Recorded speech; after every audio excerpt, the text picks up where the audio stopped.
In a parallel universe, within the campus of a prestigious university in the magical city, a crowd had gathered beneath the girls' dormitory, captivated by a farcical scene. Qin Feng, renowned as the university's foremost devoted admirer, was currently professing his heartfelt affections to his goddess, Su Qinyu. Su, there is something I wish to convey to you. In truth, I have cherished feelings for you since the moment I first laid eyes upon you. It is as if my heart has plunged into the depths of a tranquil lake. Overcome with trepidation, this delicate-looking, slender youth stumbled over his words, his speech becoming disjointed, all because the girl before him was Su Qinyu, one of the top 5 beauties at the university. To fall in love with someone can happen in an instant, yet for this young man, having played the role of a devoted admirer for 2 years since his freshman year through to his junior year, he had earned the playful title of the university's #1 devoted admirer. It remains unclear who instilled such a romantic ideology in him, but in his mind, loving someone entailed endless devotion. He believed that such giving would garner reciprocation. Girls, in his view, were to be cherished, and it was only natural for them to express their frustrations. After all, their youth is fleeting, and one must treasure the moments spent navigating through their emotions. Throughout Qin Feng's confession, Su Qinyu remained engrossed in her phone, scarcely lifting her gaze. At last, summoning his courage, Qin Feng declared, Su, let us be together. I believe the time has come. The onlookers erupted in playful encouragement, chanting in unison, get together. Get together. Faced with the raucous atmosphere, Su Qinyu, exasperated, tucked her phone into her pajama pocket, crossed her arms, and fixed Qin Feng with an icy stare. Have you had enough? If you're done, go home and wash up. I am quite fatigued. Okay. Seeing her irritation, Qin Feng's heart sank. He had even prepared a necklace for this moment but now felt too intimidated to reveal it. In the depths of his unreciprocated affection, he had become so humble that he could scarcely muster the courage to breathe. Su, I am not causing a disturbance. I am sincere, he implored desperately. Stop. Do you not grasp? There is no possibility for us. You must relinquish this notion. We inhabit entirely different worlds. Perhaps you should go home, wash your face, and truly reflect on yourself. Qin Feng's heart shattered under the weight of her abrupt rejection, tears glistening in his eyes. The audience, whispering amongst themselves, mocked his cry. My goodness, a grown man shedding tears. Truly a case of a frog aspiring to court a swan. Does he truly believe he can win over Su Qinyu? She may appear somewhat naive, but she is not foolish. Yet Qin Feng remained indifferent to the opinions of others. His sole concern lay with Su Qinyu's perception. Su, you were not always like this. Why have you changed? He questioned, suppressing his inner turmoil. With a dismissive sneer, Su Qinyu retorted, What do you mean? How have I changed? I have always been this way. You have never given me any indication. My love has been exhausting, Qin Feng replied meekly. Why should I provide you with any indication? I do not harbor feelings for you. It was you who pursued me. You seem elated merely by my responses. I have made it clear that I do not wish to be in a relationship. Why do you not wish to? The words of Su Qinyu plunged Qin Feng into utter despair. Without a trace of compassion, Su Qinyu declared, Do you truly fail to comprehend human speech? Must I spell it out for you to elicit a reaction? Very well, allow me to elucidate. There is no possibility for us, not even a semblance of a chance. Even if the sun rises in the west, I shall never be with you. You once professed to have feelings for me, Qin Feng replied, his pallor evident, his voice trembling. We, as women, are often governed by our emotions. At times, I felt a connection, finding you to be rather gentle. However, as time progressed, I realized you are simply not my type. You lack the allure of a man. Do you grasp what I mean? It is the charisma that emanates from within. All I see in you is weakness. Yes, weakness is the word. You are too slender, akin to a mere reed. If I were to be seen with you, how could I possibly present you to my friends? They would surely mock me for choosing a delicate boy. Qin Feng's self-esteem was being systematically dismantled. This public humiliation was more torturous than execution by 1,000 cuts. He felt suffocated, unable to breathe, unable to fathom that the girl he adored would reject him in such a callous manner.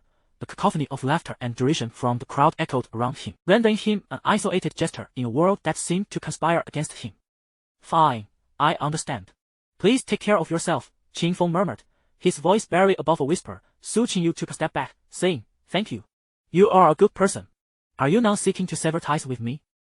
Yes, in Qin Feng's heart, maintaining a distance was his final act of tenderness. Su Qinyu hastily continued, We may part ways, but the gifts you've given me, lipsticks, bags, necklaces, I shall not return them. I have no desire for them. They no longer exist. I sold them on the second-hand market. In truth, meeting me has been your fortune. You can grow from this experience. Remember, never seek to appease women. What you perceive as goodness is merely your own delusion. To us, you appear as a desperate suitor. Do not bother me again. Farewell, no, let us not meet again. With that, Su Qingyu turned on her heel and departed, leaving Qin Feng to crumble in solitude. The term desperate suitor echoed relentlessly in his mind, deepening the sense of inadequacy that rendered him unable to hold his head high. So, I was merely a desperate suitor, Qin Feng whispered to himself. The farce concluded, and Qin Feng left in disgrace, without the beloved he had yearned for. Instead, he retreated to the playground, beset by the mockery of onlookers. The weather forecast predicted thunderstorms for the evening. Students jogging on the playground hurried back to their dormitories, leaving only Qin Feng, a mere shell of a man.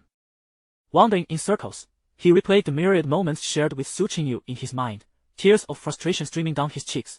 I cannot believe I was a desperate suitor. I cannot believe I was a desperate suitor.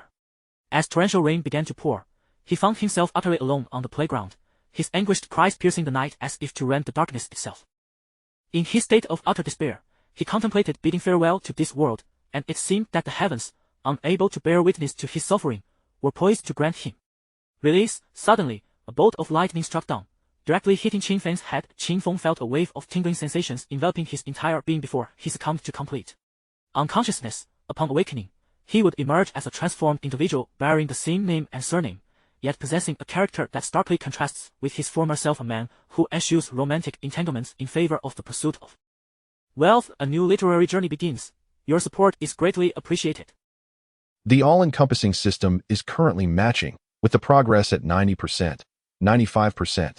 Qin Feng was abruptly awakened by a melodious system notification. As he opened his eyes, he found himself in a hospital bed within the confines of the school infirmary, gazing at the unfamiliar surroundings. A sharp pain pierced through his head. Where am I? How did I end up here? He strained to recollect. Recalling that he had merely made a vow on a rainy day, how did it lead to him lying here? What vow? Oh, it was just a jest in the live stream, claiming that he had only ever been kissed by one woman in his lifetime. In a parallel universe, Qin Feng was renowned as the foremost outdoor flirtation and charm streamer, having captivated countless beautiful women, his handsome visage having been kissed by many. This vow made during a thunderstorm was intended for entertainment, yet he never anticipated the repercussions would be so severe.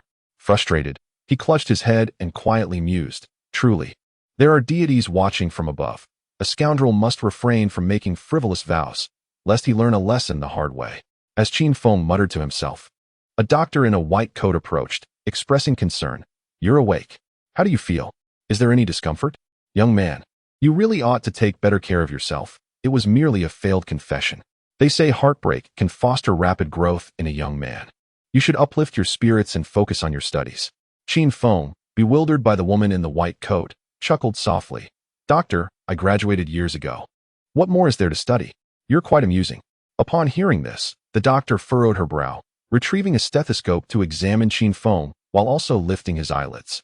It appears you should visit the city hospital for an EEG. We must ensure your brain remains intact, she advised with concern. At that moment, the system's voice echoed in Qin Feng's mind once more. Current matching progress is 100%. Congratulations, host Qin Feng, for entering the parallel universe. The all-encompassing system has been successfully bound.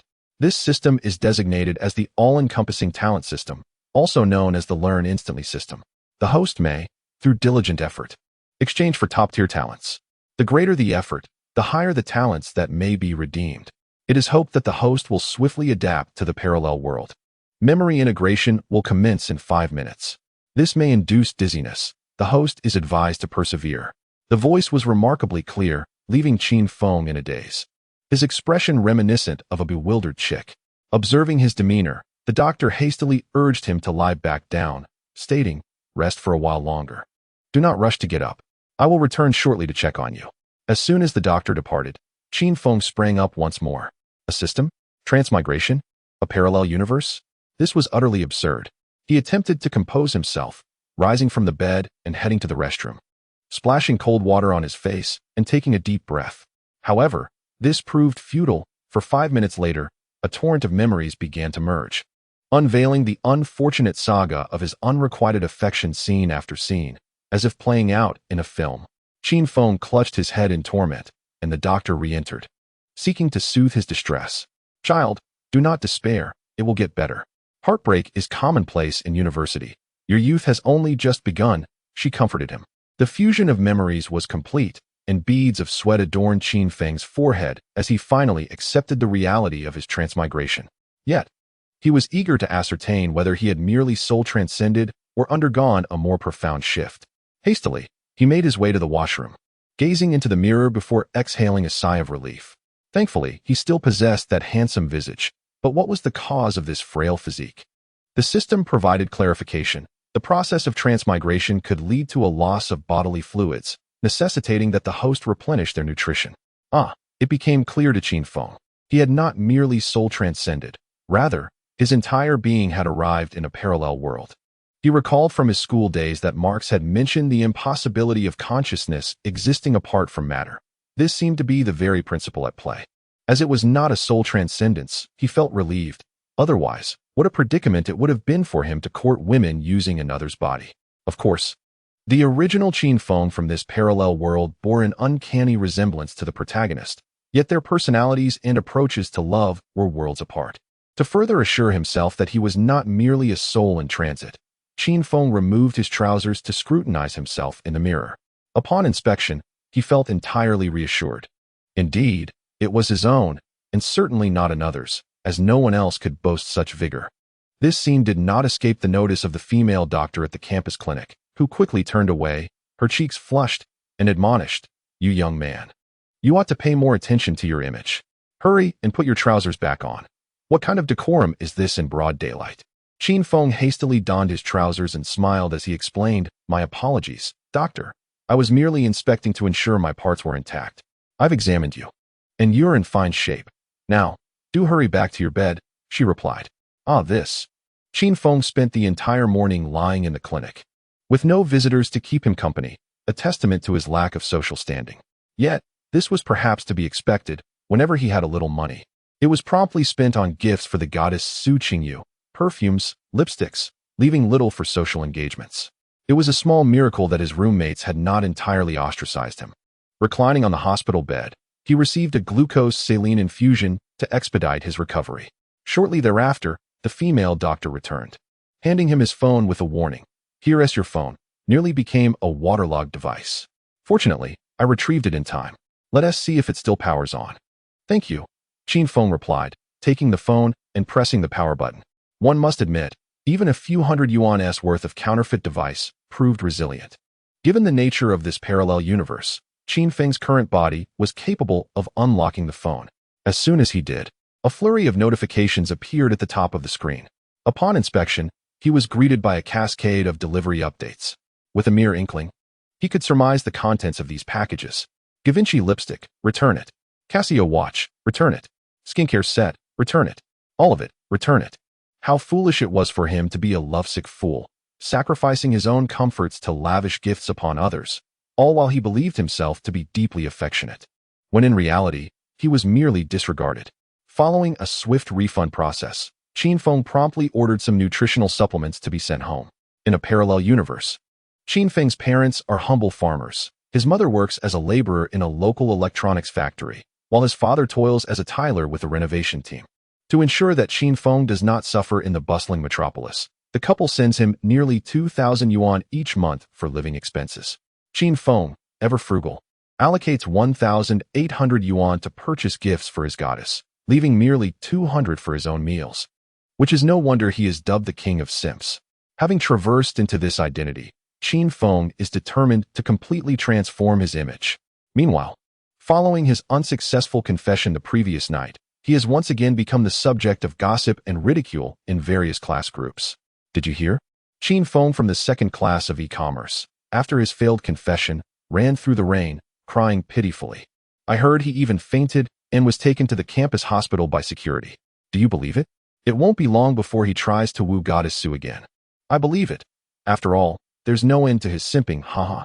As for Su Qingyu, the object of Qin Feng's affections, she remains utterly indifferent to his plight, viewing him merely as a fish in her pond, a rather insignificant fish at that. Her primary concern lies in her upcoming afternoon date with Bondi. pondering over what attire would be most suitable, a black silk miniskirt or a floral maxi dress. As noon approaches, Qin Feng, having mostly recovered in the campus hospital, prepares to return to his dormitory for a shower and lunch. At that moment, several of his roommates enter, carrying a box of takeout. Qin Feng is taken aback upon seeing them. According to his memories, his relationship with his roommates has been strained, often marred by conflicts arising from his frequent absences during group gatherings. He never expected them to bring him food. "Xiaofeng, you're awake. How do you feel?" inquires the dorm leader, Waaahhh, with genuine concern. Qin Feng scratches his head and smiles. "Thank you, dorm leader. I feel much better. It's nothing serious." "That's good to hear. Here's your meal. Eat it while it's hot." "All right." In truth, the camaraderie among boys tends to be more forgiving. Even if conflicts arise, they can easily overlook past grievances when faced with adversity. "Xiaofeng, you've become famous across the campus for your failed confession and being rescued by the security guard on the playground," sighs Li Jing from across the room. Qin Feng feigns indifference, taking the box of food and indulging heartily, proclaiming between bites, "The former simp Qin Feng is no more. Come off it. That's the most I've heard in 3 years. You've never managed it before." Qin Feng smiles slightly, declaring, "I swear." "You've sworn before." Liars face dire consequences, Qin Feng retorts with a venomous curse. His roommates exchange incredulous glances, and Li Jing, half believing, says, "Impressive, brother. If you truly shed the simp label and reinvent yourself, I'll treat you to breakfast for a month. And I'll treat you to dinner for a month," adds Guotao. The other 3 roommates enthusiastically chime in, encouraging Qin Feng. He gives an okay sign, knowing that words are futile. Action is what will prove his resolve. After exiting the campus hospital, Qin Feng returned to his dormitory and indulged in a refreshing shower. He then decisively removed all the goddess wallpapers adorning his desk and walls, tearing them down with remarkable vigor. His roommate, witnessing this transformation, expressed his approval with a thumbs up, remarking, "I can truly sense your determination. However, my friend, remember that the professor's lecture at 2 o'clock this afternoon will also be attended by Su Qingyu. You must exercise restraint and avoid making a spectacle of yourself." Qin Feng responded with a gesture for silence before turning to dispose of the trash. The dorm leader, Guotao, couldn't help but exclaim, "Little Feng has truly grown up." As afternoon approached, Qin Feng donned a clean outfit in preparation for the lecture. "I won't wait for you all. I shall depart first to secure a seat in the front row, ensuring I stand out amidst the crowd," he declared with a smile. "As long as you don't reserve a seat for Su Qingyu, that's absolutely fine." Qin Feng jogged towards the lecture hall, invigorated by the refreshing April weather, his steps radiating the exuberance and vitality of contemporary youth. Along the way, he overheard various whispers, but he paid them no mind. Look, isn't that Qin Feng, who was struck by lightning last night, running so fast, clearly off to find Su Qingyu." Another voice chimed in, "This isn't just a lovesick puppy. He is practically a battle wolf, howling like one." Qin Feng chose to disregard these jibes, believing that actions speak louder than words. He would never be a mere lapdog lingering by Su Qingyu's side. In the future, it would be Su Qingyu who would seek his favor. Today marked an open class hosted by the Dean of the School of Business Administration at Yenjing University, discussing how to stimulate domestic economic circulation in the current economic climate. The attendance was remarkable, with hundreds present. This was partly due to Professor Wu's renowned status, and partly because Jiang Shaoqing, the stunning campus belle of Moda University, would also be in attendance. Jiang Shaoqing was not only the epitome of beauty and grace, but also an academic prodigy, having won the national scholarship for 3 consecutive years. Last year, she was even selected by CCTV to host a youth education program, embodying both virtue and talent. In her presence, Su Qingyu appeared rather dim in comparison. Yet, Su Qingyu was not willing to concede. Why should she be relegated to the 5th position when she was the top of the campus beauty list? This seemed utterly unfair to her. Su Qingyu believed that Jiang Shaoqing's success was rooted in her academic prowess. Thus, in an effort to cultivate her own image as a scholar, she hurriedly arrived today. However, adorned in heavy makeup and dressed in a JK uniform with stockings, one might easily mistake her intentions for a date rather than a lecture. After several minutes, Qin Feng arrived at the auditorium, anticipating a favorable seat. To his surprise, the area was nearly filled to capacity. He hurriedly entered, scanning for any available spots. This scene did not go unnoticed by Su Qingyu's close friend, Wu Jia, who nudged Su Qingyu with her elbow and teased. Look, your little admirer is frantically searching for you. His anxious demeanor is truly heart-wrenching. Su Qingyu replied with a cold scoff. He's just circling around me like a dog. I told you, I shouldn't have gone to the hospital to visit him. Right? Such individuals should not be met with kindness. A mere hint of sunshine ignites their brilliance. I suspect Qin Feng harbors a penchant for masochism. Su Qingyu chuckled and remarked, remove the word suspect.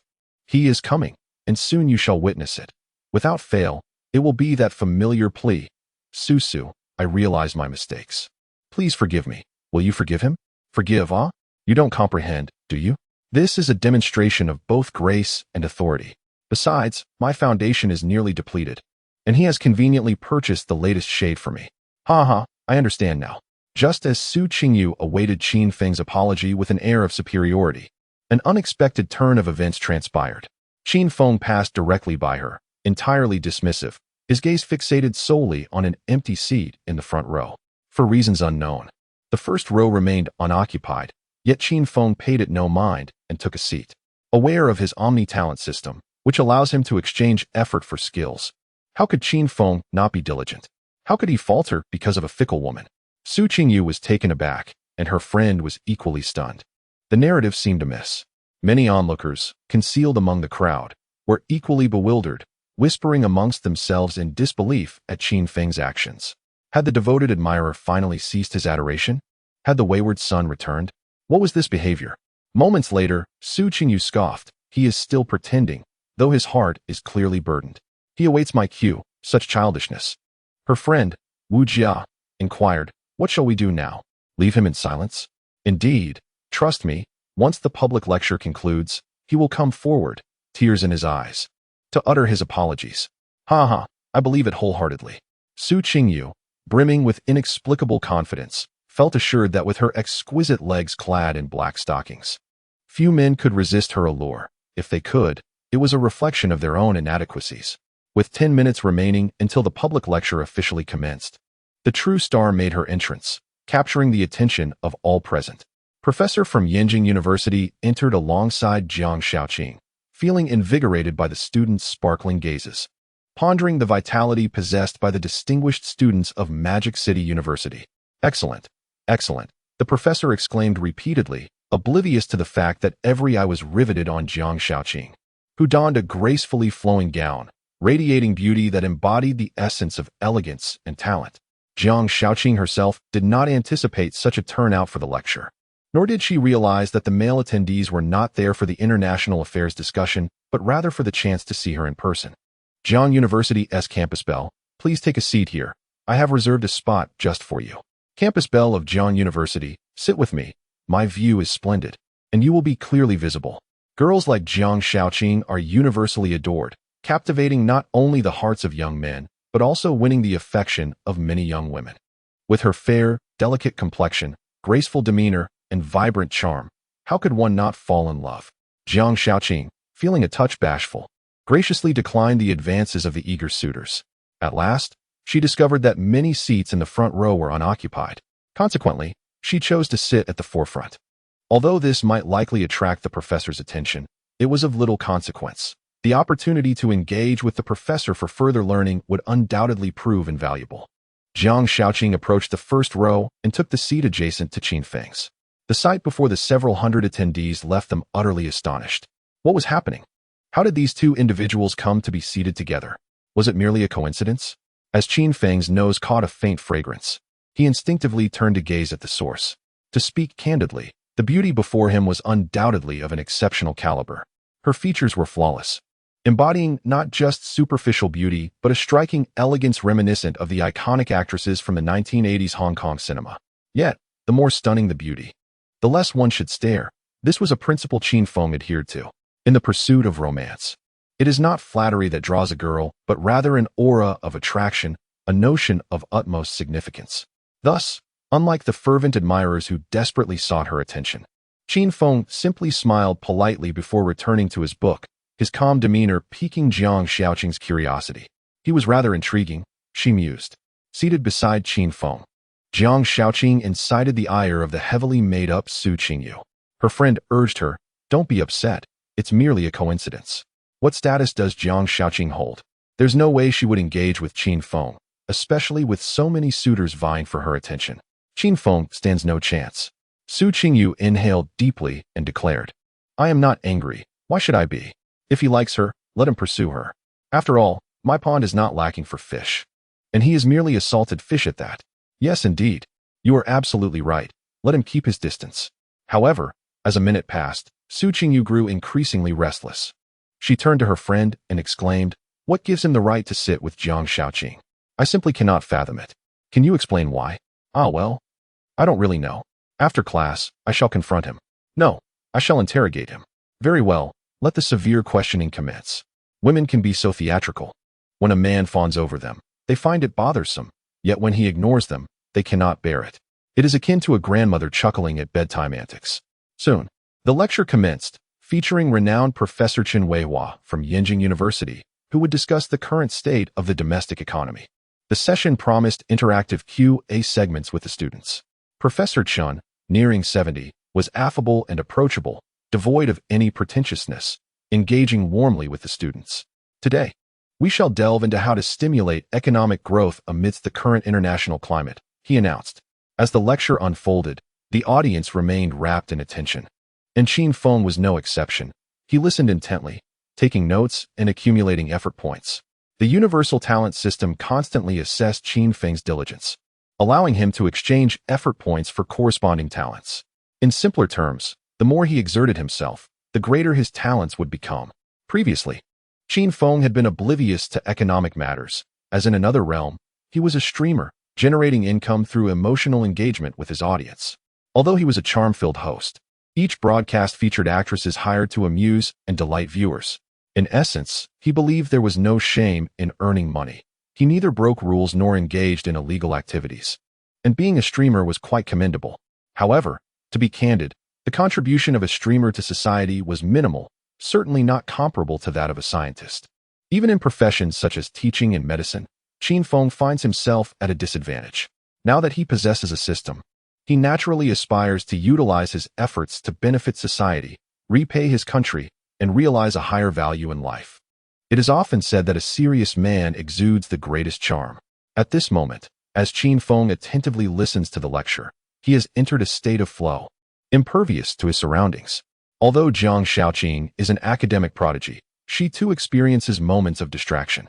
In a fleeting lapse of concentration, she turns her head and catches a glimpse of Qin Feng's focused profile.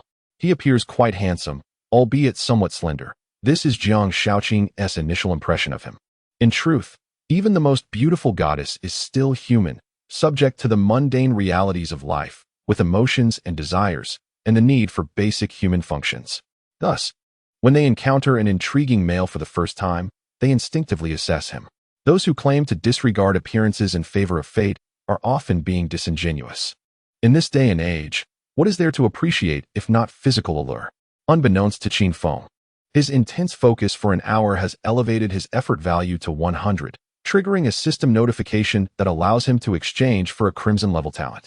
According to the system's description, talents are categorized into 7 levels, from best to worst: crimson, orange, yellow, green, cyan, blue, and purple. Although the crimson talent is the lowest tier, it is still considered exceptional among ordinary individuals. Qin Feng's initial aptitude in economics was dismal, far from orange, barely scraping the dust level at best. He had been muddled in his comprehension, but upon the talent exchange, a moment of enlightenment struck him. Wow, Qin Feng exclaimed, exuding a burst of traditional culture that astonished the lecturer, drawing the attention of the entire audience towards him. Based on his years of outdoor experience, Qin Feng concluded that as long as the embarrassment belonged to others, he himself would remain unaffected.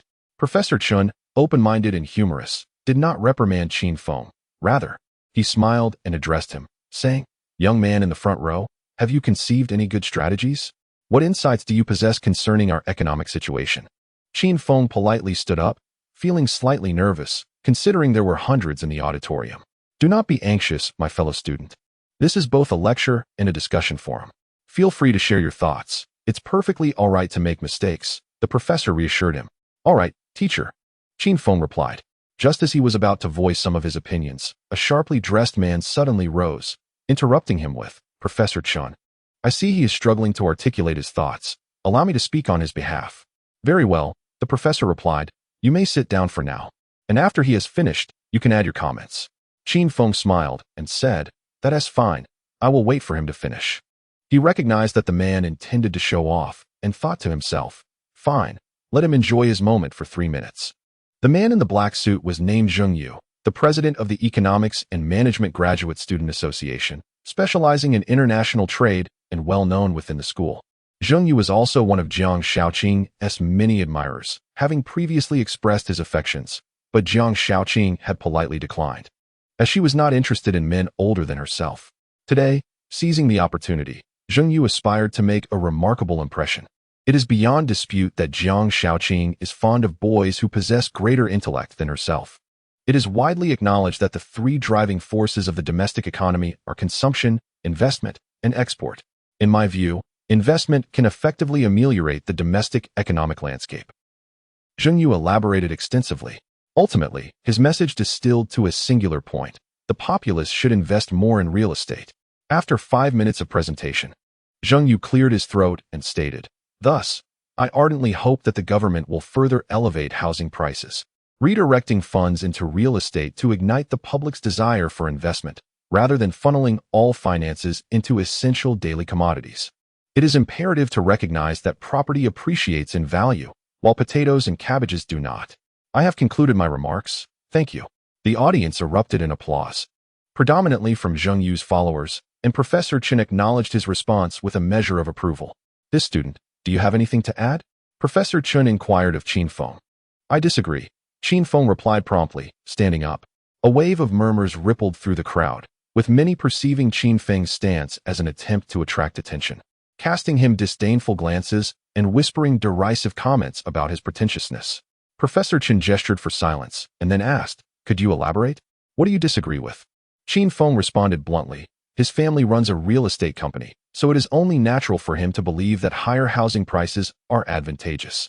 However, an incessant increase in housing prices and the complete allocation of funds to real estate will not resolve the underlying issues of domestic investment. On the contrary, ordinary citizens are pinning their entire fortunes on property. Should a crisis arise in the housing market, it would be akin to a financial catastrophe. To put it plainly, there are already sufficient houses on the market. Further price increases are unnecessary. In previous years, the rallying cry was for the affluent to uplift the less fortunate. Yet, now that the economy has developed, what are those who have prospered doing? They are preoccupied with solidifying their positions, neglecting those who are yet to thrive, which I find rather unjust." Qin Feng's unconventional viewpoint caught Professor Chen's attention and resonated with Jiang Shaoqing, who realized that her thoughts aligned with his.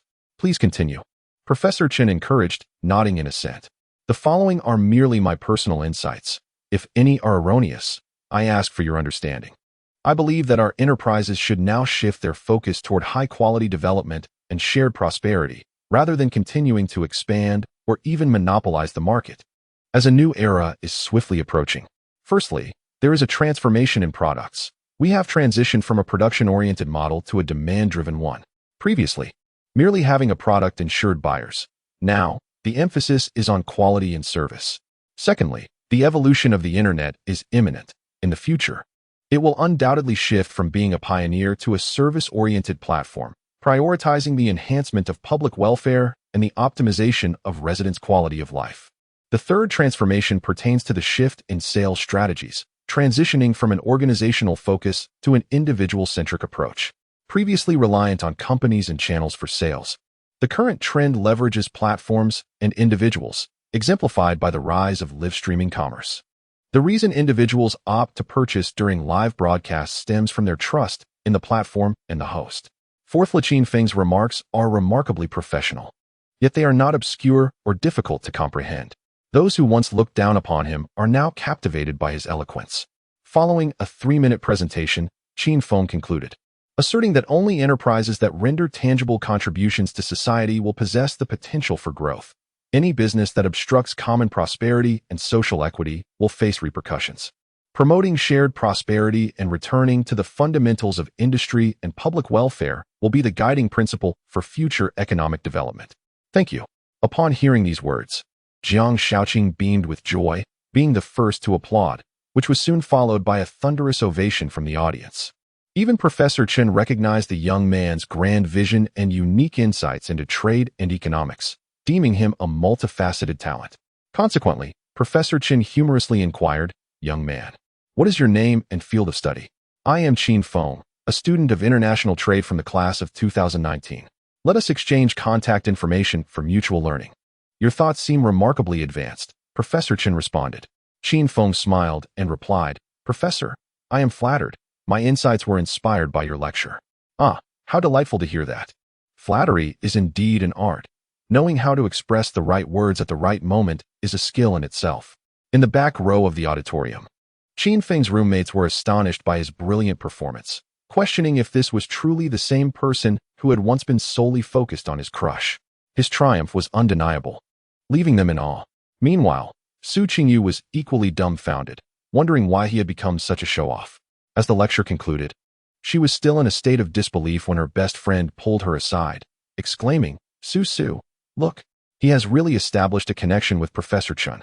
Suppressing her inner frustration, Su Qingyu scoffed, "What is so impressive about that? With all that grandiloquence, he is still only living on a monthly allowance of 1,500. Oh my goodness, Su, Jiang Shaoqing is actually asking him for his WeChat." At this moment, Su Qingyu felt completely overwhelmed. This time, Qin Feng truly made an appearance, shedding the past image of a sycophant and transforming into a paragon of academic excellence in the eyes of many. Of course, this elicited envy from numerous onlookers, such as Zheng Yu, the president of the Graduate Student Union at the School of Economics and Management. Zheng Yu never anticipated that a mere sycophant would overshadow him. "What a stroke of bad luck," he cursed. His entourage of flatterers quickly chimed in, "Brother Yu, this grand sycophant is merely posturing. He knows nothing about economics. If he truly understood, would he be eating budget meals and donning counterfeit trendy brands? Indeed, Brother Yu, rest assured that this fellow is no match for you." The campus belle from Jiang University would never take a liking to such a worthless individual, discarded even by Su Qingyu. Zheng Yu found some solace in these reassurances, but reality dealt a harsh blow when Jiang Shaoqing unexpectedly approached Qin Feng. My goodness, Qin Feng was equally taken aback. Just as he was about to leave after exchanging contact information with Professor Chen, Jiang Shaoqing greeted him. "Hello, Qin Feng. I am Jiang Shaoqing from the 2019 Business Administration program. May we get acquainted? I sense there is much I can learn from you." Jiang Shaoqing, with her innocent demeanor and enchanting smile, was a temptation no man could resist. Moreover, this marked the first time in 3 years of university that she had taken the initiative to approach a male. As she took out her phone, her hands trembled slightly, betraying her nervousness. When Qin Feng met her gaze for 2 fleeting seconds, it sent her heart racing. This is not an exaggeration. The affection of a girl, and her willingness to be with you, can often be determined within mere seconds of meeting. The notions of love developing over time are frequently just a reflection of not finding a better option, a harsh reality. Yet, many sycophants in this world delight in self-deception. Qin Feng preferred to engage girls with a focused and earnest gaze, for the eyes are the windows to the soul and the initial pathway to a woman's heart. After their brief exchange of glances, Qin Feng politely smiled and said, "I apologize, but I do not casually add female students on WeChat." "Thank you." The fact that the most beautiful woman at Magic City University personally requested Qin Feng's WeChat had already stunned the entire assembly, and his refusal was like a thunderclap, leaving the onlookers in awe. Incredible. The sycophant has evolved, rejecting the most stunning woman at Magic City University. I can't believe it. The goddess will be heartbroken. How could this shameless wretch turn down my goddess? The goddess blushed. What kind of game was this? The crowd was divided into 2 extremes. Half of the students revered Qin Feng as a deity, while the other half wished to harm him. This was Jiang Shaoqing's first attempt at flirting and her first rejection, causing her to blush not only on her cheeks, but also on her ears. She quickly masked her embarrassment with a smile and said, "It's all right, but I must say, your viewpoints are quite incisive, and I wholeheartedly agree. I wonder if there will be opportunities for us to discuss further? I will attend every lecture from now on, and we can explore our thoughts together during class." Qin Feng replied. "Yes, that sounds good," she responded. Jiang Shaoqing watched with eager anticipation as Qin Feng packed his bag, increasingly convinced that this man was extraordinary. Yet, inexplicably, a wave of feminine vulnerability surged within her, for this was her first encounter of such nature. Her eyes glistened with unshed tears, but she valiantly endeavored to restrain her emotions. Internally, she reassured herself, "You possess the right to flirt. Just as others hold the right to decline, one must not impose moral obligations upon oneself. Jiang Shaoqing, you have turned down advances before. Why now? When the tables are turned, do you become so sentimental?" Taking a deep breath, she attempted to wipe away her tears, an action that shattered the hearts of countless onlookers. "You scoundrel, I shall seek retribution," she thought. The goddess weeps. Thus, my youth has come to an end. Just as Qin Feng completed his preparations to depart, a striking young woman in black stockings approached him with an air of confidence. Indeed, this alluring figure was Su Qingyu, the campus belle of Magic City University, whom Qin Feng had ardently pursued in the past. Initially, Su Qingyu had intended to wait for Qin Feng to apologize of his own accord. However, it seemed she could no longer restrain her desire to confront him. True to her nature, she preferred to offer a sweet morsel before delivering a slap. Deftly employing psychological manipulation, she positioned herself directly in front of Qin Feng, exuding an air of arrogance as she declared, "Accompany me for an evening of shopping and a meal at Hysterically." Qin Feng furrowed his brows, gazing at the young woman before him, who boasted a striking appearance and a figure rated 9'5". Was this the goddess he remembered? She seemed rather ordinary, possessing some beauty but lacking distinctiveness. Moreover, her heavy makeup led him to question whether she fancied herself a celebrity. Ignoring her, he attempted to sidestep her presence. Yet, Su Qingyu persisted, indignantly exclaiming, "Are you deaf? I want to eat at Hysterically tonight. Can you comprehend Mandarin?" Relying on her 36D figure to assert dominance, she found herself ineffective against the resolute Qin Feng. This time, he did not indulge her whims, directly retorting, "Are you out of your mind?" The crowd erupted in uproarious laughter, and Su Qingyu became the subject of ridicule. Taken aback that Qin Feng would openly humiliate her in front of so many. Before she could regain her composure, Qin Feng brushed past her, leaving the classroom without remorse. "Crazy," he muttered, delivering a parting jab. Stunned, Su Qingyu was fortunate that her friend arrived just in time to pull her away. Jiang Shaoqing observed this scene unfold, recalling the tales she had heard of Qin Feng, his gallant gestures during a typhoon to procure bubble tea, his act of kindness in purchasing sanitary products during a downpour, and his dedication in organizing a birthday party for Su Qingyu. At the time, Jiang Shaoqing had not known him, merely perceiving him as a somewhat infatuated young man. Yet, upon witnessing his true character, she found her impression of Qin Feng shifting. He was not as pitiable as others had mocked him to be. She resolved to seek an opportunity to become acquainted with him. With her emotions now steadied, Jiang Shaoqing smiled softly to herself. At that moment, the impeccably dressed Zhengyu approached, exuding gentlemanly politeness as he inquired, "Jiang, would you care to join me at the library this evening? I have several questions I wish to share with you." Jiang Shaoqing shook her head and said, "I'm sorry, senior. I'm feeling a bit tired today and would like to rest properly in my dormitory this evening." "That's perfectly all right. If you're tired, you should rest. How about I order you a fruit platter? Enjoying it while watching a show can effectively alleviate fatigue," he suggested. The playful tone in his voice was clearly intended to tease Jiang Shaoqing. However, in the realm of emotions, once a girl harbors no feelings for you, no amount of effort, even plucking the stars from the sky, would yield any result. Just as Zhengyu was about to turn away in despair, Jiang Shaoqing suddenly called out to him, reigniting his fervent desire to pursue her. "What's the matter, Junior? Have you changed your mind?" Zhengyu inquired eagerly. Jiang Shaoqing hurriedly clarified, No, I merely wanted to ask if you have the contact information for Qin Feng from the international trade major. I would like to add him. If you have it, could you please share it with me? Thank you. There's a saying that goes, if one must kill, let it be the body, not the heart. Zhengyu forced a smile, feigning calmness as he said, "I will inquire for you." "Thank you, senior. Goodbye." Jiang Shaoqing replied with a smile as she left, marking the first time she had smiled at Zhengyu so joyfully. An image from the film Charlotte's Trouble surfaced in Zhengyu's mind, where Yuan Huaxue was in a phone booth amidst falling snowflakes, the north wind howling, and the world enveloped in desolation. No. Zhengyu's inner turmoil erupted. After the public lecture, Qin Feng did not return to his dormitory, but rather headed to the library's study room. In a parallel world, Qin Feng was a live streamer, lacking significant academic prowess. And studying was out of the question. He had neither the time nor the aptitude, the latter being the primary reason, as he was simply not cut out for studying. However, things were different now.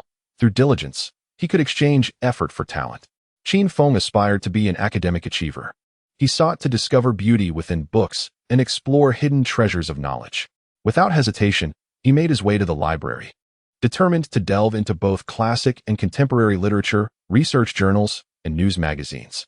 The librarian, observing Qin Feng carrying a stack of books, couldn't help but tease. "Young man, reading isn't like eating, you can't just gulp it down. With this many books, will you finish them all this afternoon?" Qin Feng smiled and replied, "I seek not to understand everything deeply. Indeed, reading often does not require one to grasp every profound meaning within the text. Rather, it is about relishing the tranquility and comfort that comes from the act of reading. In a restless society, one needs a sanctuary for the soul." Qin Feng sat from 4 in the afternoon until 8 in the evening, the sound of turning pages resonating beautifully through the quiet library. With the system's support, his 4 hours of effort yielded 300 effort points, allowing him to acquire an orange talent. Once awakened, this talent enabled Qin Feng to comprehend and absorb the texts in a manner he had never experienced before. At 10 past 8 in the evening, the sudden sound of fireworks outside interrupted his concentration. Stretching lazily, he decided to take a brief break.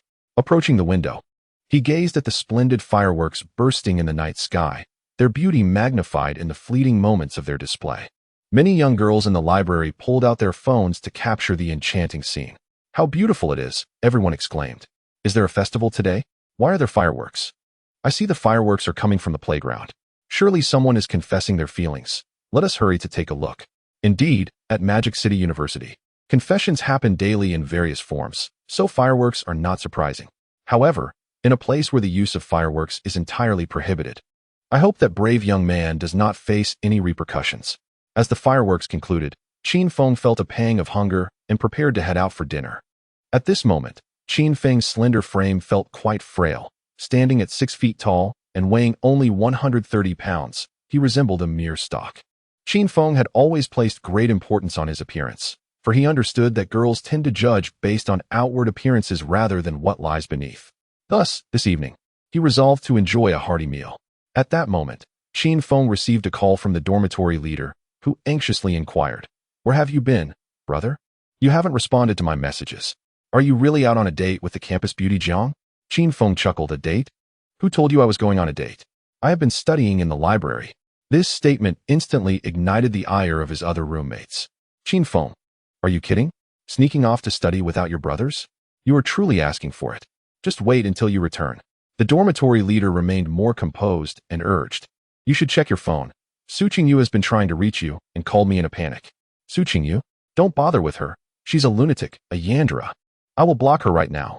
"Ah, well done, brother. You've truly grown. Father is proud." "Get lost," Qin Feng retorted, hanging up the phone and opening WeChat. Indeed, the message list displayed numerous notifications from Su Qingyu. Previously, it was common for Qin Feng to send 10 messages while receiving only 1 in return from her. Today's situation was unfathomable. Once, he had saved her contact as super invincible, cute, adorable girl. Now, the thought made him feel nauseous. Thankfully, he had not yet dined. Su Qingyu had begun messaging him at 3:30 that afternoon with the following contents. 15:37 Qin Feng, I hate you. Su Qingyu inwardly, you scoundrel. Apologize quickly and kneel to me. 15:47 You have truly hurt my feelings. No one has ever scolded me in my life. You are the first. Still not kneeling? Are you oblivious to your mistake? 15:59 Remember our agreement? You must respond immediately. I must answer your calls, and I dictate the terms. You despicable man. How dare you ignore my messages? Are you pretending? I wonder how long you can keep this up. 16:30 Are you dead? Hit by a car? Or in the hospital? Reply to me. Angry emoji. What is going on? Where has the affection gone?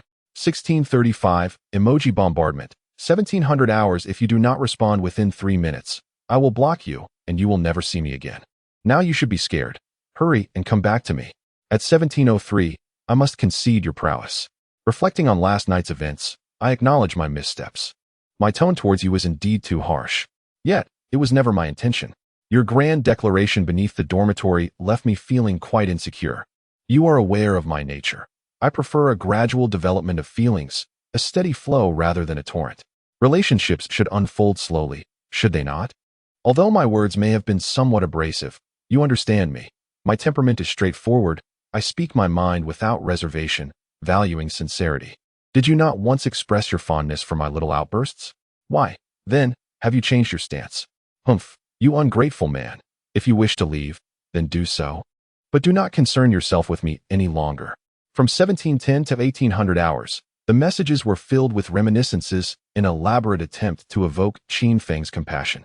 However, as they were lengthy compositions, I shall refrain from elaborating further, for Qin Feng is now disinterested in reading them. At 1930, a voice message emerged, accompanied by sobs. Are you truly ready to let go? If so, I congratulate you. You are now free. Here, you have suffered. Yet I must express that knowing you has been my fortune. I am willing to seal this memory deep within my heart. In the years to come, may you find warmth in the cold of winter. May spring not be harsh. May you have light in the dark and an umbrella in the rain. May you take care of yourself and encounter a kindred spirit. I bid you farewell. After sending the voice message, Su Qingyu anxiously awaited Qin Feng's response in her dormitory. Her best friend, Wu Jia, had never witnessed her in such a state of anxiety. To her friend, Su Qingyu was a master of emotions, never one to find herself at a disadvantage. Men, after all, could be summoned with a mere gesture. Why was she behaving so unusually this time? Su, are you all right? Her friend inquired with concern. Su Qingyu repeatedly refreshed her message list, her eyes betraying a mixture of anger and frustration. That scoundrel dares to leave me hanging. Fine, let him think he is clever. Her friend advised, he is merely one man. Do you not have many others in your pawn? Why wait for him? You do not understand. It is not that I think he is exceptional. I simply refuse to accept defeat. I have never lost before. At precisely 8 o'clock, Su Qingyu employed her final strategy, sending a succinct yet impactful message. Are you truly going to abandon me? Moments later, her phone chimed, and she finally received Qin Feng's reply. A wave of relief washed over her. She mused, humph, he has softened after all. Eagerly, she opened her phone, only to find 2 words glaring back at her. Fool. Su Qingyu was momentarily stunned. Those 2 simplistic characters pierced her proud heart, leaving her in disbelief that such words could come from Qin Feng, the very man who was always at her beck and call. Wu Jia, upon seeing the message, erupted in anger, exclaiming, what is this nonsense? Call him. We cannot tolerate such indignity. Su Qingyu, too, felt the urge to confront him. She attempted to call Qin Feng via WeChat, only to be met with the absurd notification that she was no longer his WeChat friend. Su Qingyu chuckled and said, Heh, have you deleted me? Add me back, and I will help you scold him. Her close friend encouraged her. Su Qingyu attempted to re-add him, but found herself unable to do so, infuriated to the point of nearly shattering her phone. Bastard! Su Qingyu exclaimed in frustration. Indeed, Qin Feng had first blocked her before deleting her, ensuring that she could not add him back under any circumstances, a perfect strategy. In Qin Feng's perspective, life is fleeting, and the essence of happiness is paramount. With limited time to experience joy, he had no intention of associating with any superficial women. After emerging from the library, Qin Feng headed to the cafeteria for a late-night snack. Typically, he would refrain from indulging in such treats, as he was saving money to buy lipstick for his goddess. However, now he felt unconcerned. He had become so thin that it was imperative he consume more. He ordered 4 hamburgers, accompanied by 2 servings of fries, a fried chicken leg, a vegetable and fruit salad, and a final serving of rice with toppings. Observing Qin Feng's hearty appetite, the system generously rewarded him with a green talent attribute. To his astonishment, this high-level talent attribute emerged right away. The newfound prowess granted him remarkable digestive and absorption capabilities. Otherwise, consuming such energy-dense food at night would surely lead to indigestion. While indulging in food brings joy, Qin Feng's campus card did not share in that happiness.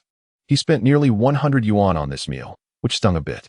After all, he was no longer the multi-millionaire streamer of his past, and his current living expenses barely exceeded 2,000 yuan a month.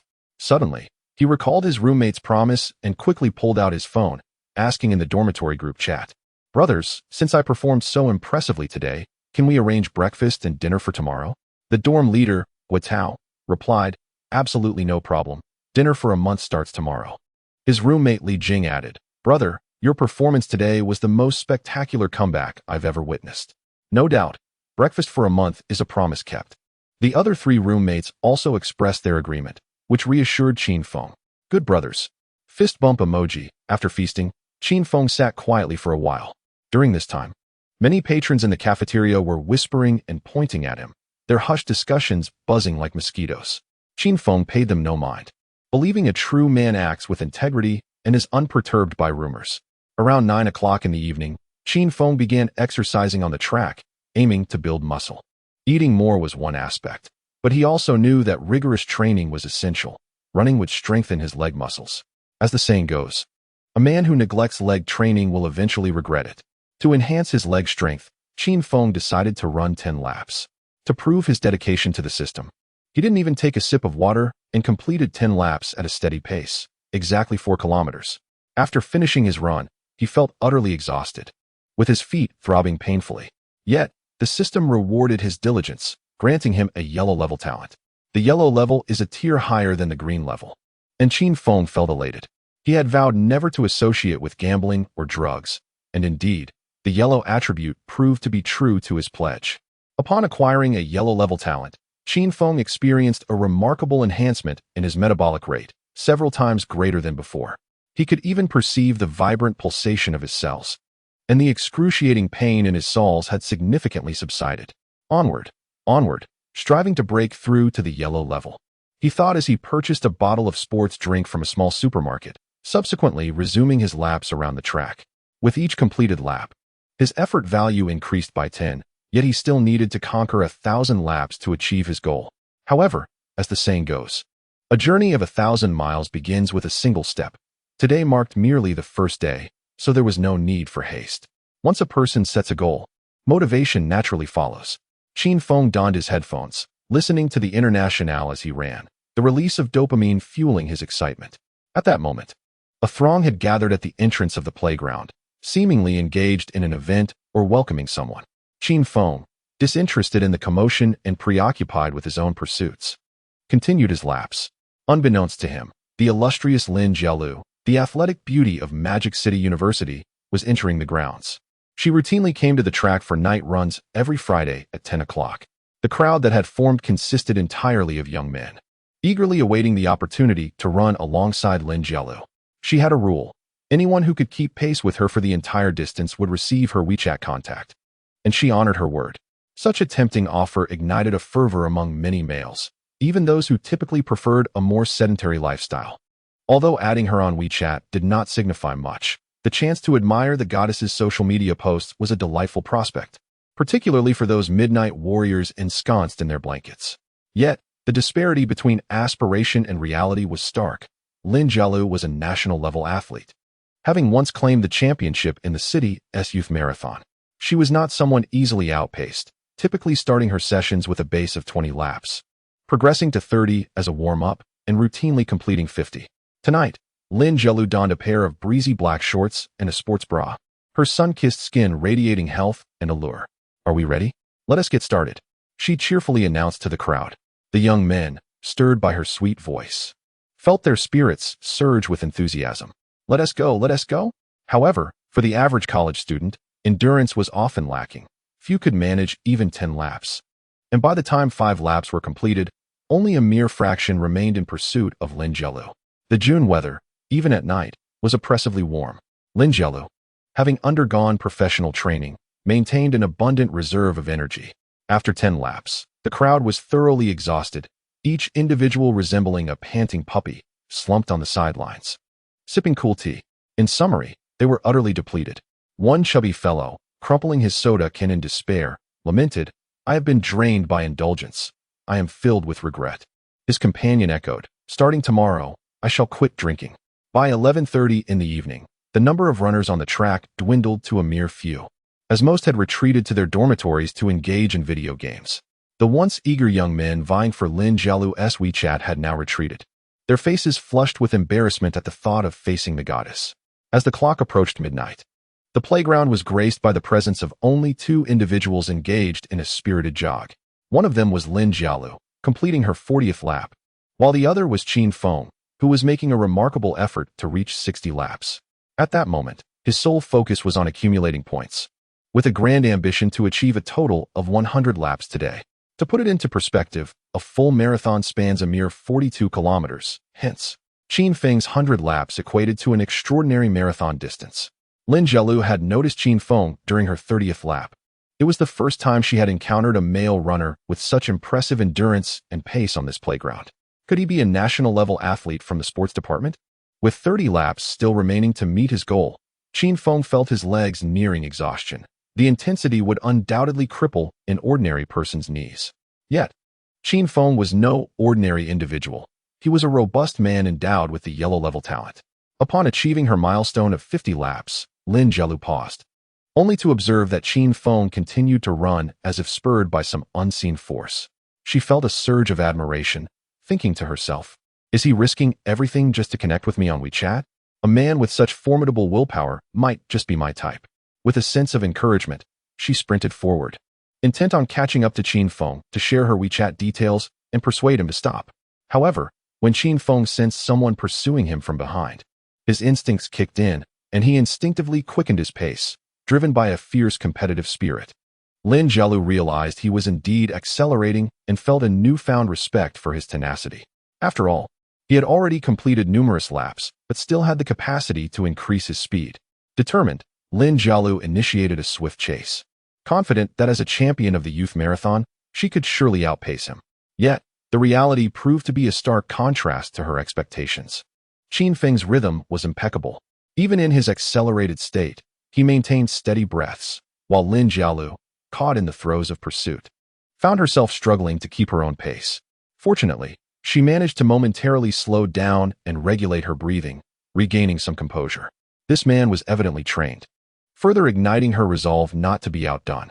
At this moment, Qin Feng had entered a state of oblivion, completely indifferent to any distractions, including thoughts of beautiful girls or ethereal goddesses that might impede his progress.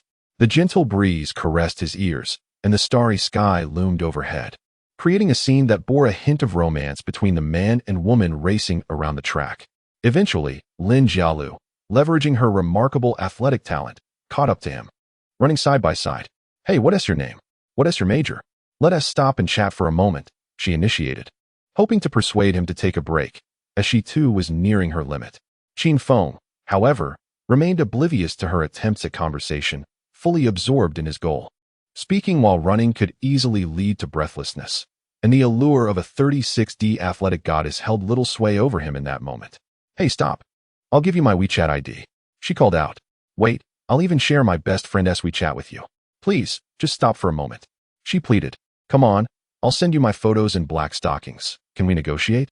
Upon hearing the term black stockings, Qin Feng instinctively slowed his pace. Yet in the next moment, he sprinted even faster. How could such alluringly smooth socks possibly sway him? He thought, do not provoke me. With merely 10 laps remaining, Lin Jielu realized that Qin Feng was not running towards her. Like herself, he genuinely cherished the act of running. Sharing a mutual passion, an intriguing dynamic emerged. Lin Jielu resolved to challenge Qin Feng to the end, eager to see who would falter first. At 1 o'clock in the morning, Qin Feng finally achieved the remarkable feat of completing 100 laps, collapsing onto the ground, gasping for air. Lin Jielu followed closely behind, feeling a fatigue she hadn't experienced in quite some time. As an athletic goddess, she cast aside any semblance of pride and chose to lie beside Qin Feng. The grass on the field was soft, and as Qin Feng gazed at the starry sky, a joyful smile spread across his face. It was exhilarating to run freely and strive diligently to achieve one's goals. Indeed, the loftier the aspiration, the greater the need for self-discipline. Qin Feng was delighted to earn 1,000 effort points, which could be utilized to enhance his athletic talents, though he still required an additional 9,000 points to level up, necessitating another 9 days of running. Yet, as he mused, challenges are not to be feared. What is truly daunting is the reluctance to take the first step. Suddenly, a cool breeze swept by, and Qin Feng caught a whiff of a delicate fragrance. He turned to look. To his surprise, there lay another person beside him. Their eyes met, and Lin Jielu couldn't help but laugh. What a delight. You little rascal, what year are you in? You seem so frail. Yet you can run quite well, she remarked playfully. Thank you for the compliment. You are not too shabby yourself, Qin Feng replied courteously. He then rose to leave, showing no signs of attachment, which left Lin Jialu feeling somewhat disheartened. What was going on? She had just made an effort to engage him, yet he displayed no indication of reciprocation. Was he truly that oblivious? Lin Jialu's spirit sank. Seated, she addressed Qin Feng. Let us assist each other with some stretches, otherwise, we shall surely struggle to rise from our beds tomorrow. Internally, she thought, no man can resist my allure. Can you truly withstand my charm, young lad? To her surprise, Qin Feng firmly declined, stating, I am not that kind of person. I appreciate your kindness. Lin Jialu was taken aback, nearly cursing aloud. Was she truly perceived as someone so easygoing? Women are often cunning. As Zhang Wuji's mother once said, those with ample bosoms tend to possess great guile. Yet Qin Feng would not fall for such tricks. Lin Jialu became increasingly convinced that Qin Feng was a staunchly straightforward man, utterly lacking in romantic sensibilities. However, this only ignited her desire to conquer. The more he resisted, the more exhilarated she felt. Qin Feng bounced lightly on the grass, feeling sufficiently recovered, and decided to return to his dormitory for a shower and a restful sleep. At that moment, Lin Jialu also rose, only to suddenly falter. Oh dear! It seems I have twisted my ankle, she exclaimed to Qin Feng. Surely, my hints have been clear enough. If you do not take action soon, I might just lose my temper, she warned. Qin Feng furrowed his brow, scrutinizing this scheming woman. You twisted your ankle on flat ground? He inquired. Having exerted myself too forcefully, I implore you to assist me to the infirmary. The pain is unbearable. Lin Jialu hobbled towards Qin Feng, resembling someone attempting to pull a fast one. Qin Feng promptly took 2 steps back, gesturing for her to remain still and take a seat. Internally, Lin Jialu felt a surge of triumph. The bait had been taken. She settled down and gazed at Qin Feng, inquiring, Will you carry me to the infirmary? Qin Feng shook his head, replying, I will not carry you. Huh. In my lifetime, I have only carried women whose legs exceed 7 jaws in length. Qin Feng stated with utmost seriousness. Confused, Lin Jialu asked, What? What is this 7 jaws you speak of? It is a measurement taken with one's hand. 1 jaw is approximately 20 centimeters, and it appears your legs do not quite meet the standard. Lin Jialu's fiery temper flared up immediately. As a seasoned senior at Magic Capital University, she had long since withdrawn from the contest of campus beauty, yet no one had ever dared to question her, particularly regarding her legs. My legs are longer than your life. How dare you say they do not meet the standard? Lin Jialu was suddenly incensed. Qin Feng, however, remained composed, suggesting, not convinced. Shall we measure them right here? Come on, let us measure. My legs are undoubtedly a splendid 1 meter 20. Then sit still. I shall measure. Lin Jialu complied, and Qin Feng solemnly began his measurement, starting from her ankle. 1 jaw, 2 jaws, 3 jaws.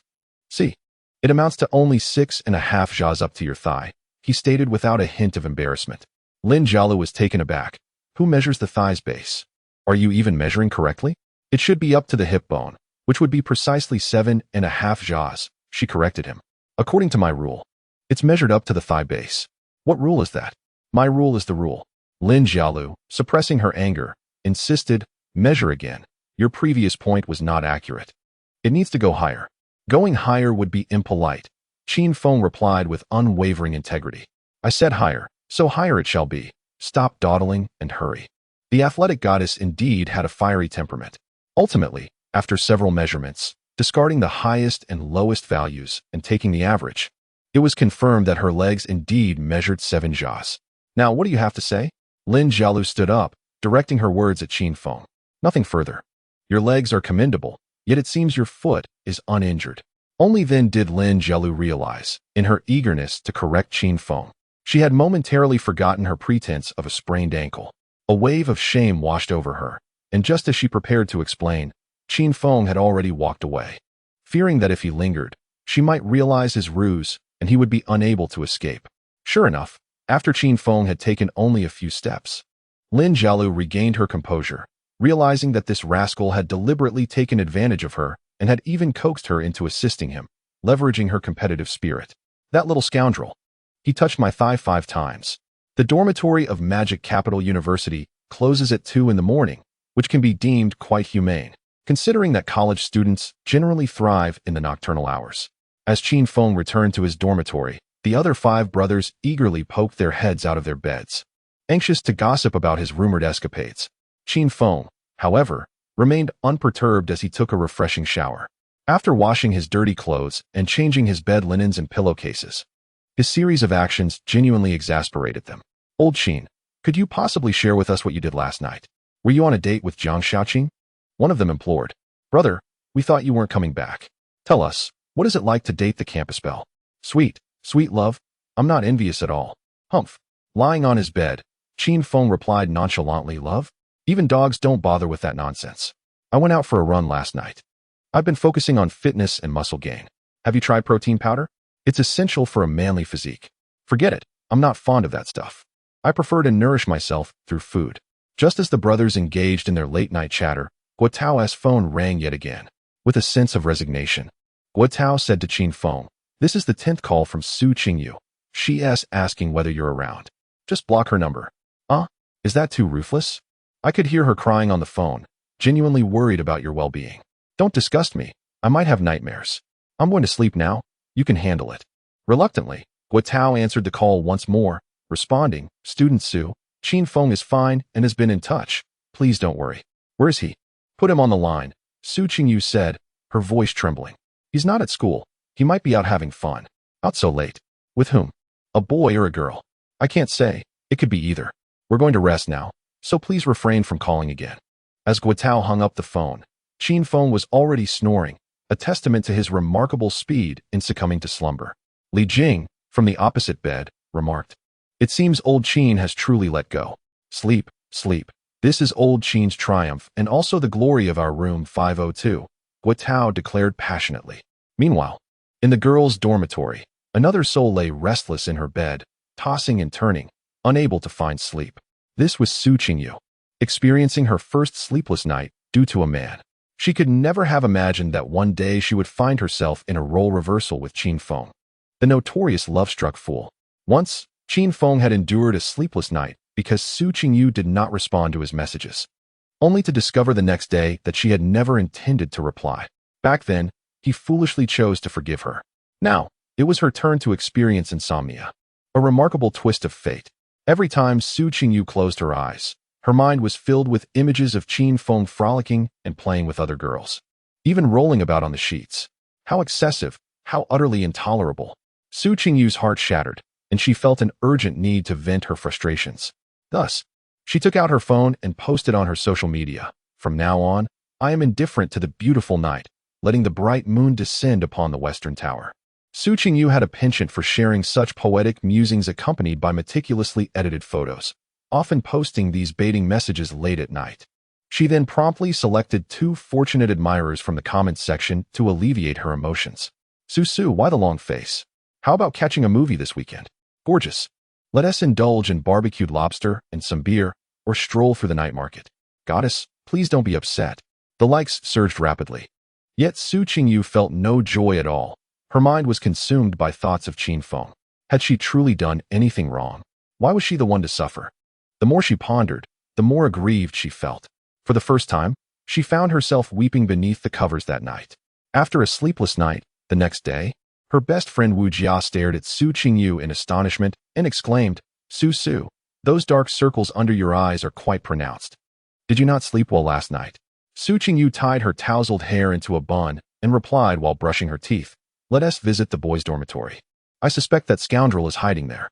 Huh, haven't you moved on yet? Su Qingyu glared at Wu Jia and declared, I intend to win him back, only to cast him aside afterward. What do you hope to gain from this? A sense of relief. Su Qingyu applied a light touch of makeup at lightning speed, donned the white short dress that Qin Feng had gifted her on her birthday, and tied her hair into a ponytail, looking refreshingly elegant. Su Qingyu had her charms. Otherwise, how could there be so many fish in the pond? It was Saturday, and while the boys in Qin Feng's dormitory were sound asleep, he had risen early, getting out of bed before 8. To avoid disturbing his roommates, he moved quietly as he washed up. However, unexpectedly, someone outside the dormitory began calling his name through a megaphone. Qin Feng, come down. I know you're in there.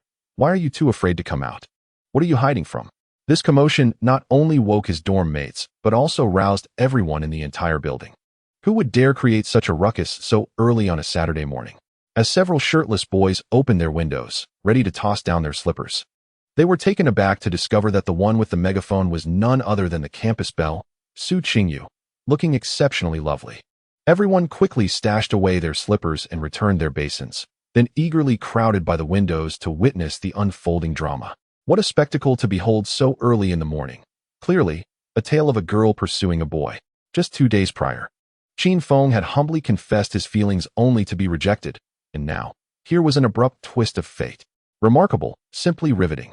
The excitement in Qin Feng's dormitory escalated, with Li Jing leaping out of bed in nothing but his underwear.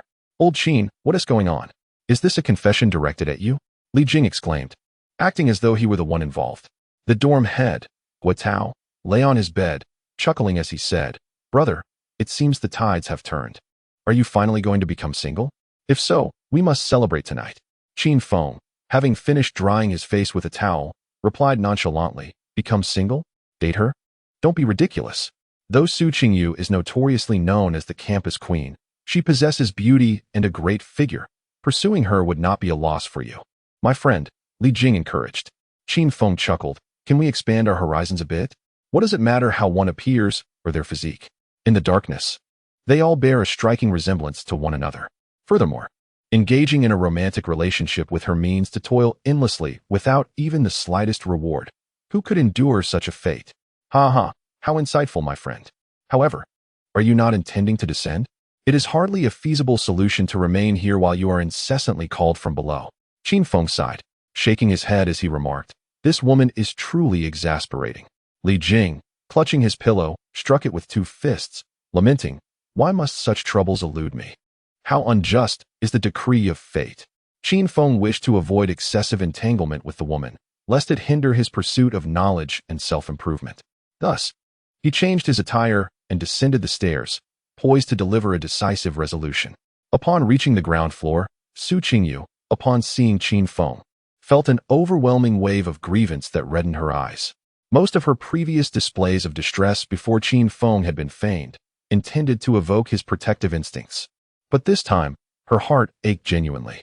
She hurled the small speaker to the ground and marched towards Qin Feng, her anger igniting as she demanded, "Why did you block me and refuse to answer my calls last night? Do you have any idea how worried I was about you?" In response, Qin Feng wore a mask of indifference. The dormitory was crowded with onlookers, many of whom had taken their phones out to capture the unfolding drama. For it was indeed a sensational affair. "Why should I answer your calls? You must think too highly of yourself. Do you expect the entire world to revolve around you?" Qin Feng's expression conveyed his disbelief. Su Qingyu continued her performance of sorrow, her eyes glistening as she implored, "Didn't you see any of the messages I sent? Please, everyone is quite busy. Who has time to read your lengthy messages? I am not an exam grader. Who cares about your little essays?" This retort mirrored her previous words, and Qin Feng returned them verbatim. Su Qingyu, feeling as aggrieved as a child, elicited sympathy, which man could resist offering a comforting embrace. Unfortunately for her, Qin Feng had experienced far too much in life to be swayed by such superficial beauty. Unable to contain her frustration, Su Qingyu attempted to slap Qin Feng, seeking to vent her inner turmoil and resentment. In the past, Qin Feng would have dodged, even inquiring whether her hand was in pain after the slap. But now, he seized her wrist firmly, his gaze icy as he stated, "Do not attempt to manipulate me with your old tricks. You are not worthy of that. Do you understand?" Feeling the sting of his grip, Su Qingyu looked at Qin Feng with tear-filled eyes, but he pushed her away and departed with an air of nonchalance. This scene was so striking that even Qin Feng's roommates could hardly bear to witness it, expressing their views on the way to the cafeteria. "Old Qin, you're being too harsh. It's a bit excessive. After all, she's a girl, and she's extended an olive branch. You should accept it."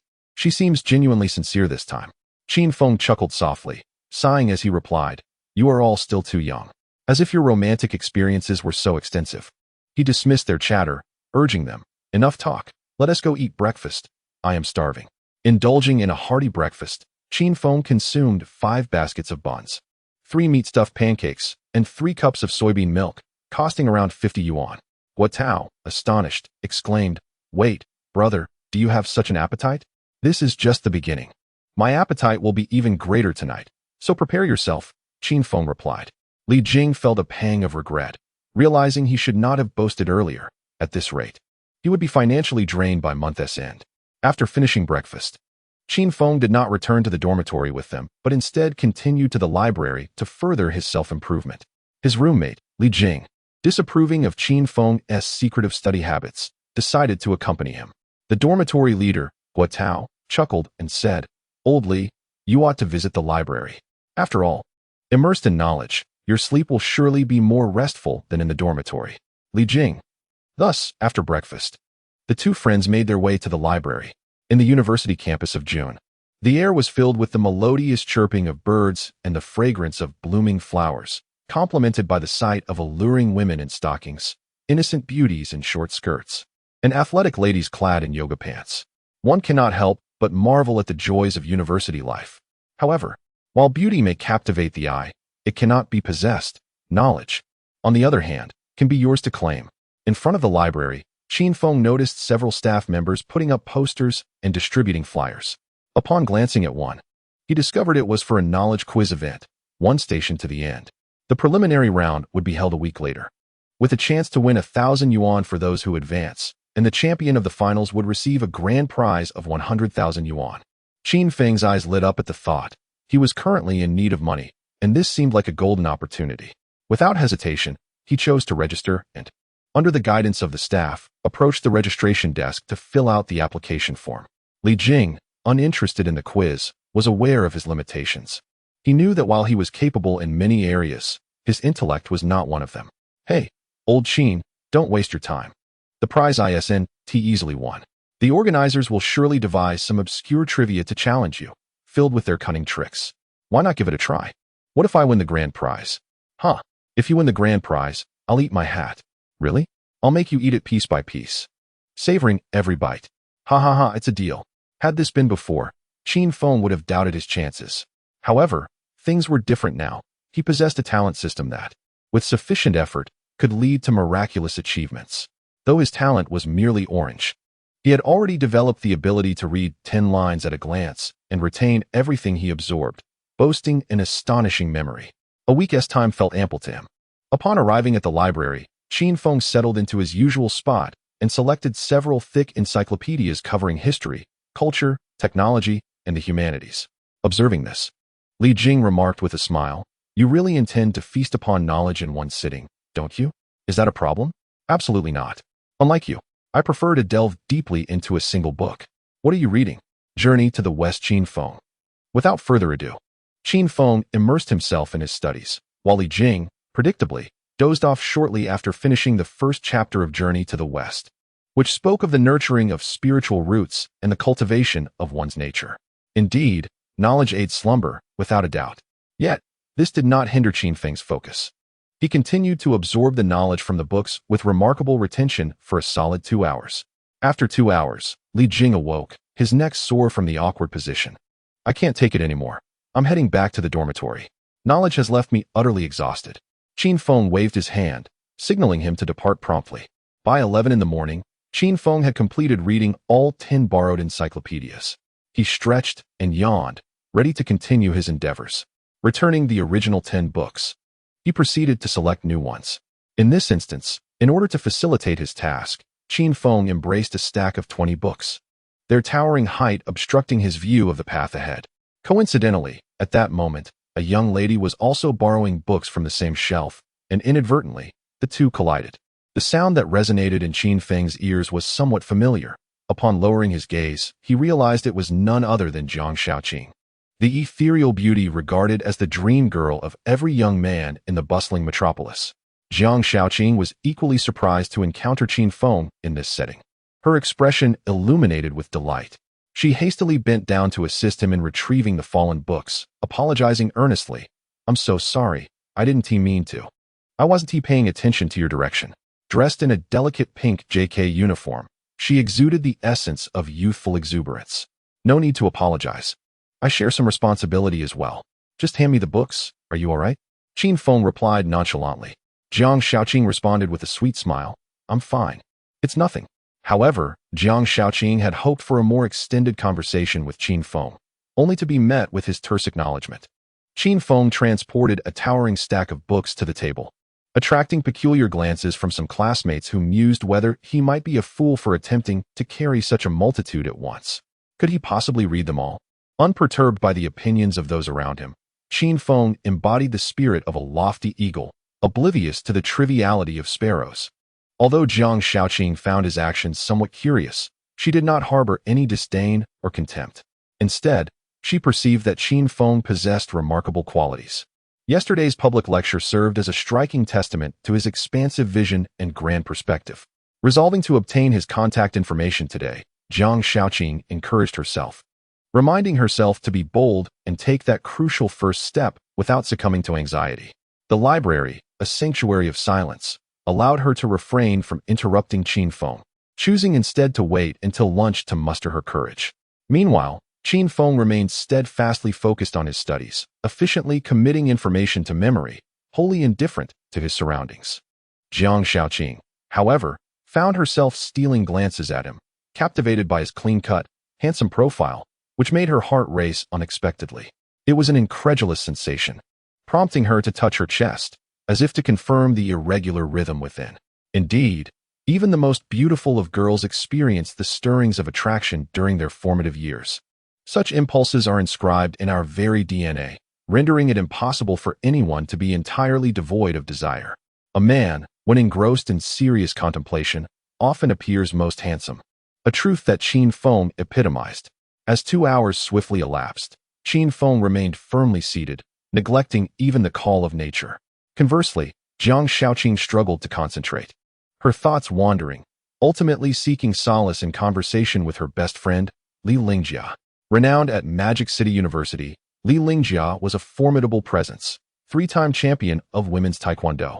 With a bold and vivacious personality, known for her sharp wit and raucous humor, she once single-handedly outdrank the entire student council, earning the title of martial arts campus beauty among her male peers. Despite her beauty and kindness, few dared to pursue her, as most were wary of her formidable fighting skills, fearing that any intimate encounter might leave them wheelchair-bound for life. In her own words, Li Lingjia quipped, "A man must either have drunk with me or fought me. Otherwise, how could he claim to be my man?" Nevertheless, it must be said that Li Lingjia's looks and figure were on par with Jiang Shaoqing's, possessing captivating fox-like eyes that could ensnare hearts, earning her accolades as one of the most popular campus beauties, testament to her considerable prowess. "Jejia, what are you up to?" Jiang Shaoqing inquired via WeChat. Li Lingjia's voice message responded with a yawn, "Just waking up from a hangover." "What is up?" "I'm in the library. Guess who I ran into?" "Who?" "Qin Feng. The guy I mentioned to you last night, from our year." "Oh, what a coincidence. Wait, why are you so interested in him?" "Hey, Missy, you're not thinking of straying, are you?" Jiang Shaoqing replied with a sweat emoji, stating, "I've always maintained my integrity. Where would such thoughts even come from? I find him rather intriguing. Can he drink? Let us take him out for a stroll," smirking. "Don't even mention it. I still haven't managed to obtain his contact information." "Huh. Ha ha ha, what shocking news is this? The esteemed Miss Jiang Xia actually stoops to request someone else's WeChat? How amusing." Sigh. "Spare me the snide remarks. I merely wish to make his acquaintance, with no ulterior motives. Could you lend me a hand? I implore you," with a pleading expression. "If I could be Jiang Shaoqing's boyfriend, it would undoubtedly be a delightful experience. Handsome looks, an enviable physique, and the ability to be endearing. There's simply no competition." Li Lingjia inquired, "What does the young man look like? Do you have a photo? Send it to me, so I can see which dashing figure has captivated my little princess to the point of seeking his WeChat." "I don't have a photo of him. Why not take one on the spot? Aren't you with him?" Stealing a photo? That seems inappropriate. I wouldn't dare. You timid little thing, what is there to fear? Just take the shot. I'll help you analyze whether this man is reliable." "Well, I suppose I'll give it a try." Under some inexplicable compulsion, Jiang Shaoqing genuinely prepared to stealthily snap a picture of Qin Feng's profile. Yet, at the moment she pressed the shutter, she suddenly realized she had forgotten to silence her phone. With a distinct click, the quiet library turned its collective attention toward her. Jiang Shaoqing vowed that this was the most mortifying moment of her 21 years of life. Her face instantly flushed with a charming shade of red. Qin Feng remained engrossed in his book, seemingly unaffected. However, Jiang Shaoqing hastily vacated the reading room. She dashed to the end of the corridor, took a deep breath, and, still shaken, dialed her friend's number for a round of complaints. Li Lingjia, however, found immense amusement in the situation, exclaiming, "You timid little thing. You're truly a coward, haha. I sent you the photo. I feel as though I'm going to perish." Li Lingjia glanced at the picture, showcasing Qin Feng in a white shirt, his clean profile evoking a sense of comfort. Yet, if we speak of being dazzled, it didn't quite leave Li Lingjia in awe. In her aesthetic judgment, she would rate Qin Feng a commendable 75 out of 100. Isn't he a bit too slender? Li Lingjia queried. Wow, you can even tell that? Jiang Shaoqing was taken aback. Being slim is a virtue. Why is that? Slim folks are treasures, haha.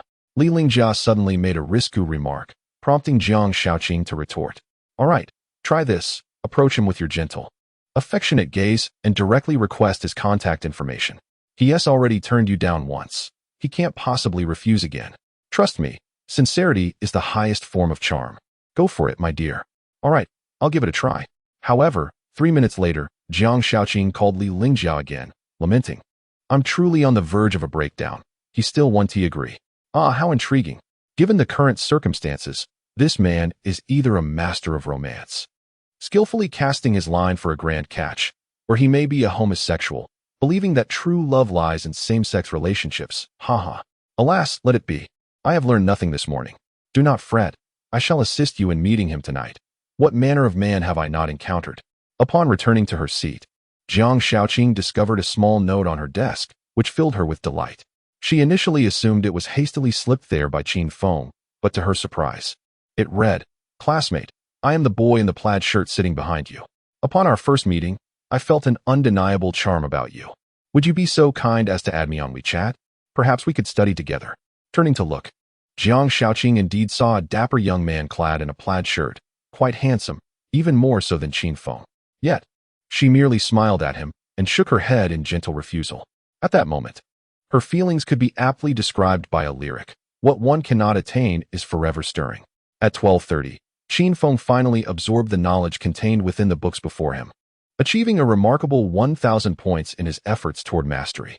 Although he was still far from breaking through to the orange-level talent, perseverance was his greatest virtue, for he understood that effort inevitably yields reward. However, just as he stood to return the books, an unforeseen incident occurred. Overwhelmed by mental exertion, Qin Feng began to feel lightheaded, the sensation intensifying until his vision darkened, reminiscent of a system crash in his brain. Jiang Shaoqing sensed something amiss and hurried to his side, inquiring with concern, Classmate, are you all right? As Qin Feng swayed, she instinctively reached out to support him. And in that moment, he fell against her, pinning her beneath him. Just before his consciousness faded away, he felt a refreshing, soft sensation on his lips, a most delightful experience. Qin Feng was quite taken aback by the sudden malfunction of his brain, feeling rather embarrassed. At that moment, as he collapsed onto Jiang Shaoqing, her body reacted as if it had been jolted by electricity, particularly during their lips' brief encounter. The collision of their lips and teeth caused her a slight pain, yet it was overshadowed by the rush of hormones that brought about a blend of tension and shyness. After a while, other classmates came to assist, and together they carried Qin Feng to the school hospital. This marked Qin Feng's second stay at the infirmary, though this time was different from the first. This time, Jiang Shaoqing was by his side. Doctor, is he all right? Should we transfer him to the emergency room? Is he thirsty? His lips appear somewhat pale. Jiang Shaoqing bombarded the female doctor with questions, evoking a sense of amusement. You must be his girlfriend, the doctor remarked with a smile. Last time, this young man nearly risked his life for you. Do not worry, he merely has low blood sugar. He will wake up shortly. Thank you, Doctor, Jiang Shaoqing responded, her interest in the unconscious Qin Feng deepening. No wonder he seldom added other girls on WeChat. Could it be that he already had a girlfriend? Or perhaps he had been hurt in love. In a fleeting moment, she felt an inexplicable sense of loss, the origin of which eluded her, leaving her feeling quite unhappy. After receiving 2 bags of glucose, Qin Feng finally opened his eyes. Rubbing his head, he muttered, I can't believe I zoned out. Clearly, one must be mindful of the limits of effort. Otherwise, the body cannot endure, and relentless striving becomes futile. Seeing Qin Feng awake, Jiang Shaoqing quickly sat by the bedside, her concern evident. You're awake. How do you feel? Is your head still spinning? Would you like some water? Qin Feng was momentarily stunned before he inquired. Did you bring me to the school hospital? It wasn't just me, there were others as well. You fainted due to low blood sugar. Make sure to carry some candy with you next time, Jiang Shaoqing replied, her appearance impeccable, her voice gentle. Thank you. How about this? As a token of gratitude, let me treat you to lunch. Is that convenient? Qin Feng proposed, motivated solely by her act of kindness in bringing him to the infirmary. Upon hearing this, Jiang Shaoqing's heart soared with joy, dispelling her earlier gloom. Although she understood that modesty was paramount for girls at that moment, she felt an uncontrollable urge to smile as she replied, Sure, I know a great barbecue place. The food is delicious. Let us go try it together. As Qin Feng got out of bed and slipped on his shoes, the friendly female doctor approached with a warm smile. Young man, you are indeed fortunate to have such a beautiful girlfriend. No wonder you were so distraught on the playground last time. Anyone else would have done anything to keep her. You two should cherish each other. Ani wishes you both well. Feeling awkward, Qin Feng quickly clarified. Doctor, there has been a misunderstanding. She is not my girlfriend. Really? The doctor was taken aback, recalling how attentive Jiang Shaoqing had been moments ago. At this moment, Jiang Shaoqing's face flushed with embarrassment as she explained, Annie, we are merely ordinary classmates. You have misunderstood. The female doctor, still beaming with a smile, replied, It's perfectly all right, dear. Today's classmates are tomorrow's companions. And the day after that, sweethearts. Ha. One must admit, this aunt possessed a remarkable sense of humor. Leaving both Qin Feng and Jiang Shaoqing momentarily speechless as they hurriedly exited the campus clinic. As they strolled side by side along the tree-lined path of the campus, Jiang Shaoqing gradually relaxed and naturally introduced herself. Allow me to formally introduce myself. I am Jiang Shaoqing, a business administration major, whom you have declined twice before. Qin Feng chuckled in response. I am Qin Feng, specializing in international trade, and there is a high likelihood I may reject you for a third time. Jiang Shaoqing found his audacity amusing and could not help but inquire, Why is that? I prefer not to chat on WeChat. I find it rather lackluster. Words exchanged on WeChat feel cold, and even voice messages seem rather feeble. Therefore, I would much rather meet in person, he stated. This sentiment bore a flirtatious undertone, subtle yet impactful, causing Jiang Shaoqing's heart to flutter as myriad thoughts danced in her mind. Was he hinting that he wished to meet her? Uncertain. She contemplated further. Did he desire to meet others as well?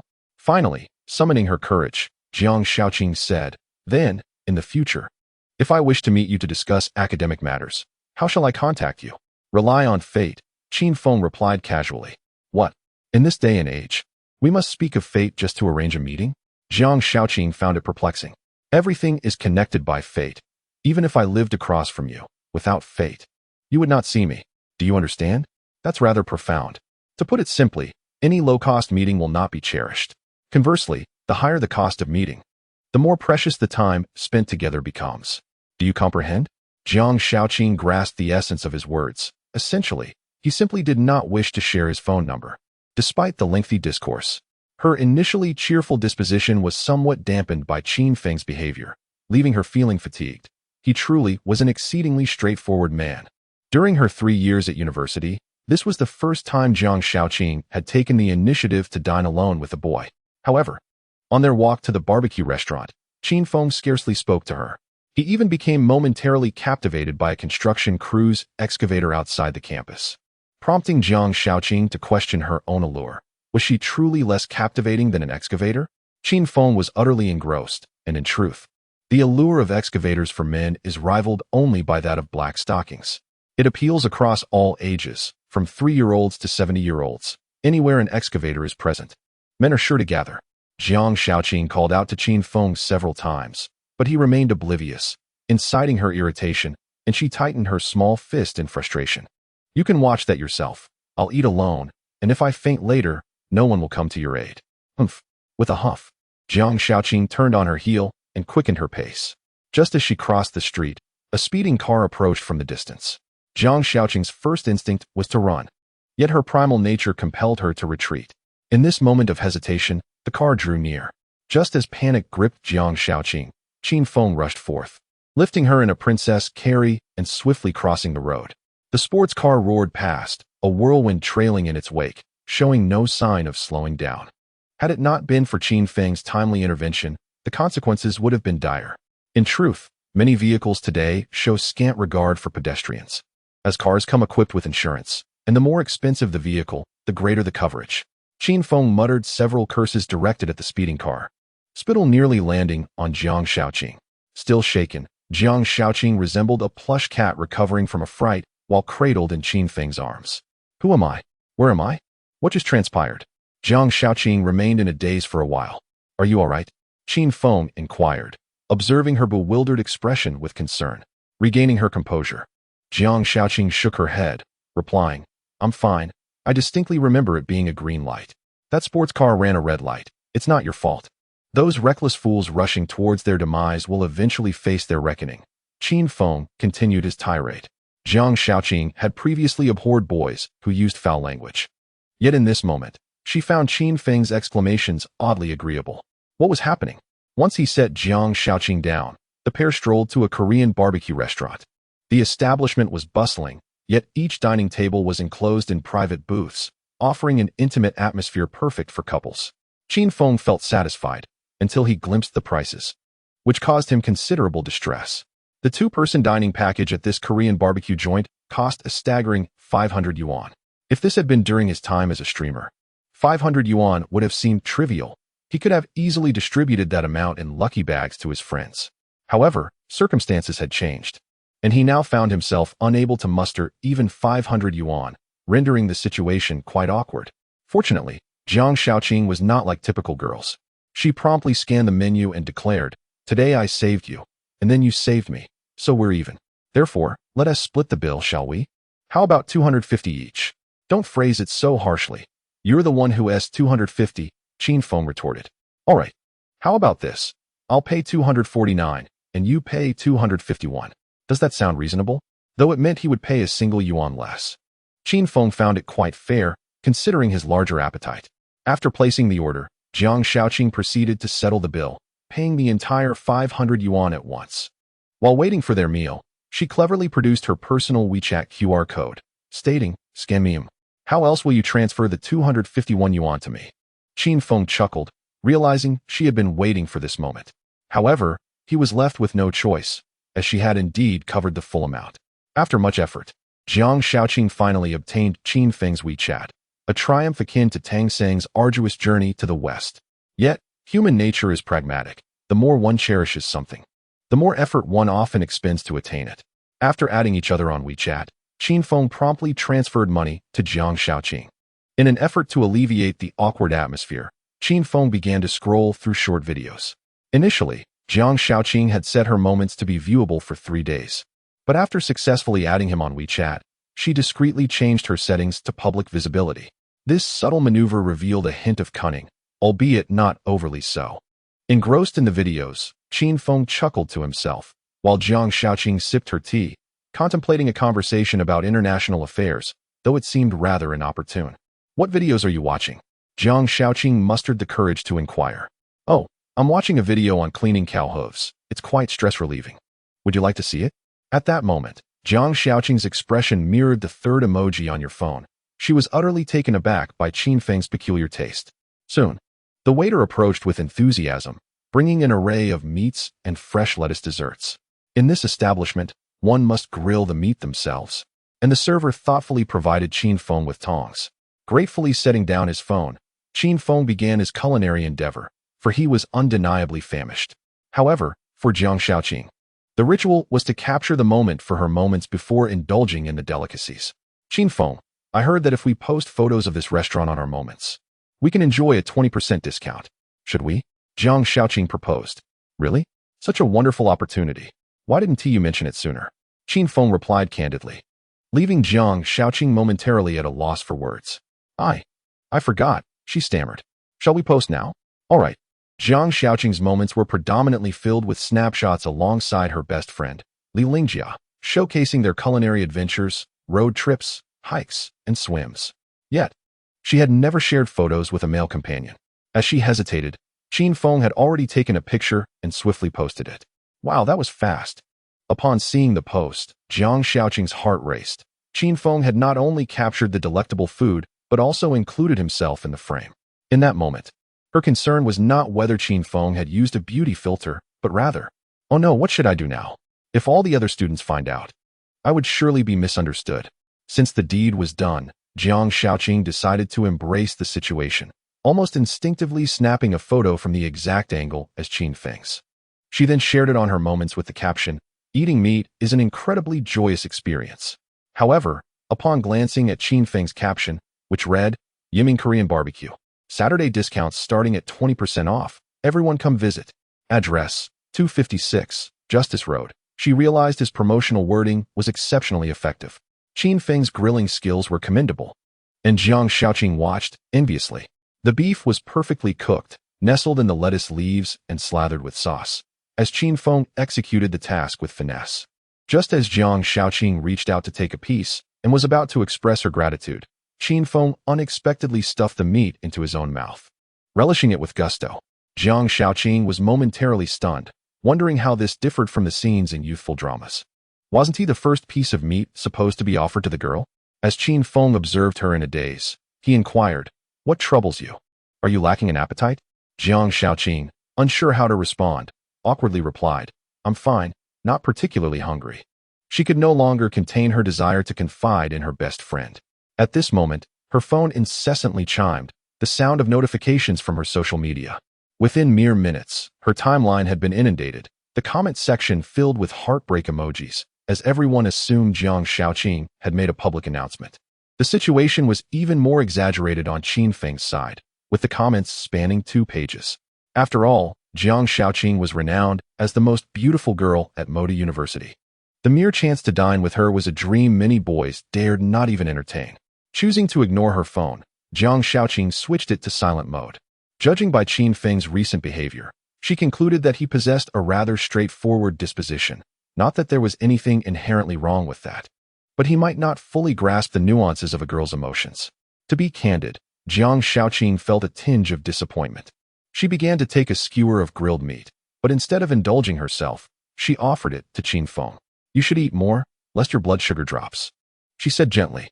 "Thank you." Qin Feng naturally accepted the grilled meat and proceeded to eat it, his manners not particularly refined. At that moment, Jiang Shaoqing received a call from her best friend. She gestured, "Excuse me, I need to step out for a moment." "All right, no problem."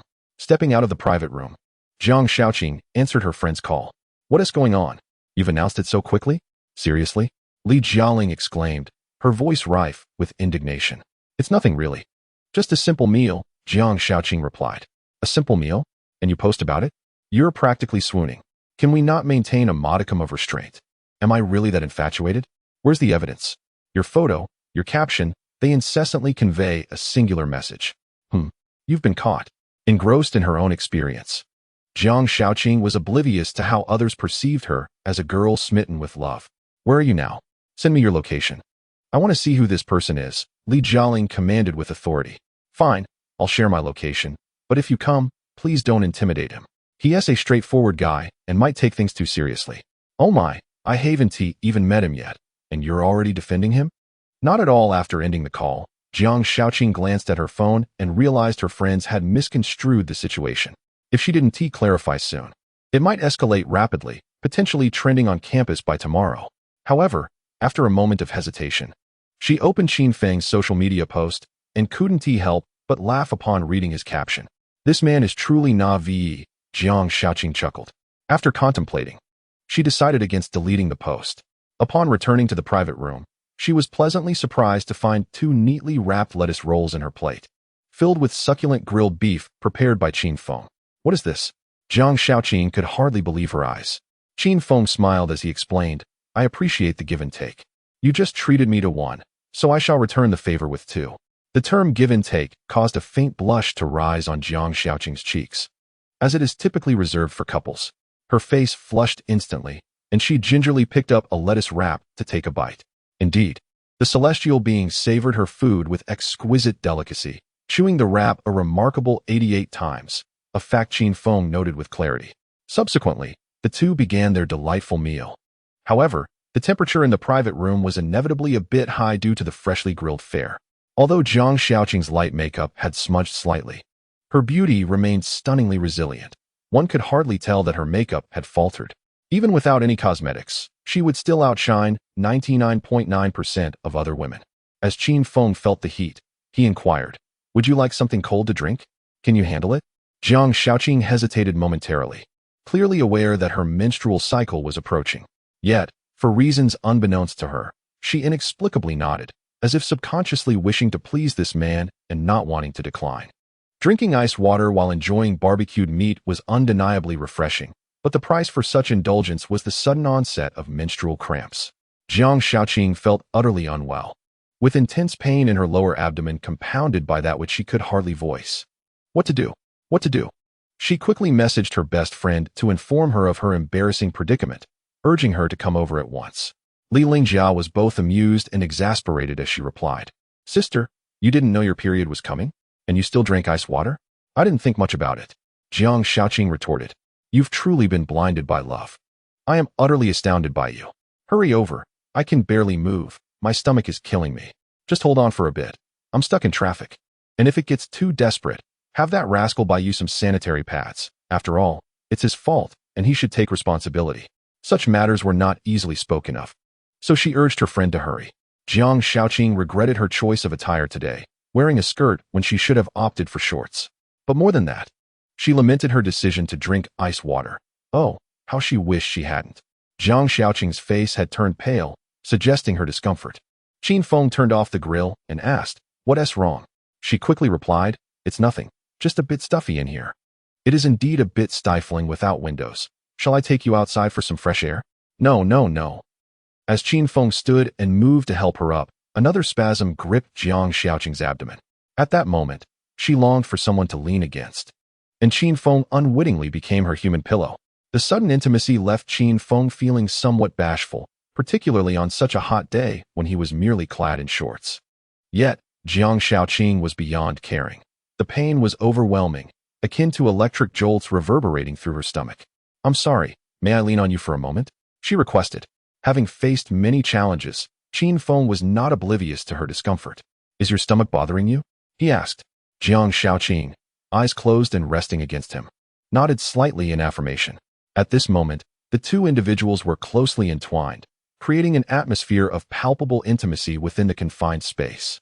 Qin Feng gently grasped Jiang Shaoqing's right hand, applying pressure to the Higu acupoint to alleviate her menstrual discomfort.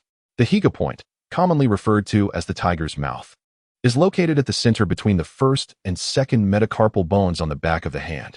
Traditional Chinese medicine holds that it possesses soothing, analgesic properties and can help dispel heat and relieve exterior conditions.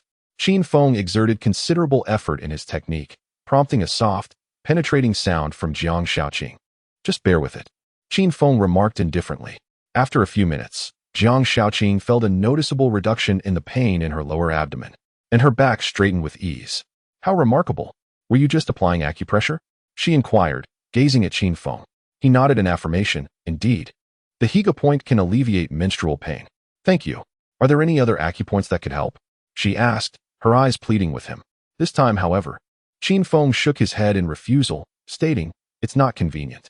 This unexpected denial piqued Jiang Shaoqing's curiosity, and she retorted, somewhat petulantly, "Why not? You just helped me." She resembled a mischievous child throwing a tantrum. Qin Feng calmly explained, "There is another acupoint called Guanyuan, located 3 inches below the navel. Do you know how long 3 inches is? It's the width of 4 fingers placed together, surpassing the second knuckle of the middle finger. Would you like me to help you locate it?" His teasing gaze caused Jiang Shaoqing's cheeks to flush crimson, and she hastily covered her abdomen, exclaiming, "Absolutely not. How annoying."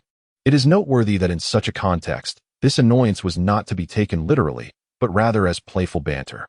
Just as the atmosphere of flirtation reached a crescendo, Qin Feng suddenly rose and distanced himself, leaving Jiang Shaoqing with a sudden void in her heart. "Where are you going?" she asked, watching him. "I'm going to buy you some medicine." "Medicine? No need. I'm fine. It will pass. Just sit down," she insisted. "There's a pharmacy nearby. I'll procure some pain relievers and hemostatic medication." "Two-pronged approach," Qin Feng replied with a smile. At that moment, Jiang Shaoqing felt a surge of embarrassment. Wishing for a hole to hide in, she was utterly bewildered by Qin Feng's actions. Pain relievers were one thing, but hemostatic medication seemed excessive.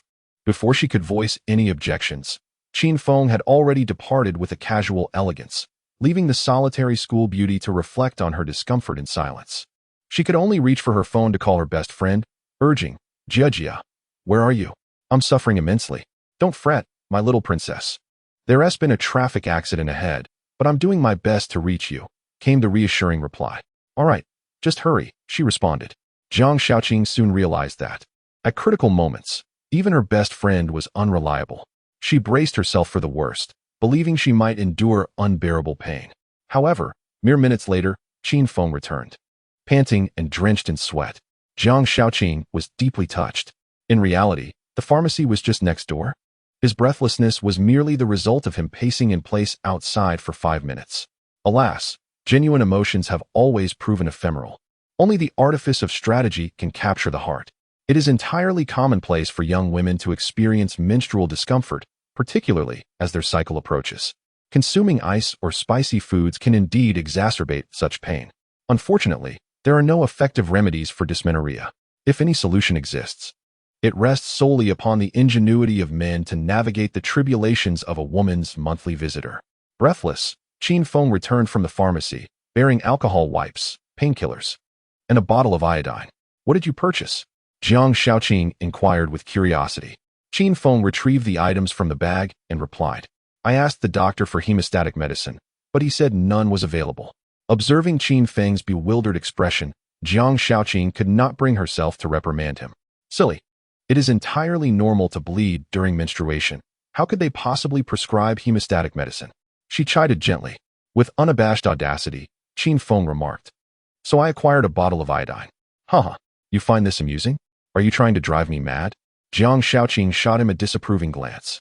Ah yes, and this as well. Qin Feng produced a large piece of ginger from his back pocket, prompting Jiang Shaoqing's astonishment. Where did that come from? She asked. I dug it up from the ground. What? You dug it from the ground? Haha, just teasing. While purchasing medicine, I happened upon an elderly lady returning from the market, and I bought a piece of ginger from her to brew you some sweet ginger tea. Thank you, Qin Feng, Jiang Shaoqing said, her eyes glistening with gratitude. As their gazes locked, Qin Feng sensed an ominous turn. In the dynamics of male-female relationships, evoking deep emotions is perilous. Once one is moved, the balance is irrevocably altered. As he pondered how to salvage his image, Jiang Shaoqing suddenly picked up a piece of grilled meat with her chopsticks and offered it to him. She gestured for him to open his mouth. This tactic felt oddly familiar to Qin Feng, leaving him momentarily disoriented. Was he the prey or the predator? Regardless, he resolved to embrace the challenge, for it is said that the most sophisticated hunters often appear as prey at the outset. Qin Feng leaned forward to savor the grilled meat offered by Jiang Shaoqing, inadvertently catching her chopsticks between his teeth. Jiang Shaoqing tugged once, then again, yet could not free them. She glared at him and exclaimed, Release your grip. Are you a little puppy? Relinquishing his hold, Qin Feng brazenly suggested, Does this count as an indirect kiss? His words instantly flushed Jiang Shaoqing's cheeks crimson. Her intention had merely been to reciprocate Qin Feng's kindness, without deeper contemplation. Now, reflecting on her prior actions seemed overly intimate. Don't misconstrue my intentions. That was not what I meant, Jiang Shaoqing stammered, feeling shy. I was merely jesting. May I audaciously inquire, does Jiang, the campus belle, still possess her first kiss? A hint of confusion flickered across Jiang Shaoqing's face as she declared, Of course I do. I've never been in a relationship. How could it be lost? Ah, then that was rather presumptuous of me. My apologies. I shall go prepare the ginger tea. As Qin Feng busied himself with the tea, a vivid memory flashed through Jiang Shaoqing's mind. The moment in the library when Qin Feng, in an unconscious state, had kissed her. Thus, it dawned on her that her first kiss was indeed no longer intact. A sense of inexplicable grievance washed over her, yet following the initial sting, a subtle sweetness lingered. What was this sensation? After all, she had only just begun to interact with Qin Feng. Qin Feng prepared a pot of ginger tea with brown sugar for her. 1 cup for you, 1 cup for me, 1 cup for you, 1 cup for me. The two of them quickly consumed it all. Jiang Shaoqing, feeling a bit petulant, remarked, Why are you competing with me for this? You're not even on your period. Don't you know that when 2 little piglets have food, they should share? If you were to drink it alone, you'd barely finish 1 cup. After contemplating for a moment, Jiang Shaoqing replied, Well, that's true, but you're the real little pig here.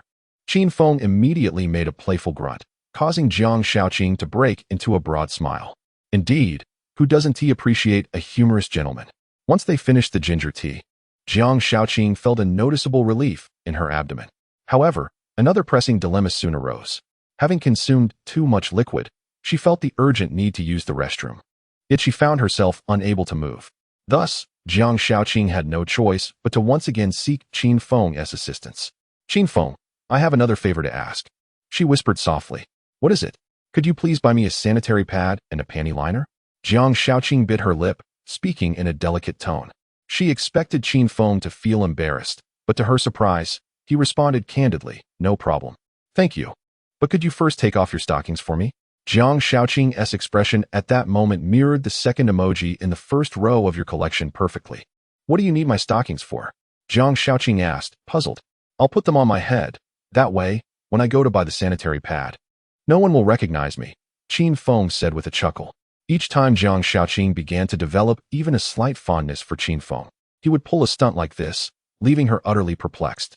"But my stockings have already been worn. Don't you think that's embarrassing?" Jiang Shaoqing asked, her spirit waning. "I prefer them in their original state." "You're so weird. I'm not talking to you anymore." Jiang Shaoqing realized Qin Feng was merely teasing her. Qin Feng stood up, wiping his hands, and said, "Well, I won't concern myself with you then. I'm off now, goodbye." Wait. I can give them to you, can I? Just turn around first."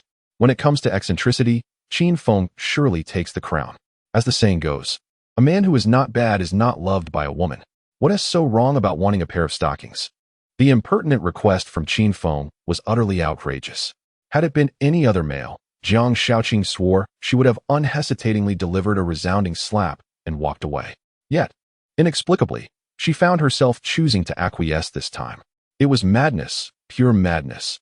Her mind was in utter disarray. Qin Feng, however, remained calm and collected, inquiring, "Are you done yet?" Her sense of modesty prevented Jiang Shaoqing from complying. She was wearing sheer stockings today, and the delicacy of such intimate items made her reluctant to entrust them to a man. "Qin Feng, are you jesting?" she exclaimed in exasperation. Turning around, Qin Feng flashed a satisfied smile and said, "You've seen through me. This is quite dull. But you must understand, as a grown man, buying feminine hygiene products would undoubtedly be a source of ridicule. Why not just use a black plastic bag to cover it?" She retorted. "Brilliant. Why didn't I think of that?" "You fool," he replied. After leaving the barbecue restaurant, Qin Feng ventured to a nearby supermarket to procure the requested items. However, the variety of products was overwhelming: daytime, nighttime, with wings, without wings. Thankfully, a sales assistant was available. Upon seeing Qin Feng, she immediately deduced he was purchasing for a girlfriend. "Young man, helping your girlfriend choose sanitary pads?" she asked with a smile. Embarrassed, he nodded and said, "A special situation has arisen. Do you have any emergency options?" "I understand. Here, take this one. It's thin, breathable, highly absorbent, and leak-proof, albeit a bit pricey." "That's perfectly fine. It's not my money anyway. I'll take the most expensive one." "Do you also sell women's underwear?" "Yes, it's just ahead. Thank you." After completing his purchases, he returned to the barbecue restaurant within a mere 10 minutes.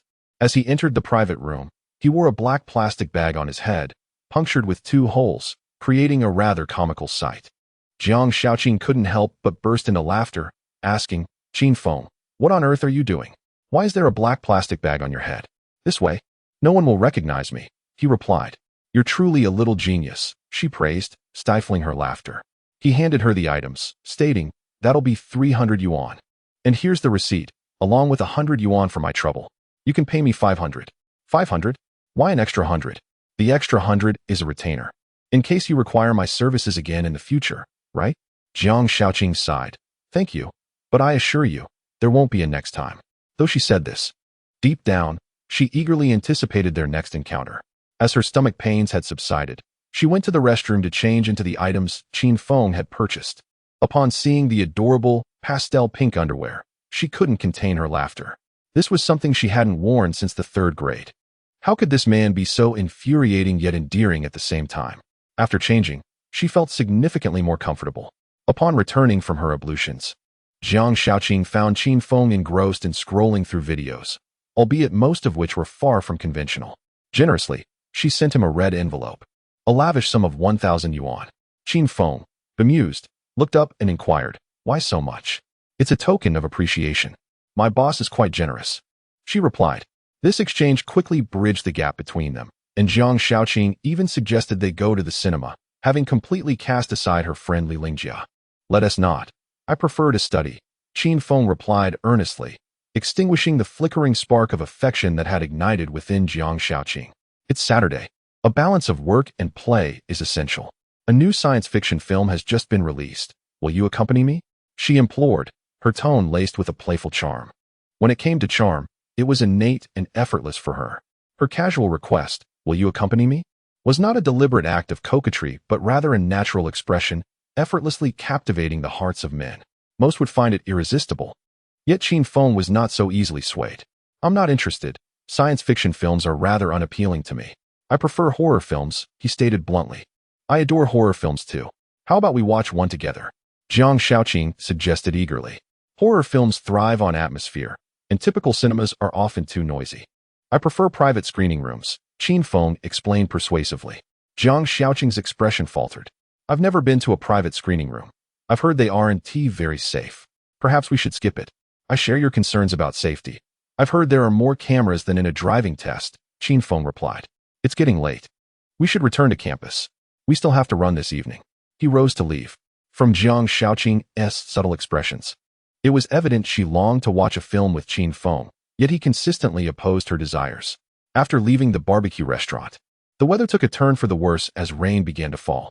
This delighted Jiang Shaoqing, for it presented an opportunity to escape the downpour in a cinema. Should we go? She began, looking towards Qin Feng. Let us not, he decisively interrupted. Very well.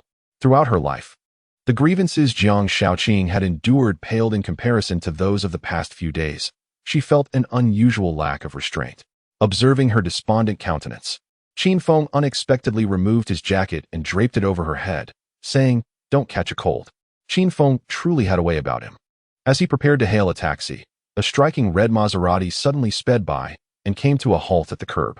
A stunning woman emerged, clad in a figure-hugging dress, possessing an immaculate physique and an exquisite waist-to-hip ratio, complemented by a captivating makeup look. She resembled a leading lady from a Korean romantic drama, evoking a sense of intrigue at first glance. Yet for Qin Feng, such encounters were nothing new. He had weathered countless storms and knew well the meaning of a warm face pressed against a cold backside, an experience he had often navigated. Jia, you've arrived. Jiang Shaoqing suddenly remembered her best friend. Li Lingjia, exuding an air of authority, nodded assertively before directing her gaze towards Qin Feng, then remarked, So you were the one who made my darling drink ice water? With hostility, Li Lingjia approached, and Qin Feng sensed her unfriendly intentions. Jiang Shaoqing hurriedly interjected, Jia, don't blame him. It's not his fault. Don't stop me. I'm going to teach him a lesson. He clearly has no regard for how to treat a girl, Li Lingjia exclaimed, filled with righteous indignation. If it were any ordinary boy, he would surely be groveling for forgiveness. In this day and age, even a mere sigh from a beautiful woman is considered enchanting, yet Qin Feng remained unyielding. He was determined to retaliate, and with words that would cut the deepest. Thus, Qin Feng stepped forward, gradually closing the distance between them. Their eyes locked, and the space between them diminished. Half a meter, 30 centimeters, 20 centimeters, 10 centimeters. As the distance narrowed, Li Lingjia remained completely unfazed, not even fluttering an eyelash. After all, what kind of trivial intimidation could unsettle her? However, in the next moment, Qin Feng slowly uttered, Beautiful lady, you have a powder smudge. This statement struck Li Lingjia hard. And in that instant, her mind conjured up 100 ways to subdue Qin Feng, from rear-naked chokes to guillotines and crosslocks. The phrase beautiful lady, you have a powder smudge was devastatingly effective, inciting a physical skirmish between them. Hey, are you trying to choke me? Is that what you want? Qin Feng warned. He nearly found himself thrown to the ground as Li Lingjia seized his collar. Li Lingjia, known as the Kung Fu campus flower, had a temperament akin to a firecracker, easily ignited. Despite her slight frame, weighing less than 100 pounds, her explosive power was formidable. Had it not been for Qin Feng's recent enhancement of his athletic prowess, surpassing that of an average person, he might have been taken down on the spot. Jiang Shaoqing, witnessing her best friend grappling with the boy she admired, grew increasingly anxious. Stop it. Please don't fight anymore, she pleaded. She attempted to pull either of them apart, but found herself utterly powerless as the rain began to pour down more heavily. The rain soaked through Li Lingjia's white shirt, revealing her pink bra. Her physique could only be described as extraordinary. Seeing Qin Feng's roving eyes, Li Lingjia's anger flared. "I'm going to gouge your eyes out," she declared, employing her signature grappling technique, ready to subdue Qin Feng. Yet, Qin Feng was not one to be easily captured. With a swift maneuver, he positioned himself behind Li Lingjia. To clarify, taking the back is a term from combat sports, originating from Brazilian Jiu-Jitsu, referring to exploiting an opponent's vulnerabilities in their rear defense. Qin Feng adeptly maneuvered to her back, clasping his hands together, seamlessly transitioning into a rear-naked choke hold. Li Lingjia's neck was undeniably alluring, yet that allure made it all too easy for Qin Feng to seize the opportunity. With his head pressed closely against the side of Li Lingjia's face, not for any inappropriate reason, but purely for the requirements of the choke, Li Lingjia began to panic, realizing, "Damn it, I underestimated him. This guy knows jujitsu. Surrender, and I shall spare your life." "You have 3 seconds to contemplate," Qin Feng uttered coldly. "You have guts. Do not regret it." Regret? Qin Feng never dithered. When he promised 3 seconds, he adhered to it. In that fleeting interval, he tightened his grip, and Li Lingjia succumbed to unconsciousness due to cerebral hypoxia. Zhang Shaoqing was left in shock, fearing her friend had perished.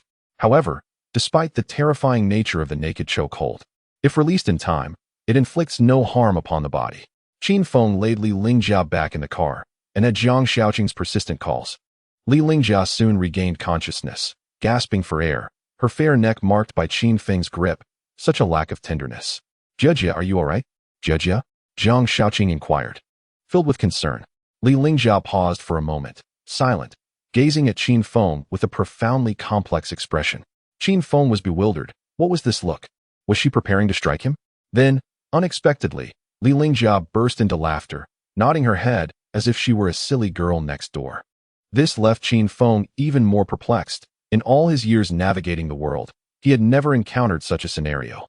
Li Lingjia gave him a thumbs up, declaring, "You have guts, just wait." Qin Feng exhaled deeply. This tone resonated with him. "I am Qin Feng, a student of international trade, class of 19. I welcome you to our rematch. Let us depart, Qing." With a commanding presence, Li Lingjia ushered Zhang Shaoqing into the car. As she prepared to leave, drenched in rain, she faced Qin Feng and asserted, "I will make you pay for this." "I am quite afraid," Qin Feng replied with a smile. Then, the Maserati sped away, leaving Qin Feng unfazed. Unburdened by love, Qin Feng felt invincible. Why should he allow someone to seize his collar simply because they were attractive? He refused to indulge such behavior.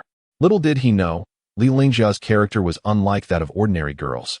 She sought men who could conquer her, indifferent to their stature or physique. Her mantra was clear: "My man must either have tasted my liquor or bested me in battle, otherwise, what merit is there in being my man?" Afterward, Qin Feng hailed a cab back to campus and, upon returning to his dormitory, took a refreshing shower. Initially, the day had promised nothing more than a simple lunch. However, he soon found himself the target of disdain throughout the school, even his roommates gazing at him with altered expressions. In a dormitory where everyone was single, they shared bonds of camaraderie and mutual blessings.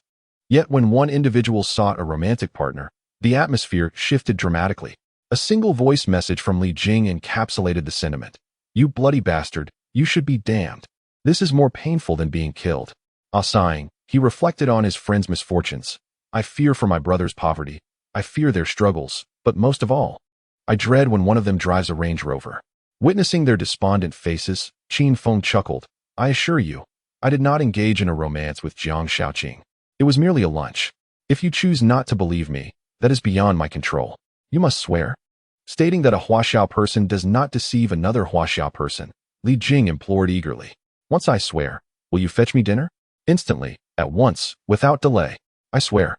I have no romantic involvement with Zhang Shaoqing. A Huaxiao person does not deceive another Huaxiao person. Surely this suffices?"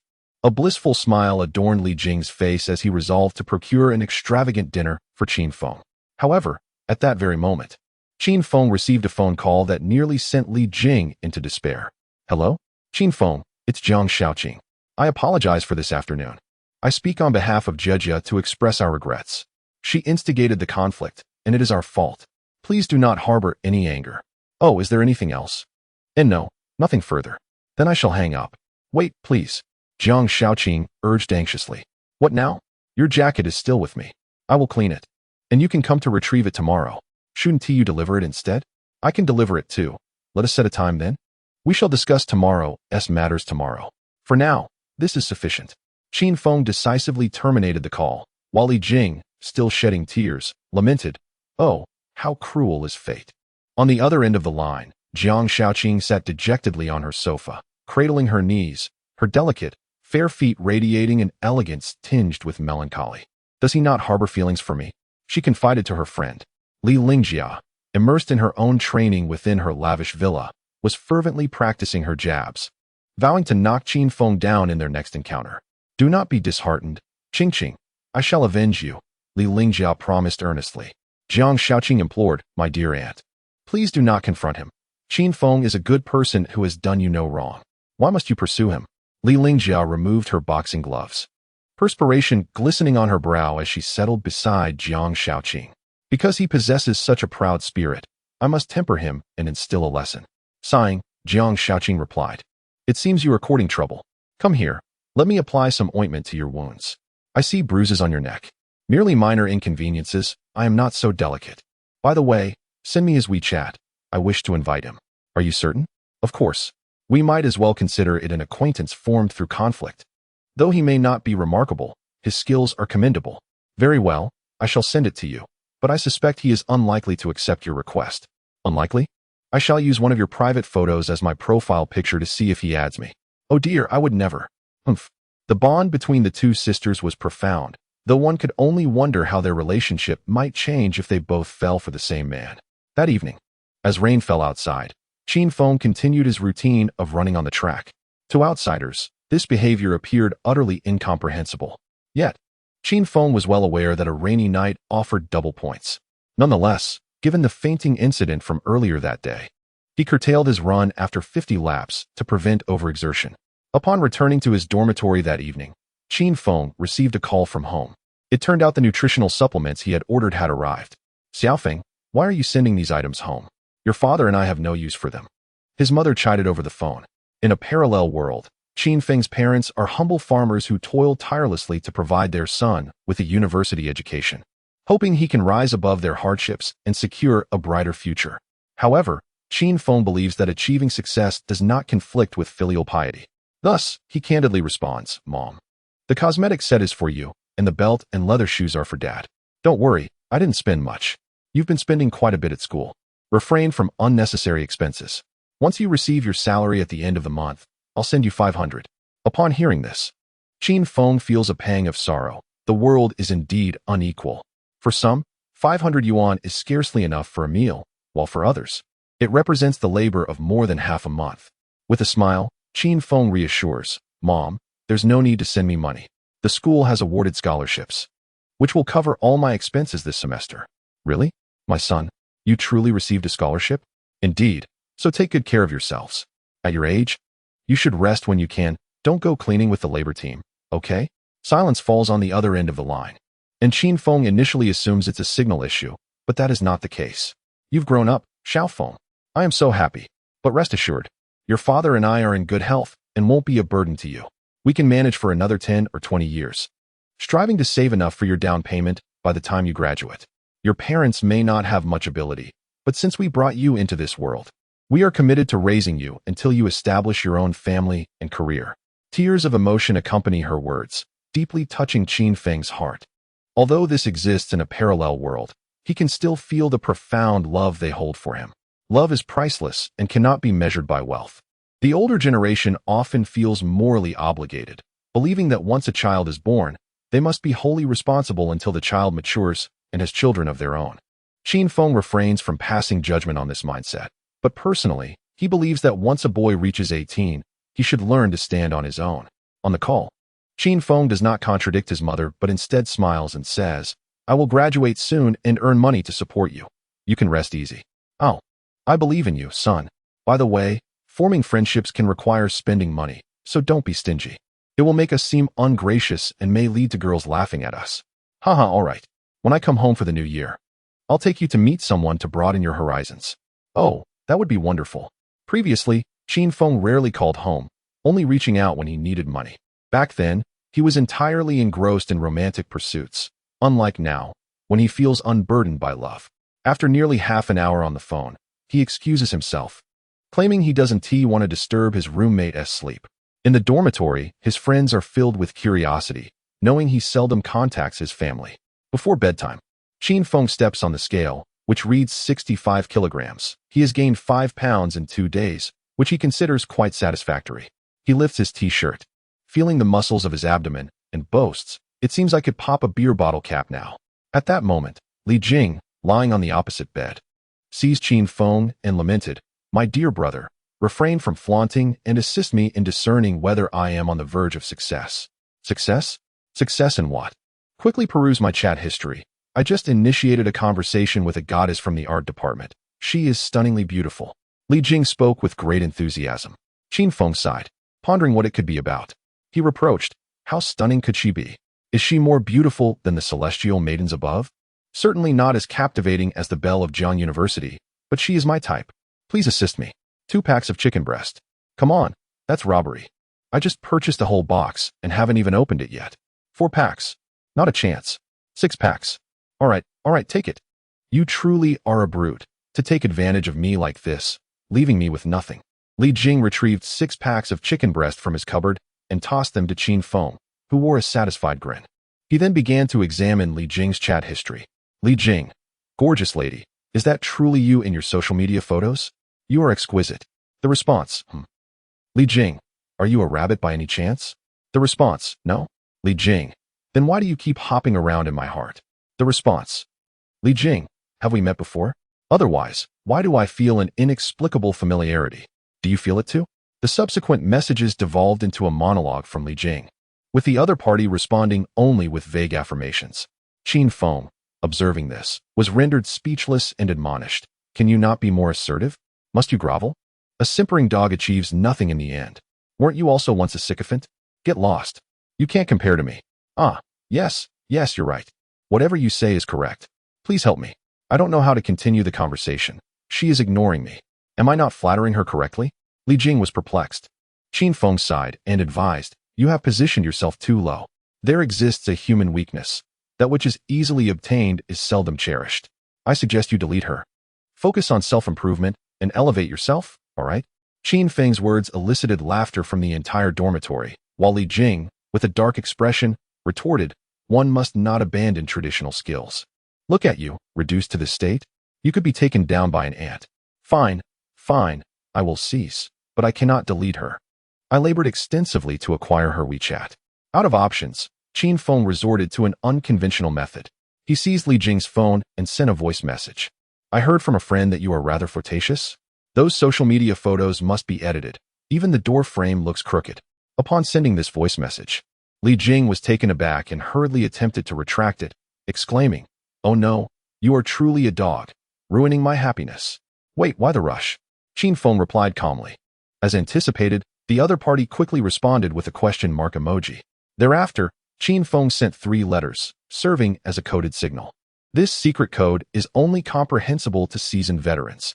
Individuals like Li Jing, who merely engage in theoretical discussions, will never grasp its meaning. The other party decisively removed Li Jing from their friend list, leaving him feeling utterly despondent. Qin Feng patted him on the shoulder and remarked, "When will a man stop being a sycophant? Only then can you truly become a man." Li Jing shot a furious glare at Qin Feng, his irritation palpable. However, to Li Jing's astonishment, mere minutes later, the other party re-added him as a friend. Overjoyed, he leaped around in excitement. "What should I do? What should I do? She has asked me out. At such a late hour. Is there anything I should be cautious of?" Li Jing exclaimed, bouncing with anticipation. The dorm leader, Guo, chuckled and advised, "Stay safe. Don't blush as soon as you meet her. Keep your composure. You cannot lose face like this, haha." Laughter erupted among the group, while Li Jing stood tall, declaring, "After waiting so long, today has finally arrived. I want to say much more, brothers. I am finally shedding the title of being a singleton. Feng Gu, when I return, I shall bow to you in gratitude.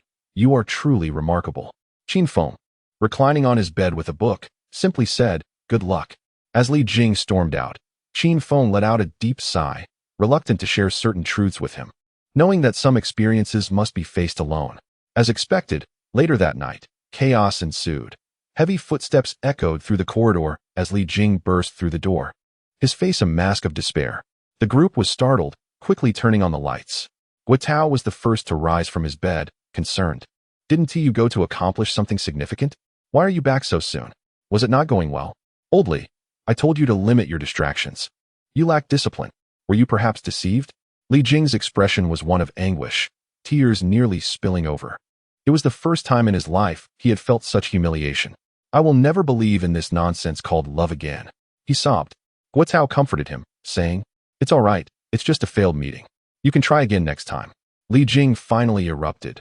Damn it, this dazzling world is an illusion. The internet is full of lies. Who would have thought he was a man? Finally, Qin Feng, having endured enough, could no longer hold back. The following week, Qin Feng spent his days in the library and his evenings running to earn points, all while Su Qingyu sought him out multiple times to talk. But he was disinterested in engaging with her. After a week of hard work, he was thrilled to receive news of the One Station to the End challenge, where the champion would receive a cash prize of 100,000 yuan. Individuals like Li Lingjia, who possessed both wealth and beauty, were rare. Therefore, the prospect of 100,000 yuan was immensely appealing to most students. Qin Feng, brimming with confidence, vowed to secure the grand prize. Today marked the preliminary rounds, with the program organizing 3 challenges to select 10 finalists. Among the challengers was Jiang Shaoqing, who had a keen interest in intellectual activities, and her desire to participate was further fueled by Qin Feng's involvement. She also invited her close friend, Li Lingjia, to join her. Li Lingjia found answering questions to be the most bothersome task. Her presence at the event was merely a formality, a chance to observe whether Qin Feng's friend truly possessed the brilliance that had been described. With the 2 prominent beauties of the Magic City University set to compete, the atmosphere in the comprehensive activity building was particularly lively.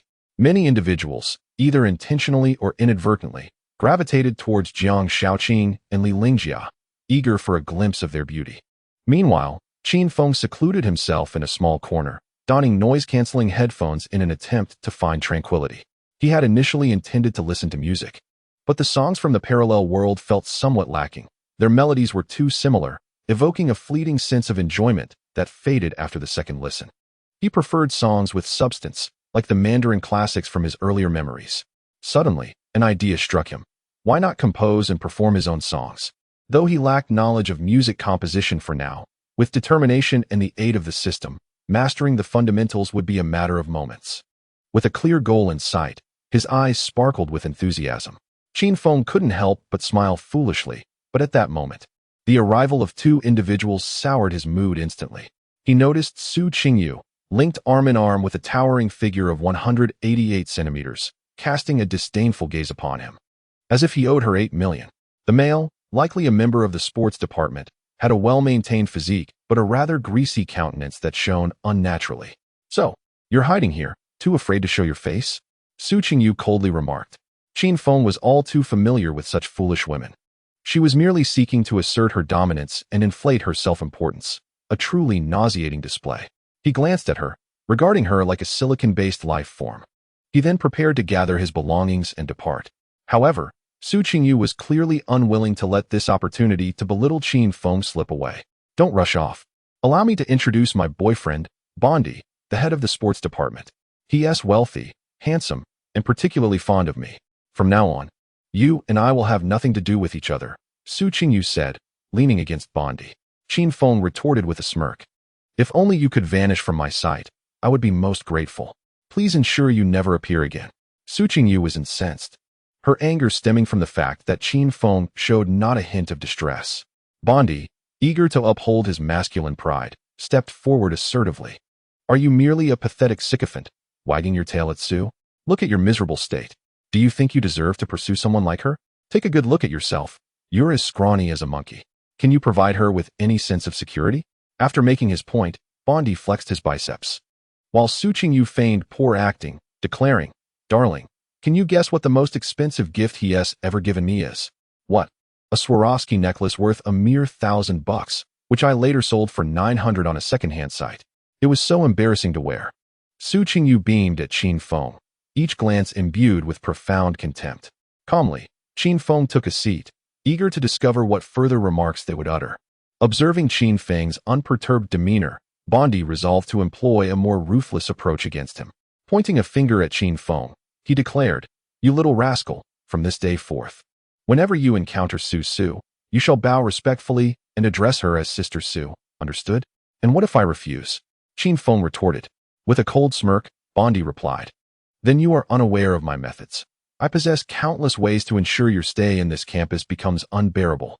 Qin Feng chuckled, preparing to confront him with some forceful retorts to demonstrate the might of the underdog. Just then, the unexpected arrival of Jiang Shaoqing inspired Qin Feng to contemplate a more effective strategy against Bondi. "Qin Feng, so this is where you are. Why didn't you answer my call?" Jiang Shaoqing appeared, adorned in a black strapless gown that accentuated her impressive figure and innate grace, rendering her both regal and enchanting.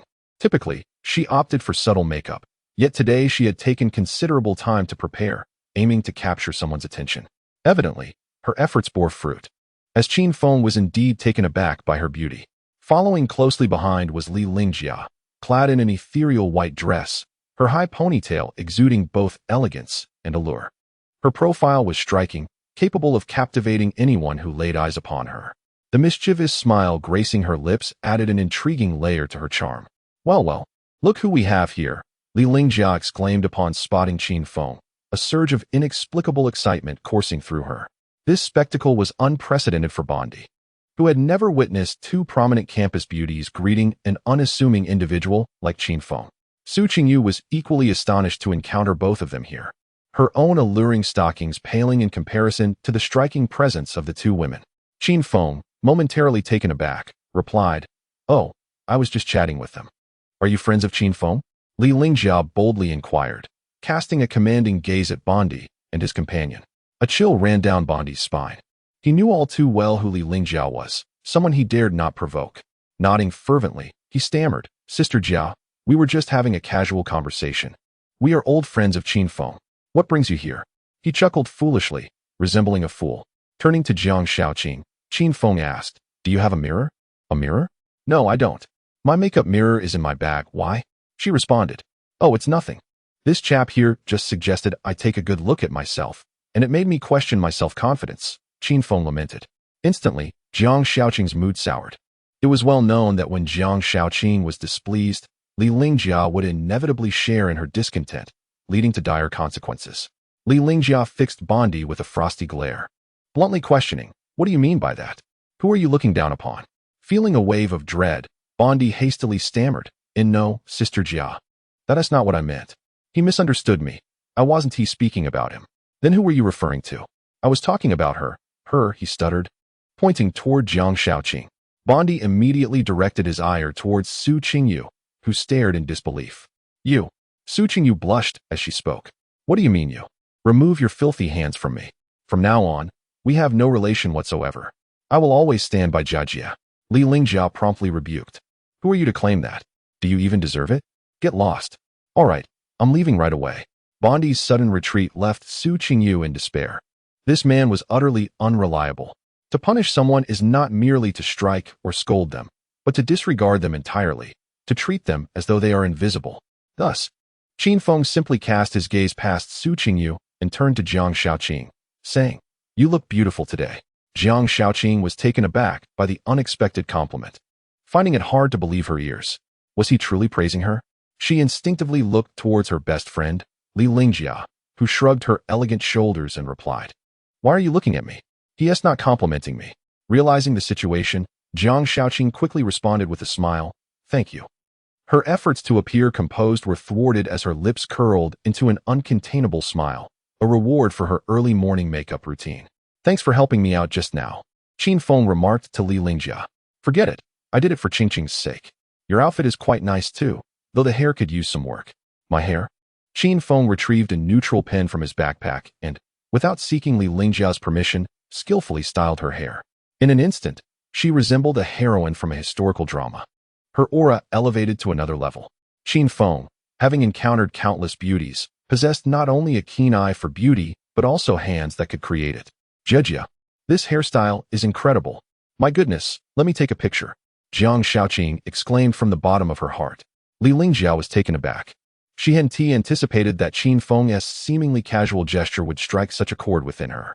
With a neutral pen, Qin Feng had successfully captured Li Lingjiao's admiration. And she teased, "You have some talent after all. Shall we explore further? How deeply do you wish to delve?" Qin Feng mused, measuring the air with his hands before concluding that one attempt would certainly not suffice. Jiang Shaoqing, feeling a mix of understanding and embarrassment, chimed in, "Oh dear. You two are so suggestive. I'm not playing with you anymore, humph." The three were so engrossed in their jovial exchange that they truly regarded Su Qingyu as invisible, leaving her feeling suffocated by the pain of isolation. Suddenly, Su Qingyu crouched down, clutching her head and screaming. Jiang Shaoqing and Li Lingjiao were startled, while Qin Feng merely chuckled and remarked, "Let us go." Such a person isn't worthy of sympathy. Jiang Shaoqing was curious about the nature of Qin Feng's relationship with Su Qingyu, but given the current circumstances, she refrained from inquiring further. At 10 o'clock in the morning, the preliminary round officially commenced, with over 100 high-achieving students standing in unison at the answering platform. Each participant was provided with an electronic test paper containing a total of 100 questions. Although labeled as general knowledge questions, the content was peculiar and diverse, covering various fields such as history, science, and humanities. Jiang Shaoqing, having perused a multitude of books, possesses a remarkable confidence in herself. As for Qin Feng, after enduring a week of rigorous training, he has become well-versed in an extensive array of literature, reaching an astonishing level of comprehension. Thus, this examination is but a trifling challenge for him. He submitted his answer sheet in a mere 3 minutes, and the electronic device promptly displayed his score on the grand screen. A perfect 100. The audience, gazing in disbelief at the flawless score, erupted in astonishment. A conspiracy. They mused, surely this must be a conspiracy. Who could possibly complete 100 questions in 3 minutes? Even skimming through the questions would take longer, wouldn't it? The atmosphere below grew tumultuous, prompting the production team to swiftly check the equipment for malfunctions, only to find it functioning perfectly after 3 thorough inspections. Meanwhile, Qin Feng, seated in the relaxation area, remained utterly indifferent to the opinions of others, choosing not to elaborate, for the strong inherently walk a solitary path. The commotion below began to affect those answering questions on stage. Jiang Shaoqing had not anticipated that Qin Feng would finish so swiftly. While the questions were not excessively challenging, they still required contemplation. How astute he truly is, was Jiang Shaoqing's immediate thought. Li Lingjiao, having submitted her answers early, approached Qin Feng and, leaning in, coldly remarked, "Did you cheat?" Qin Feng, with his eyes closed in meditation, offered no response. Soon, all participants concluded their answers, and both Qin Feng and Jiang Shaoqing advanced to the second round with ease. However, Qin Feng's extraordinary performance persisted. Even when faced with a new and more challenging set of questions, he answered with effortless grace. Whether grappling with profound philosophical inquiries or tackling physics problems of the highest difficulty, Qin Feng consistently selected the correct responses. This left the other contestants at a loss. Not only did the audience raise concerns of foul play, but even the competitors began to question the integrity of the organizers regarding potential leaks of the questions. Yet, Jiang Shaoqing clung to her original belief. He is truly brilliant. In the many episodes of this program, the organizers had never encountered such a prodigious contestant, answering every question accurately and swiftly. Even they began to ponder whether there was an issue at play. In the second round, with a passing mark of 60, only 25 participants succeeded, and Jiang Shaoqing barely scraped by. Amidst the murmurs of discontent, the organizers commenced the third round, presenting questions that were even more obscure. In the contestants' words, these questions seemed insurmountable. For instance, the Eskimos inhabit the frigid Arctic regions, and according to their tradition, the elderly are taken to floating icebergs to drift away with the sea, ultimately succumbing to freezing or starvation. The question is, what are Eskimos also known as? A. Inuit. B. Spartans. C. Chumir. D. Austro. Such questions seemed utterly impossible, compelling most to resort to guesswork. This time, as the difficulty escalated, Qin Feng's pace began to slow, leading the organizers to breathe a sigh of relief, believing they had finally stumped him. However, before they could revel in their momentary triumph, Qin Feng submitted his paper once more, and the screen once again illuminated with a perfect score. This time, the notion of foul play was undeniable. The venue erupted into chaos, and the organizers fervently insisted that no unfair practices were at play. Regrettably, these university students are far from naive. How could anyone possess such an extensive reservoir of knowledge? Is this truly the capacity of the human mind? Li Lingjia, gazing at the scores displayed on the large screen, remarked with a smile, "Now this is intriguing. Does he not realize the importance of feigning modesty?" After a moment of contemplation, Li Lingjia pondered aloud. Could it be possible? He may genuinely be a prodigy. This time, even the exceptionally gifted Jiang Shaoqing found herself at a loss. There was simply no way to discern the truth. Due to the headphones worn by the contestants in the third round, Jiang Shaoqing was unaware of Qin Feng's perfect score while answering questions. It was only after her turn that Li Lingjia informed her of this revelation. "My goodness, is this for real? He must be extraordinarily intelligent," Jiang Shaoqing exclaimed in disbelief. At that very moment, her stance remained unwavering. She steadfastly believed in Qin Feng's brilliance, dismissing any notion of cheating. Li Lingjia chuckled. "Are you truly that oblivious? It is evident that something is amiss here. How could anyone answer so many obscure questions correctly in such a random manner?" Jiang Shaoqing shook her head resolutely. "I trust him, for I have witnessed his dedication in the library." Just then, Qin Feng emerged from the restroom, only to be intercepted by the organizers. With a furrowed brow, one of them said, "Student, we need you to come with us." Qin Feng, bewildered, responded, "What have I done?" Due to his astonishing performance, Qin Feng inevitably aroused suspicion from the organizers. After 3 preliminary rounds, he had achieved a perfect score each time. The probability of attaining such a feat solely by luck is even lower than winning a 5 million lottery. Thus, the organizers decided to administer a paper-based test to reassess Qin Feng. However, he vehemently protested, claiming it was unjust. "Why should I be subjected to a retest simply because you suspect me of cheating? Does that seem reasonable to you?" Qin Feng challenged. The organizers appeared troubled and awkwardly replied, "Dear student, your performance is indeed extraordinary, leading us to have doubts. We hope you understand." Qin Feng smiled. "I understand your concerns, but I have a condition. You offer prizes for each round, do you not? 300 for the first round, 3,000 for the second, and 10,000 for the third. Having passed the third round, if you wish to add another round for me, that is acceptable, but I require additional compensation. Do we have an agreement?" After some consideration, the official responded, "No problem, we will issue the prize for the third round.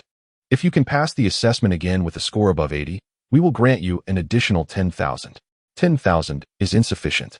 You will undoubtedly escalate the difficulty of the questions on purpose, so I require 30,000. The official hesitated. But with the overwhelming public scrutiny and hundreds of students outside anxiously awaiting the outcome, he conceded, 30,000 it is. We will arrange the test paper shortly for you to retake." Once the official departed, Qin Feng chuckled to himself, amused at how they were essentially offering him money. Before long, Jiang Shaoqing approached Qin Feng, inquiring with concern, "Qin Feng, what did the organizers want with you?" Qin Feng replied, "They suspect I cheated and want me to retake the test." "What? That is outrageous. How can I do this?" Jiang Shaoqing fumed. Preparing to confront the officials on behalf of the boy she admired, Qin Feng gently grasped her hand and said, "It's no matter. A retest is just a retest. I am confident in my integrity, but it's so unfair. You are clearly intelligent, yet they insist on accusing you of cheating. There is no absolute fairness in this world. One must simply adapt." Qin Feng displayed a shrewd and astute demeanor, possessing wisdom and maturity that surpassed his peers. In contrast, Jiang Shaoqing was more innocent, disliking oppression and feeling compelled to seek justice for matters she found unjust, a reflection of her upbringing and environment. After all, Jiang Shaoqing was raised with a silver spoon in her mouth, equipped with the means to contest any injustice. The disparity between the rich and the poor lies here. The wealthy can afford to make mistakes with minimal cost. Even in the face of failure, they can start anew, while the poor may find that a single setback can be insurmountable. Digressing, to be candid, Qin Feng's willingness to retake the test stemmed primarily from his desire to claim the additional 30,000 in prize money. At that moment, Li Lingjia approached, exclaiming, "Hey, what are you up to? Why are you holding hands?" Jiang Shaoqing suddenly realized that Qin Feng had just taken hold of her hand, and she quickly withdrew it. Her cheeks flushed like a bashful doll. Qin Feng remained composed, choosing not to clarify, but instead allowing Li Lingjia's imagination to run wild. "The school leaders are coming soon," Li Lingjia stated. Curious, Jiang Shaoqing asked, The school leaders? Are they coming to participate in the quiz? Dear lady, can you be more realistic? The school leaders are not here to answer questions. They are here as supervisors, specifically to oversee Qin Feng's performance and quell the discontent among the students, Li Lingjia explained. Qin Feng chuckled. So you hold me in such high regard that you wish for the school leaders to attend. Jiang Shaoqing praised. Perhaps the leaders want to see the genius of our school? After a while, the organizers announced in front of all the contestants that Qin Feng would have an additional round, with the new individual competition set to commence at 2 o'clock in the afternoon. As lunchtime arrived, Qin Feng had no intention of leaving the comprehensive building. According to the system notification, the time spent in this challenge, including the quiet moments, could all be converted into points, effort value. Qin Feng needed just 300 more points to advance to the yellow level in the realm of studies, so skipping the meal was the best option. One by one, everyone began to head off for lunch. Jiang Shaoqing jogged over to Qin Feng, saying, Qin Feng, let us grab something to eat to recharge our brains. Qin Feng politely declined. You all go ahead. I'm not hungry. How can you not be hungry? Just go eat with Li Lingjia. Don't worry about me. Jiang Shaoqing, feeling dejected, left the activity center with her friend, who immediately sensed her feelings. Hey, yeah, I'm not actually starting to like him, are you? Li Lingjia teased. Jiang Shaoqing foolishly asked, what does it feel like to like someone? Just look in the mirror. When you like someone, their influence on you is undeniable. But I don't feel that way. That's because you're too involved. Your emotions are heavily swayed by him. Oh dear, you've fallen in love, and it's a deep, unfathomable river. Jiang Shaoqing exclaimed, grabbing her friend's hand. What should I do? I've never been in a relationship. How do I even date? Teach me. I've never dated either. How can I teach you? Li Lingjia laughed. So what should I do? Should I confess first? Are you silly? When do girls confess to boys? Oh, all right, let us eat first. Love is far too complicated and requires careful contemplation. No, Qin Feng is still hungry. I must keep him company. Jiang Shaoqing huffed, and it was clear that even boys would find it hard to resist her determination. Unable to dissuade her, Li Lingjia thought of another idea. Let us eat first, then we can bring him a heartfelt bento. It would make everyone happy, Li Lingjia suggested. Great idea. Hurry. I want to make him a special bento myself. Huh, you want to do it yourself? Young lady, are you sure? Have you ever cooked before? Oh dear. There are tutorials available on Zaihongshu. It won't be a challenge for me. Li Lingjia, half in doubt, soon drove back to the villa, while Jiang Shaoqing hastened to the supermarket to procure the ingredients. Li Lingjia, possessing foresight, anticipated that it would be Jiang Shaoqing's first attempt at cooking, and thus had ordered takeout in advance. As it turned out, Li Lingjia's decision was undeniably astute. Oh no, Jia, did I forget to add soy sauce or vinegar? What should I do? Jia, how do I turn down the gas? Jia, the pot is on fire. The kitchen was in complete disarray, and Jiang Shaoqing nearly set the house ablaze. Ultimately, fortune favored the diligent, and Qin Feng received a heartfelt bento from Jiang Shaoqing. However, upon seeing Jiang Shaoqing again, Qin Feng noticed a change in her, as she appeared even more adorable, particularly her hair. Did you get a perm? Qin Feng blurted out. Jiang Shaoqing's cheeks flushed crimson as she stammered, hesitant to speak the truth. Her friend, Li Lingjia, quickly intervened, saying, it's best not to pry into a girl's matters. Let us eat the bento that our Qingqing lovingly prepared. Qin Feng nodded with a smile, expressing his gratitude. Thank you. This bento is delightful, with 3 meats and 3 vegetables, although the portions are a tad small. Who made this bento? It's quite skillfully done, he complimented. Jiang Shaoqing, who had never told a lie in her life, found herself unable to confess the truth. Fortunately, her friend Li Lingjia saved the day, exclaiming, Isn't our Qingqing's cooking wonderful?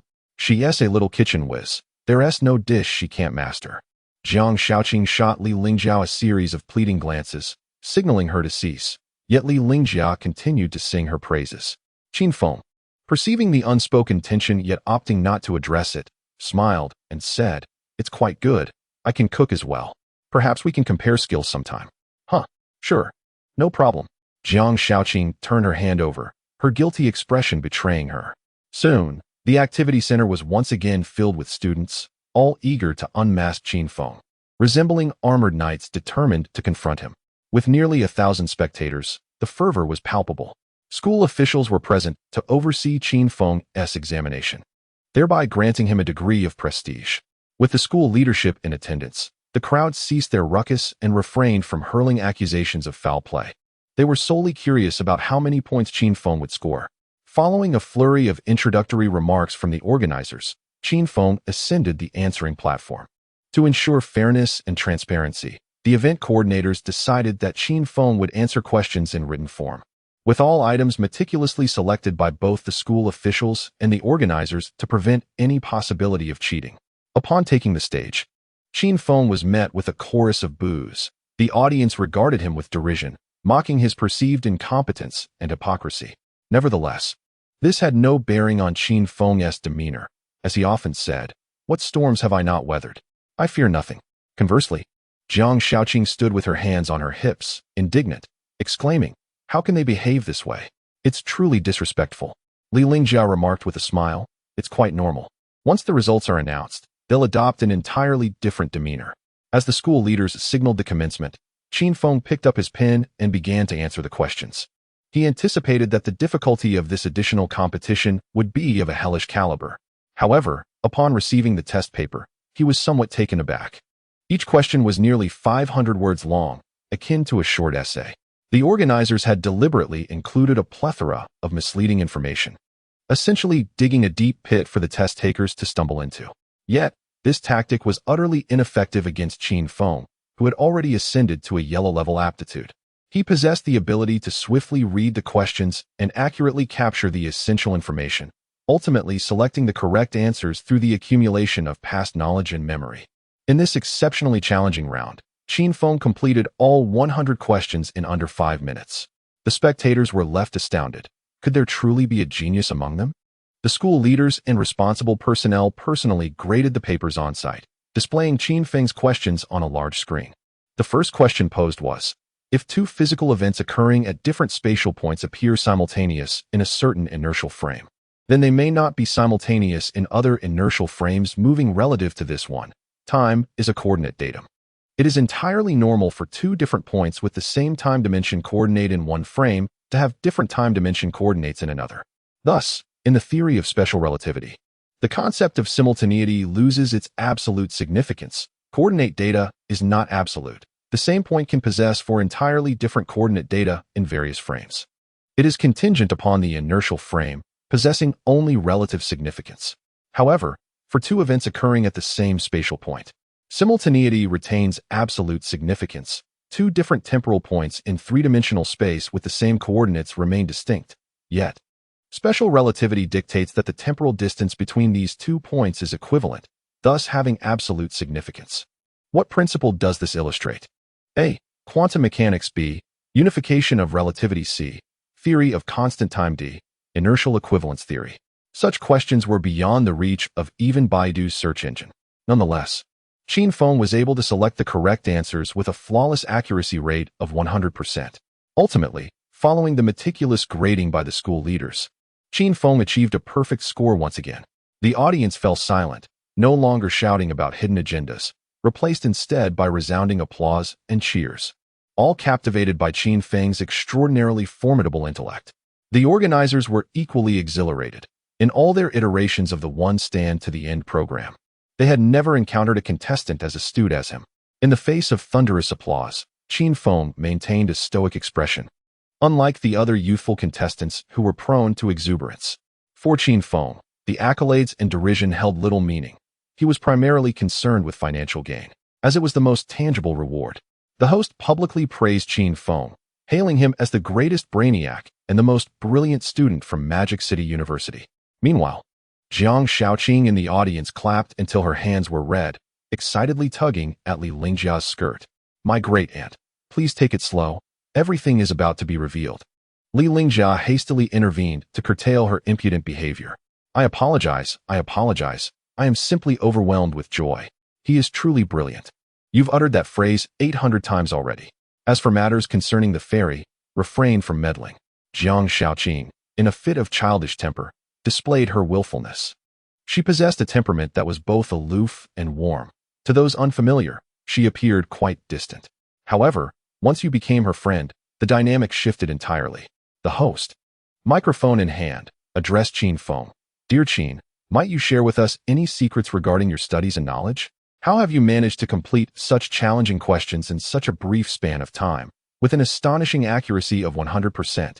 Typically, one might respond by attributing their success to hard work, extolling the virtue of diligence, and inspiring the audience. Yet, Qin Feng preferred candor. Thus, he simply replied, talent. In a cool tone, laughter erupted from the audience, yet no one dared contest his statement. With exaggerated enthusiasm, the host remarked, talent. What a marvelous assertion. Yet, I believe that behind talent lies the accumulation of sweat. Let us eagerly anticipate the championship battle tonight. Upon descending from the stage, Qin Feng did not feel particularly elated, for the organizers had announced that the prize would only be distributed after the championship concluded. Qin Feng felt a twinge of disappointment. At this moment, a throng of enthusiastic classmates surrounded him, clamoring for his autograph, leaving him somewhat overwhelmed. Curiously, he inquired, "Why do you all desire my signature?" "I wish to learn from you and become a genius like you." Another exclaimed, "Indeed, Qin, I am utterly in awe of you. You are my idol. Forgive my previous harsh words. Your intellect is truly formidable. I look forward to your victory tonight." Witnessing their earnest admiration, Qin Feng smiled and said, "Thank you all for your affection, but let us hold off on the signatures for now. I still have room for improvement. When that time comes, you may yet admire me even more." Beyond the crowd, Jiang Shaoqing yearned to congratulate Qin Feng, yet was obstructed by the throng. Goodness, their enthusiasm is rather overwhelming. How exaggerated. Jiang Shaoqing expressed her mild frustration. Li Lingjian nodded in agreement, remarking, "This is indeed a first." "A first? What do you mean?" "A first, where we are present, yet the spotlight shines elsewhere. It seems this world values more than mere appearance. Your observation is quite astute. Is this the allure of knowledge? Indeed, it is challenging not to admire the intelligent, for to most, we are all but ordinary individuals." In the evening, the championship battle of one stop to the end will commence. Contestants who have advanced through 3 rounds will take their places on the answering platform. The questions are few, totaling 5, and will progressively increase in difficulty, culminating in a devilishly challenging final question. For each question answered correctly, contestants will receive a corresponding monetary reward, with the option to either continue or forfeit. Should they choose to forfeit, they may take their accrued winnings, but if they decide to press on and ultimately fail, they will forfeit all previously accumulated rewards. Each contestant is granted one opportunity for external assistance via phone call. Only one champion will emerge, as the program stipulates that answering all 5 questions correctly secures the title. Curious viewers may wonder what would happen if 2 contestants were to answer all 5 questions correctly. The production team merely smiles, asserting that such an outcome is categorically impossible. Before the final round officially begins, Qin Feng's roommates swarm into the activity hall, racing in excitement. Although they are aware of Qin Feng's participation in the competition, they regard him as merely a pawn, someone who is there for the experience rather than to win. It is not until 3 o'clock in the afternoon that the dorm leader awakens and scrolls through the campus Weibo.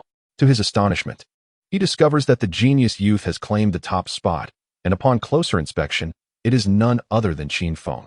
Li Jing's eyes widen in disbelief, nearly causing him to faint on the spot.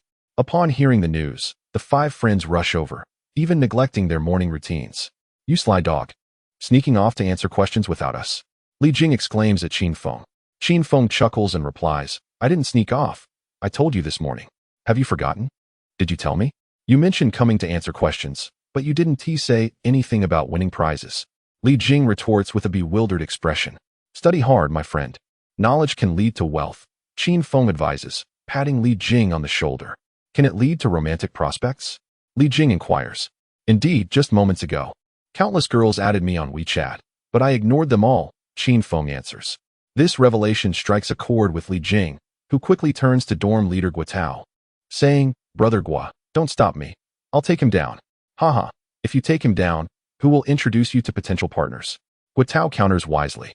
With a mischievous grin, Li Jing looks at Qin Feng and says, "Brother, you can't just watch me remain single forever. How can you bear it? Haven't you lost interest in love?" Li Jing continues, "Last time you..." "Ah, stop. No more mention of last time. Love has tormented me thrice. I remain devoted to it, as if it were my first love.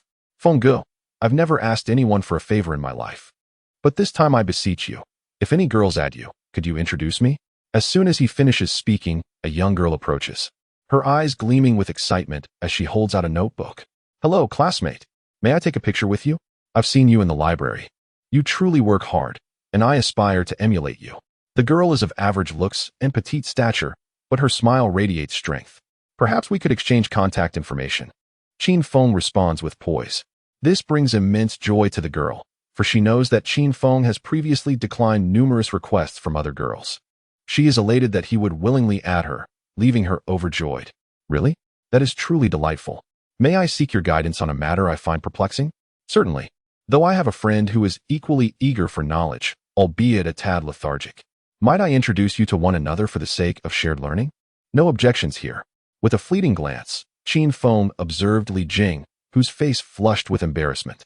Goodness, Qin Feng was indeed quite the matchmaker. However, it was evident that this young lady did not align with his tastes. Nevertheless, out of courtesy, Li Jing approached timidly and whispered, "Hello, classmate. I am Qin Feng's roommate." The girl displayed no signs of aversion, instead offering a soothing smile as she replied, "Hello, my name is Xiaoli. As Qin Feng's roommate, I assume you are also passionate about learning?" Li Jing pondered for a moment and then nodded affirmatively. "Shall we study together in the future?" After exchanging contact information, the girl departed, leaving Li Jing's heart racing. "Brother, could you perhaps give me a heads up next time? My appearance was quite disheveled," Li Jing lamented. "You are aware of your shortcomings? Next time, make sure to present yourself well. A man need not be handsome, but he must at least be clean and masculine." Qin Feng remarked. "Ah, I understand. However, could you please introduce me to more aesthetically pleasing young ladies in the future? Young ladies with appealing figures? Perhaps in black stockings? Ah, yes, indeed. And preferably with ample bosoms and long legs? Ah, yes, indeed. Goodness. Let me tell you this. If you cannot elevate yourself beyond such base desires, you are destined for mediocrity. Daily fixations on black stockings are rather vulgar, aren't they? This is my first and last introduction for you. Let us make it count." Qin Feng's words elicited applause from Guotao and others, leaving even Li Jing somewhat abashed. Just as Li Jing resolved to improve himself, his roommate Wang Xiaojie suddenly exclaimed, "Wow, black stockings." At this proclamation, all eyes, including Qin Feng's, turned toward the distance. Ahem. Li Jing was on the verge of strangling Qin Feng. "What did you just teach me? I could throttle you." Qin Feng chuckled, saying, "Black stockings are a belief. Yet such beliefs should serve as a source of spiritual strength to propel you forward, not as mere consumables that deplete your essence. Indeed, you are akin to a sow wearing a bra, just a series of layers." As their playful banter continued, Guotao hurriedly intervened, saying, "Cease at once. The campus belle is making her entrance." Li Jing, startled, quickly retreated, for they were all aware of Qin Feng's clandestine connection with the campus beauty, Jiang Xiaqing. Such gossip was their favorite indulgence.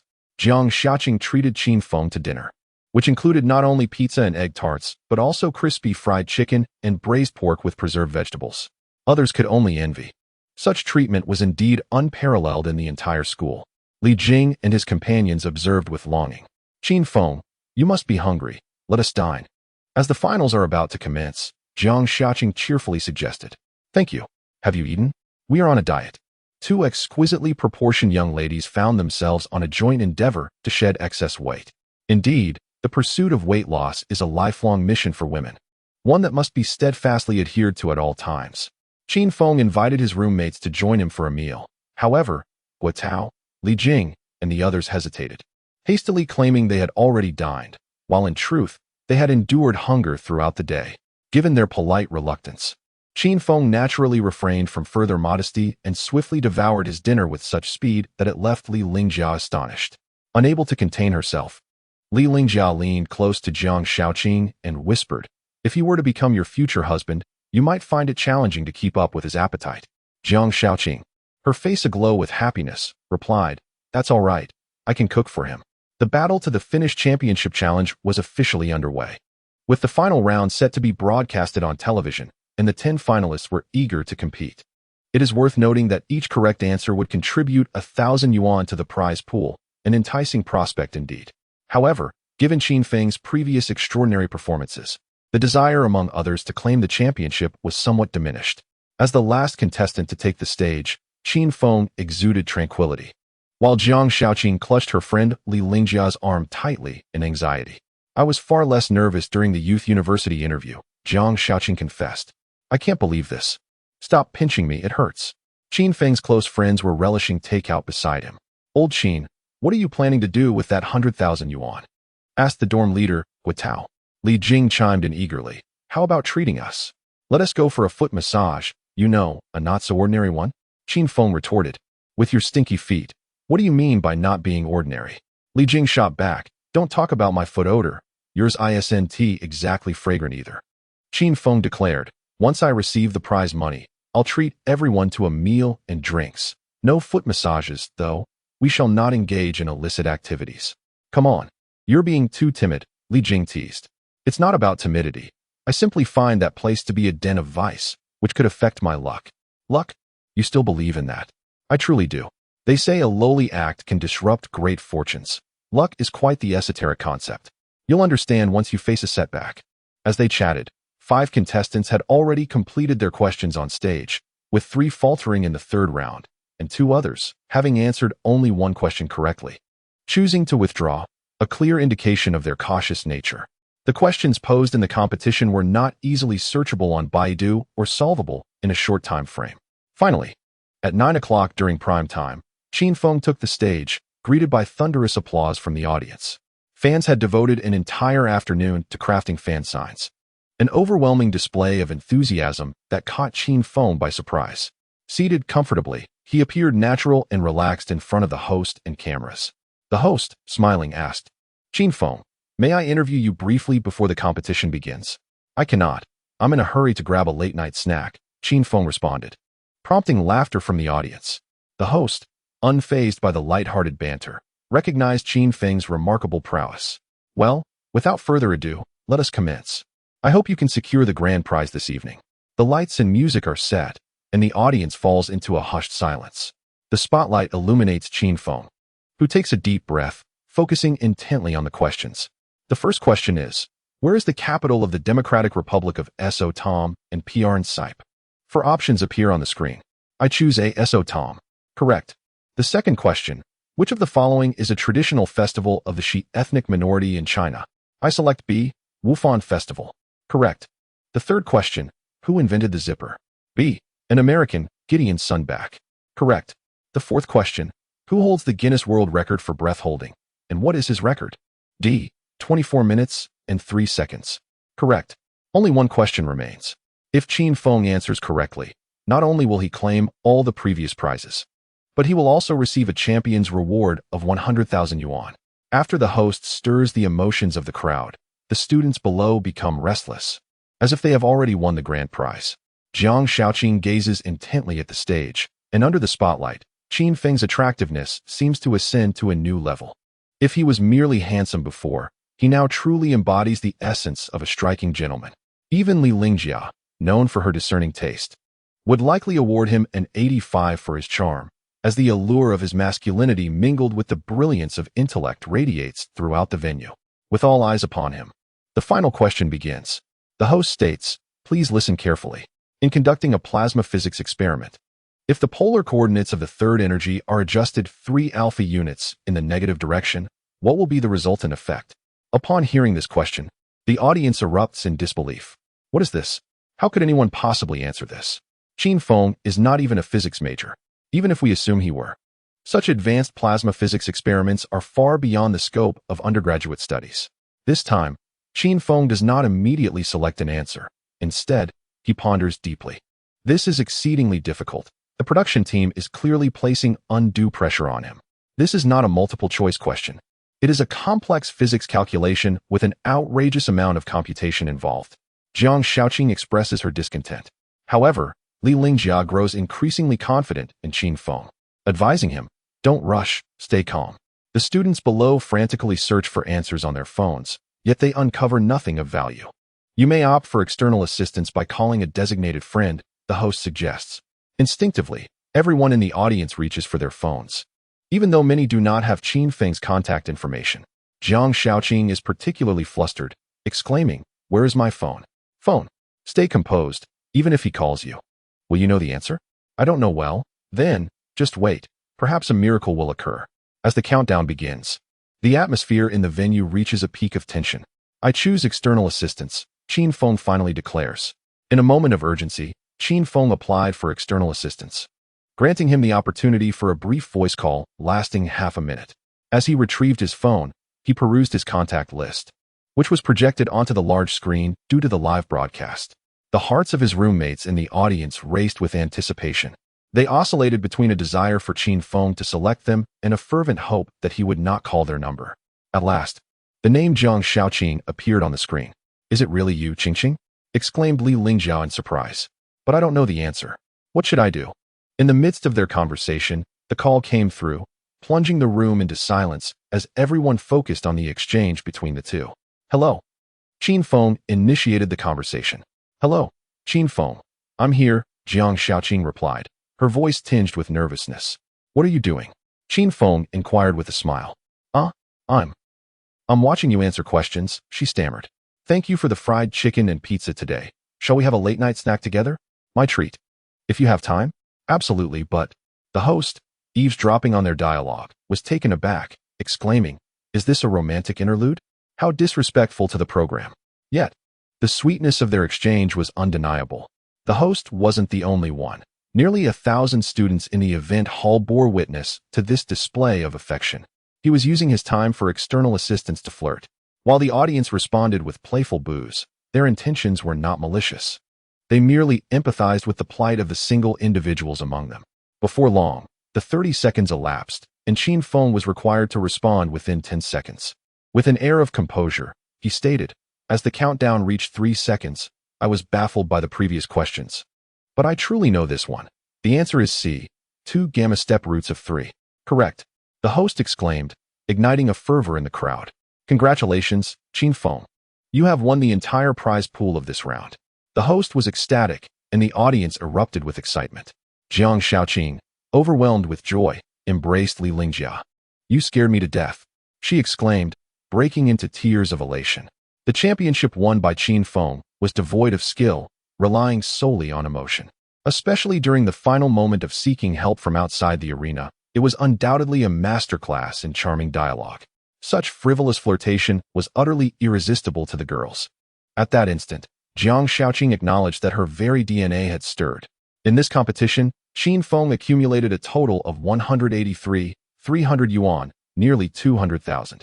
While this sum might barely cover a restroom in the bustling metropolis, for Qin Feng at this stage, it represented his first taste of success. He was elated and responded to numerous inquiries during an interview, such as whom he wished to thank, his future career aspirations, and what he intended to do with the prize money. Ultimately, the host, in a moment of curiosity, inquired, "Qin Feng, may I ask about the girl you called during the final assistance round? What is your relationship with her?" The audience erupted in a chorus of excitement, and Jiang Shaoqing felt her cheeks flush crimson, her heart racing uncontrollably. Deep down, she harbored expectations, though she could not articulate precisely what they were. Yet, Qin Feng candidly replied, "Just a friend." So straightforward. Indeed, it was that simple. This response incited indignation among the male spectators. Although they admired Qin Feng's extraordinary talent, he clearly paled in comparison to the goddess Jiang Shaoqing. This scoundrel was undeniably taking advantage of the situation while feigning innocence. It was infuriating. "Calm down, brothers. If you have the guts, compete with him and let your skills speak for themselves. When will I ever become just an ordinary friend with the goddess?" Jiang Shaoqing's expression fell at the mention of just friends, and though she understood that they had known each other for less than 10 days, she felt the weight of disappointment. Li Lingjiao noticed her best friend's distress and comforted her. "Don't stoop to his level. If he considers us ordinary friends, we shall regard him the same. Let's maintain our equality." Jiang Shaoqing nodded and smiled, affirming, "Yes, equality." Once all the prize money was deposited into Qin Feng's account, he felt a surge of joy. Indeed, it seems that happiness blooms only when one's wallet is full. After the event concluded, there were enthusiastic fans eager to take photos with Qin Feng, as well as detractors inciting negativity about him on campus forums. In an alternate reality, Qin Feng was a streamer, and such naysayers were nothing new to him. They merely sought to instigate drama between him and Jiang Shaoqing. He viewed it with indifference. For after years of navigating life's challenges, he had learned the importance of maintaining a positive mindset. That evening, Qin Feng invited Jiang Shaoqing and Li Lingjiao to dinner. However, Due to his earlier comment about being just friends, Li Lingjia promptly declined, for the reasoning was straightforward. Ordinary friends would not dine together after 10 o'clock, unless they were exceptionally close. This principle was something Li Lingjia took seriously, reflecting her rational character. Though Jiang Shaoqing was infatuated, she understood the gravity of the situation and thus sided with her best friend. Let us postpone our meeting to another day. It is indeed too late now. I must express my gratitude for the lunches and dinners you provided. Without such sustenance, I could not have answered the questions with such alacrity. Qin Feng remarked with a smile. Until we meet again. Farewell. Jiang Shaoqing had yet to utter her goodbye when her friend, Li Lingjia, whisked her away. That evening, Qin Feng and his companions indulged in revelry, drinking to the point of inebriation. Qin Feng single-handedly triumphed over the dormitory's former deities of drink. Throughout the night, he consumed a staggering 1.5 gin of baijiu along with 10 bottles of beer, truly a feat to behold. This remarkable ability was largely due to Qin Feng's extraordinary metabolism, which afforded him a greater supply of alcohol-decomposing enzymes. The following day, while Guotao and Li Jing remained in a state of deep slumber at the hotel, Qin Feng awoke shortly after 9. When self-discipline becomes habitual, restful sleep often eludes one. Rather than hastily returning to school, Qin Feng chose to meander through the city. As the adage goes, clothes make the man. And in order for Qin Feng to shed his youthful fade, he needed a proper ensemble of casual suits. These suits were not formal attire, but rather a style that conveyed cleanliness, freshness, and a sunny disposition. Previously, Qin Feng's pockets had been as barren as his countenance, leaving him with no means to enhance his appearance. However, now that he possessed a considerable sum, investing in his image was imperative. The area was replete with luxury brand boutiques where even a single tie could command an exorbitant price, a reality that rendered such establishments inaccessible given Qin Feng's current financial standing. Thus, he opted to explore the bustling shopping center instead. Upon entering the shopping center, Qin Feng made a beeline for the clothing section on the 5th floor, his intentions clear: to procure 2 casual suits priced around 2,000 to 3,000 each, along with 2 pairs of shoes and 2 belts, concluding with a fresh hairstyle. The staff warmly welcomed him, diligently assisting in selecting suitable suits, dispelling the notion that all retail establishments employ indifferent salespeople. Qin Feng, decisive in his choices, swiftly made his purchases. Before long, he emerged from the store laden with shopping bags, ready for his next endeavor, a haircut. Previously, his hairstyle had been rather commonplace. Each visit to the barber, he would request a thinning at the crown and a flat trim on the sides, arguably the most ubiquitous hairstyle across the nation. This time, however, he opted for a simple short cut, adamantly avoiding clippers, as they would drastically alter his appearance. Thus, he sought a high-end salon, clearly articulating his desires with visual references.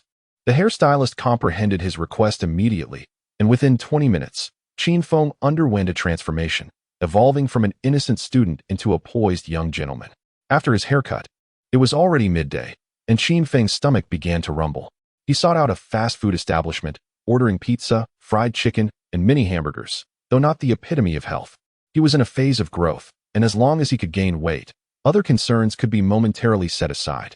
As he dined, he scrolled through videos on his phone, noticing that the entertainment market remained vibrant, with an abundance of humorous skits and hilarious clips proliferating across various short video platforms. In the realm of music, there exists a scarcity of melodies that profoundly resonate with the human soul. Instead, the air is often filled with simplistic tunes and cheerful internet songs that, while initially popular, lack depth and substance. Some of these songs are astonishingly juvenile, such as Let's Learn to Meow Together, which elicits a bemused response from Qin Feng. Can such a piece truly be classified as music? Yet it dominates the charts. Qin Feng feels compelled to reform the contemporary music scene, his desire to sing intensifying with each passing moment. He resolves to purchase a guitar immediately after his meal. As Qin Feng nears the end of his dining experience, he notices a deeply affectionate couple. "Darling, I ordered your favorite chicken wings and a durian millefeuille cake. Today marks the first anniversary of our relationship. Let us enjoy a simple lunch, for there is a surprise awaiting us this evening." "What kind of surprise?" the girl inquires, her eyes alight with excitement. "It's a secret." Qin Feng, seated just a table away, can almost smell the intoxicating scent of love wafting through the air, prompting him to hasten his meal and depart swiftly. At that moment, the girl inadvertently spills a glass of juice, prompting the boy to urgently summon the waiter. "Excuse me, could you please come over and clean the table?" The waiter rushes over, but the instant their eyes meet, the boy is struck with panic. The waiter before him is none other than his mother. Qin Feng was engrossed in his meal, oblivious to the happenings at the neighboring table occupied by a pair of boys. Once he finished eating, he made his way to the restroom. Just after washing his hands, he heard the sound of weeping emanating from the storeroom adjacent to the restroom. The proximity allowed him to hear it quite clearly. As curiosity piqued, he did not leave immediately but returned to his seat, preparing to observe the unfolding scene. Through a few minutes of watchful scrutiny, Qin Feng discerned a troubling pattern. The middle-aged woman in work attire occasionally cast sorrowful glances towards the couple at the neighboring table, her eyes laden with melancholy. Instinctively, Qin Feng sensed that something was amiss. The girl at the table noticed the woman's gaze and felt discomfort.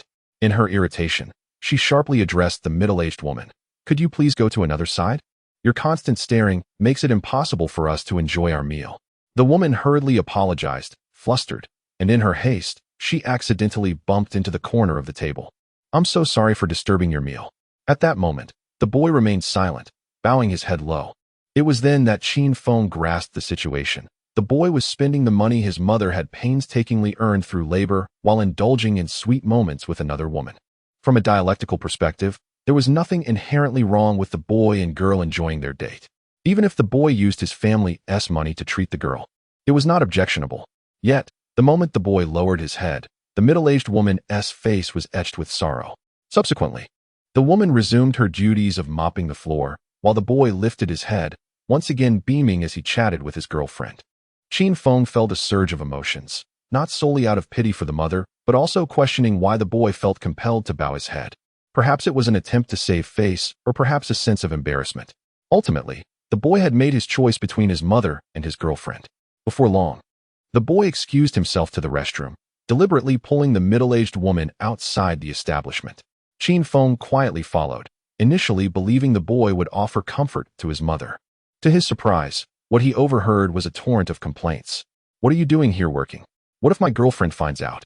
How embarrassing." The boy was seething with anger. "Son, it was my mistake. I never anticipated running into you here. The factory I worked at closed due to environmental issues, so I thought to take a job in the city without consulting you. Please don't be angry with your mother." The boy's face was a mask of fury, leaving Qin Feng bewildered at how a young man in his 20s could harbor such intense anger, especially towards his own mother. "Do you have any idea about my girlfriend's family circumstances? Both her parents have stable jobs, they own 3 apartments, and what do we have? Yes, our situation is not as favorable as theirs, but please, no buts. I don't need your help, just don't drag me down, okay? All right, I promise you."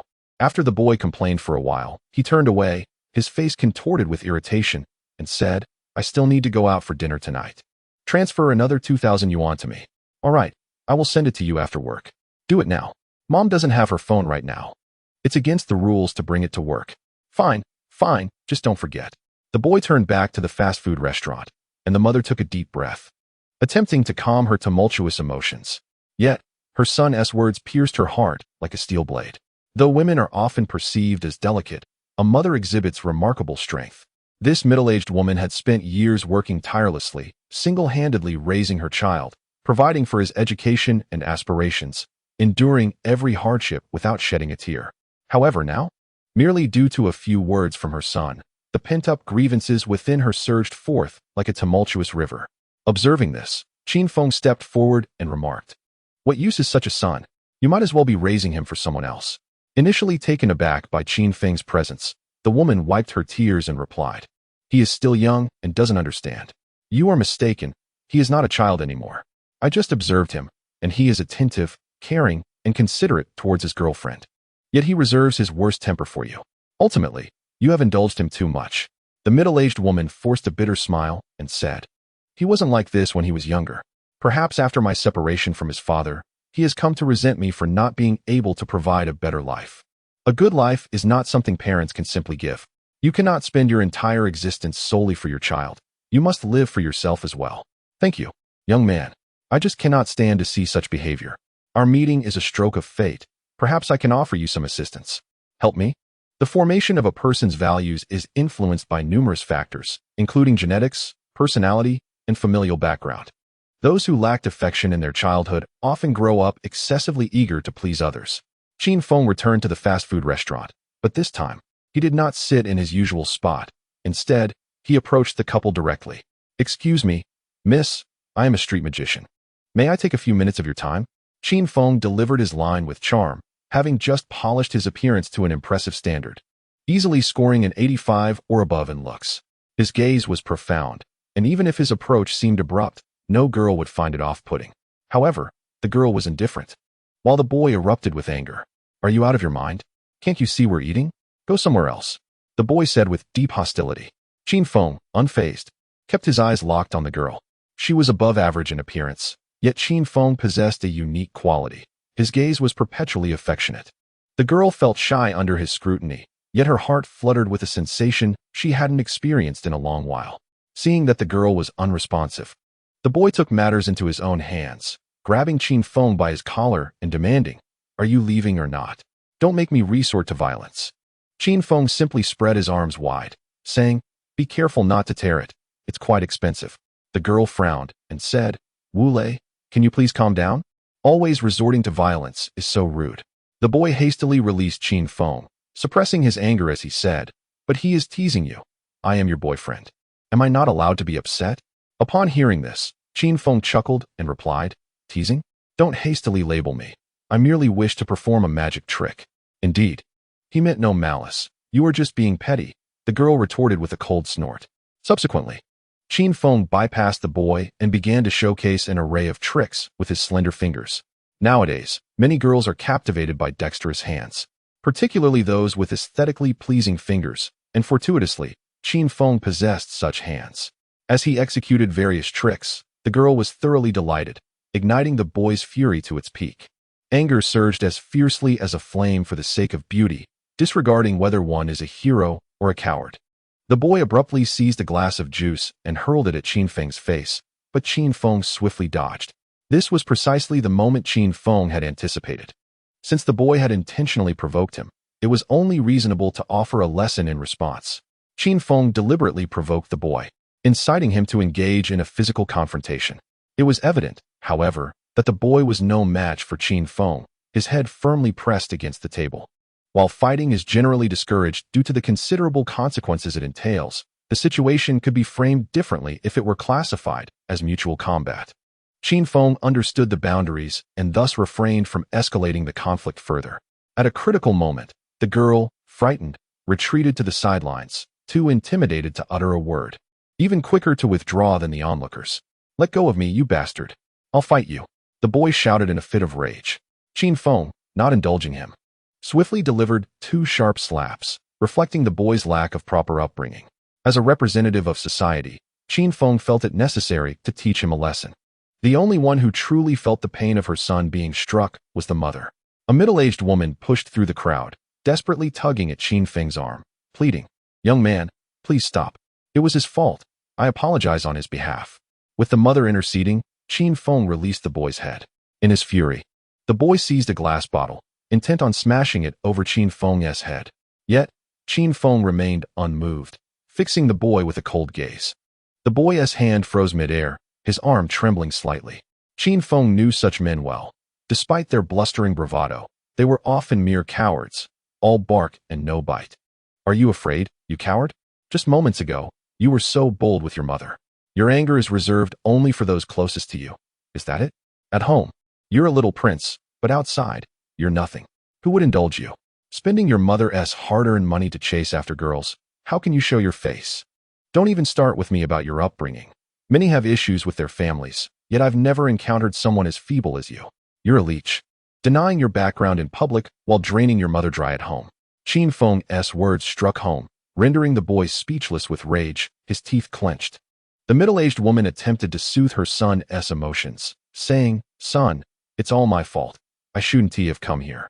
Her calling him son shattered the composure of the girl from earlier, who stepped forward, furious, and exclaimed, "Wu-Lei, is she your mother? Your mother works at a fast food restaurant?" Wu-Lei's face flushed crimson, unable to admit it.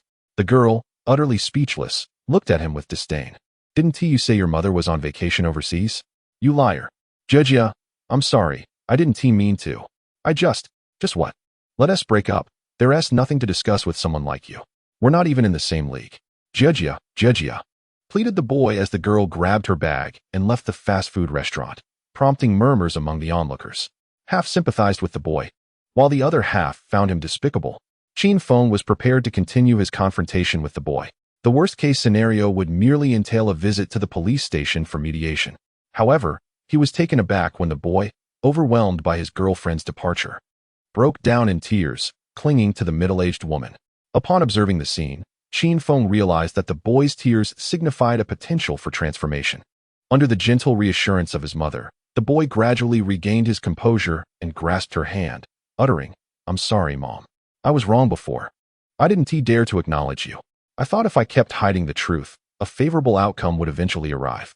Yet, a dream is merely a dream, and it will inevitably shatter. It's my fault. Please go and bring the girl back. No more chasing," he continued. "Jejia is right. We come from entirely different worlds. She deserves better. I will rectify my past mistakes through my own efforts, and we will thrive. Won't we?" The middle-aged woman's eyes brimmed with tears, having long awaited her son's maturation through countless days and nights. Nodding in agreement, she reassured him, "Yes, my son, as long as you remain diligent and earnest, life will surely improve." The exchange between mother and son drew applause from the onlookers, a tribute to the mother's unwavering love. Critics may label her as uneducated or overly indulgent, yet the love a mother holds for her child is irreplaceable. Subsequently, the boy turned to face Qin Feng, who was stretching his wrists, and asked, "So, do you wish to continue?" Taking a deep breath, the boy replied, "Thank you, my friend, for shattering my illusions and awakening me from my sweet dreams. Your 2 slaps allowed me to rediscover myself. Thank you." He bowed deeply in gratitude. Qin Feng candidly stated, "Dreams come in various forms. Some are mere fantasies, while others are attainable. My earlier actions were a bit harsh, but they were solely for your mother's sake. She endures a great deal. Never reserve your worst temper for those closest to you. I understand. Thank you. Don't thank me. I won't accept your gratitude until you achieve something significant. I must be on my way." Qin Feng wished to sever ties with them, having acted only out of pity for the mother.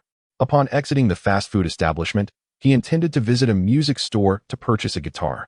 However, fate had other plans, as he encountered the rather plain girl at the elevator entrance, seemingly waiting for him. "Hey, handsome, I'm here," she exclaimed, approaching with enthusiasm.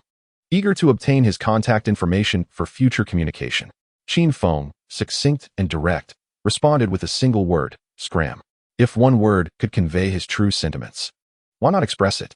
Just because it was a vulgar word, should he refrain from saying it?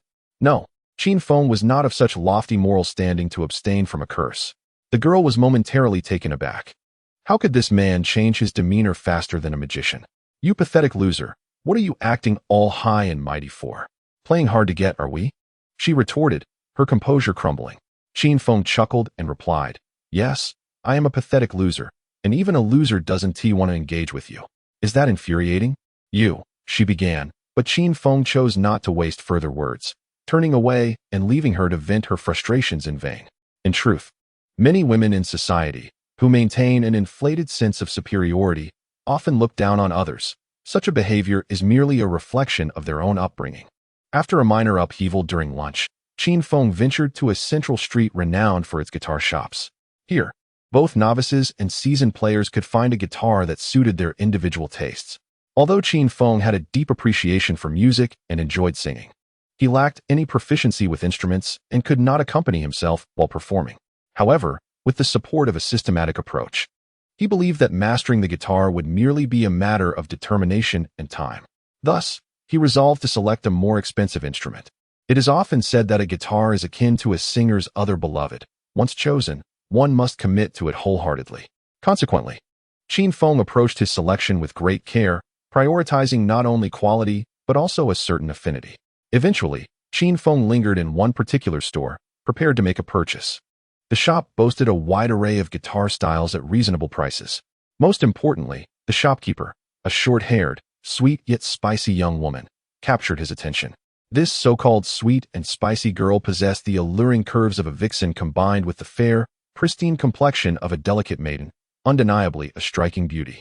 Yet, Qin Feng was not there to flirt. His purpose was to find a guitar. "Madam, What is the price of your most expensive guitar? Qin Feng inquired politely. The shopkeeper glanced up at him and, observing this youthful lad, smirked and retorted, "Do you even understand music, kid?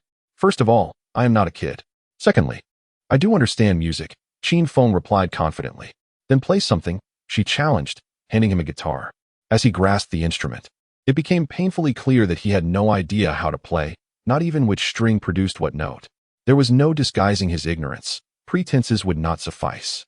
If you intend to show off to girls with a guitar, you might as well save your breath. Music is meant to soothe the soul, not to boast. The shopkeeper stated bluntly, preparing to reclaim the guitar from him. Qin Feng stepped back, his gaze sweeping over her imposing figure as he countered. If music is not meant for show, then it holds no significance whatsoever. This guitar is quite appealing. Allow me to borrow it for 3 days, and I shall play a piece for you. What do you say? Dream on. Do you have any idea how much this guitar costs? I do not, but I can certainly demonstrate its worth.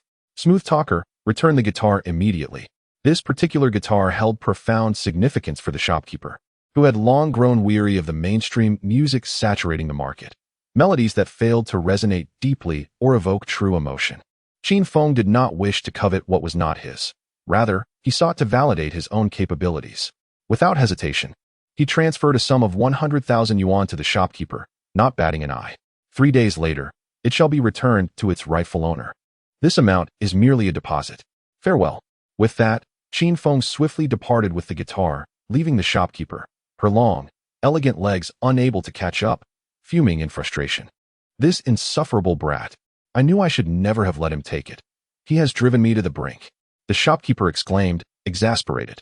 A young lad capable of casually transferring 100,000 yuan must undoubtedly be a spoiled scion. The girl, named San, is 25 years old and possesses a unique comprehension and appreciation for music. Each guitar in her shop is akin to a beloved paramour when one is whisked away. Her first instinct is to contact the authorities. However, in an instant, the confident glint in Qin Feng's eyes, as he departed, flickered through her mind. There was a light in his eyes that distinguished him from the other frivolous men she had encountered. After much contemplation, San resolved to refrain from reporting the incident for the time being. She decided to wait 3 days. If Qin Feng failed to return after that period, she would then seek the assistance of the police. Meanwhile, Qin Feng sprinted down the street, clutching the guitar tightly. Although San did not pursue him, he found a certain exhilaration in this reckless flight. Qin Feng was unfamiliar with the guitar, even lacking knowledge of musical notation. Yet it mattered not. As long as he was willing to exert effort, the system would bestow upon him ample talent. That evening, he dedicated himself to studying in the music room, beginning with the most fundamental musical symbols. At that same moment, while Qin Feng immersed himself in his studies and became enraptured by the ocean of music, Jiang Shaoqing lingered in the garden of her villa, her beautiful visage marred by sorrow. Clearly, she had succumbed to her feelings. Her best friend, Li Lingjia, having just emerged from a shower, descended the stairs clad in a delicate nightgown, her damp hair cascading like a water lily. Upon reaching the garden, she observed the forlorn Jiang Shaoqing and exclaimed, "Are you pining for your beloved again, my stunning beauty?" With a sigh, Jiang Shaoqing lamented, "How can he endure an entire day without messaging me? Since last night, he hasn't sent a single word." Li Lingjia enveloped her in an embrace and advised, "In the realm of love, the one who takes the initiative is the one who loses. Surely you must know this simple truth, dear? But he clearly has feelings for me, doesn't he?" Jiang Shaoqing protested. "Oh, my naive child. A person can harbor affections for many simultaneously. Perhaps some other girl is currently preventing him from responding to you," Li Lingjia teased. Jiang Shaoqing glared at her friend, indignant. "You must not speak of him that way."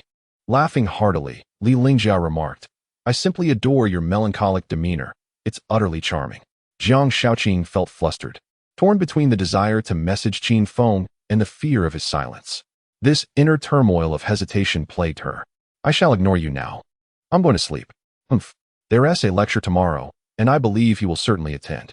I will confront him directly then," she declared, puffing her chest as if to bolster her own confidence. Li Lingjia smiled and wished her, "Good luck, my dear." However, the following day, when Jiang Shaoqing arrived early at the lecture hall, she found no sign of Qin Feng. He must come. He is so passionate about learning. How could he possibly miss it? She reassured herself. As she waited, her gaze continually swept over the crowd behind her, again and again. During this time, several boys mistakenly believed Jiang Shaoqing was looking at them. Unable to resist the surge of youthful hormones, Jiang Shaoqing mustered the courage to request Qin Feng's WeChat. Yet, without exception, her advances were met with rejection. By the time the lecture concluded, she had not caught a glimpse of Qin Feng. He truly had not come. In the following 2 days, Jiang Shaoqing endeavored to initiate conversation with Qin Feng. However, whether through phone calls or text messages, she received no response. For Qin Feng, these 3 days had been spent drifting through the ocean of music, blissfully oblivious to external distractions. His unwavering dedication rewarded him with a substantial accumulation of points, propelling his musical talent from the yellow tier to the green tier. Green, indeed, is a symbol of harmony with nature. After 3 days of intensive study, Qin Feng not only mastered the guitar, but also learned the art of songwriting and composition. Of course, such rapid advancement, even for one of exceptional talent, could not yield songs imbued with profound soulfulness. Yet, at this moment, Qin Feng was capable of playing a majority of the Mandarin songs that once defined his world, such as Under the Vast Sky and Glorious Years. One beloved melody after another flowed from his lips, and he felt every cell in his body pulsating with the essence of music. As the 3-day commitment drew to a close, Qin Feng prepared to return the guitar. However, he was unprepared for the emotional turmoil his seclusive study had inflicted upon the campus belle, Jiang Shaoqing. That afternoon, as Qin Feng approached the music store on his shared bicycle, a striking red Maserati suddenly halted before him. Its radiant exterior made its owner immediately recognizable. Jiang Shaoqing emerged from the vehicle, her demeanor lacking the usual warmth, instead exuding an icy aura. What could be troubling her? Qin Feng felt a bit bewildered. What was happening? Why was there a sudden chill in the air? Just as he was about to greet her, Jiang Shaoqing, resembling the leading lady in a romantic drama, directly addressed him. I believe we are no longer suited to be friends. Qin Feng was puzzled by her words and furrowed his brow, asking if we aren't friends. What are we? Are we supposed to be dating? He had no intention of flirting with her. Some words merely slipped out unintentionally. To his surprise, Jiang Shaoqing's anger intensified upon hearing this. Do you find this amusing? Each time you pique my interest, you vanish without a trace. I do not expect you to tend to my feelings. I only hope for your respect. Is that too much to ask? What does it mean when a message is read but not replied to? Her words left Qin Feng momentarily speechless. In the car, her best friend, Li Lingjia, could not resist capturing the moment on her phone. After all, this was her precious friend experiencing genuine emotions for the first time, and it needed to be documented. When spring arrived next year and she desired a sweet romance, Li Lingjia would show her this video. Noticing Jiang Shaoqing's seriousness, Qin Feng replied nonchalantly, I apologize. I haven't checked my phone these past few days. What does it mean when a message is read but not responded to? Where's your phone? I cannot believe that in this modern age, someone could go 3 days without looking at their phone. Qin Feng seemed lost for a moment, patting his pockets and muttering. Where's my phone? Where has it gone? Is this amusing to you? Even now, you refuse to confront my concerns. You continue to evade. I am utterly disappointed in you. Jiang Shaoqing's eyes glistened with unshed tears, revealing her genuine sorrow. Qin Feng did not wish to be misunderstood, so he stepped in front of her, blocking her path at the Maserati door, and said, I have been studying these past few days. Studying? What exactly are you studying? I searched the library from the 1st floor to the 7th and did not see you at all. Do you think I am a fool? Studying does not have to occur in the library. I went to the music opera hall at the academy, where I could study in solitude. Qin Feng replied with an innocent expression. When one is pushed to the brink of anger, they may find themselves laughing instead. Seeing his steadfastness, Jiang Shaoqing placed her hands on her hips and said to her friend, You hear this? Can you believe his words? Li Lingjia, phone in hand, recorded while responding to Qin Feng. Come on, our Qingqing may be a bit naive, but she is intelligent, all right? Who would spend 3 days in the music opera hall? There haven't been any performances recently. Finally, Qin Feng revealed the truth. I have been practicing the guitar. This statement bore some credibility, as a large guitar was slung across his back. Jiang Shaoqing pressed further. So can you play now? Of course. Then play a piece for me. If I play, will you no longer be angry? Qin Feng inquired. Jiang Shaoqing lifted her chin slightly, displaying a mix of arrogance and playful charm. You play first, and I will listen. Li Lingjia, indifferent to guitar-playing men, remarked that many contemporary songs were overly soft. Even when played on a guitar, they lacked substance. Just don't make a racket, do you hear me? Li Lingjiao warned. Qin Feng retrieved his guitar from the bag, gently caressing its surface before he spoke. I can sing and play, but this is my debut piece. You must compensate me. Jiang Shaoqing, seated back in the Maserati, retorted with indignation. If it's poorly played, not only will I refuse to pay, but I shall also block you. One must admit that a flustered Jiang Shaoqing possessed an undeniable charm. Qin Feng surveyed his surroundings before casually strumming the guitar strings. In that moment, he yearned to perform Elopement, a song by the rock artist Zheng Jun, which speaks of eloping to chase one's dreams. Before the performance commenced, Li Lingjia held little hope for Qin Feng, merely believing he was presenting the guitar to impress the innocent and endearing Jiang Shaoqing. However, upon hearing the first line, Li Lingjia sensed the extraordinary nature of this man. I dedicate my youth to the resplendent city behind me. For this beautiful dream, we have paid the price. I reserve my love for the most sincere girl by my side. You accompany me in song, in wandering, in mutual devastation. This rendition of Elopement lacked ornate lyrics and intricate melodies, yet it exuded a profound strength. Particularly during the climax, Li Lingjia felt the urge to accelerate. I wish to elope with you, to the farthest town. I wish to elope with you, to become the happiest of souls. I wish to elope with you, to elope. To elope. In the final repetitions of elope, Qin Feng nearly shouted, and this fervent delivery, paired with his impeccable guitar playing, made it nearly impossible not to fall in love. They say that in this era, 9 out of 10 musicians are oblivious to rock, even unaware of its essence. Yet, in that moment, Li Lingjia recognized Qin Feng's undeniable talent. Jiang Shaoqing was equally moved by his song. The lyrics transported her, compelling her to immerse herself in the narrative. After the performance, Qin Feng successfully captivated the two campus beauties, yet he maintained an air of nonchalance. Hey, did you enjoy that? He inquired. Jiang Shaoqing quickly snapped back to reality, having felt as though she was traversing the Himalayan mountains with her beloved, galloping across the vast desert. Li Lingjia's heart raced, electrified by the melody, the lyrics, and especially Qin Feng's voice. She had intended to capture a video to document her friend's Na'vi infatuation, only to realize the fool was herself. Did you write this song? Jiang Shaoqing could not contain her curiosity.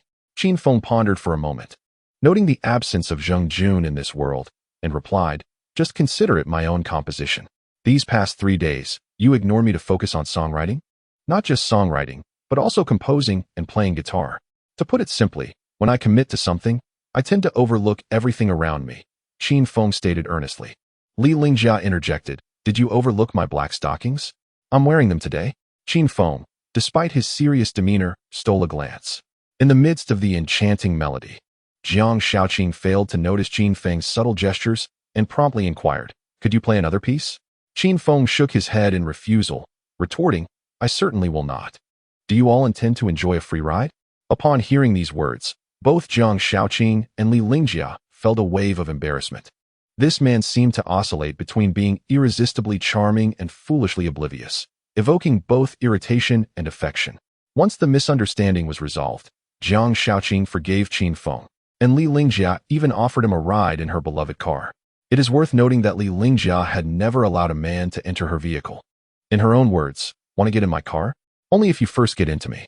Qin Feng settled into Li Lingjia's Maserati, a vehicle typically commandeered by men.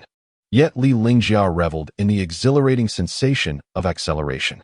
An experienced driver, she maneuvered the car with finesse while Qin Feng reclined in the back seat, rolling down the window and extending a hand outside. Hey, that is quite dangerous. Pull your hand back in, Jiang Shaoqing cautioned. Unfazed, Qin Feng slightly curled his fingers, relishing the gentle caress of the wind as it danced through his fingertips. Jiang Shaoqing drove swiftly, maintaining a speed of at least 80, except in limited zones. While she struggled to comprehend Qin Feng's actions, Li Lingjia understood immediately.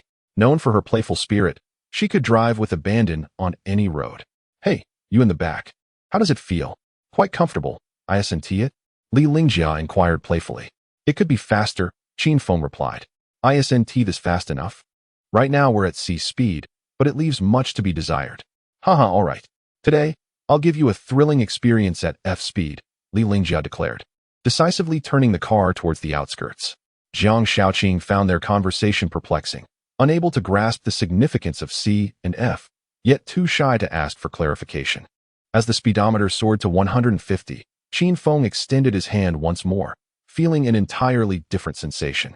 At 100, the rush was gentle and refined. But at 150, it became feral and intense. Each speed had its unique flavor. Just as Qin Feng was lost in the thrill, Jiang Shaoqing began to feel overwhelmed. Seated in the front, it felt as though the wheels were floating. "Slow down, Jiajia. I'm feeling dizzy. I might throw up," she exclaimed. "What? Are you feeling nauseous?" Li Lingjia maintained a speed of 120 as they sped towards the suburbs, a routine she often indulged in whenever she felt down. She would race through empty roads, nursing her sorrows with a beer, then sleep in the car overnight, embracing her freedom. Despite being the best of friends, Li Lingjia never burdened Jiang Shaoqing with her own gloomy moods. When feeling low, she preferred to process her emotions alone, only seeking her friend as company once she felt rejuvenated. As a man, Qin Feng naturally appreciated the engine's roaring power, though he was not particularly skilled at driving and valued his life too much to race often. Nonetheless, certain experiences can be addictive, and this time, he genuinely enjoyed himself and resolved to improve his driving skills. Soon, they ventured over 100 miles from the heart of the Magic City, surrounded by verdant hills and distant streams. Li Lingjia parked the car safely, stepping out to inhale the fresh air. "Isn't this place lovely?" she remarked. Jiang Shaoqing, eager to exit the vehicle, promptly squatted by the roadside, overwhelmed by nausea. As Qin Feng approached her, she mistakenly thought he was concerned for her well-being, expressing her gratitude. However, upon looking up, she realized he was merely picking up a small stone near her feet. The stones here possess a unique charm.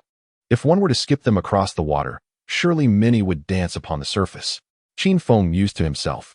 Jiang Shaoqing, initially inclined to express her displeasure, lost her enthusiasm upon hearing Qin Feng's remarks. Rising abruptly, she coldly retorted, "Hey, you really lack the ability to care for girls. With this attitude, you might find it difficult to attract a girlfriend, you know?"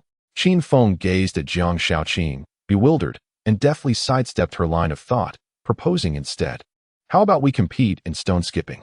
Who would want to compete in such a childish game? How utterly juvenile." She scoffed. Yet, 3 minutes later, Jiang Shaoqing exclaimed, "Ha ha, I skipped it 10 times. I truly am a genius." With years of experience in romantic pursuits, Qin Feng understood that engaging with a girl required avoiding her thought patterns. For instance, when she called him a straight man, he knew better than to argue or justify himself. Such explanations would only exacerbate the situation and diminish her fondness. Better to skip stones and appear foolish than to delve into unnecessary debates. Today, Qin Feng had intended to repay Ji, yet unexpectedly found himself in this serene location, which was indeed suitable for uninhibited singing. "Under this azure sky, shall we play a tune, comrade?" Li Lingjia suggested. Qin Feng, however, promptly declined, stating, "I lack the inclination. I shall not sing." "You are truly a cad, relying solely on feelings," Li Lingjia remarked. Qin Feng did not dispute this, but candidly replied, "A heart unburdened by love is light. No girl will remain 18 forever, yet there will always be girls of 18. "That is quite something," Li Lingjia retorted, pointing an accusatory finger at Qin Feng. "Do you believe I would leave you here to fend for yourself? Then this world would suffer the loss of a genius rock singer," Qin Feng sighed. "Narcissist." As they conversed, Jiang Shaoqing, having tired of her game, approached, inquiring, "What are you two discussing? May I join?" "This is an adult conversation. Children should refrain from interrupting," Li Lingjia coldly responded. "Humph, I intend to interject. After all, we are the same age." Despite Jiang Shaoqing sharing the same age as Li Lingjia, their maturity levels were worlds apart. Li Lingjia approached relationships with a rational mindset, perceiving them with clarity.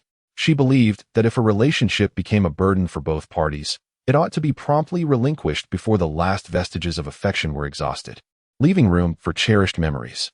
In contrast, Jiang Shaoqing exhibited a more romantic disposition, unable to suppress her yearning and anticipation when infatuated. Noticing Li Lingjia's formidable presence, Qin Feng curiously asked, "My dear classmate, you claim to be an adult. May I inquire how many relationships you have experienced?" I feel quite ashamed to admit it, but I have not been in a single relationship. Theories are but words on paper," Li Lingjia confessed.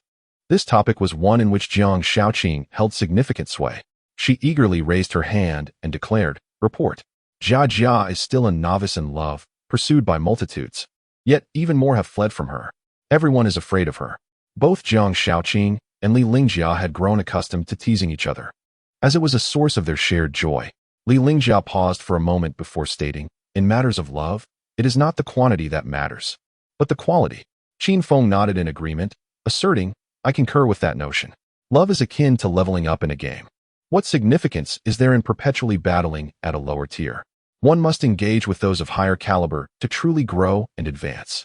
Li Lingjia, exasperated, felt an urge to strike Qin Feng, retorting, what nonsense. We are entirely discussing different things, do you understand? I have no desire to converse with a scoundrel like you. It is repulsive. The sight of Li Lingjia's fury amused Qin Feng immensely, as it was precisely the reaction he sought. Jiang Xiaqing, believing Qin Feng was jesting, remarked, Qin Feng, do refrain from mocking love. Jia is visibly upset. Qin Feng chuckled, for he had no interest in romance. Wooing a school beauty was far more entertaining. Love entailed responsibility, but teasing did not.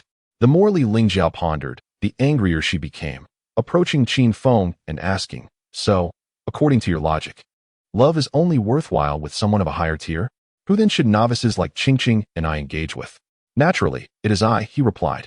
This proclamation utterly disarmed Li Lingjia. How could such shamelessness exist in this world? The truth remains that love is indeed most enjoyable with those of equal standing. Those who understand will recognize this. Li Lingjia concluded with a cutting remark. I wish you eternal singleness. May you not bring misfortune upon other young women. However, Jiang Xiaqing quietly defended him, muttering, I think he is rather nice. Qin Feng had thoroughly infuriated Li Lingjia, erasing any prior favorable impression from their singing session. At this juncture, adhering to a philosophy of playful yet assertive banter, Qin Feng felt compelled to make another move. Is there any alcohol? He inquired. My liquor is not for scoundrels, Li Lingjia coldly replied. Qin Feng sighed. If you will not share, then so be it. I, for one, only feel inclined to sing after indulging in a drink. Who indulged you in such a foul habit? If you refuse to share, I shall procure my own. Hey, do not touch my car, and certainly do not lay a hand on my alcohol. Upon entering the vehicle, Qin Feng discovered a stash of beer in the trunk and seized it without hesitation.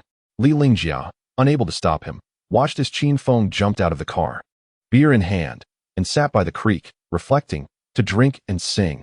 How fleeting is life. Jiang Xiaqing, astonished by the abundance of beer hidden in the trunk, could not help but ask, Jia, why do you have so much beer in your car? Aren't you concerned about being pulled over by the police? Li Lingjia shook her head with a sigh. Sister, I do not drink and drive, so why should they bother me? Oh, I apologize for the misunderstanding.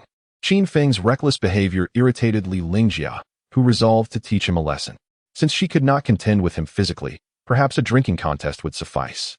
Thus, Li Lingjia boldly grabbed 2 cases of beer and stormed towards Qin Feng, declaring, Come, today I shall drink a few bottles with you. I will show you what it means to indulge in life to the fullest. Jiang Xiaqing interjected, Hey, Jia, you cannot drink. You still need to drive. You can drive. However, I have just obtained my driver's license and am hesitant to drive. It's my first time and I feel quite anxious. Simply spreading my legs would suffice. What? Jiang Xiaqing listened, utterly perplexed.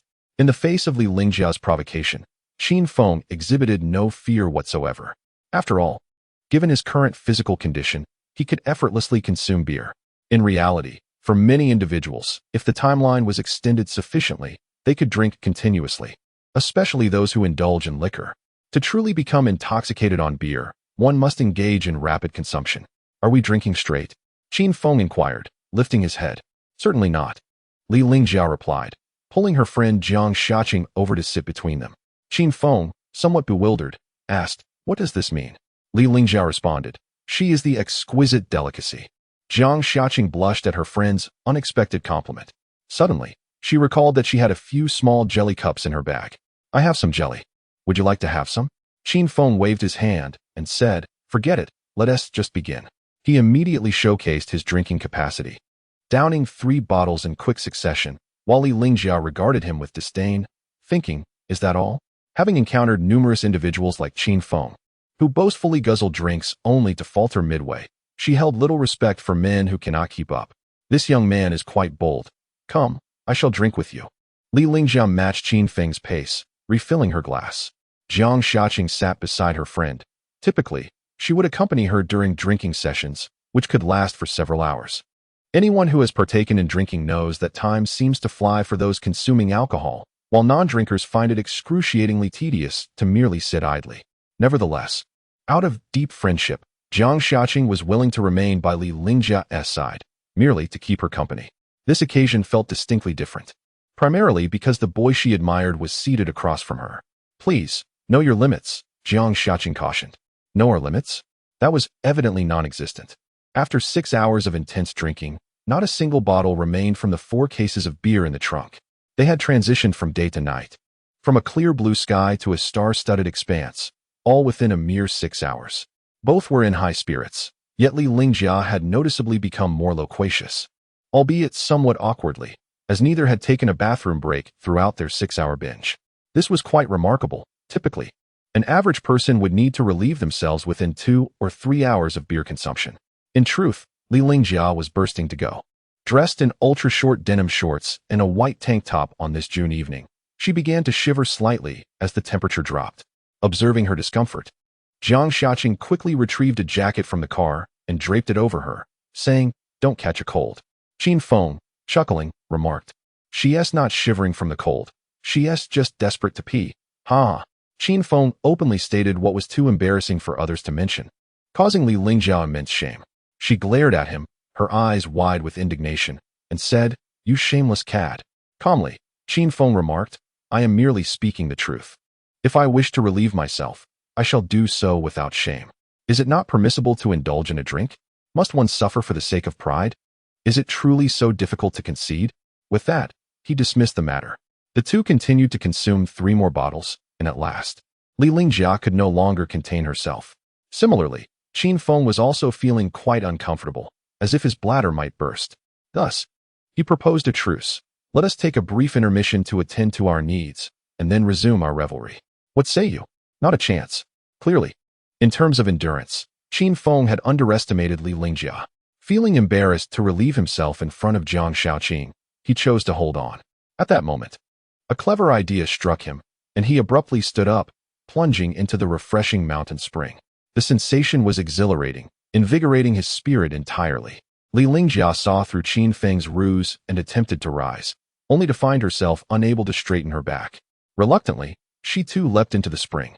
Jiang Xiaoqing, an adept swimmer, wished to join them. However, she was unfortunately experiencing her menstrual cycle and could not immerse herself in cold water, thus she remained on the shore. Watching wistfully, the invigorating water roused Qin Feng further, and Li Lingjia felt considerably relieved. Although it was June, the evening spring water remained quite chilly.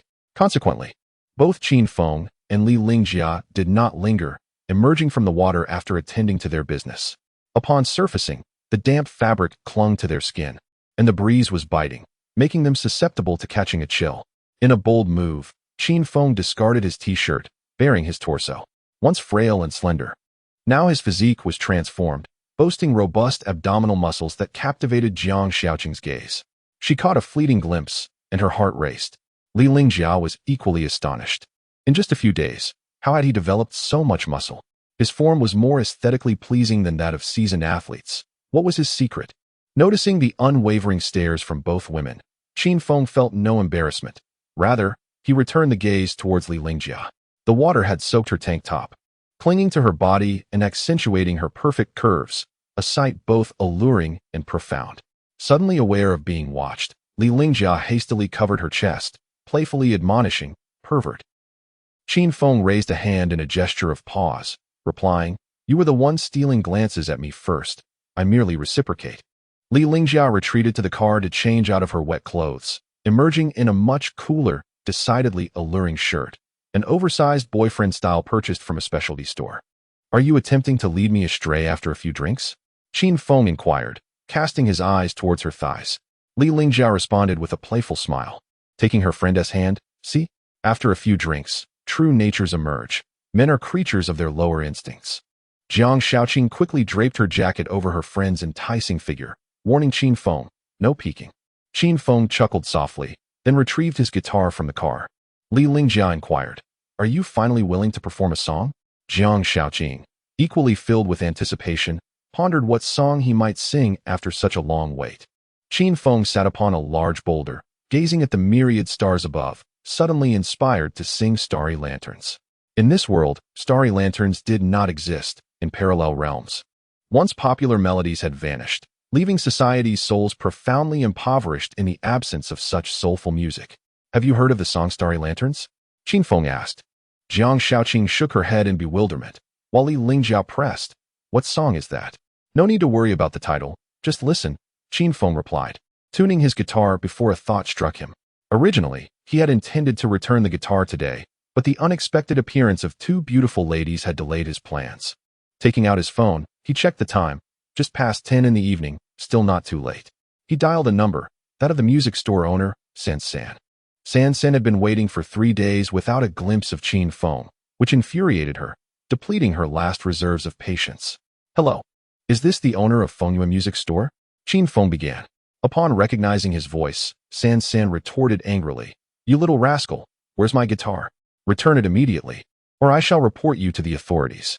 "I certainly cannot return it today. As an apology, allow me to sing a song for you," Qin Feng suggested. "Who cares about your song? Where are you? I will have you dealt with right here." "I am. Well, I don't even know where I am. But I will sing," he replied. Setting down his phone, Qin Feng closed his eyes, preparing to perform Starry Lanterns. Jiang Shaoqing was momentarily taken aback by his earlier call, realizing he was singing for someone else, which felt rather unfair. Li Lingjia, however, calmly gestured for patience, stating, "Let him finish his song." Taking a deep breath, Jiang Shaoqing conceded, "Fine, I shall forgive him for now." Gradually, Qin Feng plucked the strings, bringing the song Starry Lanterns to life. The sky above is a realm for men, once a dreaming youth beneath the stars, unaware of how high the heavens soar, unknowing of how far the oceans stretch, yet vowing to take you far away, to the ends of the earth, with reckless promises made in youth. In the darkness, I lost my way, only to discover my own frailty. Watching your tear-streaked eyes, thinking of the distant door of home. Oh, myriad stars, please ignite a flame of hope for me. This song did not possess a complex melody, yet as Qin Feng performed it, listeners found themselves gradually entranced. Initially, the music was simply pleasing to the ear, but as they listened more intently, they became captivated, ultimately developing a deep affection for the song. Not only did Jiang Shaoqing and Li Lingjia find the song extraordinary, but even San San, the dedicated musician on the other end of the line, deemed it truly beautiful, admiring Qin Feng's exceptional skill and performance. Before this moment, San San had never encountered such simple yet profoundly impactful music. Curiously, she inquired, "Is this song your own composition?" Qin Feng yawned and replied, "That's none of your business. Consider that song my apology. I'll return the guitar to you tomorrow. Goodbye." Without hesitation, he terminated the call. It must be said that Qin Feng was rather resolute when it came to hanging up on women. After listening to Stars Light the Way, Jiang Shaoqing experienced a complete transformation in her mood and leaned in to ask, "Qin Feng, could you sing another one?" "Sure. How about The Brightest Star in the Night Sky?" "Have you heard it?" Jiang Shaoqing foolishly shook her head, while Li Lingjia playfully remarked, "Well, you certainly won't be getting away from the stars tonight." "Oh, don't interrupt him." Jiang Shaoqing admonished her friend. Li Lingjia sighed, "Great, the love-struck brain is taking over again." The next song, an uplifting piece entitled The Brightest Star in the Night Sky, featured a cheerful tune and intricate melodies. Yet, Qin Feng sang it flawlessly and with great joy. Can the brightest star in the night sky hear the loneliness and sighs of those who gaze upon it? Can it remember the figure that once walked beside me, now lost to the winds? I pray for a heart that is transparent and eyes that can weep, granting me the courage to believe once more, to embrace you beyond the lies. Whenever I struggle to find meaning in existence, whenever I am lost in the darkness, the brightest star in the night sky, please guide me closer to you. Do you know where the figure that once walked with me is now?" This song was equally enchanting, and Jiang Shaoqing clapped enthusiastically, praising, "Qin Feng, I never imagined you possessed such musical talent. Your songs inspire strength. You should consider participating in a talent show. I believe you'd certainly rise to fame." "A talent show? They all have their hidden agendas. I won't go," Qin Feng replied. Though Li Lingjia harbored doubts about Qin Feng's character, she could not deny his exceptional guitar skills and songwriting ability, which were the finest she had ever witnessed. "I also study some songs. Perhaps we could find time to collaborate?" Li Lingjia offered, attempting to engage. Qin Feng shook his head, replying, I don't want to waste time with you. Internally, Li Lingjia thought, what the hell? After 2 songs, Jiang Shaoqing grew increasingly eager to hear more from Qin Feng, but suddenly, the heavens unleashed thunder, and the previously starry sky darkened. Then, heavy raindrops began to pour down. Qin Feng hurriedly clutched his guitar and returned to the car, with the 2 girls trailing behind him. Alas, the charm he had just cultivated seemed to evaporate in the downpour. This time, Qin Feng settled into the passenger seat. As the rain intensified, Jiang Shaoqing couldn't help but feel anxious. I hope nothing bad happens, she whispered.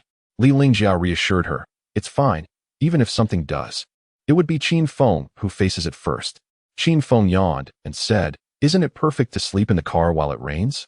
With that, he adjusted his seat, preparing to sleep until dawn. However, it was evident that Li Lingjia had no intention of allowing him to doze off. You can't sleep in my car. Sleeping in my car is akin to sleeping with me. Li Lingjia exuded an air of authority as she spoke. Qin Feng chuckled. You think you can dictate whether I sleep or not? At that moment, a louder clap of thunder echoed outside, causing Jiang Shaoqing to tremble in fear. The atmosphere had escalated, prompting Qin Feng to share a ghost story to deepen their bond. Thus, he resolved to forego sleep, clearing his throat as he inquired, shall I regale you with a tale? Outside, the rain poured heavily, and despite his yawns indicating his fatigue, he pressed on. Li Lingjia playfully kicked him, almost landing a blow to his groin, urging, weren't you just about to tell a story? Hurry up. I fear I might frighten you. Qin Feng replied. Can you truly intimidate me? You might only manage to scare Qingqing. At this, the feisty Qingqing protested. I have a tremendous amount of courage, you know. With that affirmation, Qin Feng began his narrative. Telling ghost stories can be mundane. Allow me to share a personal experience instead. One year, I embarked on a road trip with 3 friends to a remote destination. Along the way, we encountered a sandstorm that severely reduced visibility. Naturally, I slowed the vehicle, and as we drove, I suddenly noticed a fork in the road. I thought it prudent to veer in and escape the tempest. Indeed, as we ventured deeper, the storm subsided, and we decided to navigate through the fork since it appeared on our navigation system. After approximately half an hour, we stumbled upon a grand archway, inscribed with the words Baishi Town. As we intended to replenish our supplies, we drove in. Curiously, despite it being midday, the sky over Baishi Town was overcast, devoid of any sandstorm. Yet the atmosphere was strangely dim and eerily quiet. We circled the town, but not a soul was in sight.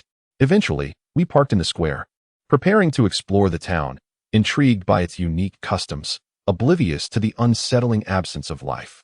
At this juncture, Qin Feng paused, prompting Li Lingjia to urge, why have you stopped? Continue. Jiang Shaoqing felt a chill creeping up her spine. Although the tale lacked any explicit mention of ghosts, it was nonetheless profoundly unsettling. I need a sip of water, Qin Feng declared, grabbing a half-empty bottle nearby and gulping it down. That was my water, Jiang Shaoqing lamented. But by the time she voiced her concern, Qin Feng had drained the bottle. Biting her lip, she silently mused, oh no. We just shared an indirect kiss. Qin Feng resumed his story. We disembarked from the vehicle, eager to explore the town. The streets were remarkably clean. Even the trash bins were spotless, indicating diligent upkeep by someone. We were convinced that there must be inhabitants in the town, yet what we encountered was unexpected. Not only were the shops along the street shuttered, but the doors of every household remained firmly closed. Confused, one of my companions, summoning his courage, approached to knock on a door, but received no response. The silence enveloped us, heightening our unease. We resolved to return to the car. But before we had taken 2 steps, the streetlights flickered to life. Why are the streetlights on during the day? Jiang Shaoqing inquired, intrigued. Indeed, it is rather peculiar. Yet even more bizarre is the fact that every house was illuminated. My companions were utterly confounded and contemplated knocking on doors again. A few tentative raps yielded no response. We hastily retreated to our vehicle in the square and sped away from Baishi Town. Subsequently, we retraced our route back to the main road, which remained engulfed in swirling dust. However, at that moment, the dust provided us with a sense of safety. Later, upon searching for Baishi Town online, we discovered it did not exist, and the fork in the road that had previously appeared on our navigation device had vanished completely. The tale abruptly concluded here, leaving Li Lingjia and Jiang Shaoqing yearning for more. Is that it? Li Lingjia inquired. That's all, Jiang Shaoqing remarked, This isn't frightening at all, is it? Jiang Xiaoqing speculated.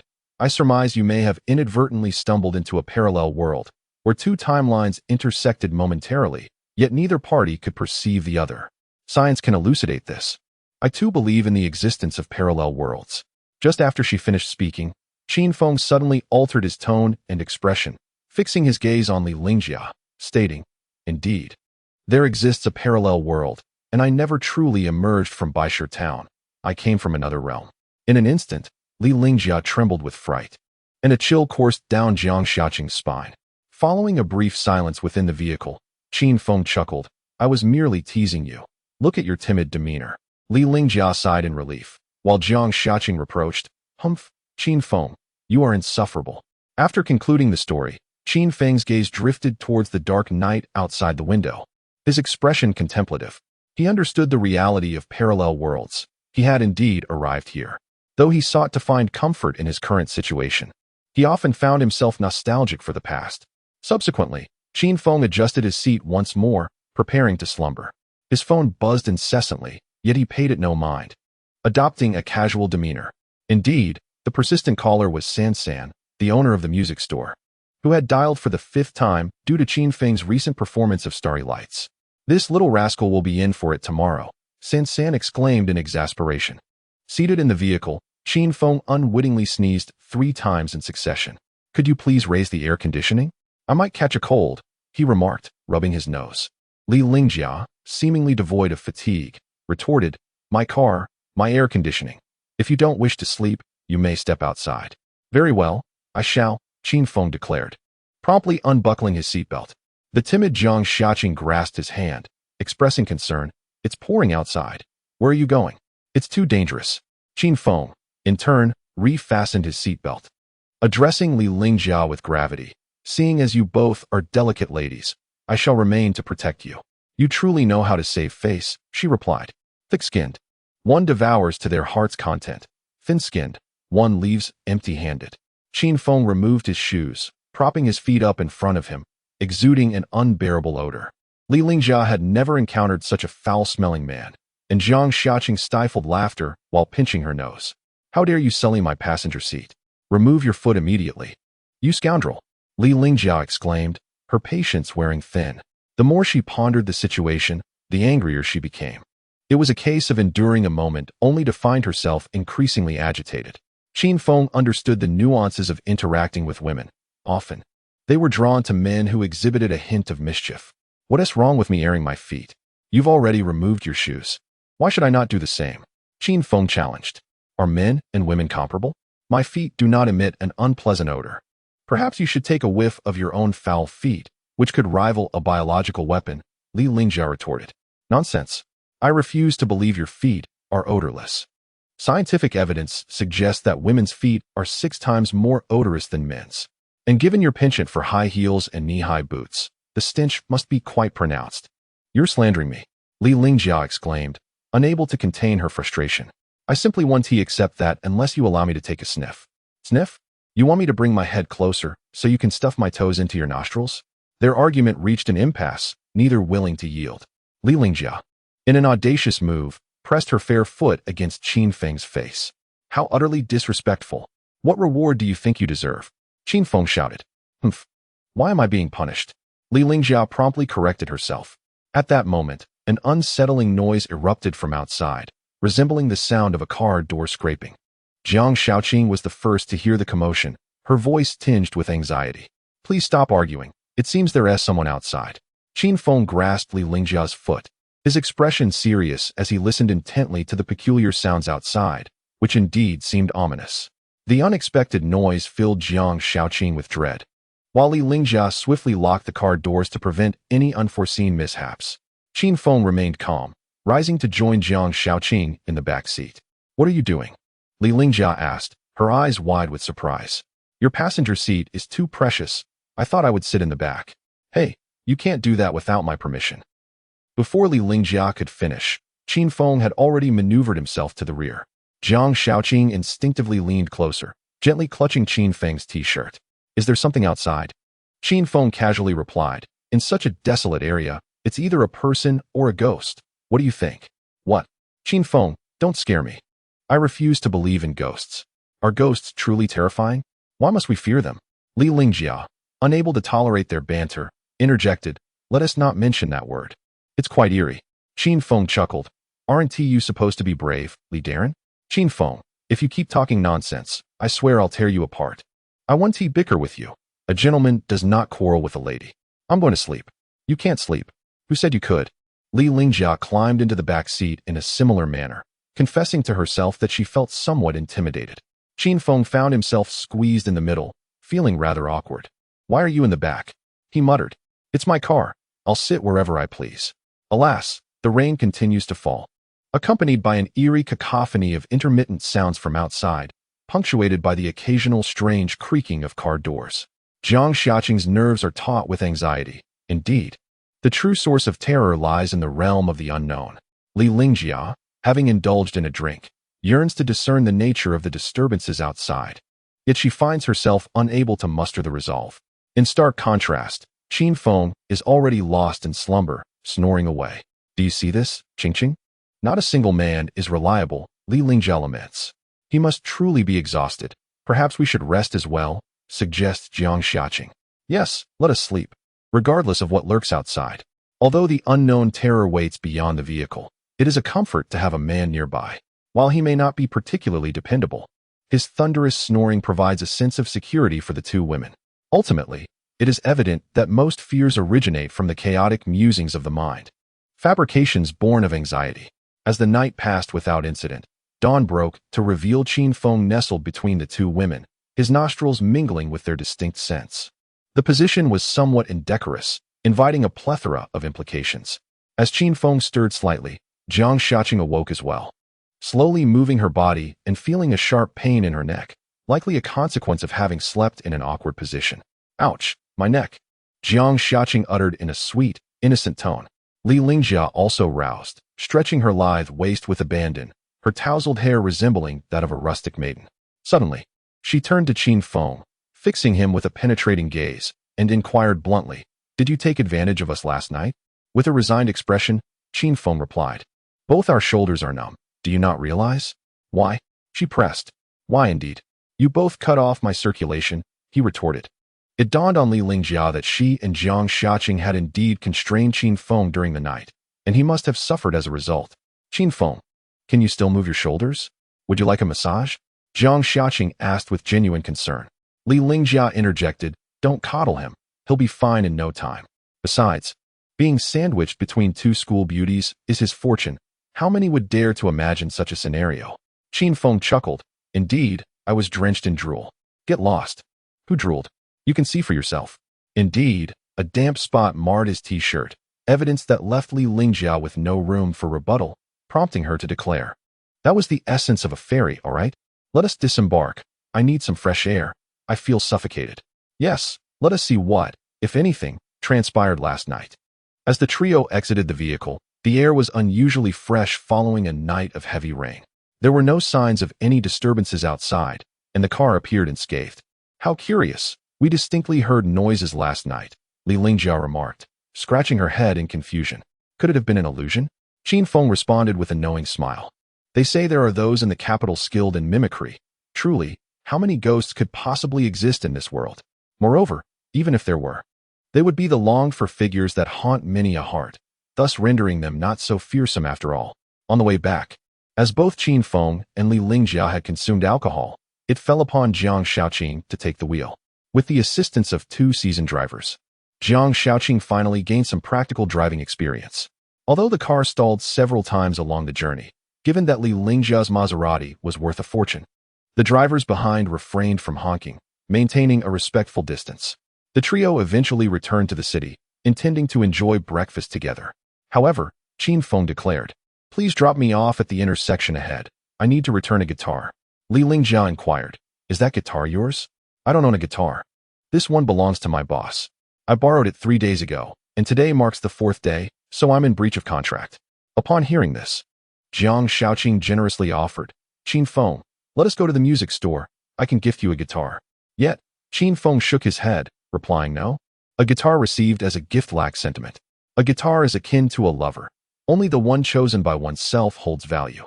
Li Lingjia, unable to suppress a dramatic eye roll at his analogy, remarked, "Ah, a cad is not fearsome.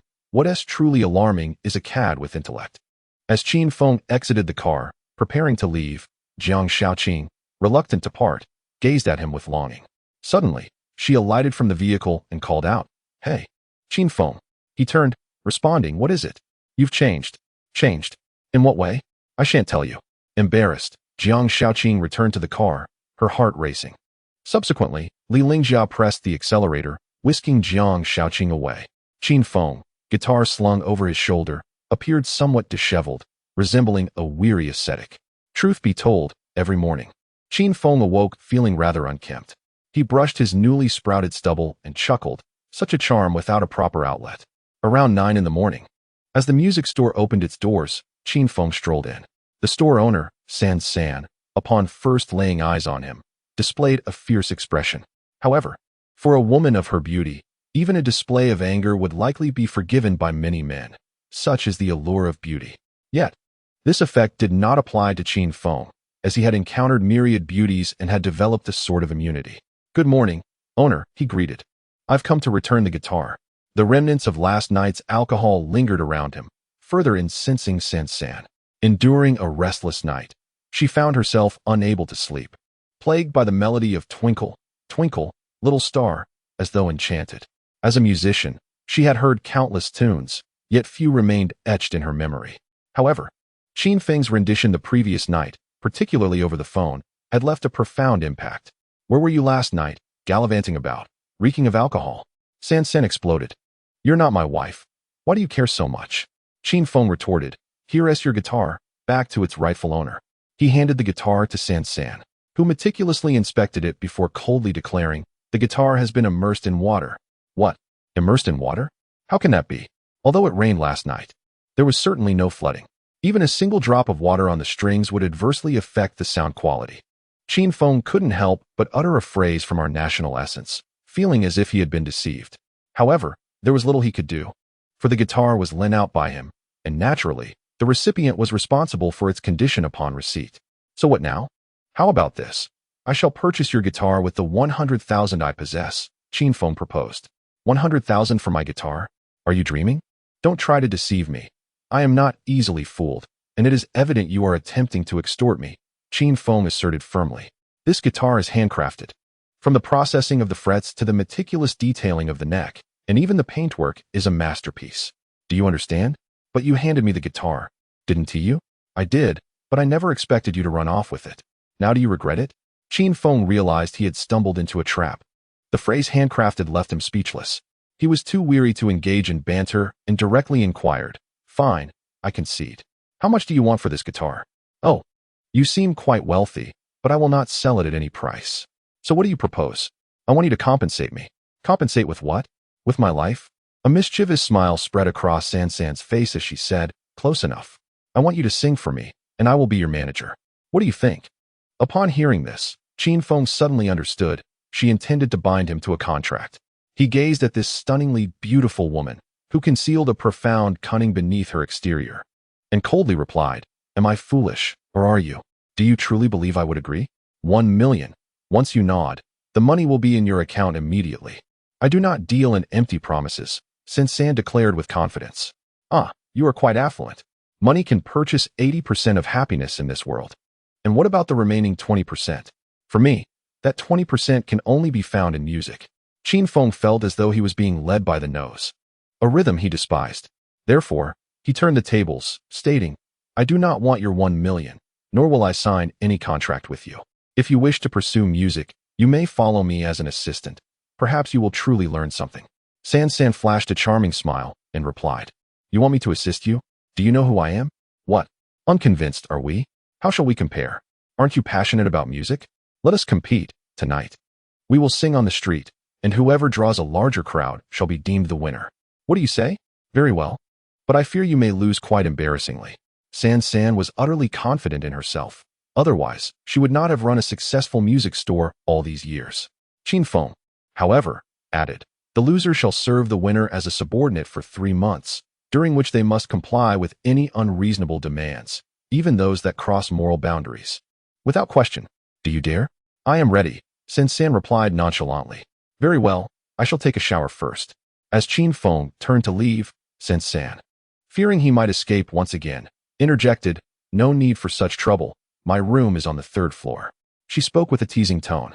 Qin Feng furrowed his brow and inquired, is it convenient? What? Afraid I might devour you? Or perhaps apprehensive about losing your kidney? Sen, exuding charm, was a temptation most men would find hard to resist. Yet, seasoned by life's battles, Qin Feng remained undaunted. Let us go, who is afraid? He declared, making his way to the 3rd floor. Upon entering, he discovered a spacious living area, leading further into a fitness zone, followed by a bar, and ultimately, Sen's bedroom. Qin Feng was astonished to find the 3rd floor so uniquely enchanting, and even more surprised by the bedroom's decor. The dimly lit walls, infused with a heavy metal aroma, and the rose petals scattered across the windowsill struck him as incongruous with Sen's vivacious personality. Noticing Qin Feng's momentary daze, Sen chuckled, fear not. In these times, one would be remiss to claim they play music without a hint of madness. Do you have a few screws loose? He countered. Occasionally, why? Are you frightened? Qin Feng chose silence, instead opting to shed his t-shirt and stride towards the bathroom.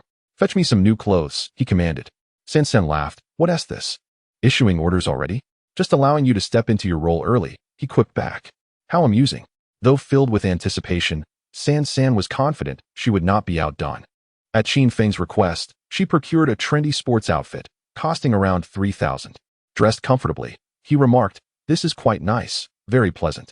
Truth be told, Qin Feng was strikingly handsome, and with his hair meticulously styled, his aura was elevated.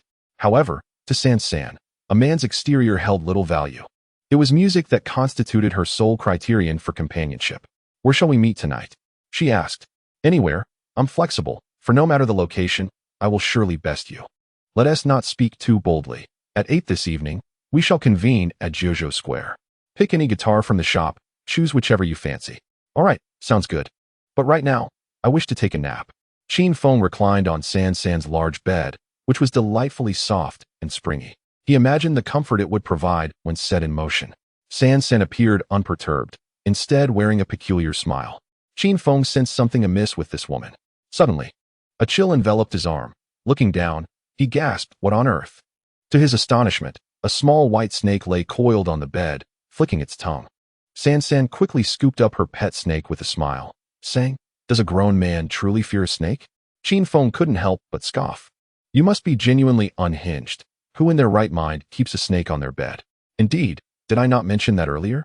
Engaging with someone seemingly unbalanced was futile. Indeed, it seemed that God had blessed her with an impeccable appearance and figure, yet had balanced it with a rather peculiar mind. Such was the nature of fairness. Due to the peculiar nature of the woman's mental state, Qin Feng felt a sense of trepidation about lingering in her room. After all, as a young man venturing into the world, one must prioritize self-preservation. What if he were to become ensnared, rendered unconscious, and subjected to manacles and a whip? Who could endure such a fate? Thus, Qin Feng resolved to depart from Sen's music store, arranging to meet at the square between 8 and 9 in the evening. He returned the handcrafted guitar he had originally acquired from her, opting instead for a different one. See you tonight, he remarked to SN. See you tonight, little brother, she responded with a charming smile. Qin Feng hastily exited the music store, fearful that a moment's delay might lead to dire consequences. The following day, he returned to his dormitory, where he spent his time adjusting his guitar during moments of rest. His roommate, Li Jing, was absent, and the dormitory leader, Guotao, informed him that Li had gone to the library. Is that true? Qin Feng inquired, astonished. Guotao chuckled. Indeed, remember Jia, who added him as a friend. Just a couple of days ago, he was lamenting her average looks and physique. Yet now he can't stop stressing that he is unworthy of her and must study diligently. That's the right approach. It fosters mutual growth rather than depletion, Qin Feng commented. Speaking of you, why didn't you return to the dorm last night? Where were you? Guotao probed. Oh, I had a bit too much to drink and spent the night outside. Too much? With whom? With Li Lingjia.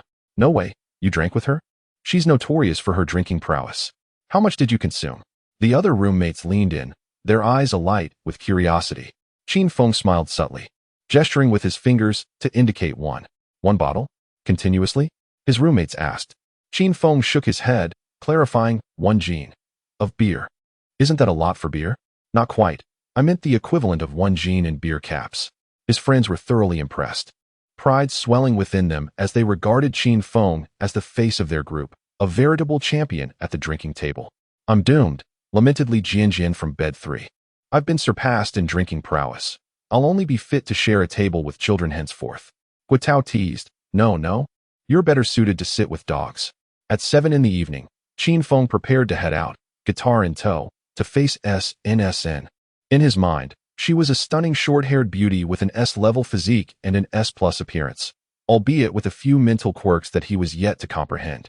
In truth, SNSN had been quite the sensation in the music industry years ago. It would not be an exaggeration to say that anyone involved in rock music was familiar with her name. However, in recent years, she had grown weary of the prevailing musical trends and found herself unable to create music infused with genuine soul, which led her into a bout of depression. Thus, she retreated from the limelight and opened a music store. It had been ages since she had graced a stage, even for a street performance. Today, in a rare moment of inspiration, SNSN decided to impart some wisdom to this troublesome young man and, simultaneously, nurture his potential for the future. Unbeknownst to many, Qin Feng was not shaped from mere dough, although he had only been studying music for 3 days. His innate talent allowed him to master numerous extraordinary pieces from the Mandarin music scene, any one of which could become a sensational work in this world. That evening, Qin Feng indulged in a 19 yuan dumpling buffet. Due to his prodigious appetite, the owner nearly lost his temper. Young man, for just 19 yuan, you've devoured 200 dumplings. Don't you think that's a bit excessive? The owner could not help but interject. As Qin Feng enjoyed his dumplings with garlic, he retorted, at a buffet. As long as one does not waste, one can eat as much as one desires, no? The owner was left speechless by this response and promptly instructed the waiter. Blacklist him. Once he finishes this meal, he is not to be served again. It must be said that the owner had a rather small-minded perspective. Consequently, Qin Feng decided to flaunt another 3 plates. At 8 o'clock that evening, having satiated his hunger, Qin Feng arrived at the designated meeting spot. San was dressed in a rock punk ensemble, complete with braided hair, exuding a certain allure. Punk attire is not something just anyone can pull off. One misstep could lead to an impression of eccentricity. Fortunately, San's inherent charisma, coupled with her flawless beauty and curvaceous figure, made her outfit undeniably eye-catching. To clarify, a figure that is both slim and curvaceous means being fuller where it counts and lean where it should be. This is what is termed as slim yet curvaceous. Did you not invite a few friends to cheer you on? It would be rather embarrassing if you ended up alone, San teased Qin Feng. There's no need. I have confidence in myself.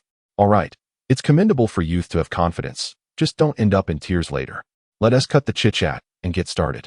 San first selected a location and set up her equipment, at which point onlookers began to gather. This phenomenon, known as the beauty effect, suggested that someone with San's looks was bound to attract attention. However, that was of little consequence. The competition today was not one of beauty, but of music. Qin Feng positioned himself not far from her, adjacent to a barbecue stand. The barbecue vendor, noticing Qin Feng with a guitar, chuckled and quipped, "Brother, are you a musician?" Qin Feng nodded and replied, "Yes, just singing for fun. Singing doesn't pay these days." "Ah, that is commendable. I'll have some patrons come over to support you shortly." "Thank you, kind sir. Will you be serving up some skewers soon?" "Absolutely." The streets were bustling with hurried figures, all moving briskly as if on a mission. This is the rhythm of life in a big city. Even at night, people pressed on, some just finishing their shifts, hurrying home to wash clothes, cook, and spend time with their children. Others were just stepping out, ready to embark on their nightlife, living their lives amidst the allure of indulgence. Qin Feng held his guitar, pondering which song to sing, while on the other side, San's electric guitar had already ignited the crowd, drawing many spectators to her performance. SNSN performs a repertoire of timeless, classic English songs, which Qin Feng is not familiar with. However, in terms of melody, they closely resemble the rock music of 1980s America, with a voice rich in distinctiveness, impeccable playing technique, and emotive singing. SNSN truly exemplifies a musician capable of resonating with the audience in the blink of an eye. Qin Feng cannot help but commend him. Yet, Qin Feng remains unperturbed, confident in his own abilities. SNSN's rendition of I Remember You elicits a wave of applause, prompting many to tune into the live broadcast, which rapidly attracts over 1,000 viewers. The pressure now shifts to Qin Feng, who is unwilling to play the role of SNSN subordinate. Consequently, he mounts a counterattack with his first song, the classic piece Boundless Oceans, Vast Skies. While SNSN's performance may evoke a spiritual resonance within the audience, Qin Feng's rendition of Boundless Oceans, Vast Skies serves as a profound awakening for those around him, reviving their dormant musical spirits. What a remarkable song this is. Holding a guitar, Qin Feng rented a sound system and, after a brief setup, began to perform Boundless Oceans, Vast Skies. In this parallel world, the essence of Cantonese still exists, yet the songs are scarce. Nonetheless, when sung in Cantonese, they often exhibit a profound resonance. As soon as Qin Feng opened his mouth, many were drawn to him, captivated by a melody they had never encountered before. Today, I watched the snow drift in the cold night, with a heart that has cooled, drifting far away, chasing through the storm, obscured by mist, unable to discern shadows. The sky is vast.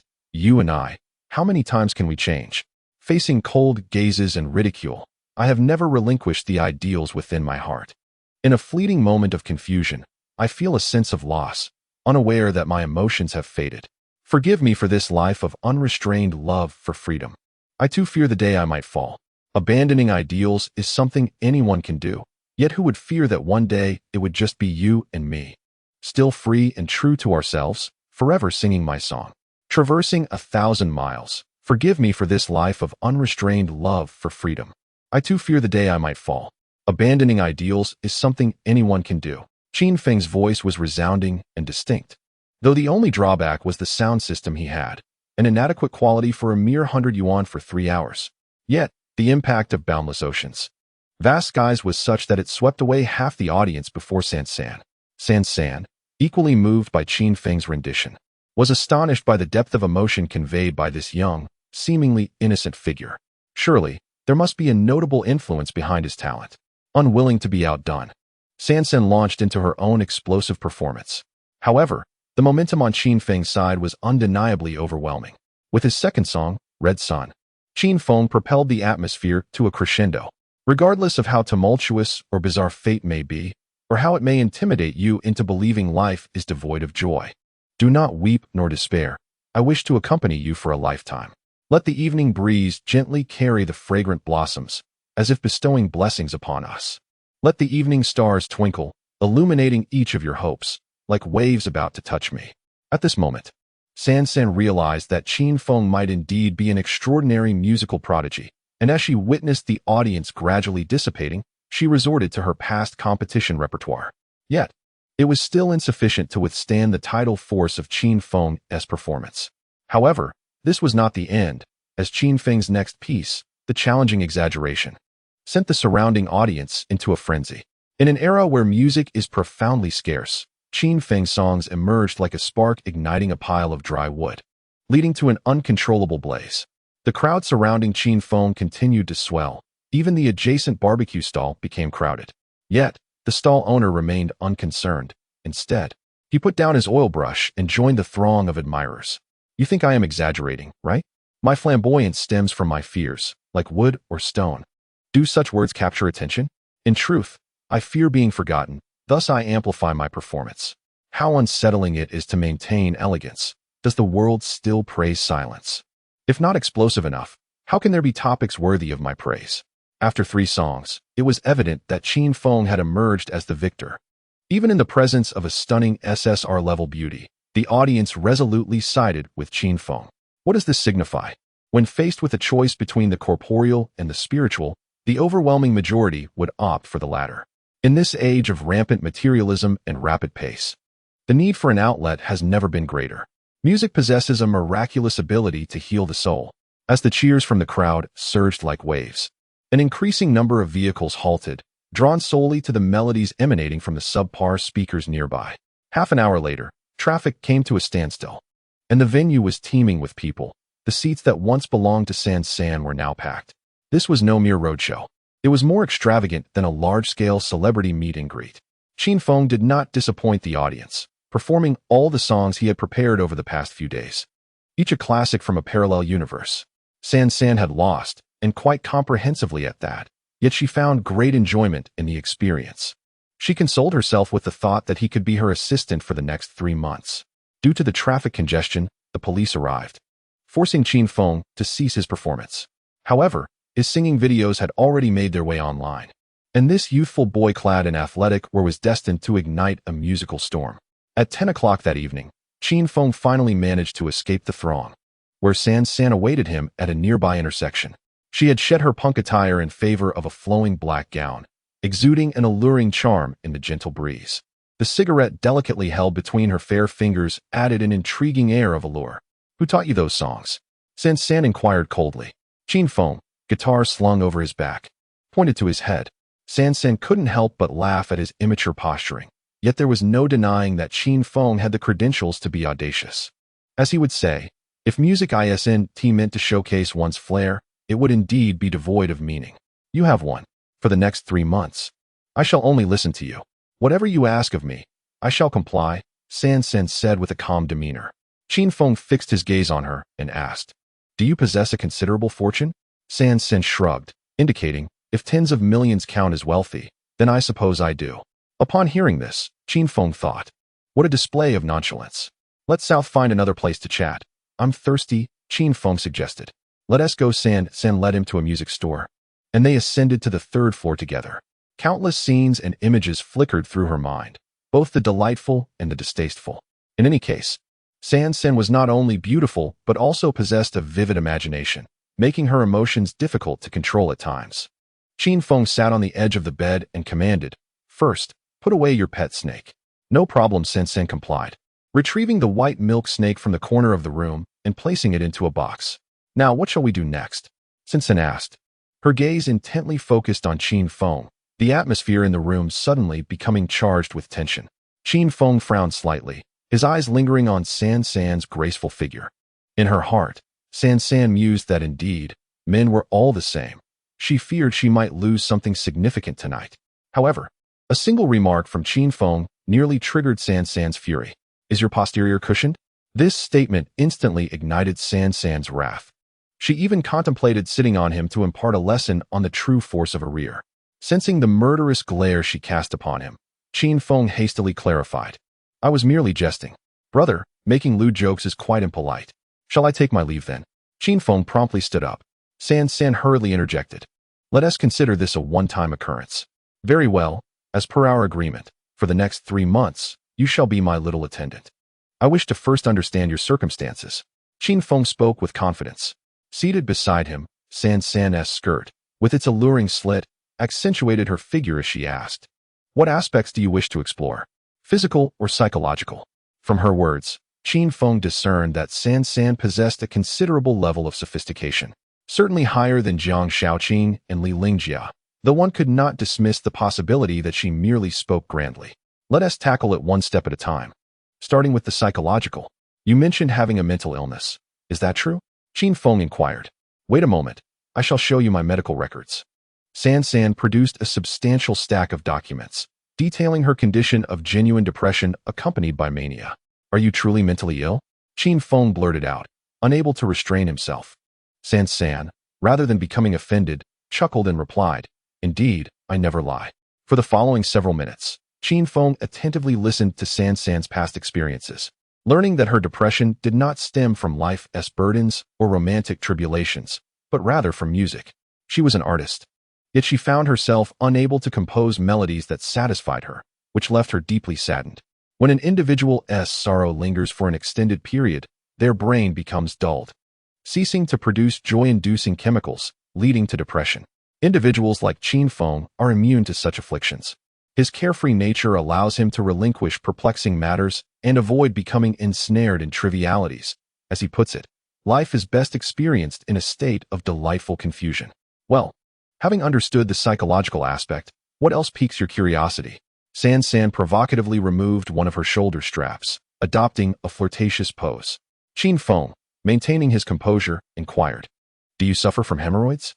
This remark utterly shattered the ambience, prompting San to feel an urge to strike him. "Are you out of your mind?" She retorted, her anger flaring. Do not be upset. It's merely a normal exchange, he countered. Is inquiring about a girl's hemorrhoids considered normal? He added, it's pertinent for future tasks. San, momentarily dazed, failed to grasp the insinuation. By the time she realized she had been teased, Qin Feng had already risen, stating, first, return my 100,000 yuan. The previously harmonious atmosphere had been completely obliterated, and San glared at Qin Feng, demanding, come, open the payment code. She returned the 100,000 yuan to him, and he subsequently transferred 30,000 back to her. What does this mean? San asked, puzzled. I have a fondness for that guitar, which is priced at 30,000. We shall settle the accounts accordingly, Qin Feng asserted with unwavering principles. What a blockhead, she mused. San rubbed her forehead, feeling exhausted, and remarked, with your demeanor, it would be a miracle if you find a girlfriend in college. Qin Feng chuckled in response. You need not fret about that. Go away, just the sight of you irritates me. San waved her hand dismissively. Clearly, her irritability had been provoked by Qin Feng, reminiscent of her last episode 6 months prior. Instead of departing, Qin Feng retrieved a sheet of music from his bag and handed it to San. With an expression of impatience, San inquired, what is this?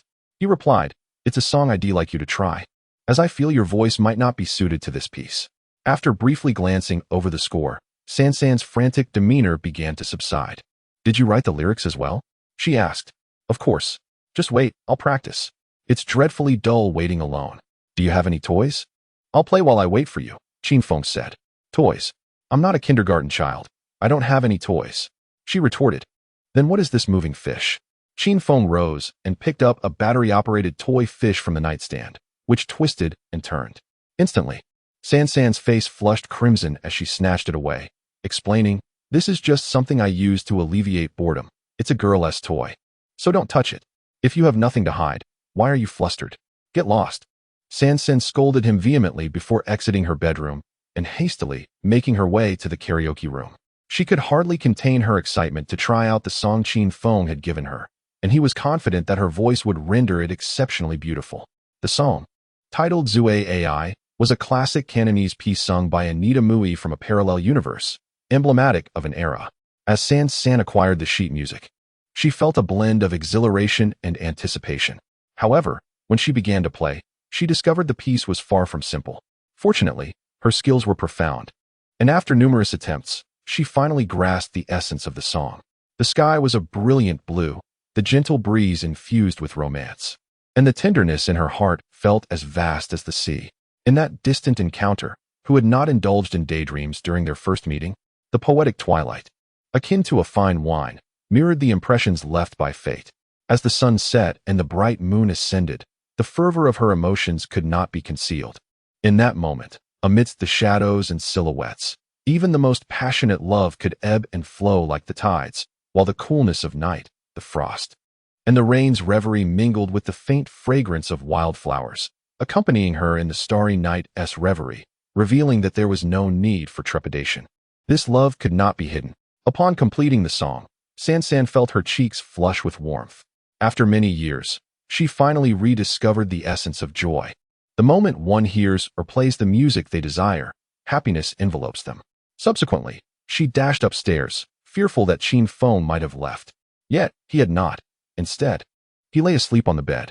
As the door opened, Qin Feng yawned and sat up, asking, that was a Cantonese song. Did you manage to stay in tune? The song is lovely, but the songwriter is rather frivolous. Upon noticing the white object in Qin Feng's hand, San fixed her sharp gaze upon him and spoke. Qin Feng hastily stuffed the item into his pocket and yawned, saying, it's getting late. I must take my leave. You ought to practice diligently and see if you can alleviate your depression. Just as Qin Feng was about to depart, San suddenly grasped his arm, interrogating. What do you have in your pocket? Is it not enough to be young and reckless? Must you resort to pilfering a girl's intimate belongings? Do you not find that perverse? Hey, what do you take me for? Would I stoop to stealing? If I wanted something, I would take it openly. Still attempting to argue, are we? Do you wish for me to confront you directly? San swiftly retrieved the white object from Qin Feng's pocket and inquired. What do you see here? A mask, what else could it be? This revelation left San embarrassed, as she had initially assumed it to be something she had recently purchased. The anger on her face transformed into a hue of embarrassment. Her cheeks flushed slightly as she stepped back and said, "I was merely jesting. No need to be alarmed. I misjudged the situation." "Unreasonable," Qin Feng responded firmly. No one had ever dared to label her as unreasonable in her lifetime, and today she felt thoroughly chastised. Seizing the moment, Sansen deftly shifted the topic. "Brother, grant me your WeChat ID. I shall visit you at school when time permits to offer you warmth." "That is acceptable. After all, you are now my subordinate." Subordinate is such an unflattering term. Why not allow me to be your elder sister instead? Elder sister? One tone, not four. They are similar, by the way. Do you really have hemorrhoids? Qin Feng persistently inquired. San, exasperated, replied with a scowl. No, absolutely not. What peculiar fixation is this? Very well. Then I shall note you down as 173 sweet and spicy sister, 36D, no hemorrhoids. Qin Feng proceeded to add the contact name in front of her, prompting San to feel a surge of frustration. "What? Do I not deserve a name? What shall I call you?" San. "Got it. I shall remember." Qin Feng maintained an air of nonchalance, as if San's previously cherished attributes, her figure, visage, and beauty, were trivial in his eyes, leading her to question herself momentarily. Was she truly growing older? Had she lost her femininity? Surely not. She was merely 25 years of age. That evening, after returning home, San immersed herself in rehearsing the song the most loved in the practice room, dedicating the entire night to it. With each iteration, she gleaned new insights, and her fondness for Qin Feng deepened. This brother of hers was nothing short of a musical genius. As usual, Qin Feng returned to school, where his roommates were engrossed in their video games, oblivious to the rising superstar in their midst. He entered the dormitory and set down the guitar he had purchased for 30,000 yuan. At that moment, Li Jing approached him with a book. Seeking his advice, "Old Qin, how do you solve this determinant?" Noticing Li Jing's serious demeanor behind his glasses, Qin Feng chuckled. The person who usually falls asleep after reading 2 pages of Journey to the West is suddenly delving into determinants? What has inspired such diligence? The dormitory leader, Guo, interjected. "That's what we call patience, or perhaps love." Li Jing's face flushed with embarrassment as he retorted, "Go away. I just want to become a better version of myself." Qin Feng responded with a smile. "Quite right. You are growing. However, I must confess, I am also at a loss regarding this determinant." Li Jing's expression darkened. "Useless. Why not ask Jia?" At the mention of her name, Li Jing's face lit up with happiness. "Hey, isn't that a bit inappropriate?" "It's so late," he said, grinning foolishly. "Doesn't it just prove how hardworking you are?" Qin Feng mused. "True. Then I'll call her now, right now?" Li Jing exclaimed, filled with newfound hope for love, which was indeed a positive development. Meanwhile, Qin Feng took a shower and missed 3 calls within those 5 minutes. At the same time, in a villa, Jiang Xiaqing gazed at Li Lingjia with a hint of resentment, sighing, "He won't answer my calls. What on earth is he doing every day? Doesn't he use his phone?" Li Lingjia, applying a facial mask, replied, "Don't try to understand him with conventional logic. Perhaps he truly isn't checking his phone." Jia, I assure you, the person singing with a mask at Jojo Square tonight is definitely Qin Feng. I would bet on it, Jiang Xiaqing declared confidently. Just moments ago, while browsing Weibo, she had stumbled upon a trending video of Qin Feng singing, albeit masked, rendering his identity unrecognizable. Yet, his distinctive voice allowed Jiang Xiaqing to identify him instantly.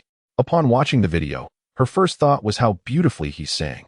Qin Feng's performance was vibrant, unlike any trending song in the market, with a captivating melody and poignant lyrics, definitely beyond the capabilities of an ordinary singer. However, she soon felt a tinge of annoyance. Why did he choose to sing on the street rather than for her alone? Subconsciously, Jiang Xiaqing had begun to view Qin Feng as her own possession, hence her slight irritation. Li Lingjia, meanwhile, was watching Qin Feng's performance video for the 3rd time. Although the figure in the video was fleeting and there was considerable background noise, it did not detract from her enjoyment of the song. As she listened, she found herself humming along. Her favorite of Qin Feng's songs was Exaggeration. Just consider him extravagant, la la la. She mused, having never heard the song before. Unable to remember the lyrics, but captivated by the melody alone, Jiang Xiaqing felt a sense of neglect and immediately wrapped her arms around her best friend's slender waist, pouting. "My dear, not even you are acknowledging me." Li Lingjia chuckled. "Don't touch my waist, it tickles." "I will touch it, Humph, to show you the consequences of your indifference. All right, let us not sulk here. Tomorrow at school, we can confront him directly, can we not? Wouldn't that make us appear too forward? My dear, the notion of being reserved is becoming increasingly distant from you. Is that so? Ha ha ha, well.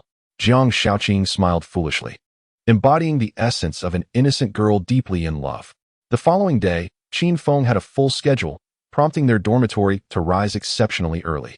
While they were freshening up, a roar of sports cars echoed outside the dormitory. The gregarious Li Jing hurried to the balcony, leaning out to take a look. My goodness, an SF-90, the dream of every man. Whose car is this? Li Jing exclaimed dramatically. Typically, it's not unusual for a few luxury cars to appear outside the girls' dormitory. But such a sight is rare near the boys' dormitory. Guitao and the others squeezed in to catch a glimpse of the multi-million-dollar vehicle from above. Qin Feng, however, felt indifferent towards luxury cars, having once been a streamer who frequently swapped out high-end vehicles. Maybachs, Ferraris, Bentleys, and Rolls-Royces were all part of his repertoire. While many might view driving such cars as impressive, to him, they were merely tools for transport. Even a car worth tens of millions was just a means of getting from point A to point B. Old Qin, come quick. It's a Ferrari SF-90. Look how stunning it is. The sleek body, the imposing rear wing, those titanium alloy wheels. Li Jing's eyes sparkled with primal desire. Qin Feng sighed. This is the 5th floor, my friend. Can you really see the wheels? Of course. I possess the keenest of eyes. Just as he finished speaking, a striking woman emerged from the car, her split dress revealing long, elegant legs, visible even from the 5th floor. Wow, a beauty! Li Jing's voice rose a decibel, and his exclamation drew even more men to the scene. Despite it being merely 7:30 in the morning, the appearance of a beautiful woman could rouse even the most reluctant of boys from their slumber. Which department is she from? I've never seen such a gorgeous campus belle before. Her short hair is simply stunning. So chic, just my type. The boys upstairs were in an uproar, whistles echoing in the air. The beauty was none other than Li Shan, the owner of the music store, known by her stage name, San San. She had come early, not for any other reason but to find Qin Feng. Brother, I've bought breakfast for you. Come downstairs to eat.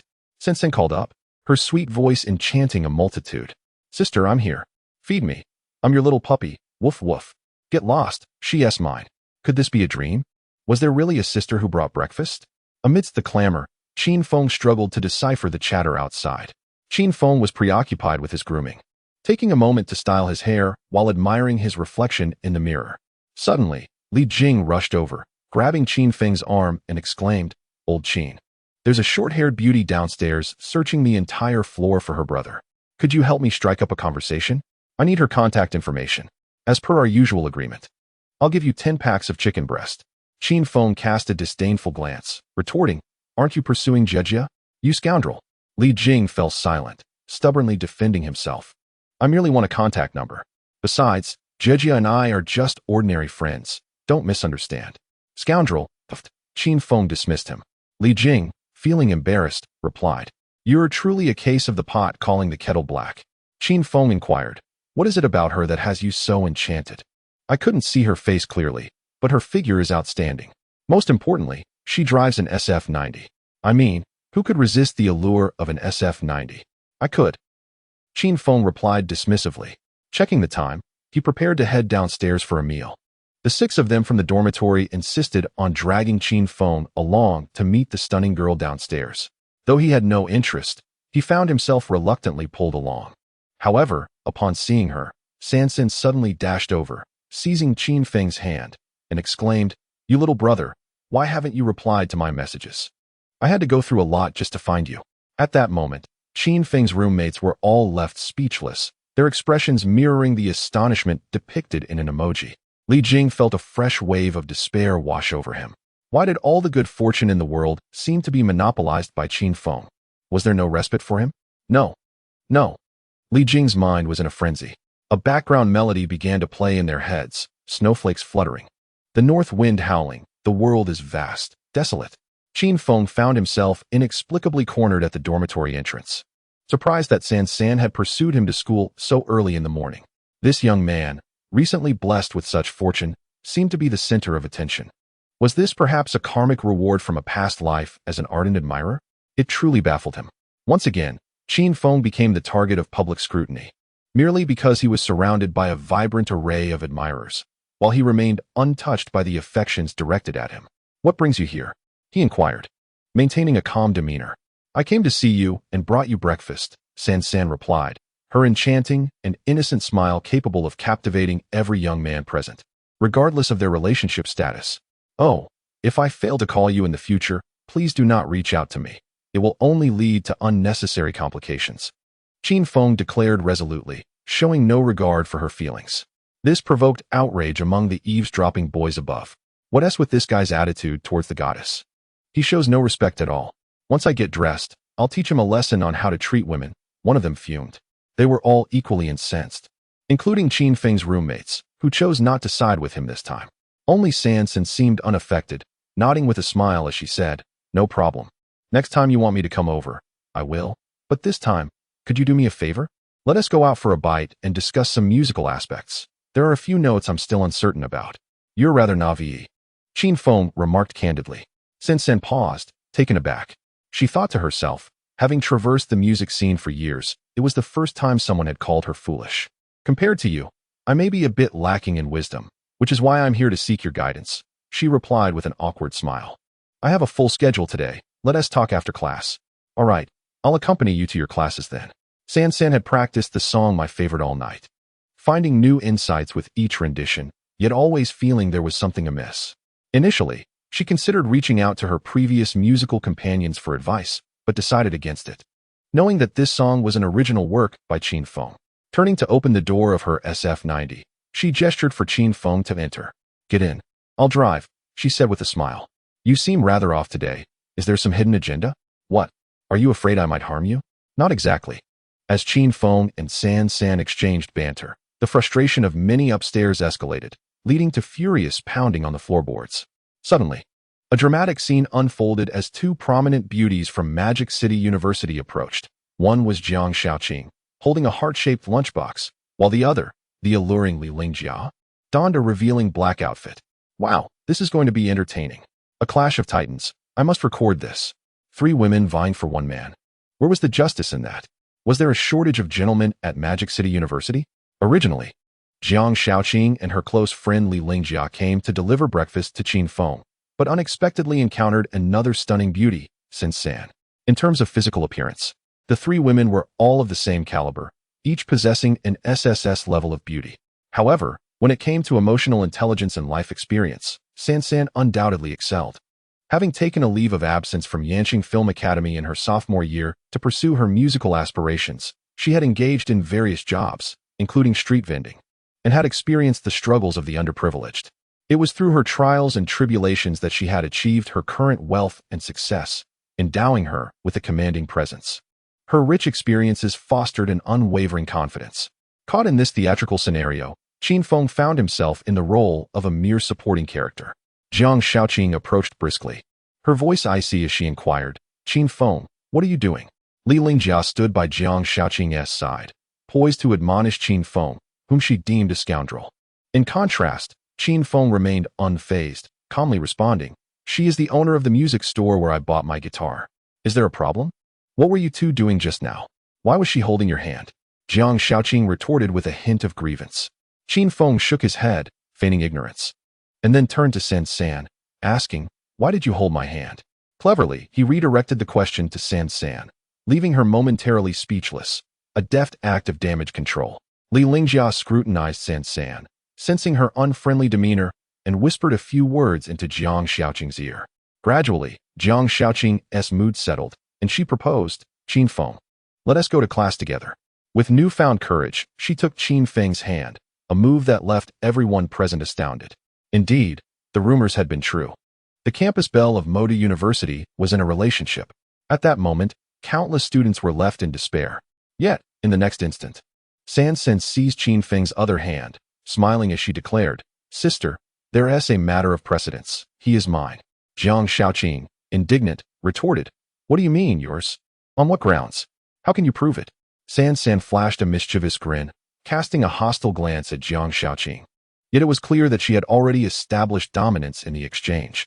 Fortunately, Jiang Shaoqing had her ally, Li Lingjia, a formidable fighter skilled in Taekwondo. not one to be trifled with. As the two women glared at each other, the standoff seemed evenly matched. In the background, Li Jing and others hastily retreated 5 meters, wary of being caught in the crossfire. Fight! Fight! Let it begin. This sentiment echoed in the minds of 80% of the male spectators. Caught in the middle, Qin Feng appeared stiff and awkward, but inwardly, he remained unperturbed. Have you two finished your discussion? Qin Feng finally spoke. Jiang Shaoqing responded bluntly, will you come with us? Or will you go with her? Choose one. Meanwhile, San San leaned closer to Qin Feng, resting her chin on his shoulder, and whispered enticingly, come with your sister. I'll take you somewhere delicious. The bold provocation infuriated Jiang Xiaoqing, who was typically gentle and avoided conflict with others. However, she could not tolerate anyone attempting to steal away the boy she cherished. Why do you speak like this? Can't you behave normally? Jiang Xiaoqing directed her words at San San, who, unfazed, replied, why should I care about you? Li Lingjia, unable to restrain herself, contemplated teaching the tattooed girl a lesson. Yet, San San was agile and swiftly evaded her, pressing herself against Qin Feng. Finally, Qin Feng intervened to halt the physical altercation, stating, have you all had enough? I merely wish to enjoy a quiet breakfast. So who will you choose? Jiang Xiaoqing posed a soul-stirring question. Li Lingjia added a threatening note. Think carefully before you answer. San San's affectionate gaze remained fixed on Qin Feng, her eyes reflecting genuine anticipation and desire. Taking a deep breath, Qin Feng responded, only children make choices. And adults? Jiang Xiaoqing inquired. I want both. Let us all eat together. Women can be quite troublesome. He admitted. Just moments ago, Qin Feng had intentionally instigated their conflict, believing that competition fosters interest and that romance requires finesse. He promptly took charge, grasping one girl with each hand and leading them both towards the dining area. This scene unfolded like a miracle, marking Qin Feng as a legendary figure at Shanghai University. Handsome, absolutely stunning. In the dining hall, Qin Feng settled down with Jiang Xiaoqing and Li Lingjia on his left and San San on his right. Brother, eat this. I bought you a heart-shaped sandwich, San San offered. Qin Feng, have my century egg and lean meat congee, Li Lingjia insisted. Brother, why not drink my original flavored soy milk? The competitive spirit among the women was palpable, and Qin Feng began to feel overwhelmed. He chuckled and said, ladies, aren't you tired of arguing?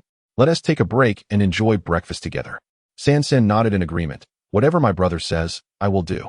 Jiang Xiaoqing could hardly tolerate San San's tone, which reeked of insincerity, making her feel quite uncomfortable. Just as she prepared to confront San San, Qin Feng leaned in close to whisper a few words in Jiang Xiaoqing's ear. Her expression shifted slightly as she asked, is that true? Don't deceive me.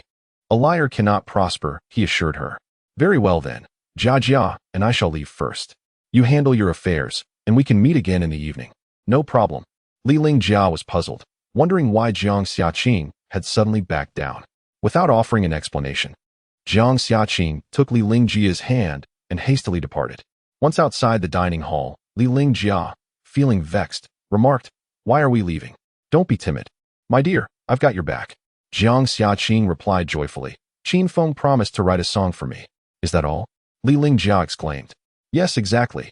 Plus, he mentioned that the landlady is unstable and advised us not to clash with her. Li Lingjia gaped in disbelief. You actually believe that? Why wouldn't I? Li Lingjia lightly tapped her forehead and remarked, my dear, you are truly adorable. Huh. On the other side, Sansan was equally perplexed, wondering why they had left so soon when she hadn't yet had her fill of fun. What did you say to them? Sansan inquired. I mentioned that you are ill. Sansan immediately bristled, glaring at Qin Feng and retorting, you are the one who is sick. I did not lie. You indeed have a mental illness, do you not? Sansan replied, at a loss for words, realizing that this fellow possessed no emotional intelligence whatsoever. Do you not understand that individuals with mental health issues are particularly sensitive? Are you not concerned about hurting my feelings? Sansan questioned. I am merely helping you grow stronger.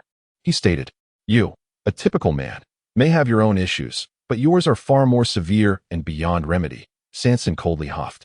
Qin Feng observed Sansan's pale face, oscillating between anxiety and agitation, and said, you must learn to regulate your emotions. I do not require your lectures. I am well aware of my own feelings. Are you angry? What do you think?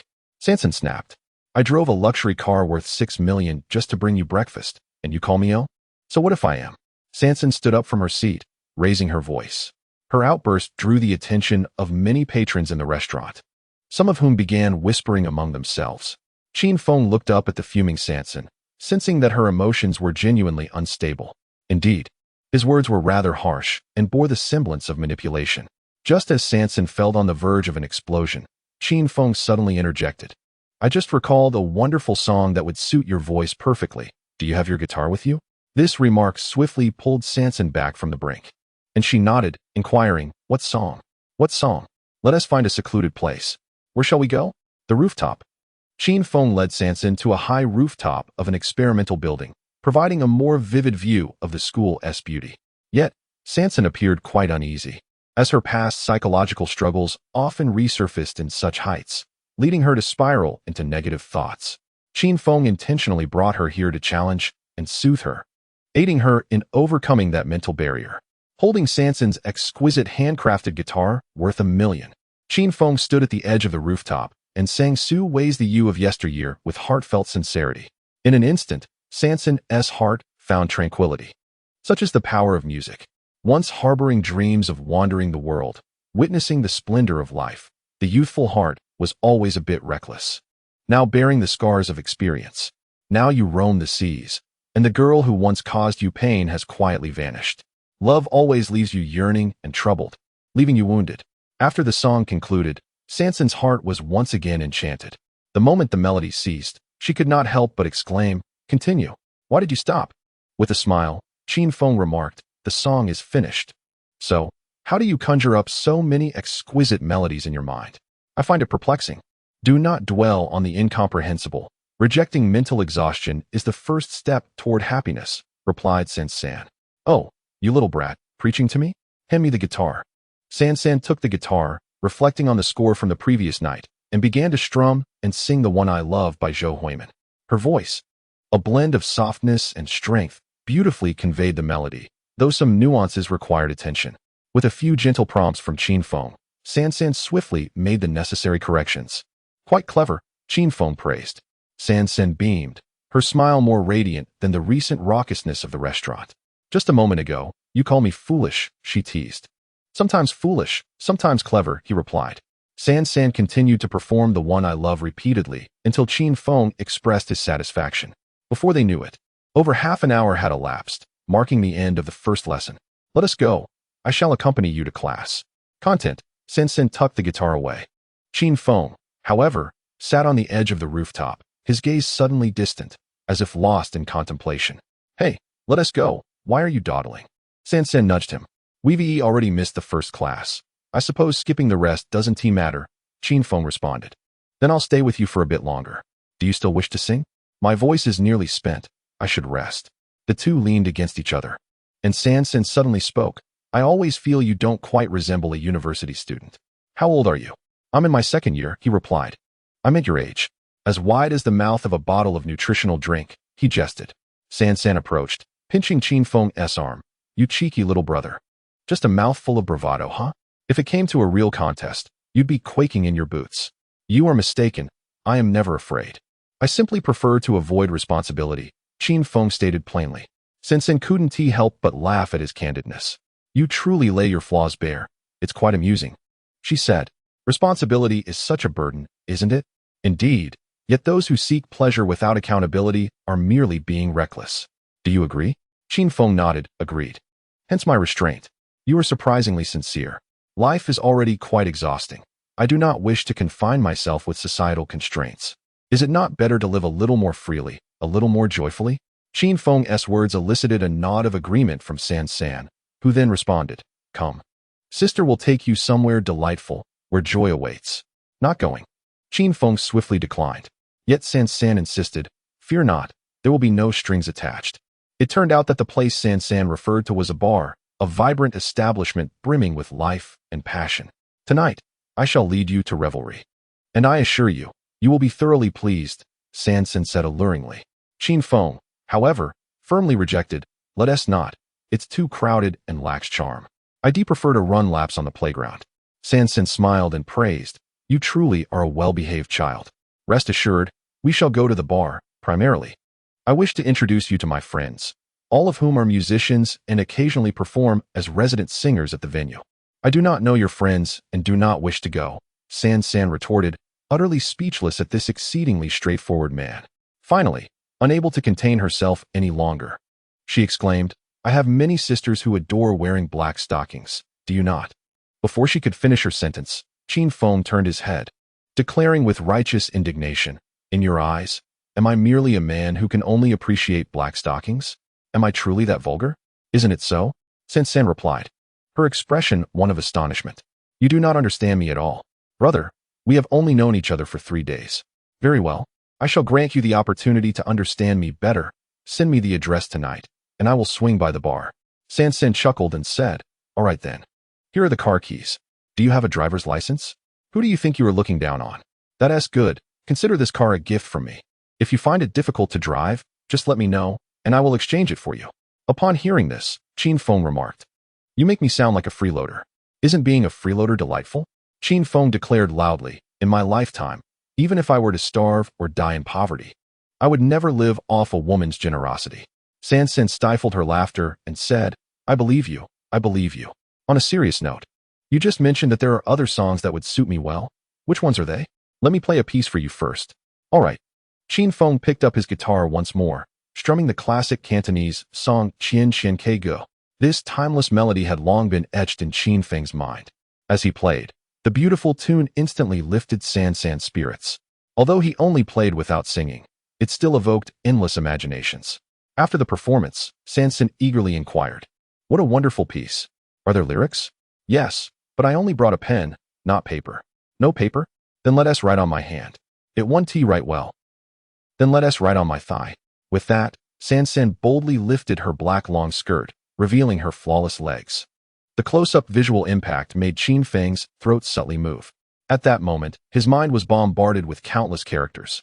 Ultraman, SpongeBob, King Kong, Godzilla, Snoopy, Flash, and the Calabash brothers.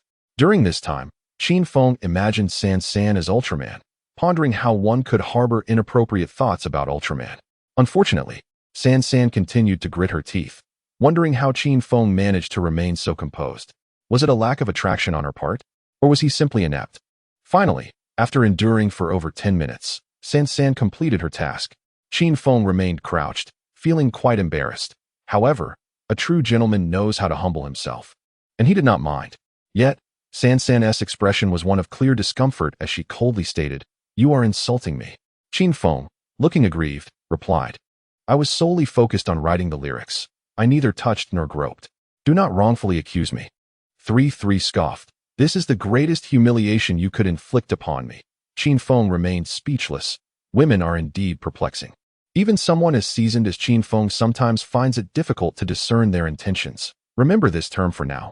I will send you the melody later via phone, he suggested. Shifting the topic, all right.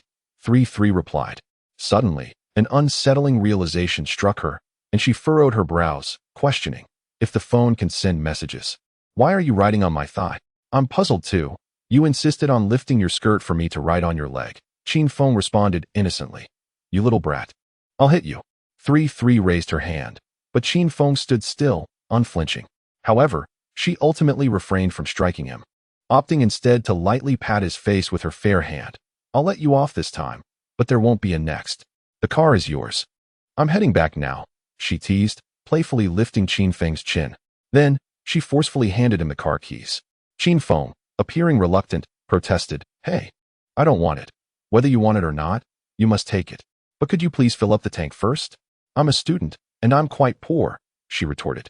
3 contemplated removing her red-soled stilettos and smashing them against Qin Feng's head, but reconsidered, fearing that if he suffered a head injury, he might not be able to compose songs anymore. Descending from the rooftop, Qin Feng drove a pristine Ferrari, a narrative not commonly found in ordinary novels. At 10 o'clock in the morning, he arrived at the classroom, where his classmates cast him peculiar glances. As he settled into the back row, his roommates crowded around him, seizing him and inquiring, how many boats are you straddling exactly? Li Jing, eager for action, bore the semblance of a hero set to rid the world of evildoers. Qin Feng replied calmly, they are all just ordinary friends. I uphold integrity and righteousness in my dealings, especially in matters of the heart, which I approach with utmost seriousness. It is certainly not as you all imagine, Li Jing remarked. A scoundrel isn't frightening. What truly terrifies is a cultured scoundrel. From now on, I wish to. What? Cut ties? No, I wish to take you as my master. Master, please accept my humble bow. Just as Li Jing finished his bow, he suddenly looked up to find Jia standing at the back door, regarding him with a puzzled expression. Oh no.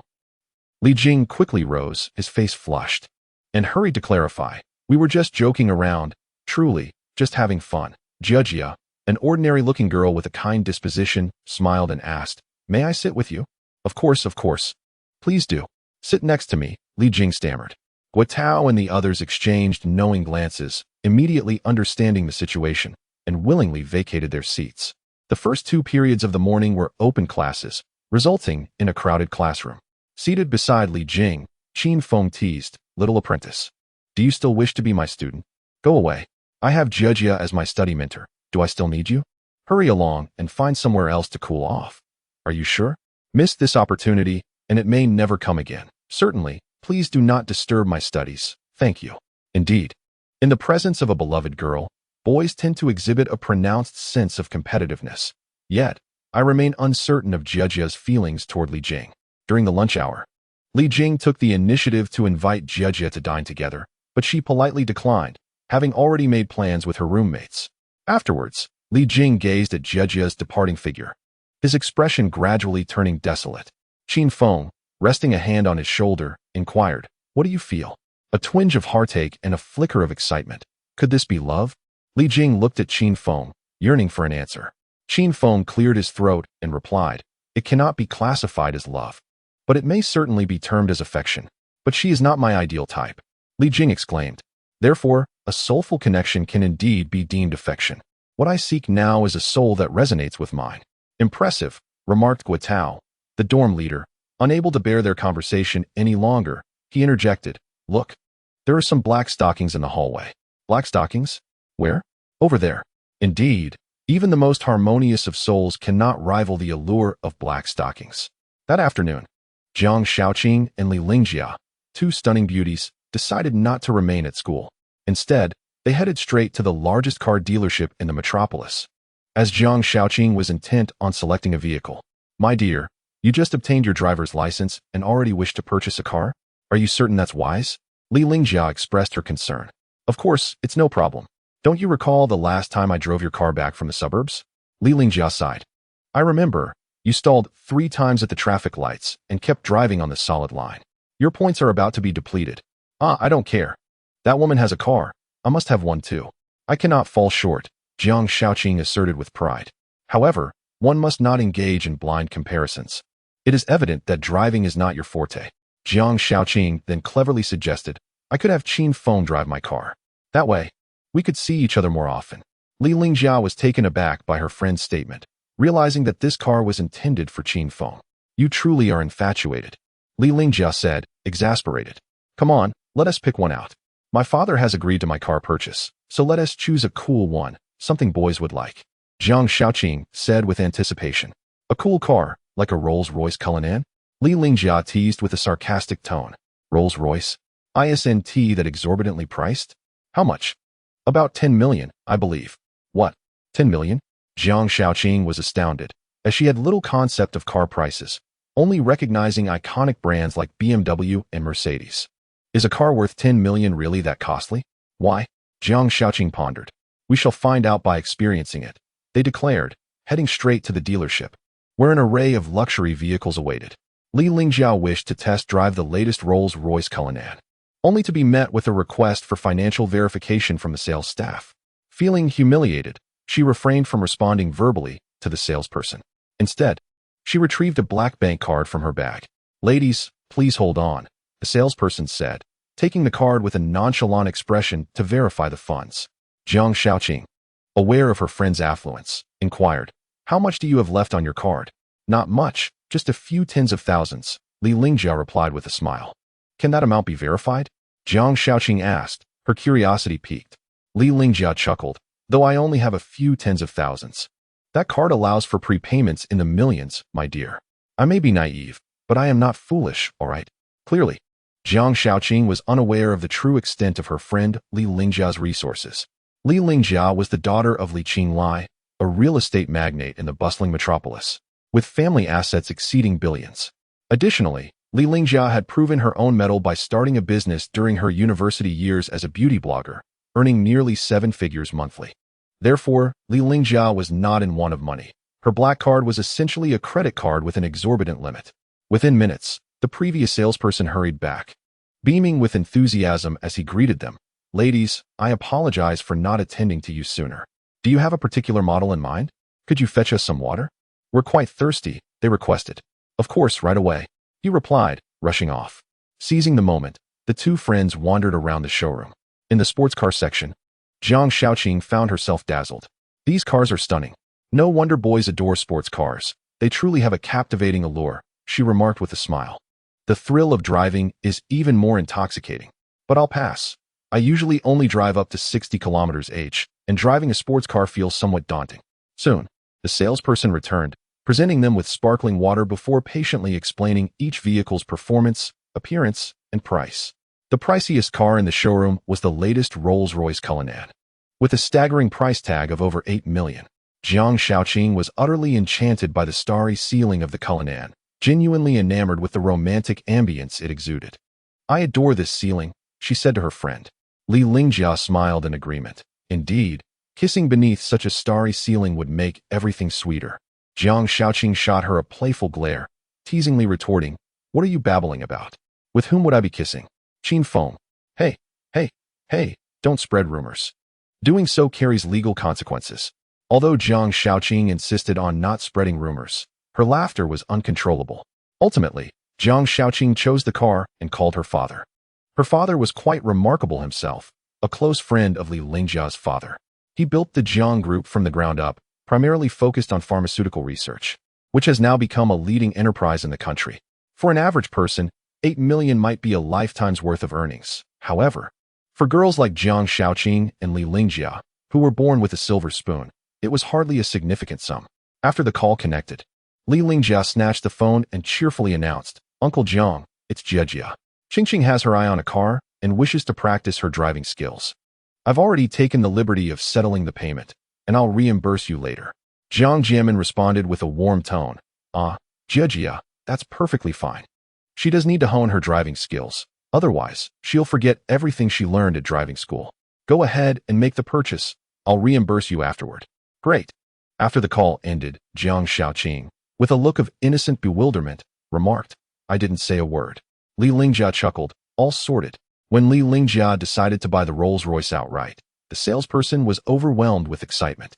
Selling this car would yield her a commission of at least 30,000. However, just as her joy was bubbling over, Li Lingjia unexpectedly employed her black card privileges, bypassing the salesperson to approach the general manager for the vehicle. Normally, this would not be permitted, yet as a black card holder, she was entitled to all services within the dealership. The female salesperson was left dumbfounded. If Li Lingjia went straight to the general manager, her commission would evaporate. "Madam, I can handle all your needs. There's no need to trouble the general manager just yet," the salesperson said politely. Li Lingjia, however, retorted, "I think it's best to refrain from that. From your expression, I sense a lack of genuine sincerity towards your customers. Much of your demeanor seems contrived. For instance, when we entered, you insisted on verifying our funds, yet your tone and attitude made me quite uncomfortable. Moreover, while others were offered water upon arrival, we were overlooked.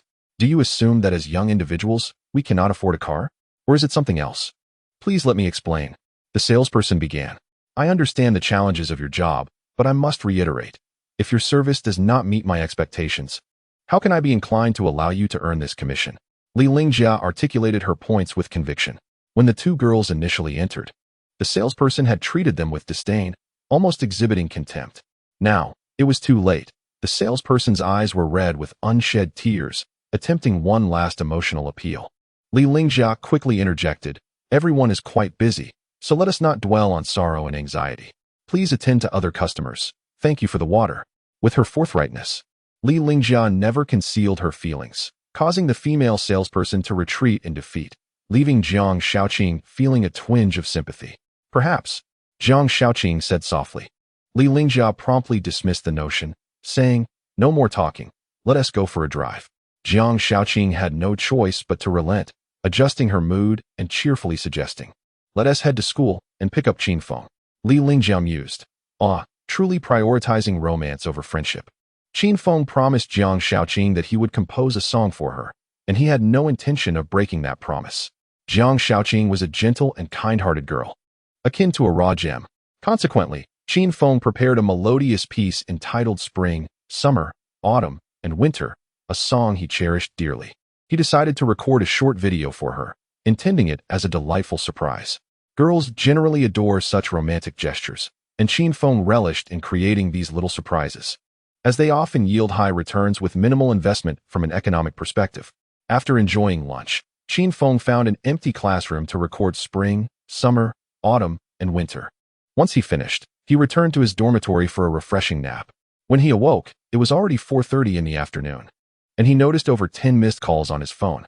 Rubbing his eyes, he washed his face to wake himself up. He then glanced at the missed calls. Half were from Jiang Shaoqing, while the other half were from San San. As a man, it was paramount for him to maintain balance, so he chose to ignore them. By 6 in the evening, Qin Feng took the initiative to contact Jiang Shaoqing, who was now so upset that she had lost her appetite. In contrast, Li Lingjia was enjoying some barbecue and beer, watching Jiang Shaoqing with a grin. "You're still smiling," Jiang Shaoqing exclaimed, her mood exceedingly gloomy as she glared at Li Lingjia. Li Lingjia, puzzled, asked, "My dear, what is it about Qin Feng that captivates you so deeply that you cannot eat?" Jiang Shaoqing rested her chin on her hand and reflected before replying. "He is a good person. Come on, there are plenty of boys who are better than him. Among the 1,000 who pursued you, 999 were exceedingly kind." Li Lingjia retorted. "Well, he is handsome," Jiang Shaoqing added. "Just average, I suppose. However, recently, his appearance has indeed become more striking. If he used to score a 75, he now barely reaches an 85, Li Lingjia remarked, her standards for beauty evidently stringent. Jiang Shaoqing felt a twinge of dissatisfaction, saying, "Only 85?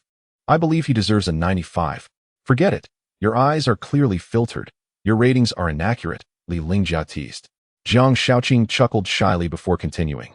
"Being with him is joyful and relaxing, and I feel a strong sense of security." Li Lingjia conceded this point, acknowledging that while being with Qin Feng could sometimes be infuriating, it more often left her wanting to spend more time with him. The intricacies of human emotions are indeed fascinating. "What else?" Li Lingjia inquired. "Well," Jiang Shaoqing suddenly recalled the day in the infirmary when their lips accidentally met. Perhaps at that moment, she had silently begun to harbor feelings for Qin Feng. As this thought crossed her mind, her cheeks flushed and a blissful smile graced her lips. Noticing this, Li Lingjia sighed. "All right, you are beyond saving." Just then, Jiang Shaoqing's phone rang, displaying Qin Feng's name. This thrilled her immensely. However, her friend Li Lingjia swiftly snatched the phone away, laughing as she asked, "What did you just say?" It is imperative to question him, to interrogate him, to press him, and to compel him to answer. You must not falter later. "Ah, I understand. Quickly hand me your phone. Hurry up." "Sigh." Jiang Shaoqing answered the call, then spoke in a tone laced with playfulness. "Where have you been? Why didn't you answer my call just now?" Upon hearing her, Li Lingjia realized that her tone was not one of interrogation, but rather an endearing display. Qin Feng replied, "I was asleep. Overslept, my apologies." "Where are you?" "I'm at Xiao Mo Barbecue. Would you like to join me for dinner? Perhaps I could come to fetch you?" "No need. I'm just a short walk away." "All right. We are in room 3. Text me when you arrive at the door. After Qin Feng uttered a simple affirmation, he ended the call, and Jiang Shaoqing instantly transformed into a joyful little kitten. "Boss, please add another set of utensils," Jiang Shaoqing cheerfully requested. Li Lingjia playfully tapped her on the head with her chopsticks, feigning reproach. "Silly girl, there will come a time for tears." Jiang Shaoqing stuck out her tongue and then took out some foundation to touch up her makeup. Approximately 20 minutes later, Qin Feng arrived at the barbecue restaurant and entered room 3. "You're here. Please, have a seat," Jiang Shaoqing exclaimed with delight. Qin Feng nodded, maintaining a composed demeanor. "Thank you. 2 bottles?" Li Lingjia inquired, lifting a beer. "Perhaps not. I drove here." Li Lingjia frowned and asked, "You drove? You have a car now?" "No. It's someone else's." Instantly, Jiang Shaoqing's expression soured, her discontent evident. Li Lingjia nudged her with her foot, signaling her to remain calm. That woman gave you the car? Li Lingjia asked with a smile. Indeed, she insisted on giving it to me, but with such high fuel consumption, I have no desire for it. I'll return it shortly, Qin Feng replied candidly. Jiang Shaoqing quickly added, yes, return it to her. Do not accept her belongings. Qin Feng's primary purpose for coming was to fulfill his promise from the morning, delivering a song he had recorded for Jiang Shaoqing.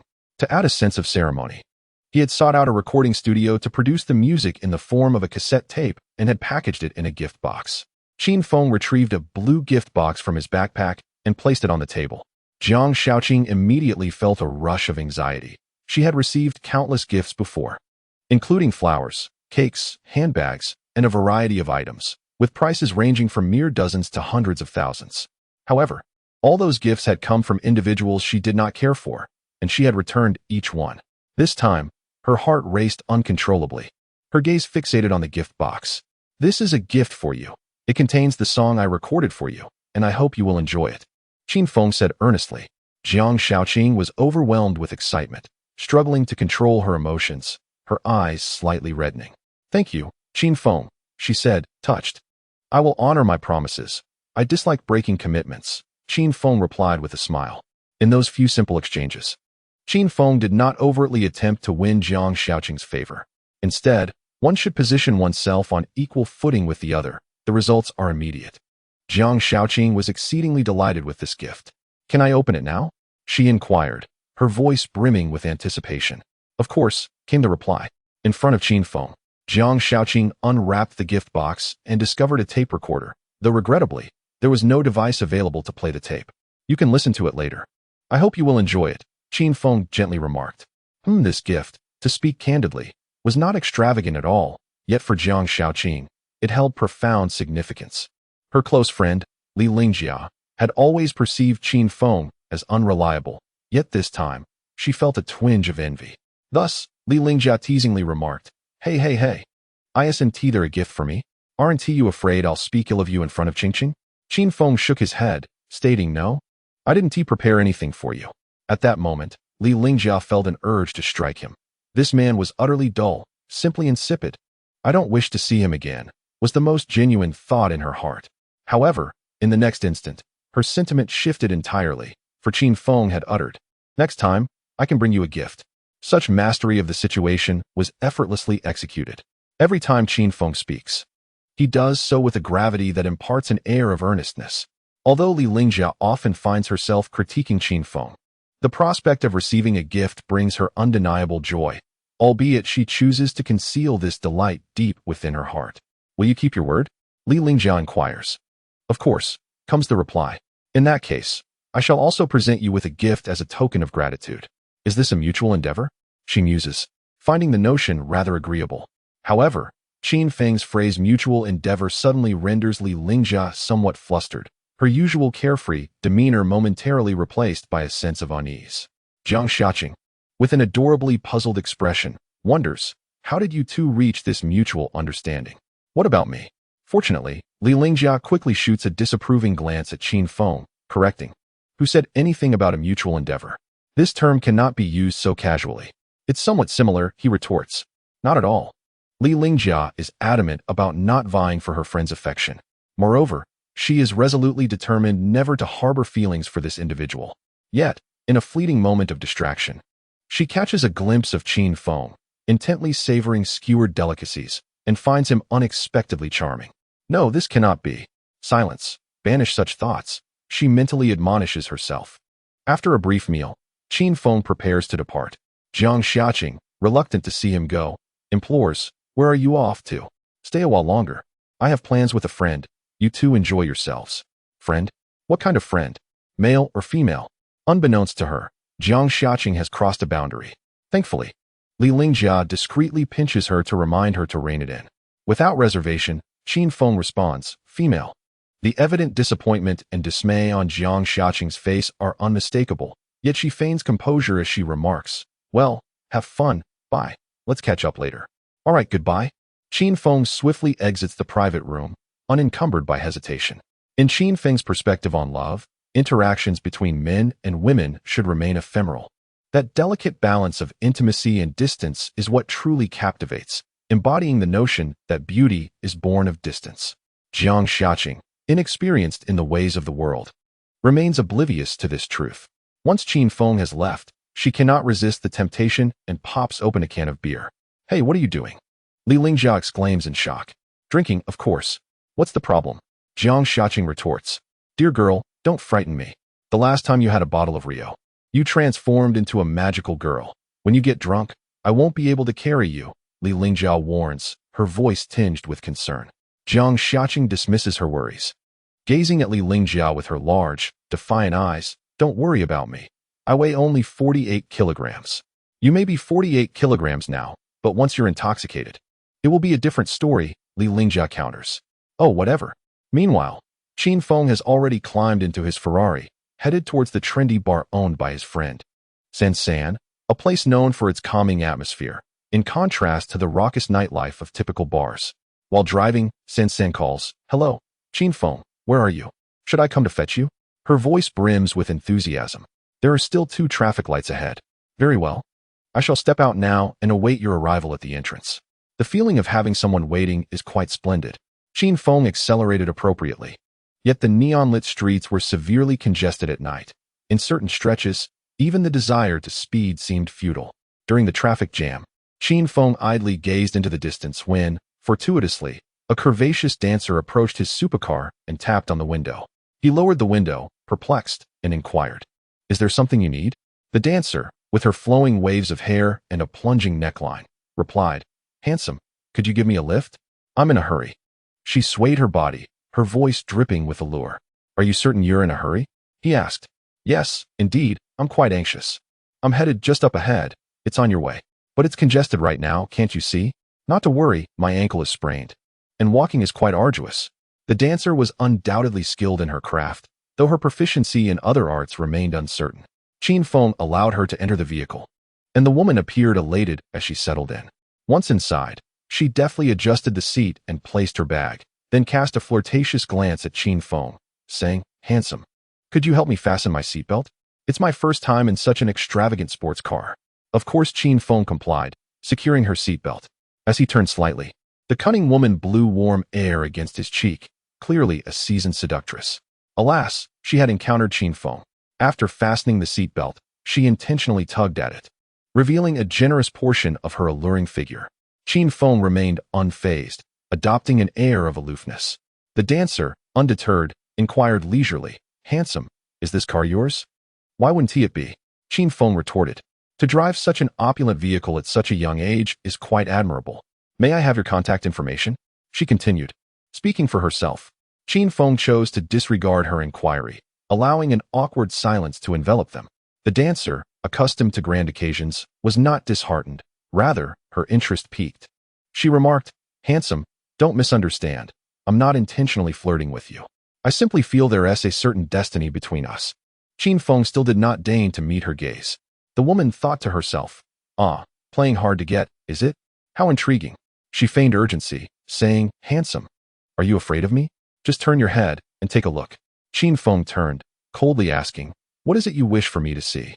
How do you perceive me?" she queried. "Not particularly noteworthy," he replied. "What? Nothing." After a moment's pause, she responded with a playful smile, "Handsome, you truly have a sense of humor. Why don't we find a place to have a drink?" "Sounds good," Qin Feng agreed readily, thinking that perhaps he had her hooked. At that moment, San called again. Qin Feng answered immediately, though his tone and content left San bewildered. "Are you not there yet? Are you stuck in traffic?" San asked anxiously. "Ah, Mr. Li, I shall deliver your car to you shortly. Please do not fret." "All right then, I shall take my leave." As Qin Feng concluded the call, he hastily disconnected, leaving San in bewilderment. "Mr. Li? What Mr. Li? What is he rambling about?" It was evident that Qin Feng's words were intended for the woman seated in the passenger seat. Having navigated the world of wealthy suitors for years, she was no stranger to impostors and immediately recognized Qin Feng's pretense. In an instant, her demeanor shifted. She furrowed her brow and questioned, "Is this car not yours?" Qin Feng replied, "No, it belongs to Mr. Li. I'm merely going to wash it. Is there a problem?" The woman, upon hearing this, erupted in anger. "Damn it, I thought you were a rich heir. But it turns out you're just a mere driver." Why didn't you clarify that earlier? You've wasted my time, she snapped, her irritation palpable. Skillfully, she unfastened her seatbelt, preparing to exit. Qin Feng continued, what does it matter whose it is? I have over 10 sports cars at my shop. As she unbuckled her seatbelt, she snapped it back into place, her expression transforming as she smiled and said, oh, handsome, you are quite low-key. From your tone, I thought you were Mr. Lee's driver. I am not a driver. Of course not. I thought, with your youth and charm, you could not possibly be a driver. Qin Feng nodded, I am a car washer. All the luxury vehicles at my shop come to me. Goodness, she exclaimed, unable to contain her surprise. She shot him a fierce glare, declaring, then you're even worse off than a driver? Just a measly car washer? Mind your words. What do you mean measly car washer? Isn't that the case? I must be out of my mind to waste time here with you.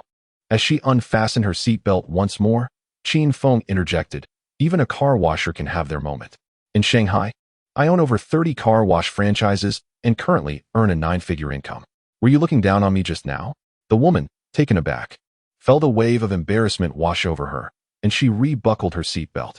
With a submissive expression, she said, handsome, could we please finish our conversation in one go? I thought what? And nothing, just a misunderstanding, a complete misunderstanding. I assumed you were a penniless worker. Feeling reassured, she settled back into her seat and applied lipstick to mask her embarrassment. Sighing, Qin Feng remarked, at present, I am worse off than a worker. Last year, I invested in an automatic car wash, and it all went awry. I am now burdened with debt, completely insolvent. If given the choice, I would prefer to be a worker where one's own sustenance suffices for the family. The dancer thought to herself, what this time? She was convinced that Qin Feng was merely a poor boy trying to impress her. Without uttering another word, she exited the vehicle, feeling that remaining any longer would be a humiliation. Qin Feng rolled down the window with a smile. Beauty, why are you getting out? The traffic will clear soon. Get lost, you debt-ridden fool, the dancer retorted, her expression one of utter disdain. Are your feet no longer hurting? I wish I could kick you out of here. Just hurry up and leave. With a long sigh, Qin Feng remarked, why are you so impatient? Although I am in debt, my family would certainly not abandon me. What family do you have? Indeed, my family's assets exceed billions. My father has allocated 500 million for my entrepreneurial endeavors. If my venture fails, I can always return home to inherit the family business. The woman was momentarily taken aback, nearly losing her chance to marry into a wealthy family. In a hurry, she attempted to open the car door, only to discover that Qin Feng had locked it. Handsome, could you please open the door? She pleaded. Isn't your foot healed? It still aches faintly. Oh, it hurts terribly. The woman was theatrically performing on the roadside with her lackluster acting skills. Qin Feng chuckled and said, unfortunately, you have failed my test. You were so close to moving me, but goodbye. Just then, the traffic ahead began to move. Qin Feng pressed the accelerator, and the unfortunate woman chased after the car, shouting, handsome, give me another chance. I still have talents to showcase. My Balenciaga black stockings are in my bag. I can show them to you. Wait, where's my bag? Handsome, my bag. Realizing her bag was still in the car, she sprinted even faster. But there was no way she could outrun an SF-90. Qin Feng casually tossed her little black bag out of the window onto the roadside, a move that could only be described as textbook. Due to the traffic jam, Qin Feng arrived 20 minutes late, though it was unavoidable. At the bar entrance, Sanson finally awaited her long-awaited brother and rushed forward before Qin Feng could park the car. After parking, Qin Feng exited the vehicle. You are the first man to keep me waiting this long. Sanson could not help but comment. Traffic, please understand. Never mind, I won't hold it against you. Let us go. I'll take you inside. How is your alcohol tolerance? Sanson inquired. Average. Then drink less later, don't overexert yourself. All right. Qin Feng followed the sweet, yet spicy Sanson into the tranquil bar. Unlike the usual bustling atmosphere of bars filled with vibrant lights and noise, this establishment exuded a comfortable and pleasant ambience. Notably, the ceiling featured a starry design, with shooting stars crossing the sky every 10 seconds, a truly creative touch. Seated in a booth, Qin Feng noticed the cups on the table, indicating that she must have called some friends. Where are your friends? Qin Feng asked curiously. They'll be performing on stage shortly. Let us drink first. Okay. Qin Feng was rather reserved, and Sanson sensed his nervousness, offering a warm smile to reassure him. Is this your first time at a bar? Sort of. Qin Feng replied. Don't be anxious. The purpose of coming to a bar is to relax and enjoy ourselves. Cheers. San poured a glass of beer for Qin Feng, who looked at her in surprise. As if questioning, I came to a bar, and you are giving me this? San instantly understood and laughed, saying, little kid, can you handle liquor? I can drink you under the table, Qin Feng stated plainly. Such bravado, just don't end up being carried away in a wheelchair. SN beckoned the waiter to bring a glass of potent liquor named Tomorrow, signifying that once this drink is consumed, witnessing the son of the morrow would be a challenge. Cheers. SN raised her glass once more, and this time, Qin downed it in one go. Truth be told, the liquor was indeed fierce. Upon swallowing, his throat felt as if it were ablaze. SN experienced a similar sensation after finishing hers, yet over the years, due to her struggle with depression, she had developed a formidable tolerance for alcohol. How about it, dear brother? Are you still standing? Don't let a single drink knock you out, SN remarked with a smile. Under the hazy light, SN's beauty was truly captivating. Especially when she smiled alluringly, she radiated an unparalleled charm. Qin nodded and said, the drink is quite good. A bit intoxicating, but not a significant issue. Let us have another. Good things come in pairs. I like that, she replied. The two shared another glass of strong liquor, just as the stage erupted with rock music. The three performers, all members of a band, were once close friends of SN, though she had left the band due to personal reasons. The rock music reverberated powerfully, initially striking a chord, but as Qin listened more intently, he sensed something amiss. Compared to another parallel world, the rock scene here seemed in its infancy, lacking the wild growth of the 1990s and the maturity and depth of the music Qin had once created. In summary, it could be encapsulated in 4 words, somewhat lacking. Nevertheless, Qin listened earnestly until the end and applauded. Soon after, SN's friends approached their booth. SN stood up, enthusiastically introducing her friends. Come, friends, look here. This is the musical prodigy I mentioned to you, a mere 22-year-old brother. Yet his musical prowess is the most remarkable I have ever encountered. Please welcome him. SN grandly introduced. Among her 3 friends, 2 men and 1 woman, only the girl displayed excitement, exclaiming, wow, a post-2000s brother, so youthful. I'm CC, SN's close friend. I heard you particularly like black stockings, so I wore this lettered pair just for you. CC had a vivacious personality, a pure appearance. And though not tall, she radiated energy, especially when she belted out high notes, showing no sign of weakness. Hello, I'm Qin, he said, shaking hands with CC in a gesture of friendliness. The other 2 gentlemen, however, seemed rather arrogant, dismissing Qin entirely as they plopped down on the booth sofa, chuckling. A musical genius from the 2000s? Seriously? What can a child like you even play? Qin chose to ignore them, for he felt no respect emanating from their expressions and tones. If they could not extend respect to him, why should he offer it in return? Another man, even more brazen, lifted a drink from the table and downed it in one gulp, jesting, don't scare the child. He looks too frightened to speak. Qin found it perplexing how they could possess such arrogance given their lackluster performance. Observing this, SN's demeanor shifted to one of cold severity as she asserted, do not belittle him. His musical talent is no less than yours. Your persistent sarcasm leaves much to be desired. One is named Hot Dog, and the other, Black Panther, both monikers as unconventional as their haughty demeanors. Hot Dog hastily offered an apology, saying, all right, I acknowledge my error. Since it's a rare occasion for your return, let us raise a glass together. Black Panther then stood, clearing his throat, and proclaimed, let us welcome our post-2000s younger brother with exuberant enthusiasm and fervent passion. Do not be frightened by our ways. For this is the FT Team's style, and you must learn to adapt.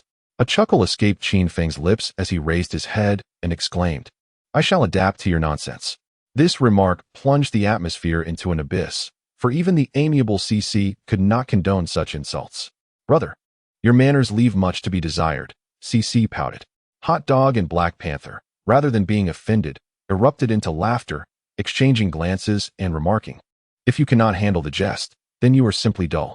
In matters of differing principles, Qin Feng held no desire to mingle with such individuals. The mere sight of them was enough to make him uneasy.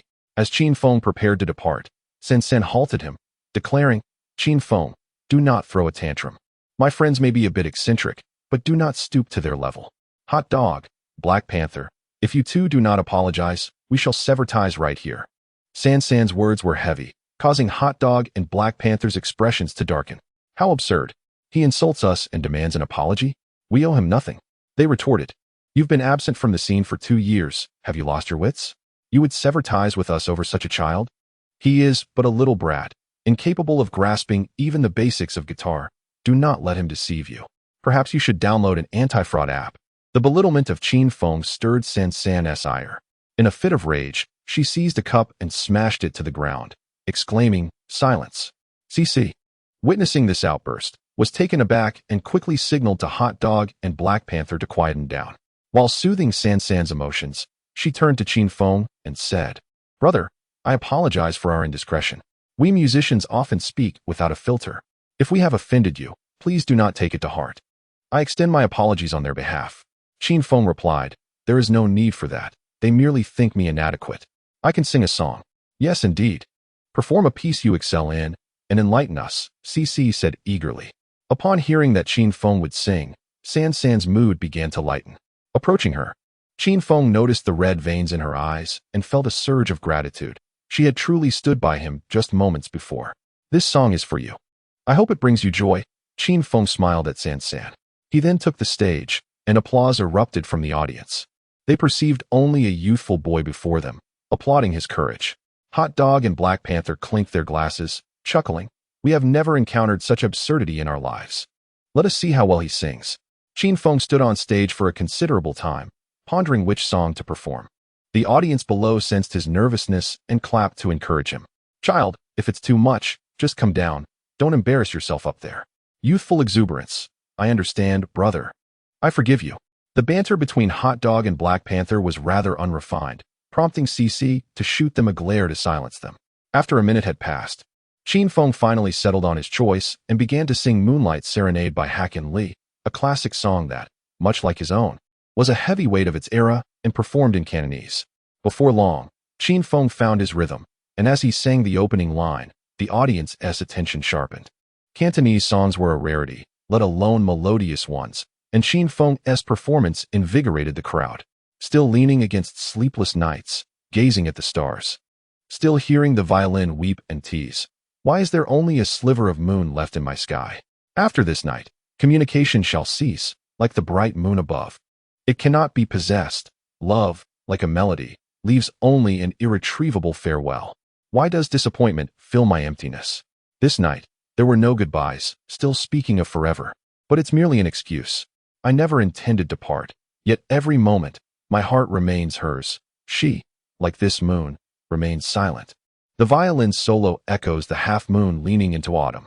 My longing, my desire, persists into the future. The melody was unparalleled, and the profound lyrics resonated deeply with the audience. As the song concluded, thunderous applause erupted, and patrons at several tables rose in admiration. This reception was a stark contrast to what Hot Dog and Black Panther had just experienced, leaving them momentarily dumbfounded. Wow, is this truly a song written by a 22-year-old? And he can perform it too. Impressive, simply astounding. After listening, San felt her previously restless heart calm, and she turned to Hot Dog and Black Panther, saying, "You too. Perk up your ears and listen closely. Compare his song to yours and recognize the difference." Hot Dog, feeling slightly embarrassed, replied, "When he comes over, I'll raise a glass to him. I truly misjudged him." Black Panther agreed. San, this kid has talent. We cannot let him slip away." San scolded them. "You two, hurry up and apologize over drinks." All right, they both acknowledged. The performance of Moonlight Serenade elicited a resounding applause that was worlds apart from the encouraging claps Qin Feng had received when he first took the stage. The initial applause was one of support, while now it was filled with admiration and praise. Despite his youthful appearance, Qin Feng exhibited an unwavering stage presence. The audience clamored for him to sing another song, but he gestured for silence. It was not a matter of pride. Rather, he understood that singing, like drinking, requires a certain state of mind. 1,000 cups are few for a kindred spirit, yet a single word too many for those who do not connect. As Qin Feng descended from the stage, Hot Dog and Black Panther eagerly approached, their glasses raised in joviality. With radiant smiles, they said, "My dear brother, We sincerely apologize for earlier. We were merely jesting with you. To our surprise, you possess such hidden depths. May I be so bold as to inquire from whom in the industry you learned your musical craft? At that moment, Qin Feng regarded the two with disdain, feeling a surge of irritation at their insincerity. Their inherent arrogance was unmistakable, and he sensed no hint of respect in their demeanor. Never mind. We are not of the same ilk. There is no need for explanations. I shall take my leave. Qin Feng resolved to exit the bar, pondering that there were far better pursuits than engaging with them. Seeing this, San hurried over to intercept him, saying, "Don't rush off. I haven't yet had my fill of merriment. I appreciate the offer, but I would prefer not to drink any further," Qin Feng replied curtly. Noticing Qin Feng's obstinate nature, San turned to Hot Dog and Black Panther, her voice icy as she commanded, "You two, be gone. Disappear from my sight within a minute. Make haste." Hot Dog and Black Panther were left speechless and aggrieved. "Wait, are you serious, San?" Hot Dog set down his glass, irritation evident in his tone. "Do you think I jest? After all these years of friendship, you would send us away? I shall repeat myself. Leave," San declared firmly, her temper flaring, leaving no room for debate. Before departing, Black Panther, in a fit of anger, exclaimed, "Li Shan, remember this. Today, you invited us, and now you dismiss us. I hold grudges." Witnessing his outburst, San promptly pulled out her phone and, before their eyes, deleted their WeChat contacts. "Must you be so ruthless?" Hot Dog felt a chill in his heart. At that pivotal moment, her friend CC forcibly pulled the two away, urging, "You ought to leave quickly, or I'll reward you both with a bottle each." Once they had gone, San turned back to Qin Feng, saying, "Please sit down and share a couple of drinks with me. I beg you." The sincerity in her plea compelled Qin Feng to squat down beside her, for San rarely solicited anything from anyone, making this request a notable first. She poured Qin Feng half a glass of Jägermeister, then mixed it with Red Bull. Together, they would savor this concoction, for tonight, there would be no sorrow.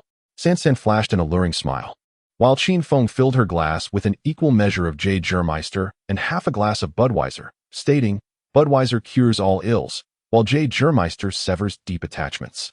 Cheers." They drained their glasses in unison, the alcohol swiftly taking effect.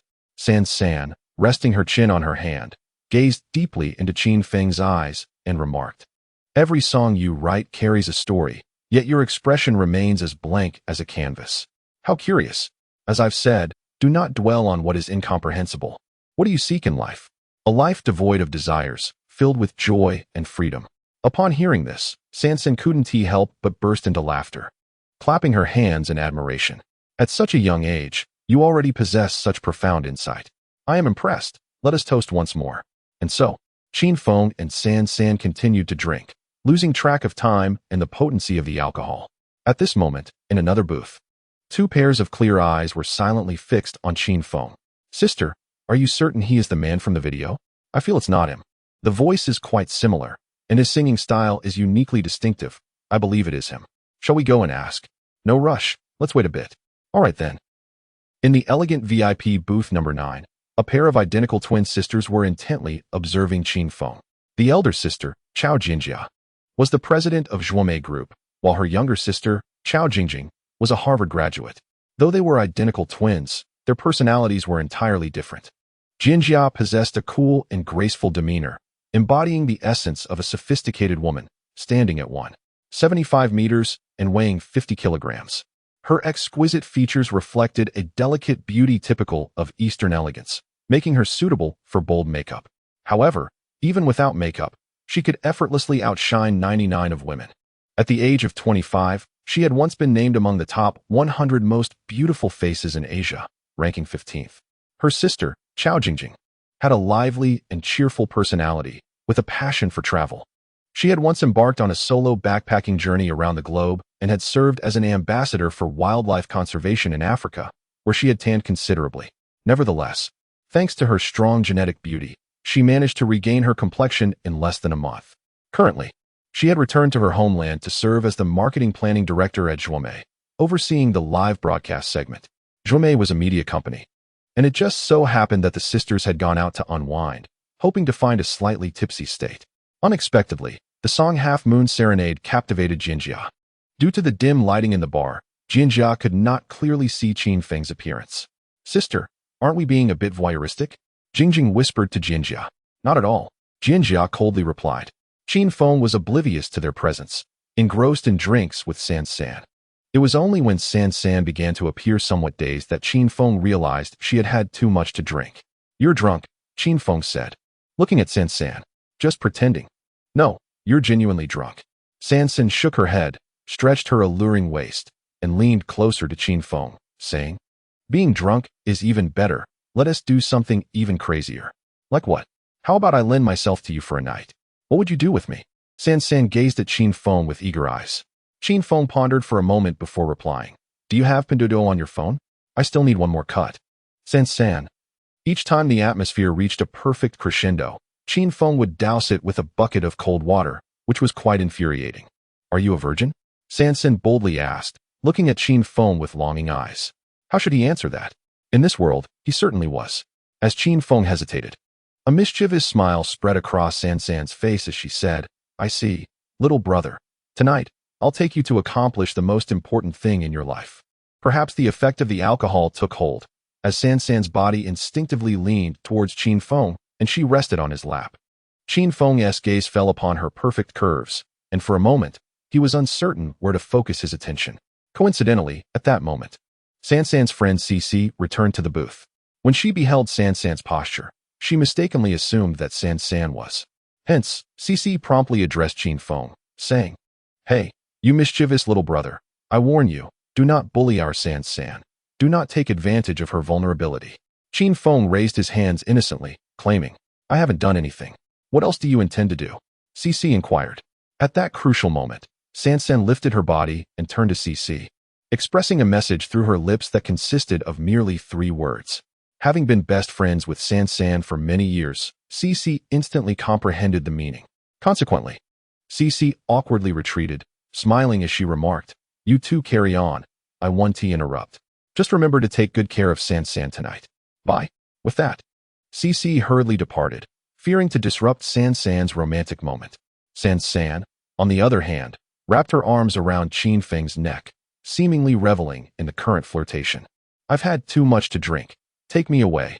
Tonight, I belong to you, San San whispered in Qin Feng's ear. Qin Feng immediately pushed her away, bluntly stating, Are you trying to avoid paying the bill? This remark sobered San San up instantly. She rubbed her temples, indicating her fatigue, emotionally drained. Unable to tolerate Qin Feng's straightforwardness, San San decided to exit. Where are you going? You've had too much to drink, Qin Feng expressed his concern. Unbeknownst to him, San San had not drunk excessively at all. Her gaze turned resolute as she fixed her eyes on Qin Feng, declaring, I'm going to settle the bill. All right. San San processed the payment while Qin Feng sat idly at the booth. Not far away, in the VIP booth, Jing Jing was eagerly contemplating her next move. Sister, it's just him. What a splendid opportunity. Jing Jing thought of approaching for further inquiry. However, Jianjia remained composed, advising, no need to rush, stay calm. I fear he might leave. Rest assured, he won't escape. After settling the bill, San San returned alongside her friend Cici. But she had no desire to continue the evening any longer. We're leaving now. You can take a cab back to school later, San San stated, pouting at Qin Feng. All right, he replied simply. Can't you say a few more words? No problem. Be cautious on your way. San San was left speechless, while Cici suppressed her exhilaration, finding this little brother quite amusing. After they departed, Qin Feng polished off the fruit platter at the booth. After all, it was a waste not to consume what was paid for. At that moment, the waiter brought 3 more fruit platters. Qin Feng curiously asked, Why are there more fruit platters? Sir, these 3 platters are complimentary with your original package. Ah, I see. Well, thank you. Although Qin Feng had consumed considerable alcohol, his robust digestive capabilities had nearly processed it all, leaving him somewhat parched. The fruit platters were perfect for quenching his thirst. Thus, Qin Feng transformed into a fruit platter annihilator, swiftly devouring them in no time. Meanwhile, in booth 9, Chao Jingjing silently observed Qin Feng, unable to suppress a chuckle as she remarked, Sister, this guy is demolishing the fruit platters so quickly. He's a fruit platter killer. Then let us order him a few more platters, responded Chao Jianjia, instructing the waiter to bring 3 more fruit platters for Qin Feng. As Qin Feng was about to depart, he was halted by a waiter who explained that 2 enchanting ladies at booth number 9 had ordered 3 exquisite fruit platters for him. To his astonishment, Qin Feng felt utterly incapable of consuming any more. His gaze drifted to booth 9, where he noticed Jingjing beaming radiantly in his direction. At first glance, he observed that the girl's teeth were remarkably white. In truth, apart from her pearly whites, Chao Jingjing was equally fair in other respects. Seizing the moment, Chao Jianjia accompanied her sister to Qin Feng's booth, taking a seat directly opposite him. "Hello there, handsome," Chao Jingjing greeted him warmly. Qin Feng, taken aback by the striking resemblance between the two sisters, instinctively rubbed his eyes, suspecting that he might be intoxicated. After a few moments of meticulous scrutiny, he still found it challenging to distinguish between them. They were nearly identical. It was not that Qin Feng was lacking in discernment. Rather, the twins bore such a striking likeness that, coupled with the dim lighting of the bar, it was entirely reasonable to be confused. "Have you finished admiring me, handsome?" Jingjing teased with a smile. Snapping back to reality, Qin Feng awkwardly inquired. "Hello, may I ask who you are?" The sisters began to formally introduce themselves, with Chao Jianjia even presenting her business card. Upon glancing at it, Qin Feng was taken aback to discover that she was the president of Zhuomei Group. Such an enterprise could hardly be classified as ordinary, especially in the bustling metropolis of Shanghai, suggesting a formidable background. "Thank you for the fruit platter, but I might have to take it to go," Qin Feng stated politely. Chao Jianjia, not one to hold back on compliments, praised, "Your performance just now was outstanding. Have you ever considered becoming a singer?" "A singer?" he echoed. "Indeed, our company has a media division that signs new artists. I believe you possess significant potential." With her commanding presence as president, Qin Feng felt somewhat overwhelmed. Jingjing quickly interjected, "Oh dear sister, you frightened him. Don't be afraid, handsome, we're not scammers. We simply see your exceptional talent and wish to help you become a superstar. Are you interested?" Qin Feng shook his head and replied, "I'm still a student." "Thank you. Being a student is no obstacle. Signing with us won't interfere with your studies," she insisted. "Let us not dwell on it.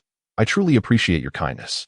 With that, Qin Feng rose to leave, mindful of the importance of self-preservation, particularly when it came to alluring women. Once he departed, a look of disappointment crossed Jingjing's face. She couldn't fathom how a stunning beauty like herself could be rebuffed when she approached a younger man. Was her charm waning? That couldn't be the case. "Sister, what should we do?" Jingjing queried, turning to Chao Jianjia. "Why rush? We cannot simply abandon our pursuit after a minor setback. Let us find out which school he attends," Chao Jianjia suggested. "All right then," Jingjing sighed, pulling out her phone to scroll through videos. As she did so, she stumbled upon a clip of Qin Feng performing the half-moon serenade, which had been recorded and shared online. Although the video was only a brief minute long, it was more than sufficient. Chao Jingjing attentively listened for the third time, reaffirming her conviction, and declared, "Sister, we must secure this individual. He is destined for greatness." Meanwhile, Qin Feng leisurely exited the bar, squatting by the roadside, enjoying the cool breeze, which felt particularly refreshing. Despite being a mere pauper in this parallel world, Qin Feng's spirit was far from impoverished. He possessed a wealth of inner strength and held a system at his disposal, rendering him unperturbed by trivial monetary concerns. He firmly believed in the principle that a true gentleman must proceed steadily, with a long-term vision and an expansive mindset, in order to achieve significant accomplishments. Reflecting on the earlier scene in the bar, he mused, "She is indeed quite stunning." In Qin Feng's lexicon, quite stunning was a commendation of considerable merit. Although the bar's lighting was somewhat dim, he could discern the ethereal beauty in her gaze, a beauty so refined that it left a lasting impression.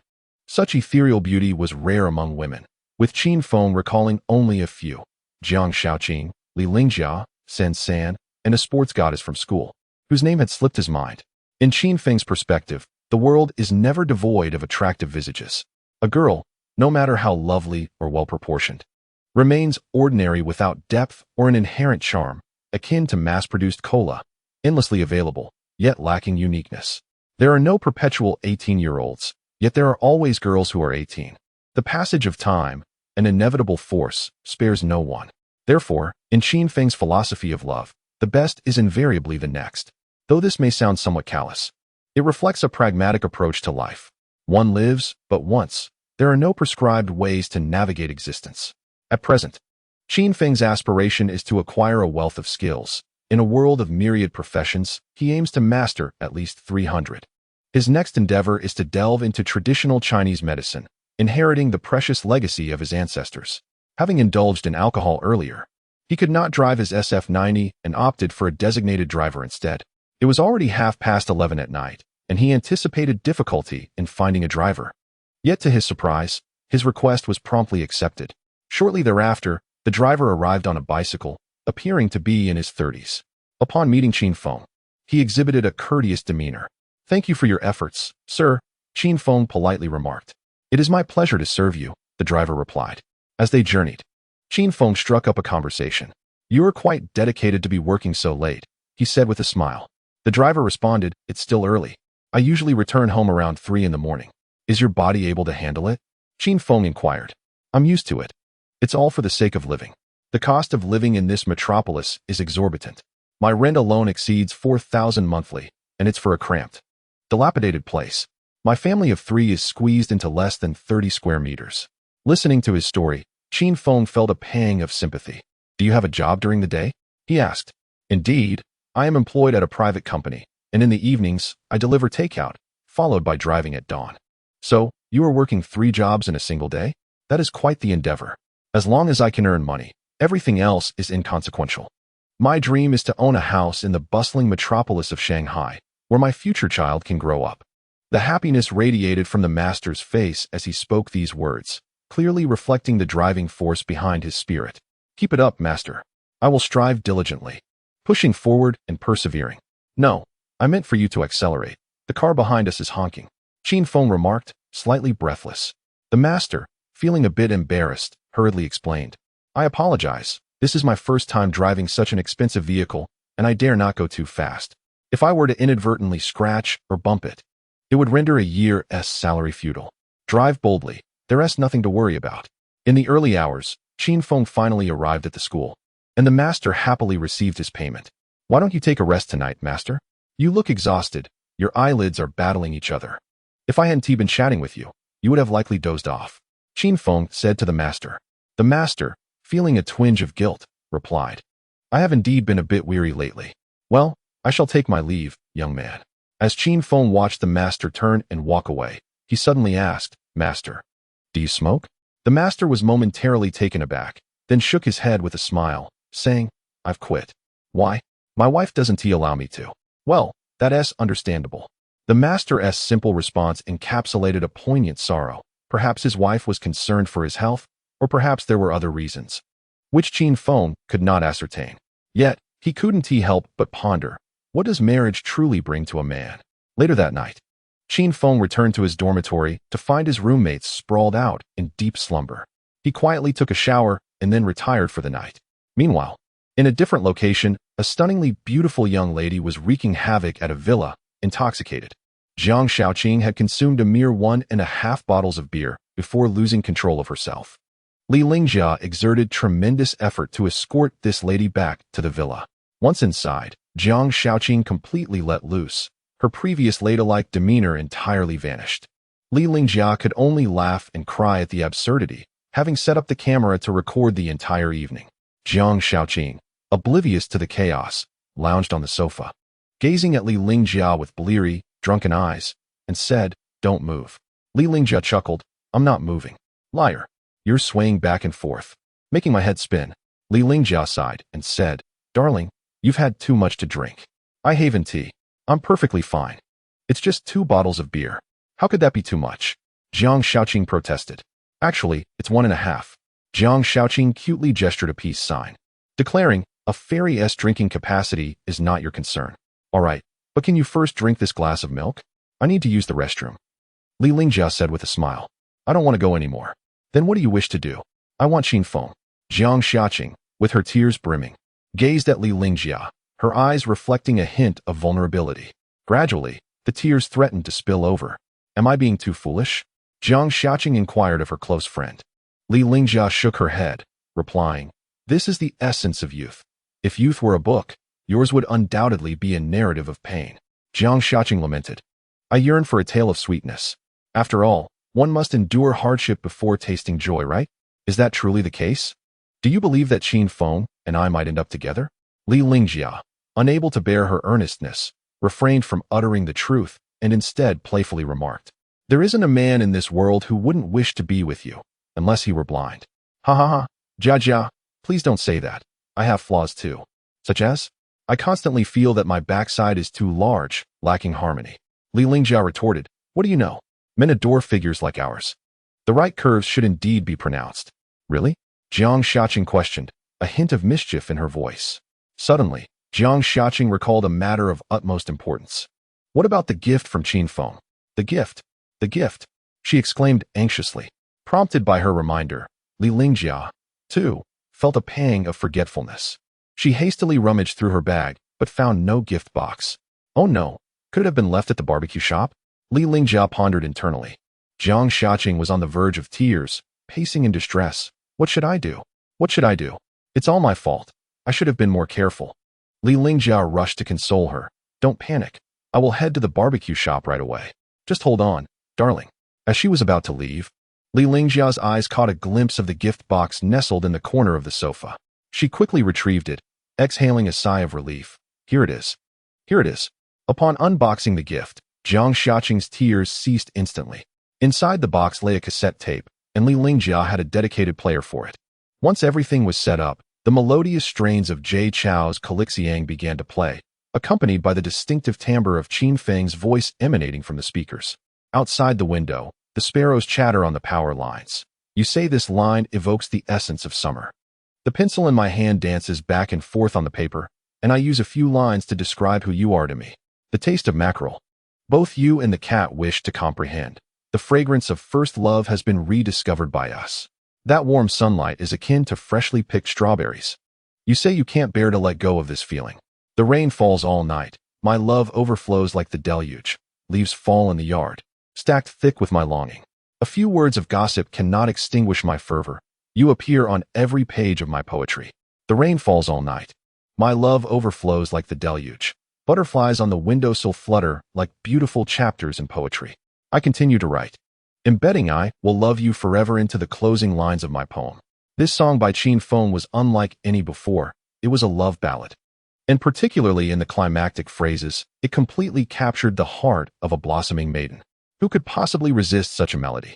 As the enchanting strains of Calixiang enveloped her, Jiang Xiaqing reclined on the sofa, drifting into a serene slumber.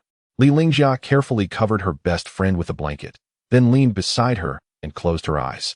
The melody played on repeat throughout the night, and both of them indulged in sweet dreams. The following morning, Qin Feng, as usual, rose at 6:30, proceeded with his morning routine, and then set off for the medical department. The medical faculty at Magic City University can be broadly divided into two branches. One focuses on clinical medicine, predominantly Western practices, while the other centers on traditional Chinese medicine. Mastering the art of medicine is not a task that can be accomplished in a day. It demands prolonged dedication and diligent study.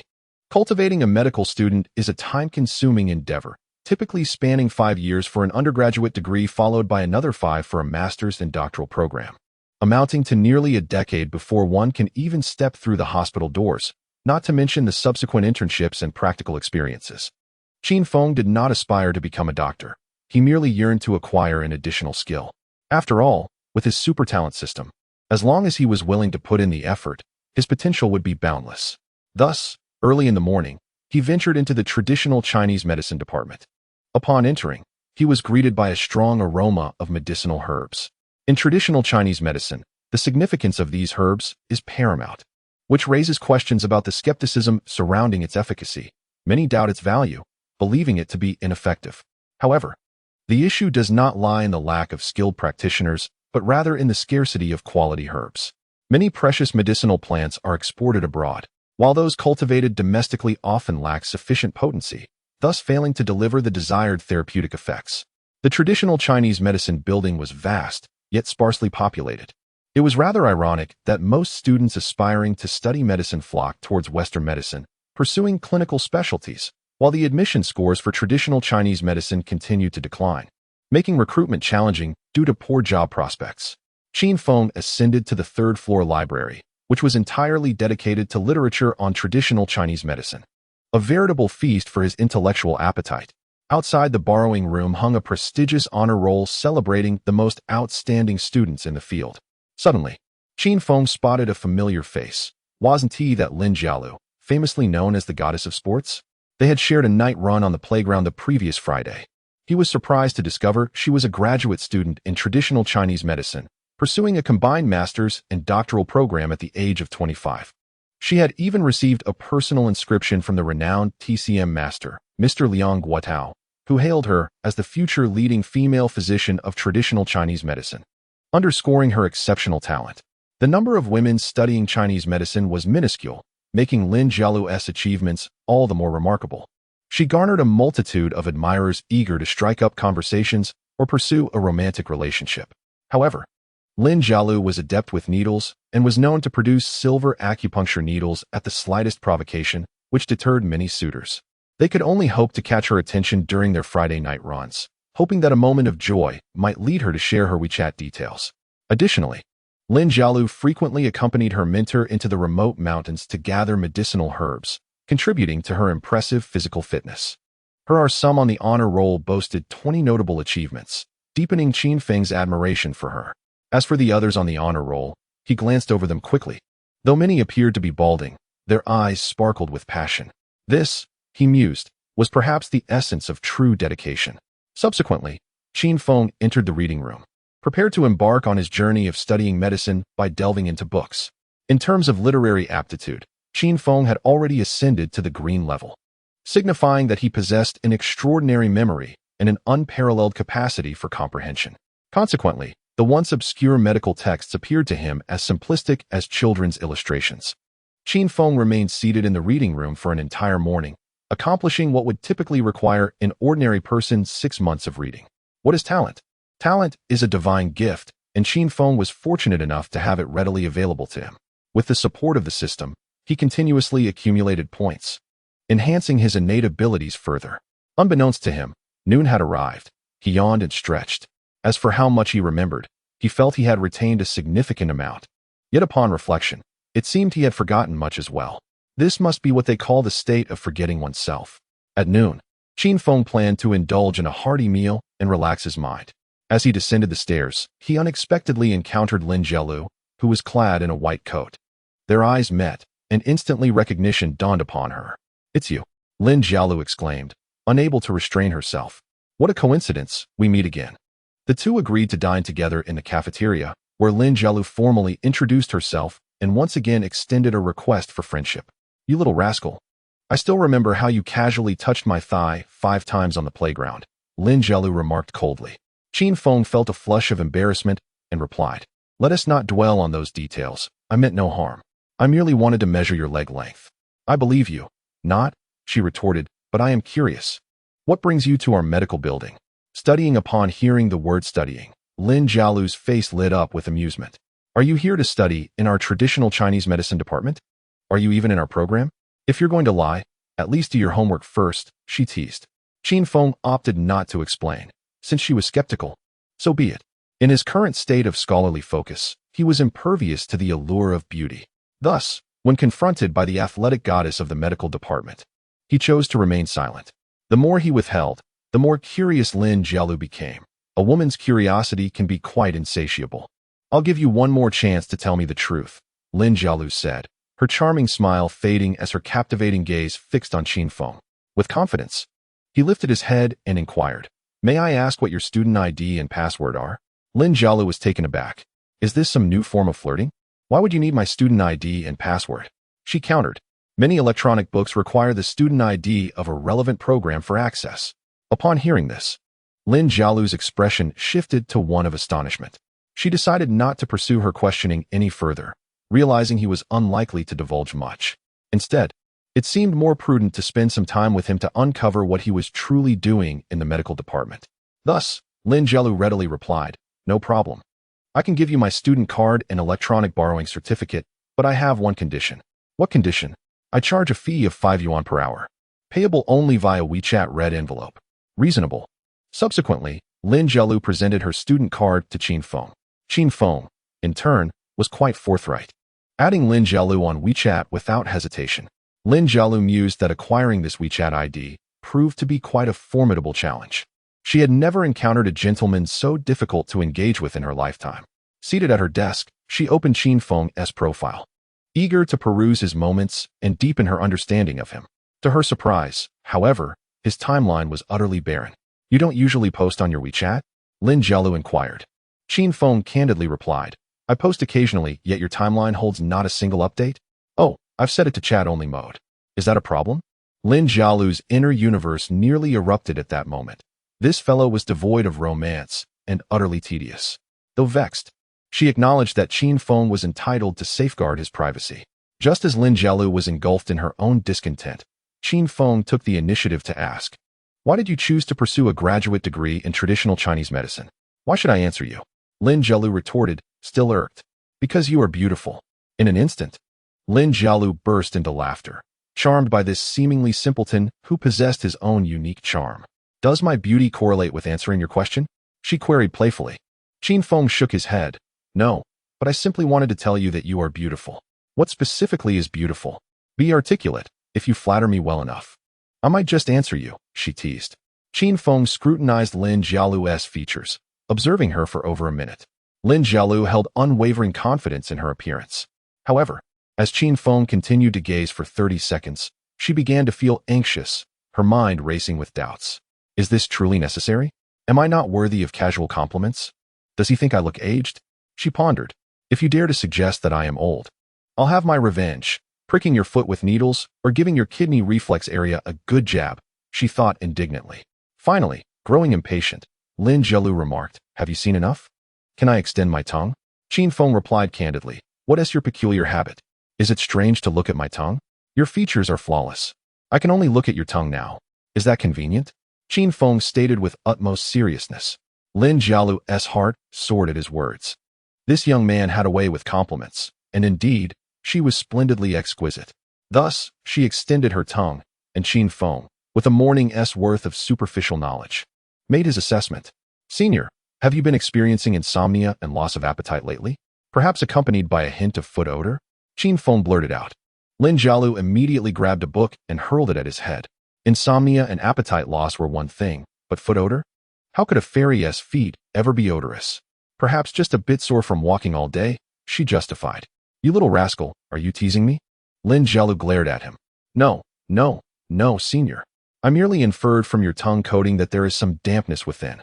You ought to consume more vegetables, drink warm water, and consider cupping therapy. After all, such a lovely back deserves it, Qin Feng said with a smile. This exemplifies the art of Qin Feng's discourse. Within a single statement, half serves to undermine her while the other half extols her, leaving Lin Jielu both irate and secretly amused.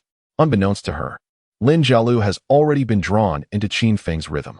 She promptly ordered a warm beverage and stated, studying medicine is entirely a matter of personal preference. However, I am not fond of Western medicine. My heart lies with traditional Chinese medicine, as I aspire to inherit and promote the precious cultural heritage of our ancestors. Qin Feng, skeptical, chuckled and replied, Senior, can we speak candidly? Lin Jielu shot him a glare before conceding. Fine. Pursuing medicine was a familial arrangement. My family has a long lineage in traditional Chinese medicine.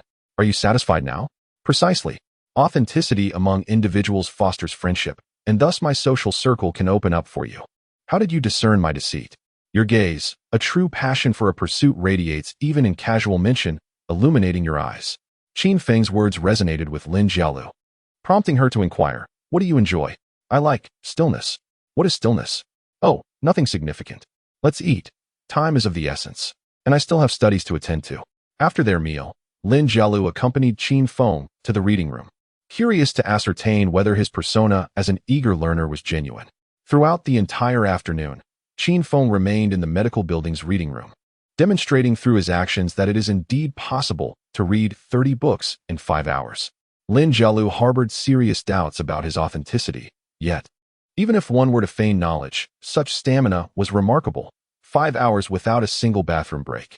At last, after enduring 5 long hours, as dinner time approached, she could no longer restrain her curiosity and asked, pardon my interruption, but can you truly comprehend what you read when you turn a page every few seconds? Qin Feng nodded, affirming, indeed. Who do you think you're fooling? That's impossible. Lin Jielu was utterly unconvinced. Although Qin Feng had made a name for himself in the previous brain challenge, it did not imply universal recognition, Lin Jialu, for instance, had been absent from school at that time and remained unaware of his extraordinary memory capabilities. Given that explanations seemed futile, Qin Feng decided to demonstrate live. He closed a volume of traditional Chinese medicine and handed it to Lin Jialu, saying, "You may select any page and test me. Is that even possible? Can you really remember? Let us see." Lin Jialu was skeptical of such a remarkable skill existing in the world. She opened a book on the fundamentals of traditional Chinese medicine and chose a question. Could you elucidate the concepts of same disease, different treatment, and different disease, same treatment? Same disease. Different treatment refers to the same ailment manifesting varying symptoms due to differences in onset time, geographical location, and the patient's bodily responsiveness, or differing stages of development, necessitating diverse treatment approaches. Conversely, different disease, same treatment indicates that disparate conditions may exhibit identical symptoms during their progression, thus requiring a unified treatment method. Now, could you elaborate on the relationship among the 5 internal organs? The human body is an organic whole, centered around the 5 vital organs and harmoniously interacting with the 6 hollow organs, as well as the 5 physical forms, 5 senses, and 9 orifices. It is intricately connected through a network of meridians, allowing for the seamless exchange of internal and external energies, facilitating the circulation of qi, blood, and bodily fluids, nourishing and regulating the activities of various tissues and organs. Lin Jialu displayed an expression of astonishment, for Qin Feng's response echoed the text word for word. Yet, her skepticism persisted, prompting her to consult another book and inquire. Could you elucidate the concept of the opposition and mutual restriction of yin and yang? In a normal state, one might say, extreme motion is subdued by stillness, excessive yin is countered by yang, and when yin is balanced and yang is hidden, the spirit flourishes. Conversely, in an abnormal state, excessive yin leads to illness in yang, while victory of yang results in illness in yin. A predominance of yin necessitates yang, and a predominance of yang necessitates yin, akin to the heat that emerges from extreme cold and the cold that arises from extreme heat. At this point, Lin Jialu was thoroughly impressed. "Your brain must be octa-core," she could not help but exclaim. Qin Feng, however, modestly replied, "It's merely a matter of good memory, nothing more." Yet, scarcely had he finished speaking when the voice of the system resonated within his mental consciousness. Qin Feng awakened his innate talent for traditional Chinese medicine with a focused and earnest attitude, his initial talent level assessed as Azure. Through diligent effort, he could subsequently exchange points for upgrades. This marked the first time Qin Feng had awakened such a high level of talent, leaving him quite taken aback. In truth, the system determined the initial talent based entirely on Qin Feng's own circumstances. For the vast majority, the reason for mediocre talent is not due to a lack of latent potential, but rather the absence of a key to unlock the treasure within. Scientific evidence suggests that the human brain is currently only developed to less than 10%. The system's purpose is to assist Qin Feng in unlocking the remaining potential. Following the awakening of his talent, Qin Feng's mind felt as if it had been coated with a layer of refreshing mint cream, invigorating beyond measure. Furthermore, his eyes seemed to undergo a transformation. Traditional Chinese medicine emphasizes observation, listening, inquiry, and palpation, with observation being the foremost diagnostic method, involving the assessment of a patient's spirit, complexion, form, and demeanor. Spirit pertains to mental and emotional states. Complexion reflects the external manifestation of the qi and blood of the 5 organs. Form indicates the signs of physical robustness or weakness, and demeanor captures dynamic expressions of agility or lethargy. Given that observation is paramount among the 4 diagnostic methods, its significance is evident. For the majority of practitioners of traditional Chinese medicine, their proficiency is most effectively gauged through observational skills. After Qin Feng awakened his Azure-level talent, his gaze transformed, becoming more focused, more affectionate, and more spirited than ever before. Lin Jialu sensed the intensity of Qin Feng's gaze and felt a slight tension. She remarked, "A child as exceptional as you should consider switching to our traditional Chinese medicine department. You are destined for great accomplishments." Qin Feng, withdrawing his profound gaze, shook his head and replied, "I won't go. There are too few beauties in your department." Lin Jialu's mood soured upon hearing this. "What do you mean? Are you implying that I am not beautiful?" She retorted. "You are wonderful, except for a slight issue with foot odor," he teased. "If you keep slandering me, I might just hit you. Who said my feet smell? Have you even smelled them? So, You're accusing me of foot odor? Lin Jialu grasped Qin Feng's wrist. I haven't smelled them. Qin Feng confessed. Lin Jialu, in a fit of pique, contemplated removing her socks to stuff them in Qin Feng's mouth. But being in a library, she feared the repercussions. In a bit, I will introduce you to my mentor. You can have a chat with him. Lin Jialu told Qin Feng. About what? Feel free. Weren't you eager to learn traditional Chinese medicine? Merely reading books is futile. One requires guidance. As much practical knowledge eludes textbooks. Thank you. And if possible, I would be most willing to humbly seek advice from my mentor. And I appreciate the introduction from my senior. That is more like it. A junior should exhibit courtesy towards a senior. Do you understand? However, your feet do have an unpleasant odor. Come, step outside with me. Forced out of the reading room, Qin Feng found himself pulled down the corridor by Lin Jialu, who boldly removed her boots before him. Instantly, an unusual scent wafted through the air, neither particularly foul nor fragrant. Regardless of a girl's exquisite beauty, her feet are unlikely to possess the delightful scents of strawberries or milk tea. Lin Jialu's feet, for instance, carried a hint of sourness. It appeared that Lin Jialu was somewhat overly confident. Her white socks adorned her fair feet, which, if one disregarded the slight acidity, could easily pose for a sock advertisement. Take a whiff. Does it smell? Lin Jialu raised her leg and inquired. Qin Feng grasped her ankle, prompting Lin Jialu to balance on one foot. You smell it yourself. Does it reek? Qin Feng replied with utmost seriousness. Lin Jialu struck an ungraceful pose, took a sniff, and her face flushed with embarrassment, seemingly acknowledging a tinge of sourness. Hastily, she slipped her shoes back on and awkwardly explained, I enjoy sports. My sweat glands are quite active, so my feet might carry a slight odor. Which is perfectly normal, okay? Qin Feng nodded in agreement. Indeed, it is quite normal, and this scent is rather intoxicating. Many are enamored by such aromas.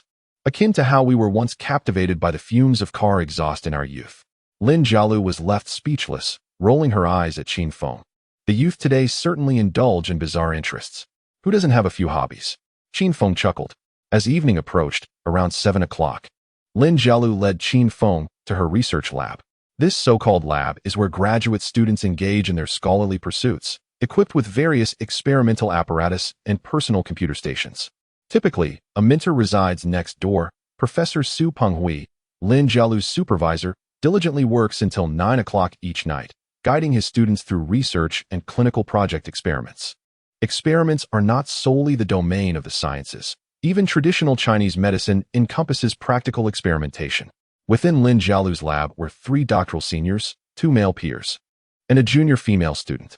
As the most gifted student of traditional Chinese medicine at her university, Lin Jialu naturally garnered her mentor's favor, and her 3 senior colleagues harbored affections for her.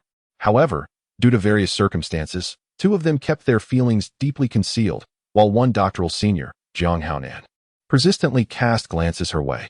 Of course, Lin Jialu felt no spark with him. Nonetheless, in the interest of maintaining harmony in the lab, she chose to endure. Professor Su, I have brought you a student, Lin Jialu announced eagerly upon entering the lab, anxious to introduce Qin Feng. As Qin Feng accompanied Lin Jialu into the research laboratory, he was greeted by rows of computers and an array of experimental machinery, surrounded by the distinct aromas of various herbal ingredients. Professor Su was currently investigating how acupuncture could assist patients suffering from mental disorders, a topic that remains ever relevant in the realm of traditional Chinese medicine. Lin Jialu pulled Qin Feng over, extolling his remarkable attributes. This young man possesses an exceptional memory, capable of memorizing 3 medical texts in just an hour. I believe he is a person of great potential. Professor Su, would you consider welcoming him into your fold? She remarked with a smile. Oh my, anyone whom Xiao Lu admires must be extraordinary. Young man, what is your name? Professor Su, appearing relatively youthful with his dark hair and amiable demeanor, was, in reality, over 60. His hair dyed. In response to his inquiry, Qin Feng replied, My name is Qin Feng, and I am a student majoring in business administration. A student from the management department, yet you are interested in traditional medicine? Is it a hobby or an interest? It is indeed a hobby, Qin Feng answered. At that moment, a junior from Lin Jialu's circle recognized Qin Feng and rushed over, exclaiming excitedly, Wow, Qin Feng, the champion of the strongest brain from last week. I can hardly believe I am seeing my idol. The junior quickly grabbed a pen and paper, her eyes sparkling as she asked, Qin Feng, could I have your autograph? This sudden enthusiasm left Qin Feng somewhat bewildered and Lin Jialu equally perplexed. Professor Su took a moment to react before saying, Shaoli. Is he the genius brain you mentioned to me? The junior nodded vigorously. Yes, Professor, it's him. He is incredible. Even the vice president praises him as a genius. What an honor. Young man, welcome to our research laboratory. Professor Su said with a smile as he extended his hand to Qin Feng. Feeling somewhat overwhelmed, Qin Feng quickly responded, Professor, please. It is my privilege to visit your laboratory. In academia, the more esteemed the professor, the humbler they tend to be, maintaining a youthful mindset, much like Professor Su, who genuinely appreciates talented young individuals and possesses a charming sense of humor.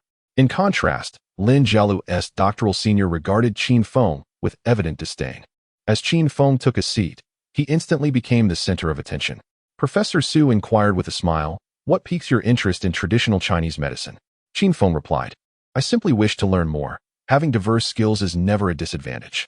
That is a refreshingly candid perspective. Do you have any knowledge of traditional Chinese medicine? Qin Feng shook his head, stating, I do not. Traditional Chinese medicine is vast and profound, and I have barely scratched the surface. Are you aware of the distinctions and connections between traditional Chinese medicine and Western medicine? Qin Feng shook his head again.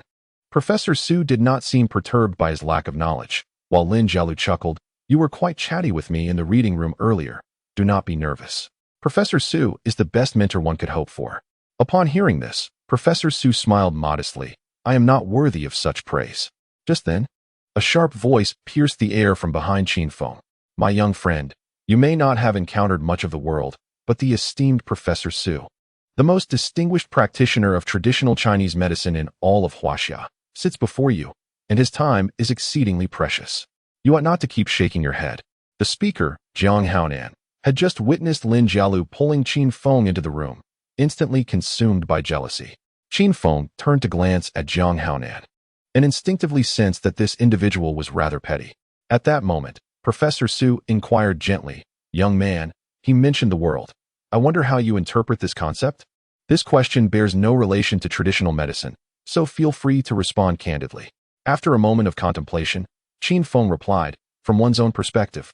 Looking upwards signifies encountering the world, while looking downwards also embodies the same notion. In my view, no one can truly define the world.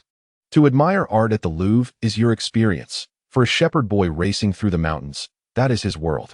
The truly inexperienced are those who criticize the shepherd for lacking an appreciation of art, while the shepherd reproaches you for your ignorance of herding. The city child has witnessed skyscrapers, while the rural child has gazed upon a sky full of stars. The so-called world is merely one facet of existence. Who can claim to have seen more than another? Is it not simply the acceptance of the myriad peculiarities that inhabit this world? Upon articulating this perspective, the atmosphere shifted dramatically. Professor Su applauded, exclaiming, Well said, young man.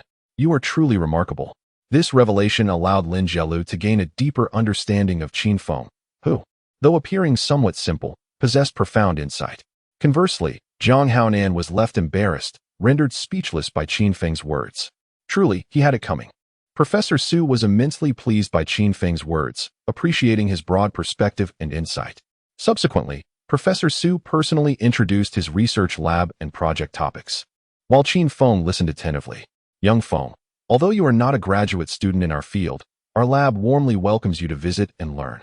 My teaching philosophy is inclusive. As long as you have an interest in traditional Chinese medicine, I am willing to teach you, Professor Su remarked with a smile. Qin Feng was deeply touched and nodded in gratitude, saying, Thank you, Professor. It is truly an honor to receive your guidance. Not just me, but everyone in our team is available for your inquiries. Understood. I will extend my thanks to all the seniors in advance, he replied.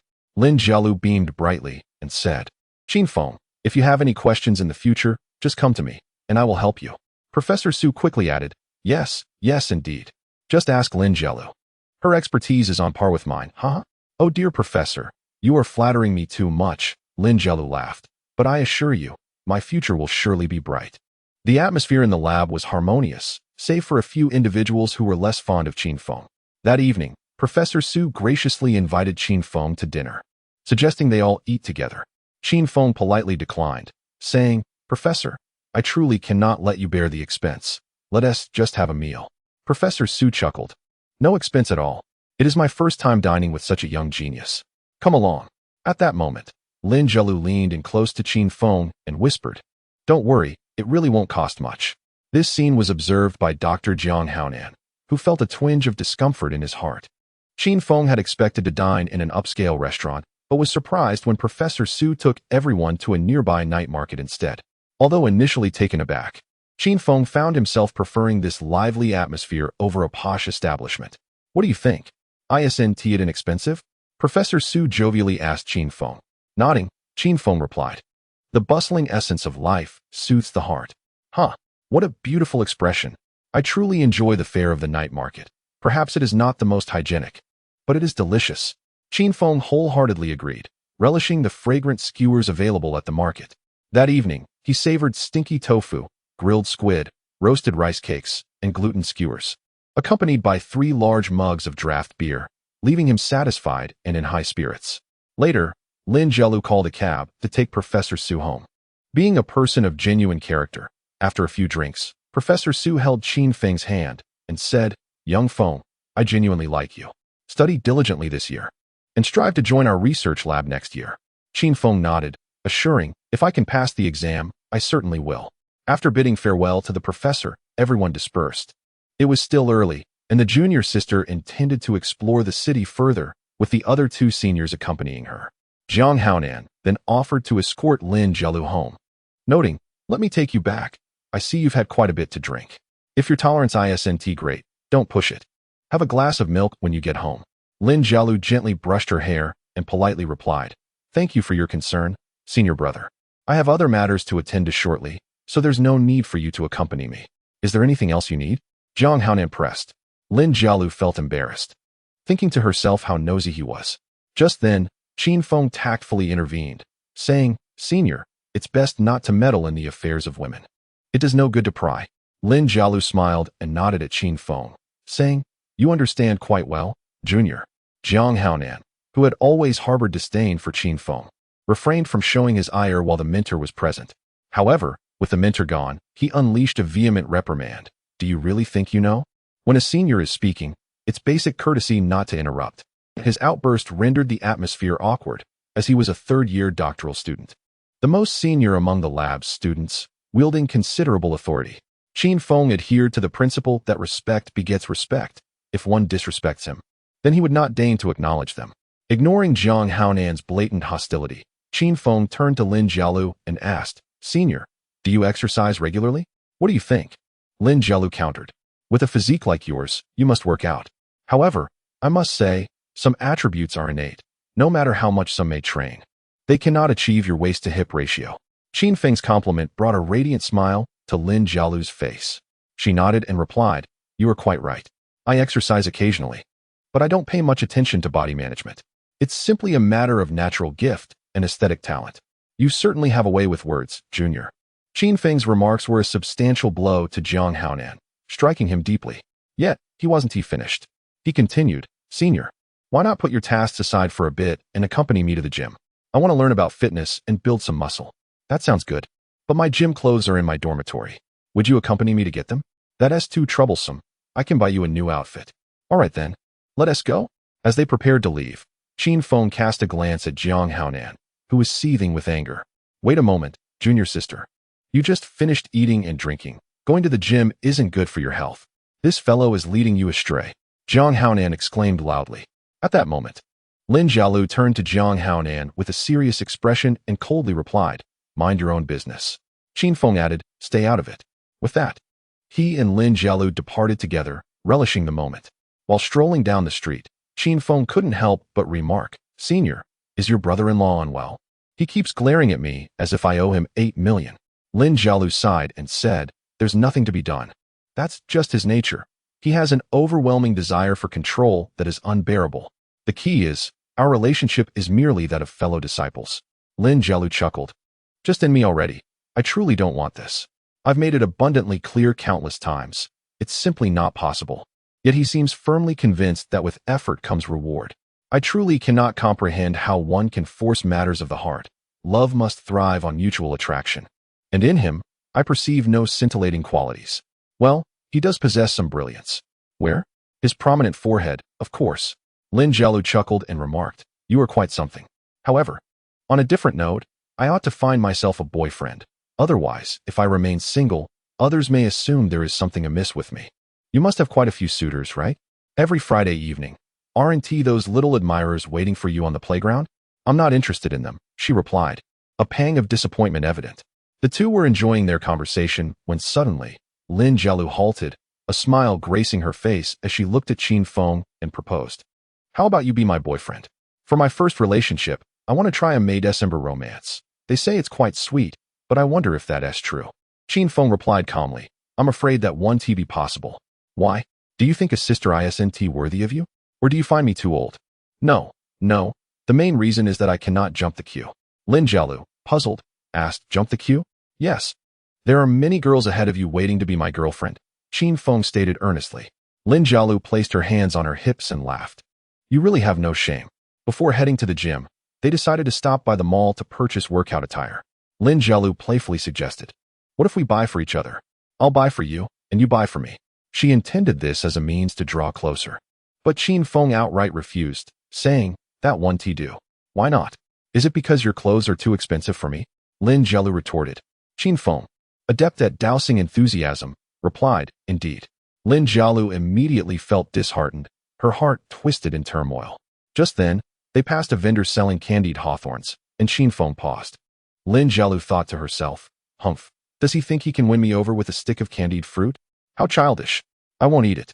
Don't buy it for me, as candied hawthorns are rather pricey. Lin Jialu intentionally stated. Qin Feng nodded, very well. Then, addressing the vendor, he ordered, 1 stick of candied hawthorn. Certainly, that will be 15 yuan. Qin Feng prepared to pay via QR code. At which point Lin Jialu could no longer contain her annoyance and exclaimed, you are really just buying one. Can't you hear the implication in my words? Ignoring her, Qin Feng scanned 300 yuan to the vendor, purchasing every stick of candied hawthorn. The vendor, taken aback, thought to himself, today, I've encountered a tycoon. Wrap them all up, Qin Feng commanded with an air of authority. Sure thing. Lin Jialu, equally astonished, asked, you bought so many? Can you possibly eat them all? Qin Feng turned, a frown on his face, and remarked, you complain that buying just one is too little. Yet when I buy them all, you find it excessive. I truly do not understand. Can't we communicate with more sincerity and less suspicion as friends? I am quite weary of it. But, do you recognize your mistake? Qin Feng suddenly inquired. Lin Jialu found herself momentarily bewildered by the sudden inquiry from Qin Feng, compounded by the effects of the alcohol she had just consumed. With a nod of her head, she acquiesced to his question, but then reconsidered, asking, what exactly did I do wrong?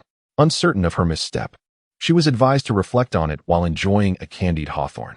Qin Feng, with an assertive demeanor, unceremoniously stuffed a candied hawthorn into her mouth, filling it to the brim. Subsequently, Lin Jialu held a handful of these treats in silence, her senses overwhelmed by the sweetness. The two then ventured into the casual clothing section of the mall, where Qin Feng selected a sports tank top and a pair of shorts. Sir, these 2 items total 1,200 yuan, the gentle sales attendant informed them. How much? Qin Feng inquired, furrowing his brow. The store is currently running a promotion with a 20% discount on all sports brands, bringing the price down to 1,200 yuan. Qin Feng, having been somewhat inattentive to the pricing during his selection, found himself taken aback at checkout. It was not that he was particularly frugal, after all. He had previously purchased casual suits that cost over 1,000 yuan without hesitation. Yet, when it came to sportswear, he felt a certain discontent. Why settle for mere tank tops and shorts when he could acquire something more substantial? I think I'll browse a little longer, he stated candidly. All right, sir, the attendant replied. At that moment, Lin Jialu, cradling the candied hawthorns in one hand, retrieved her phone from her pocket and declared, excuse me, please wrap these 2 items. I will pay. Certainly, miss, the attendant responded. Qin Feng quickly intervened. Hey, what are you doing? This isn't for you. So why the big reaction? Lin Jialu responded with a smile. Oh, right. Upon exiting the store, Lin Jialu tossed the clothing to Qin Feng, saying, here, catch. Weren't you just saying? He began, but she interrupted. What was said before is irrelevant. What matters now is the present. Women are inherently fickle, you know? With a sigh, Qin Feng conceded. All right, That's quite the womanly trait. As a token of gratitude, I shall purchase you some seamless sports underwear. His words left Lin Jialu momentarily speechless. She regarded him with a knowing glint in her eyes, a mischievous smile gracing her lips. It seems you are not entirely ignorant. You are aware of seamless underwear? Otherwise, how do you think the figures of women in yoga pants appear so voluptuous? He retorted. As a commendable young man of this era, I pride myself on my keen observation and contemplation. Pervert. Lin Jialu replied coldly. I refuse to accept that. I consider myself upright and honorable. Detesting gambling and drugs throughout my life, Qin Feng asserted resolutely. Lin Jialu shook her head. What about the yellow? Heaven above. I vow to distance myself from gambling and drugs for all my days, she stated, growing tired of the debate. She candidly advised him. You are merely a junior in college. Your energies should be devoted to your studies. Even if you wish to pursue romance, it must be healthy and devoid of inappropriate thoughts, understood? And what about you, senior? Do you prefer to sleep in the nude? He asked, bemused. What does that even have to do with this? Lin Jialu exclaimed, exasperated. The tension shifted as Qin Feng chuckled. Come on, let us go get your gear. Humph. Do not speak to me. How embarrassing. Lin Jialu scoffed. The two walked, maintaining a distance of 3 meters, with Lin Jialu feeling utterly exasperated by Qin Feng's obliviousness. What a blockhead, she muttered. It became evident that when a woman is enraged, her speed increases by 60%, her resilience by 40%, and her hearing diminishes by 99%. In a fit of defiance against Qin Feng, Lin Jialu stormed into a lingerie store, with Qin Feng trailing behind. The store was adorned with an array of ladies' lingerie, comfortable cotton styles, alluring lace designs, easily torn pieces, and even those with string details. Lin Jialu turned her head and asked, Weren't you going to buy me lingerie? I'll ask you once more, are you certain? Absolutely, go ahead and choose a set. After all, how expensive can lingerie be? Qin Feng replied with a smile. Seeing his grin, Lin Jialu thought to herself, fine, smile all you want. She selected a seamless sports bra, delicate and thin, in a refreshing matcha green hue. Playfully, she struck a pose and inquired, Do you think it looks good? Qin Feng inhaled sharply, sensing something amiss. Yet, adhering to the principles of manhood, he nodded and responded. The appeal of lingerie primarily depends on how well the bosom complements it. You rogue, Lin Jialu retorted, prompting the attendant to wrap up the lingerie. When it was time for Qin Feng to pay, the amount displayed was 3,000 yuan. Goodness! Qin Feng internally cursed. May I ask if there is an error in the pricing of this lingerie? He forced a smile and questioned. The attendant politely replied, No, sir. This lingerie is designed by a French designer, the latest in seamless sports bras. The experience of wearing it is entirely different from ordinary lingerie, and it is slightly more expensive. We hope you understand. Qin Feng nodded, saying, I understand completely. He then proceeded to pay. Lin Jialu, satisfied with her purchase, playfully nudged Qin Feng and asked, What's wrong? Are you feeling the pinch? I did confirm with you earlier, and you said it was fine. It is fine. A mere trifle. Qin Feng took a deep breath and replied. Then thank you. She chirped. Not at all, he responded. For a man, maintaining composure is paramount. Money can be spent, but dignity must not be compromised. Once they finished the transaction and stepped outside, Lin Jialu stood on her tiptoes and whispered into Qin Feng's ear, After we exercise, I could come to your place and remove the lingerie for you to thoroughly examine what makes it so expensive. What do you say? Her words were undeniably provocative, and Qin Feng could hardly contain himself. He pushed her away, saying, Woman, are you trying to mooch off my laundry detergent? Please, stay clear of that. In that moment, Lin Jialu only had one thought, which was to sit down forcefully and put this guy in his place. Subsequently, Lin Jialu also treated herself to yoga pants and sports shoes. As a senior, she always enjoyed teasing her junior, eager to witness his flustered and bashful reactions. However, reality compelled Lin Jialu to relinquish her pursuits. This fellow was simply impervious to her advances, effortlessly deflecting every tease and ultimately rendering her the target of flirtation. Lin Jialu had underestimated Qin Feng, believing him to be an inexperienced youth, when in truth, he was a seasoned veteran. Do you have a girlfriend? Lin Jialu inquired. Qin Feng nodded and replied, Indeed, I do. Lin Jialu immediately halted, fuming, You have a girlfriend? And yet you agreed to go shopping with me? Qin Feng extended his hand in greeting, stating, This is my girlfriend. Stunned for 3 seconds, Lin Jialu quickly regained her composure. glaring at Qin Feng as she retorted. How disgusting. Keep your distance. Just moments ago, he had called her his dear little brother. That was then. This is now. Qin Feng sighed, lamenting, women. While it is quite normal for young men to address their physiological needs, the mere thought of Qin Feng in bed at night rendered Lin Jialu unable to accept it. At last, amidst their bickering, they arrived at the gym. Lin Jialu intended to cleanse her mind of these unsavory thoughts through perspiration. Let us change our clothes, Qin Feng suggested. All right, but Qin Feng, there is something serious I need to discuss with you. What is it? As a student of traditional Chinese medicine, I am well aware that the most vital aspect of the human body is the balance of yin and yang. If you persist in hiding under the covers engaging in nefarious activities, it could easily lead to physical debilitation or kidney deficiency. In severe cases, it may result in functional disorders, Lin Jialu stated earnestly. Qin Feng thought this matter had been laid to rest, surprised that she still harbored resentment. What if I am single and cannot hold back? Qin Feng sought advice. If you cannot contain yourself, you may engage in physical exercise to divert your attention, Lin Jialu suggested. That makes sense. Speaking of exercise, I find push-ups to be most suitable for me. Whenever desire overwhelms me, I do push-ups. Lin Jialu chuckled. How many can you do in one go? I have never counted. It largely depends on my condition. When I'm in good shape, I can easily do 300 to 500 at once. Is that true? Lin Jialu queried. Absolutely. If you don't believe me, I can demonstrate my push-ups right now. Perfectly executed, Qin Feng declared, promptly showcasing his abilities. 1, 2, 3, 4.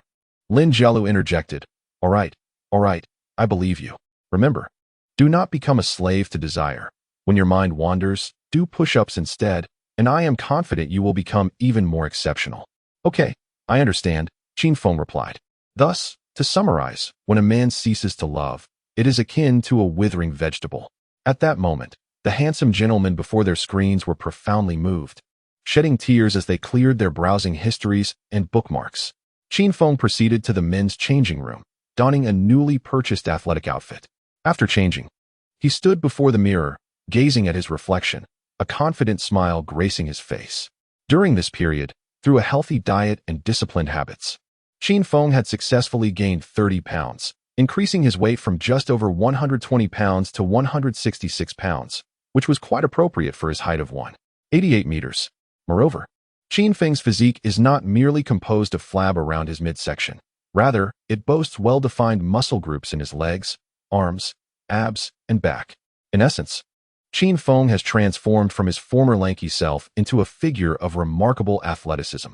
To encapsulate this feeling in 3 words, utterly impressive. After a brief moment of self-admiration, Qin Feng emerged from the changing room and strode directly into the gym area. Here, fitness enthusiasts mingled with those less inclined to exercise, along with fishermen and those waiting to be caught, creating a diverse tapestry of individuals within the gym. Undeniably, the women in the gym possessed stunning physiques, causing Qin Feng to feel a hint of bashfulness. Steady yourself, he murmured to himself. At that moment, Lin Jialu, having also changed into her workout attire, approached Qin Feng and playfully tapped him, inquiring, "What are you mumbling about?" Qin Feng awkwardly replied, "Nothing much. Let us start with a run to warm up." "Let us go then." Together, they began jogging.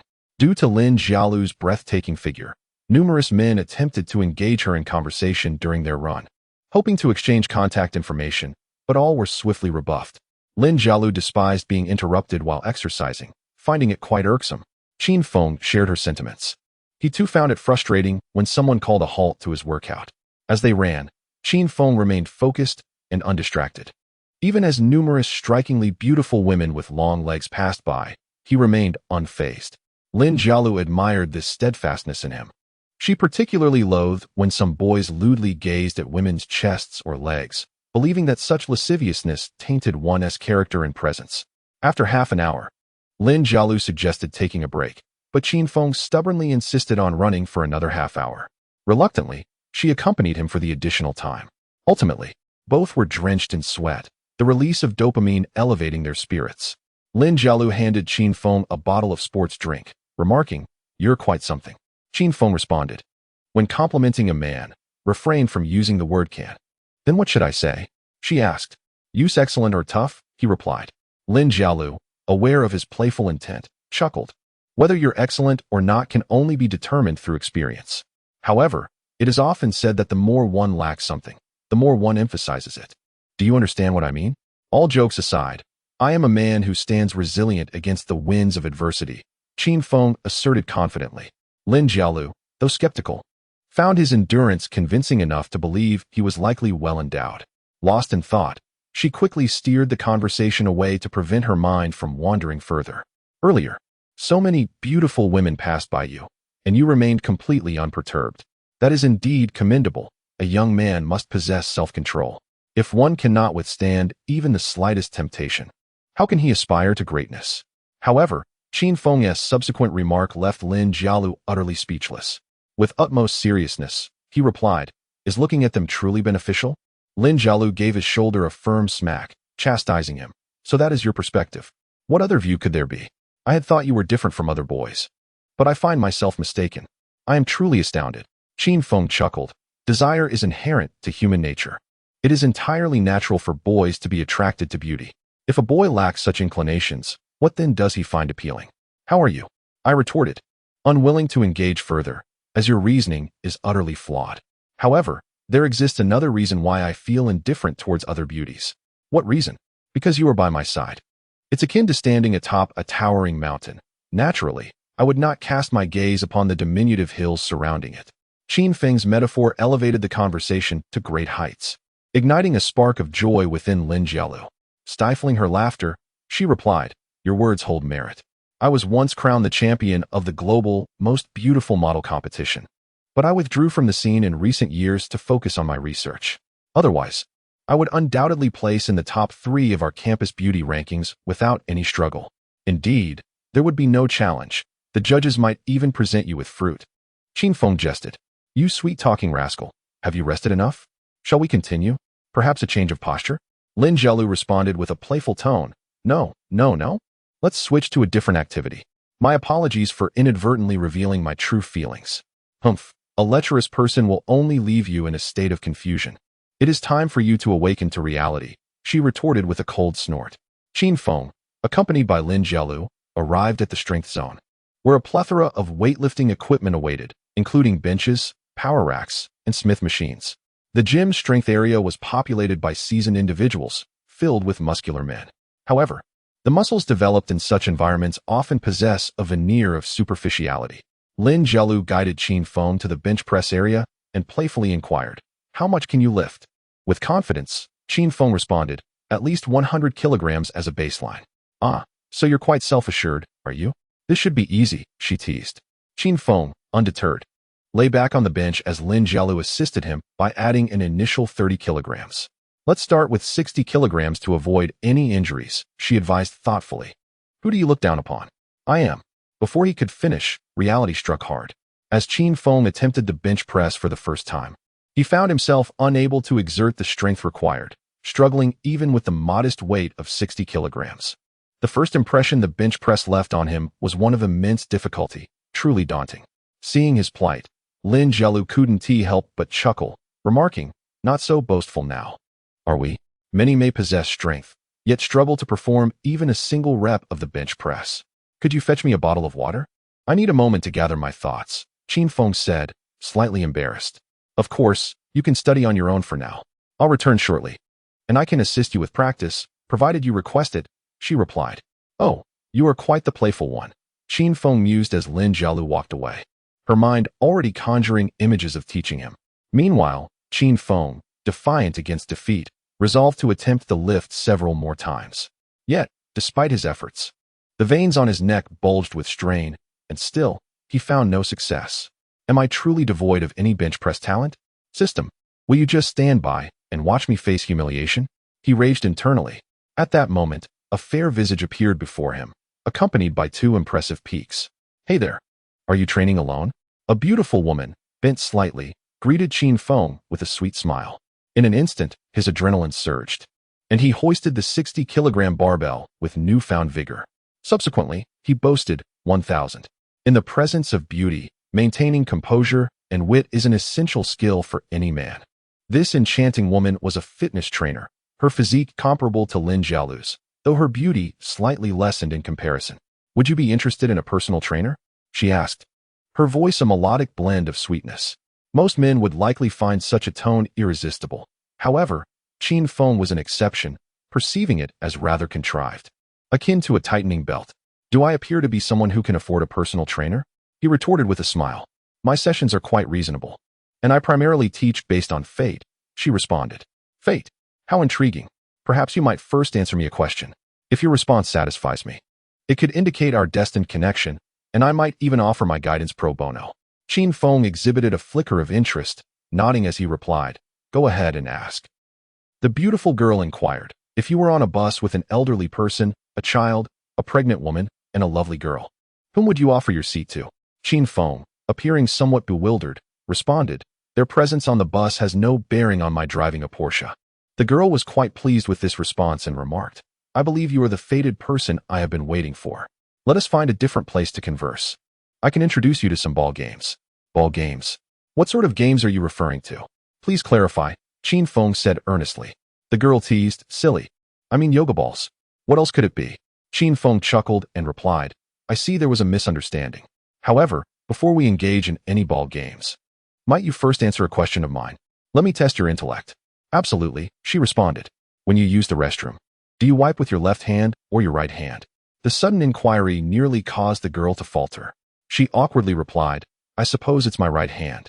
I am accustomed to using it. Qin Feng sighed. Regrettably, you are not the person I await.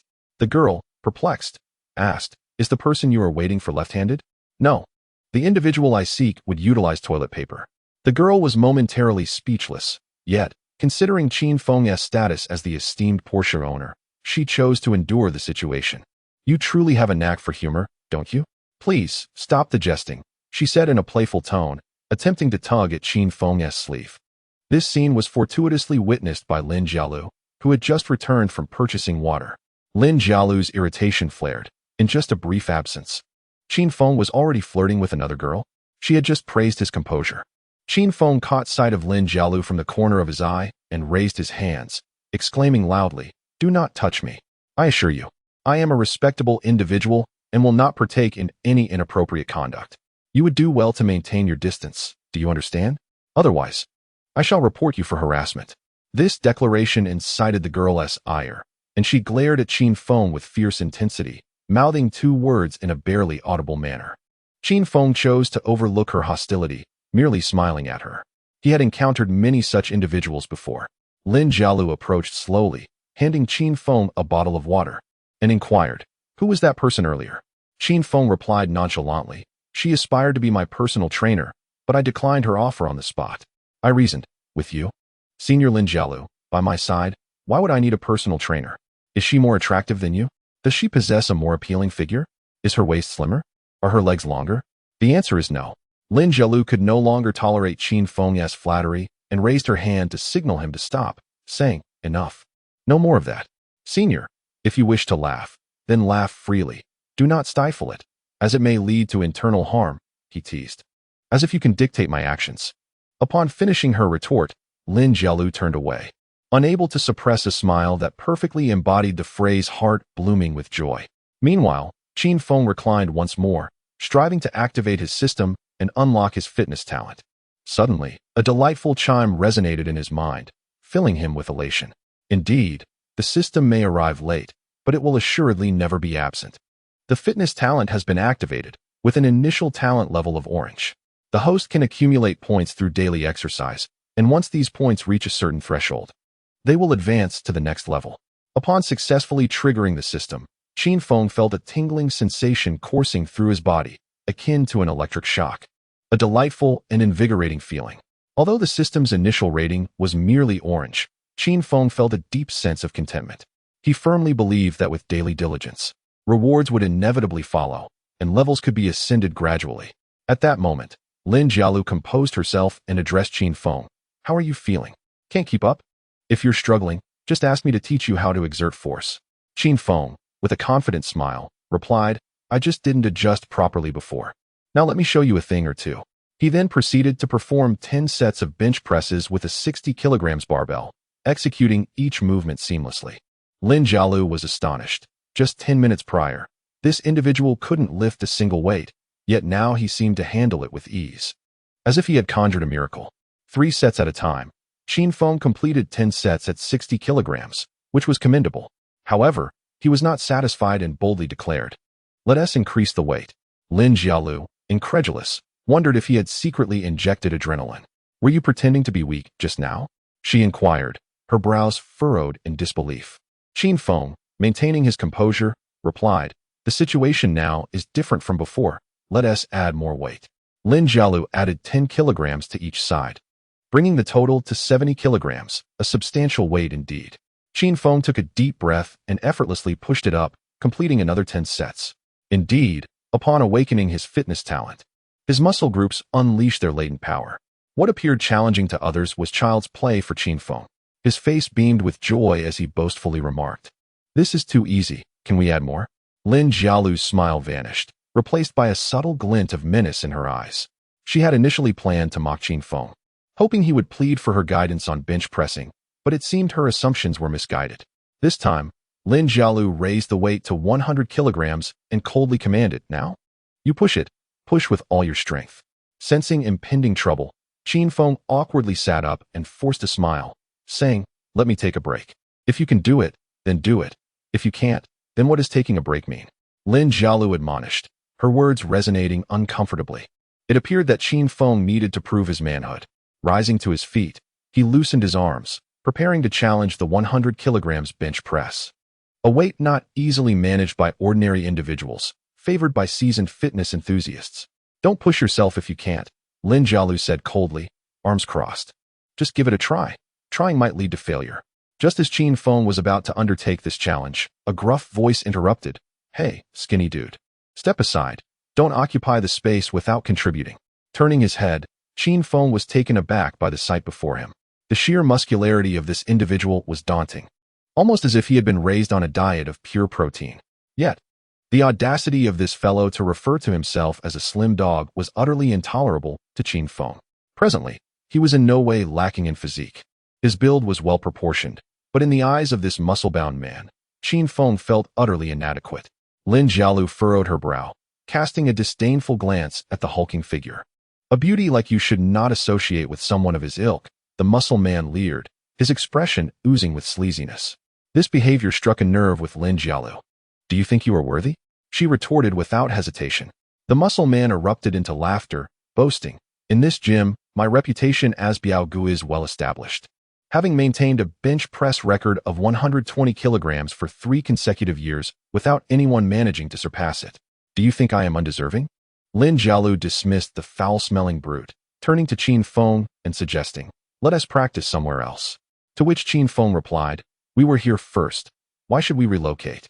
He then turned to the muscle man, challenging, "Care to compete?" The muscle man laughed heartily. "You wish to challenge me? Are you certain? Loser has to perform a big swing. Do you dare? A big swing? Intriguing." At that moment, Lin Jialu approached Qin Feng and inquired softly, "What is a big swing?" "It is a form of dance, known for its vigorous movements, hence the name." "It is a dance of strength," Qin Feng replied with a straight face, humorously fabricating an explanation.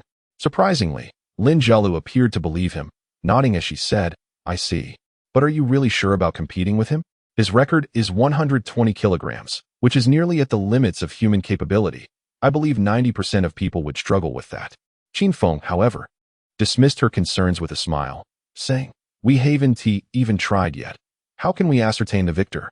Losing is not disgraceful. Fear, however, is. Very well. As long as you are happy, but do remember not to get injured," Lin Jialu cautioned. With that, Qin Feng and the muscle man commenced their 1v1 duel, capturing the attention of everyone in the gym, momentarily making them the center of attention.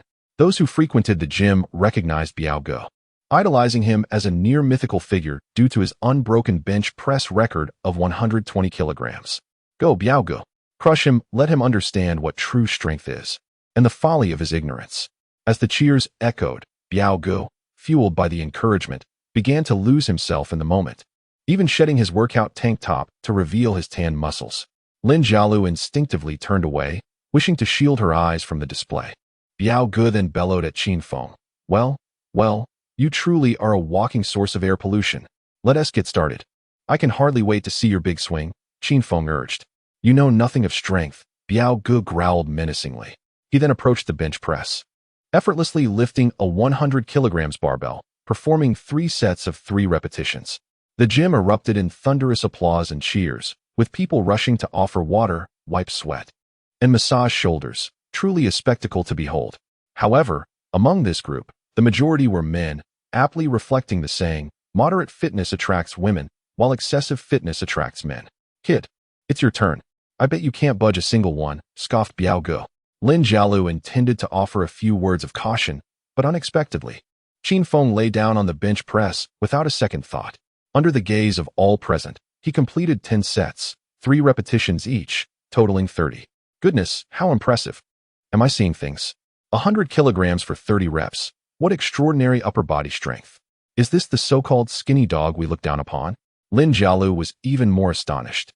It seemed this fellow had been concealing his true prowess, which was astonishingly formidable. Afterward, Lin Jialu promptly handed Qin Feng a sports drink, advising, take it easy. Be cautious of muscle strains. With confidence, Qin Feng replied, this little weight won't injure me. Remarkably, 100 kilograms was deemed trivial. The audience gasped in disbelief, and Biao Ge's expression darkened. He thought to himself, so, he is a tough opponent. However, Biao Ge did not flinch. He added weight, increasing it by 10 kilograms. To this, Qin Feng waved his hand dismissively, saying, adding just 10 kilograms is too cumbersome. Isn't your record 120? Let's go straight to 120. Biao Ge bellowed, all right. Following a brief stretching routine, Biao Ge lay down on the bench press. 120 kilograms was a record he had set 3 years prior, and he rarely managed to lift it now. Yet, with the audience's presence and Qin Feng's audacity, Biao Ge summoned all his strength, successfully pressing the weight. At that moment, the veins in his neck bulged visibly. To be fair, Biao Ge was quite strong, but in Qin Feng's eyes, he remained just a little competent, nothing more. After successfully completing the challenge, Biao Ge rose and roared to the crowd, igniting the atmosphere. Biao Ge, you are eternal. The audience cheered. However, their jubilation was short-lived, as reality swiftly followed. Qin Feng, without uttering a word, lay down and inhaled deeply, channeling strength from all parts of his body into his arms.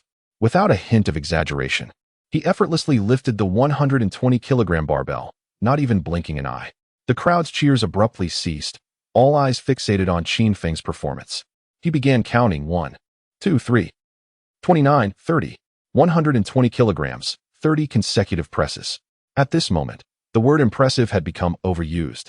Or perhaps it was that this gym could no longer contain the presence of such a deity as Qin Feng. Afterward, Qin Feng let out a long breath and approached Lin Jialu with a smile, saying, I'm a bit tired. Lin Jialu was left speechless, silently giving him a thumbs up, remarking, Junior, you are the most remarkable man I have ever encountered. You truly embody the slender yet capable type. Qin Feng corrected her, saying, Senior, I cannot accept being called slender, as I weigh at least 170 pounds. But capable? I wholeheartedly agree, haha. Lin Jialu smiled. Truly a little rascal. The strength of Qin Feng transcends the mere act of bench pressing 120 kilograms. The pressure instantly shifted towards Biao Ge, who, despite his determination not to lose, clearly found 120 kilograms to be his limit. The atmosphere turned from boisterous to eerily silent. Qin Feng had unlocked his fitness talent. Though merely at the orange level, he was already a being incomparable to ordinary individuals. His upper body musculature was capable of concentrating power and then unleashing it in an explosive manner. Thus, Qin Feng effortlessly lifted the 120-kilogram barbell. What is talent? This is talent. What do you say? Shall we continue the competition, or will you choose to concede? Qin Feng inquired. I need a moment to rest before directly challenging 150 kilograms, Biao Ge declared loudly. All right, I shall accompany you to the end, Qin Feng responded. Biao Ge, obstinate in his resolve, was determined to defend his title as the strongest man in the gym.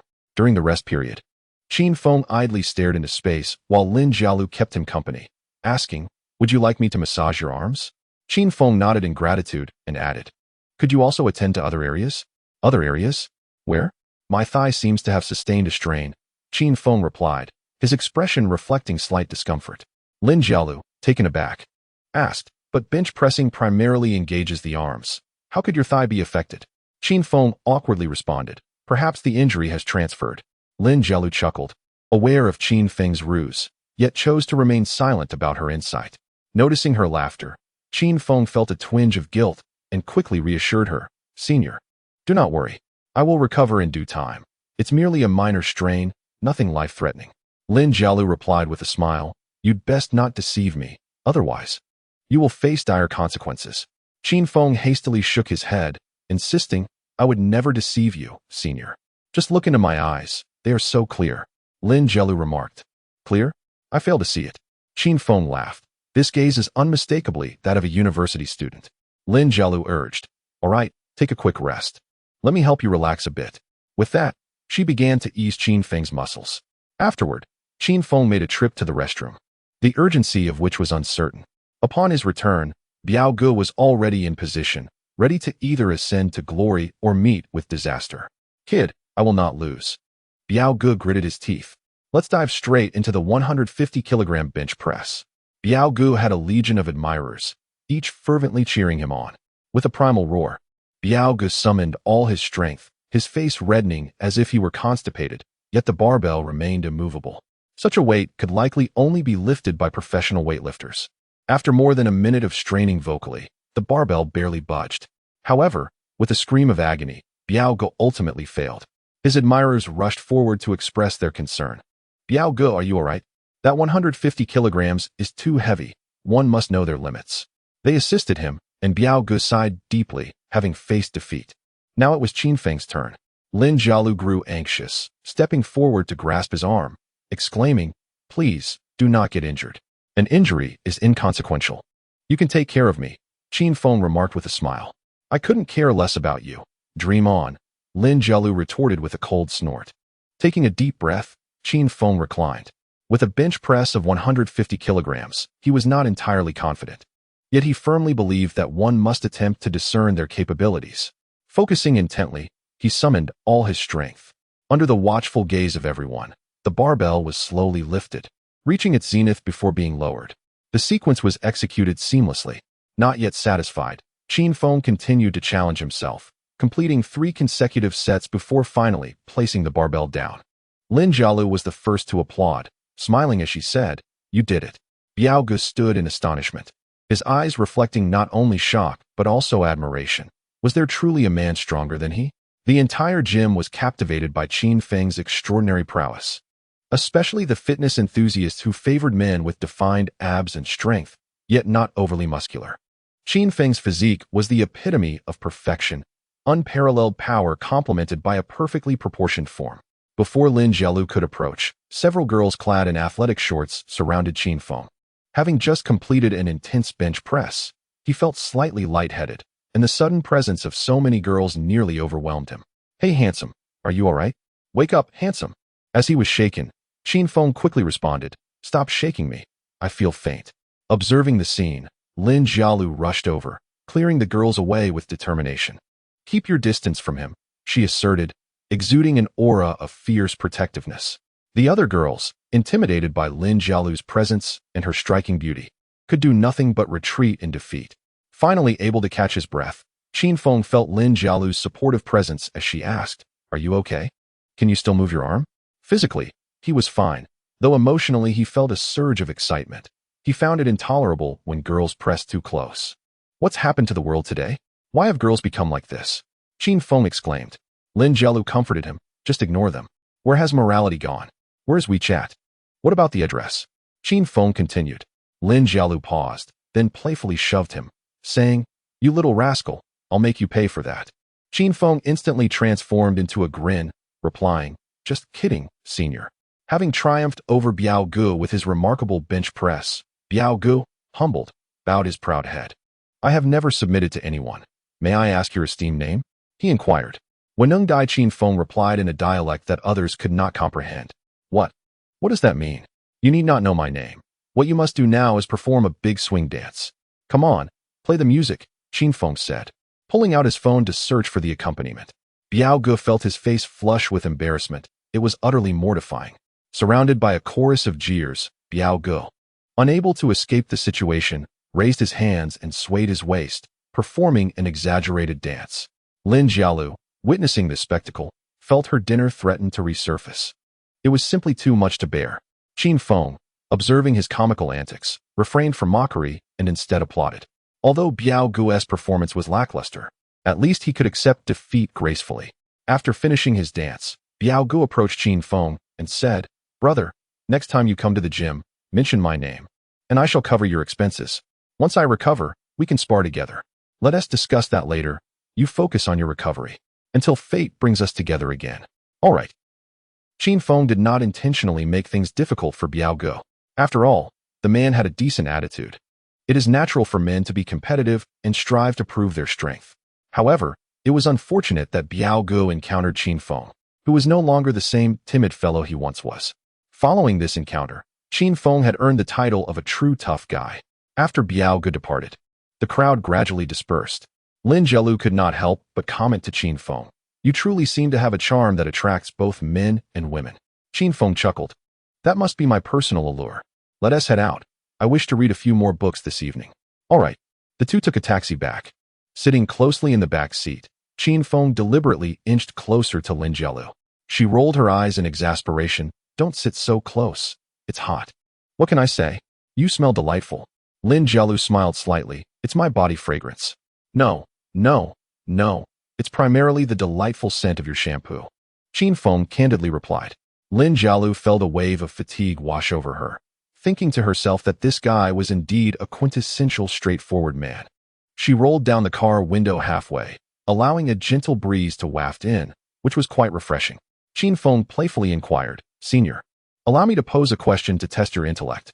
Quick response. Let us see your IQ." "Huh. My IQ surpasses yours, all right? Let us play." "Here is the question. In a marathon race, if you finish ahead of the second-place runner, what position are you in?" "First place." Lin Jielu answered promptly. Qin Feng merely smiled, turning his head away silently. Lin Jielu remained blissfully unaware of her mistake, stating blankly, "Can such a question really gauge intelligence? It's far too simple. Can we have something more challenging?" "Haha, think it over again." Lin Jielu furrowed her brow, pondering deeply. Finishing ahead of the second place meant she was in first place. There was nothing wrong with that. In a moment of realization, Lin Jielu cursed inwardly. "Damn it. I was careless. I didn't catch that. Let us have another question. I'll surely get it right this time." Lin Jielu grasped Qin Feng's arm. "Are you certain? Hurry up. If I lose, I shall accept any punishment. Whatever you decide." "All right, senior, here is your question," Qin Feng said with utmost seriousness. "It's quite simple. In the phrase overcoming oneself, is the self that is being overcome winning or losing?" Upon hearing this question, Lin Jielu was momentarily taken aback and retorted, "What a ridiculous question. Just answer it quickly. Overcoming oneself is undeniably a victory. However, it is not quite accurate to label it as such, nor is it a defeat." At last, Lin Jielu relinquished her attempt to respond, while Qin Feng, brimming with pride, declared, "The answer is I won, and you lost." Haha. One cannot help but admire Qin Feng's adeptness in deceiving the young girl. His methods were impeccably cunning, leaving one utterly defenseless. Even the driver was left in awe. It seemed that a young man with such eloquence would find it difficult to remain single. The two alighted from the vehicle and arrived at the school gate, where Lin Jielu seized Qin Feng, storming towards a large tree. "Speak, what is the punishment?" "I abhor being indebted to others," she stated candidly. In the next moment, Qin Feng pinned the senior against the tree, causing Lin Jialu's heart to race uncontrollably, igniting within her a sense of anticipation and joy akin to a long-awaited rain after a drought. "What do you intend to do? Do not go too far. This is the school gate." Lin Jielu turned her face away, unable to meet Qin Feng's gaze. Qin Feng, however, assertively grasped her chin, their eyes locking in a fierce confrontation. "Senior, might you?" He deliberately elongated his tone. Lin Jielu slowly closed her eyes, seemingly acquiescing to Qin Feng's audacious intentions. Yet, in the next instant, Qin Feng released her and chuckled, "Senior, could you assist me with a quick task on Pinduoduo? I am merely 2 diamonds short of redeeming a 300 yuan red envelope." At that moment, Lin Jialu's gaze was not on Qin Feng, but rather scanning the ground for something. "Senior, have you lost something?" Qin Feng inquired with curiosity. "Indeed. I dropped a solid brick," she replied. In a flash, Qin Feng made a hasty retreat, while Lin Jielu, with her long legs, pursued him, an amusing and harmonious scene. That evening, Qin Feng borrowed Lin Jialu's professional textbooks, intending to study late into the night. Lin Jialu felt a blend of affection and exasperation towards Qin Feng. He was undeniably mischievous and often flirted, only to vanish like an irresponsible cat. Yet, it was difficult to classify him as such, for he had not truly wronged her, which was infuriating. However, when it came to diligence and a thirst for knowledge, Lin Jialu held Qin Feng in high regard. Qin Feng awaited Lin Jialu beneath her dormitory, anticipating her return with study materials. During this time, many passers-by recognized him, and the female students could not help but whisper amongst themselves, "Isn't that Qin Feng? He has actually entangled himself with the goddess of the medical department. Quite impressive." One remarked, "This man's romantic prospects are exceedingly abundant, and they are all the most beautiful women from Shanghai University. As a girl, I feel quite envious. Indeed, one must be formidable to attract such attention." Qin Feng paid no mind to the murmurs. As he often stated, an individual's energy is finite, and he had no time to dwell on trifling matters. Soon enough, Lin Jialu emerged, clutching a hefty tome on traditional Chinese medicine, and presented it to Qin Feng, saying, "This contains my notes. You may refer to them when in doubt. Or you can message me on WeChat, and I shall respond by morning." Qin Feng adopted a respectful demeanor, smiling as he replied, "Thank you, senior." With that, he took a deep breath of the book, savoring the moment as he exclaimed, "Ah, the fragrance of knowledge." Lin Jialu found herself at a loss for words. This fellow oscillated between towering strength and sheer absurdity, leaving one in a state of bemusement. Yet, when Qin Feng departed, Lin Jialu was overwhelmed with a sense of longing, an extraordinary feeling she had never before encountered. This sentiment was not hers alone. At that very moment, within a garden villa, Jiang Shaoqing finally emerged from her stupor. After consuming a bottle and a half of beer the previous day, she had slept for an entire day and night. During the day, her best friend Li Lingjia attempted to rouse her for breakfast, but Jiang Shaoqing slumbered like a little pig, clutching her pillow, utterly unresponsive, even chuckling in her sleep and mumbling incoherently. As the clock approached 10 at night, hunger eventually stirred Jiang Shaoqing awake. She rose from the sofa, rubbed her eyes, and found her friend Li Lingjia enjoying some crayfish while engrossed in a series. "Awake at last. You are quite the sleepyhead." "Sleeping all day after a bottle and a half of beer," Li Lingjia teased. Jiang Shaoqing, adjusting her disheveled hair, inquired, "What time is it, Jia Jia?" "It's 11 in the evening," Li Lingjia replied. "Ah, just 11? Wait, 11 at night? The next day? Otherwise, what do you think? Oh my goodness. I've slept for so long.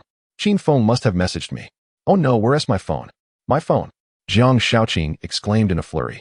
Li Lingjia handed her the phone, and Jiang Shaoqing quickly unlocked it. To her dismay, although her WeChat message list was lengthy, there was not a single message from that man. Feeling disheartened, Jiang Shaoqing looked at Li Lingjia with a sense of grievance, saying, "Jia Jia, he contacted me all day. Uffed, that scoundrel. If he doesn't reach out to us, we shan't reach out to him," Li Lingjia retorted coldly. "I don't want a." Jiang Shaoqing's large eyes shimmered with tears, her sorrow palpable. Li Lingjia quickly interjected, "Stop. No tears. It's just a scoundrel. I'll help you pursue him. First, go wash up, change your clothes, and then let us have dinner while we chat." All right. Upon hearing this, Jiang Shaoqing's spirits lifted, and her tears were instantly absorbed. "Love you, my Jia Jia. I'm going to shower now. Wait for me a moment." Jiang Shaoqing couldn't help but plant a kiss on Li Lingjia's cheek. Don't touch me. Your heart is already occupied by another man." "You're no longer pure," Li Lingjia replied, feigning disgust. "Ha ha ha.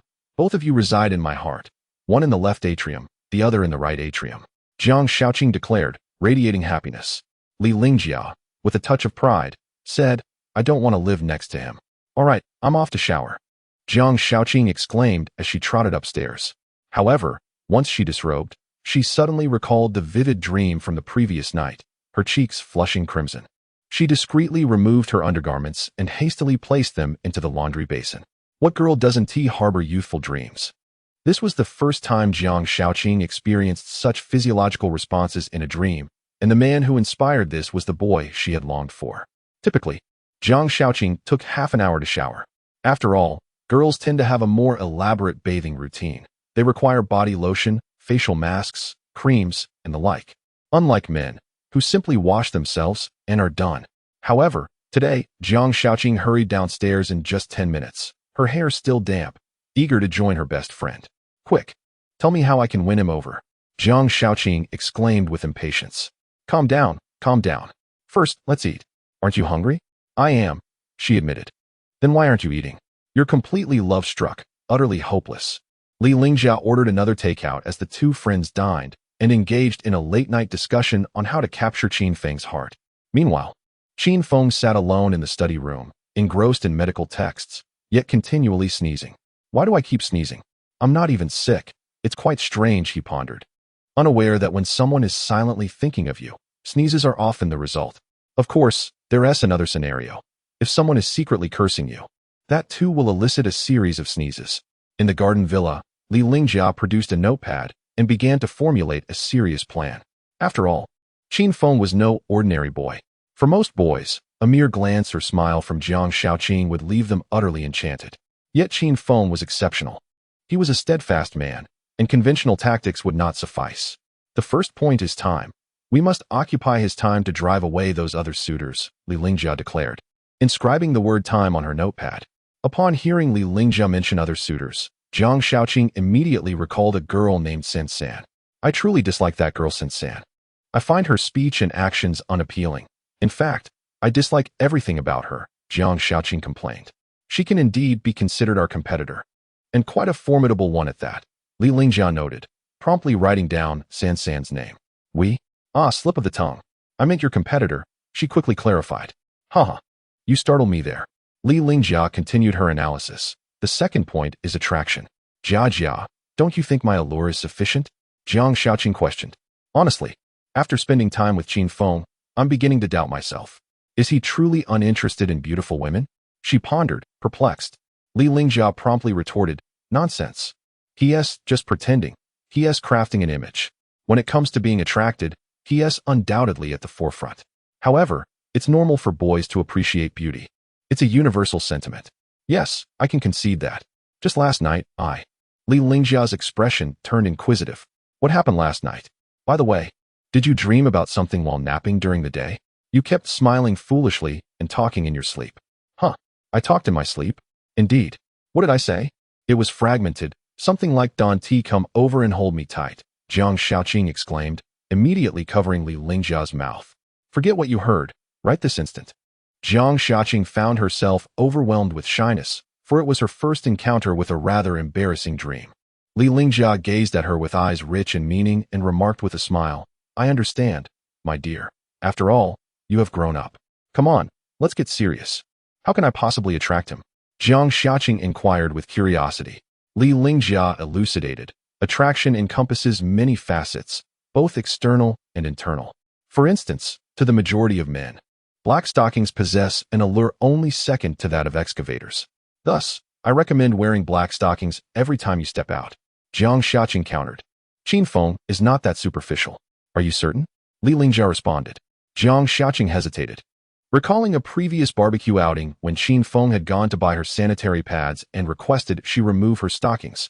Reflecting upon it now, it felt quite shameful. After a few moments, she nodded and asked, would white stockings suffice? Certainly, Li Lingjia replied. From a scientific perspective, black creates a visual impact that enhances the appearance of slenderness. Hence, many women opt for black stockings to accentuate their leg shape. However, we need not resort to such trivial tactics. Even in white stockings, we can exude supermodel charisma. Then it shall be white. Is there anything else I should be aware of? Li Lingjia continued. In addition to stockings, boys seem particularly fond of collars. Jiang Shaoqing was taken aback, gazing at her friend in disbelief. Jia, what is a collar? Where does one wear it? A collar, as the name suggests, is worn around the neck. And we could also consider leg bands, Li Lingjia explained. Jiang Shaoqing promptly refused, saying, that is far too shameful. Collars are meant for pets. Li Lingjia laughed. You don't understand, that's called role play. Once you don it, who knows who the master and the pet truly are? No way, I refuse. I would never wear such a thing. 10 minutes later, Jiang Shaoqing gazed at her reflection, a black collar adorning her fair neck. Her innocent exterior melded seamlessly with the seductive allure of the collar, which seemed to possess an intangible magic, enhancing her charisma exponentially. Jiang Shaoqing realized the collar's unique charm.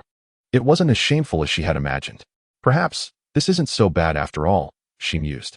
Behind her, Li Lingjia cheerfully remarked. You must dare to experiment to discover new horizons.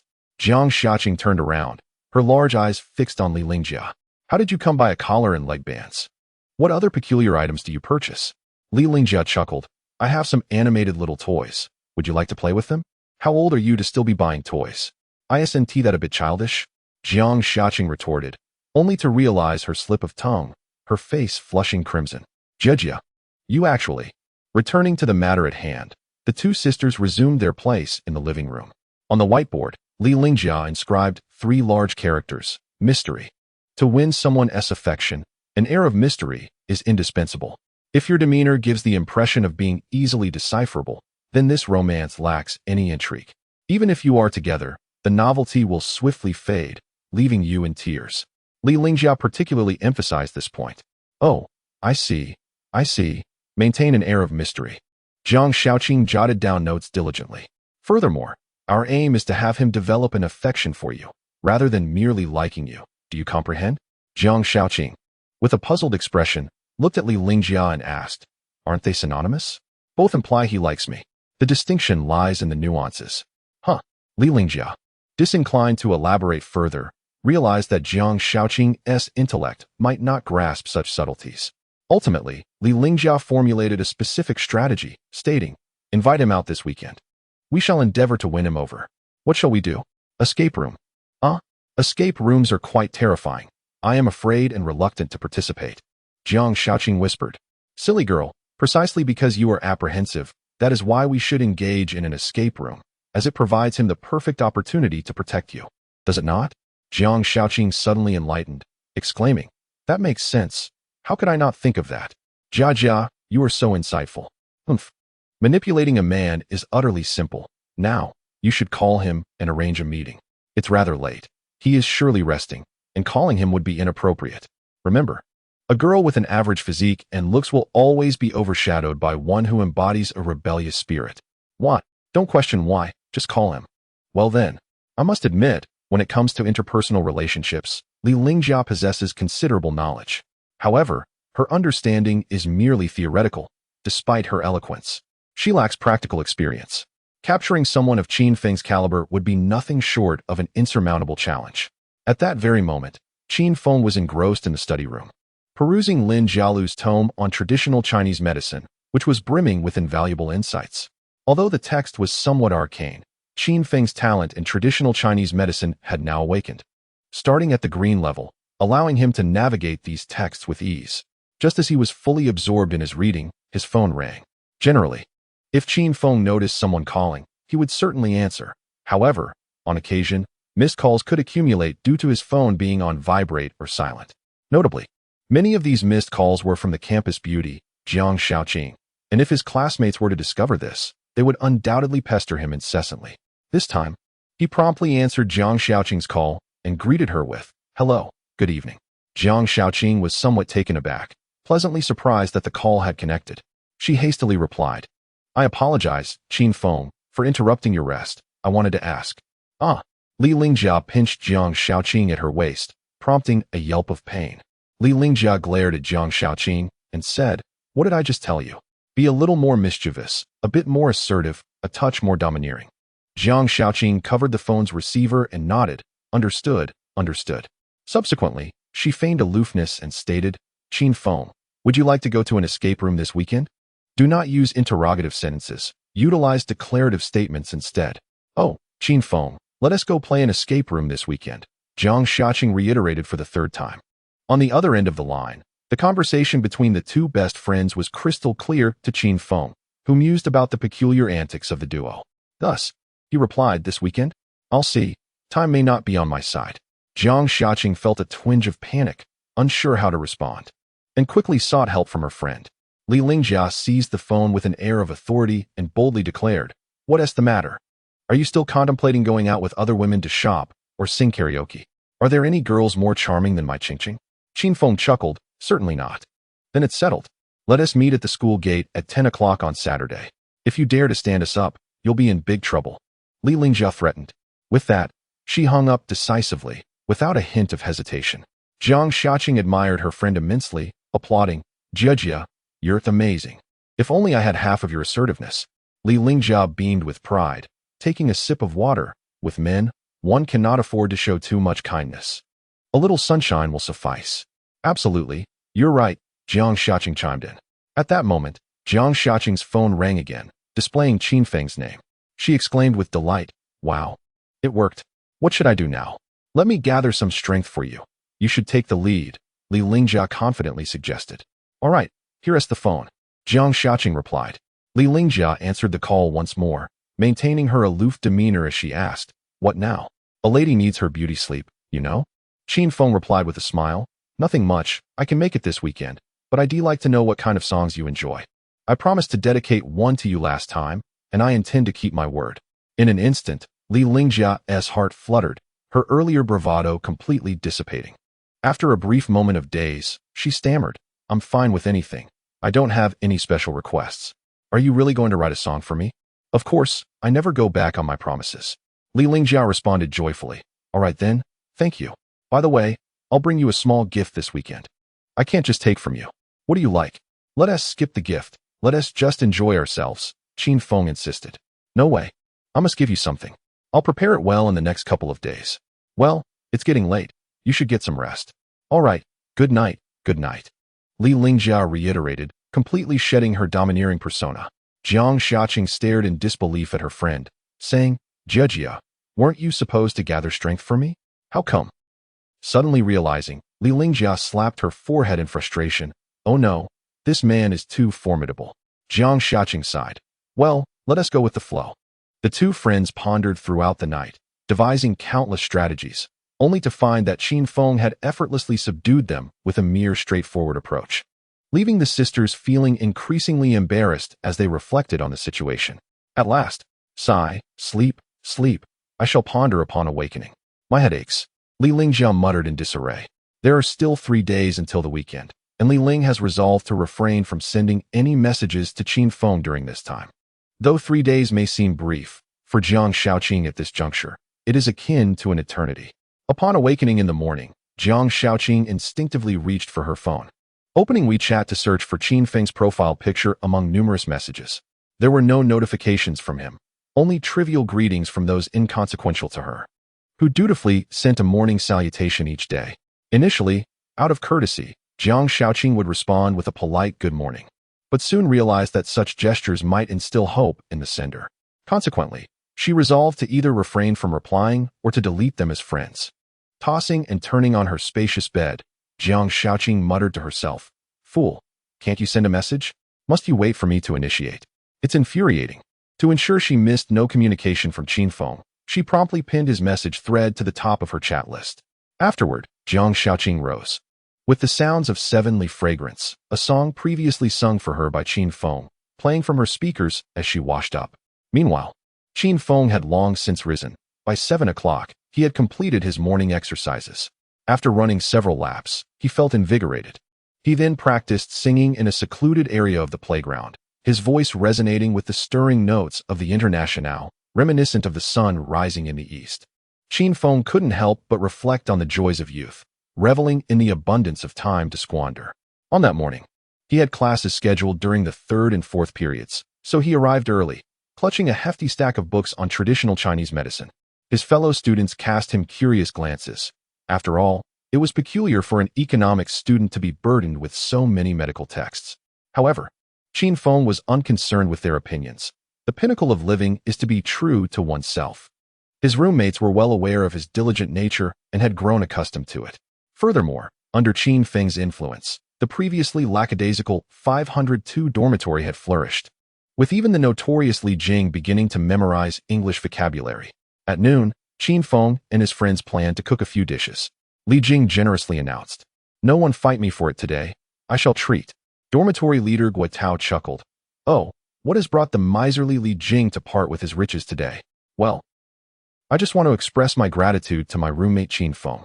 Under his influence and motivation, I feel as though I have undergone a transformation," Li Jing proudly proclaimed. Qin Feng replied with a smile, "It's nothing. After all, you are my son, haha."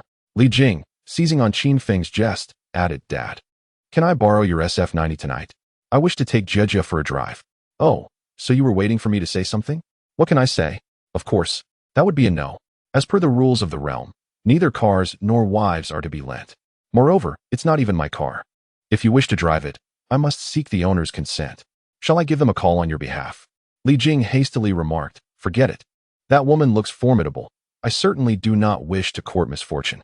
Noticing his despondency, Qin Feng approached to offer consolation. In truth, the girl desires to accompany you. Regardless of whether you drive a luxury car, she would be willing to take a ride with you, even if it's on a shared bicycle. Do you understand? But there's no but about it. Right now, you should call Jia and invite her to ride to the bund this evening. She will undoubtedly agree, Qin Feng encouraged. Are you certain? Hurry up, don't dawdle. With a mixture of apprehension and excitement, Li Jing dialed the number and nervously extended the invitation, which unfolded precisely as Qin Feng had predicted. Agreed. Agreed. Jia has consented. Ha ha, I adore you, old Qin. The ecstatic Li Jing immediately planted a kiss on Qin Feng's cheek, who, in exaggerated disdain, kicked him 3 meters away.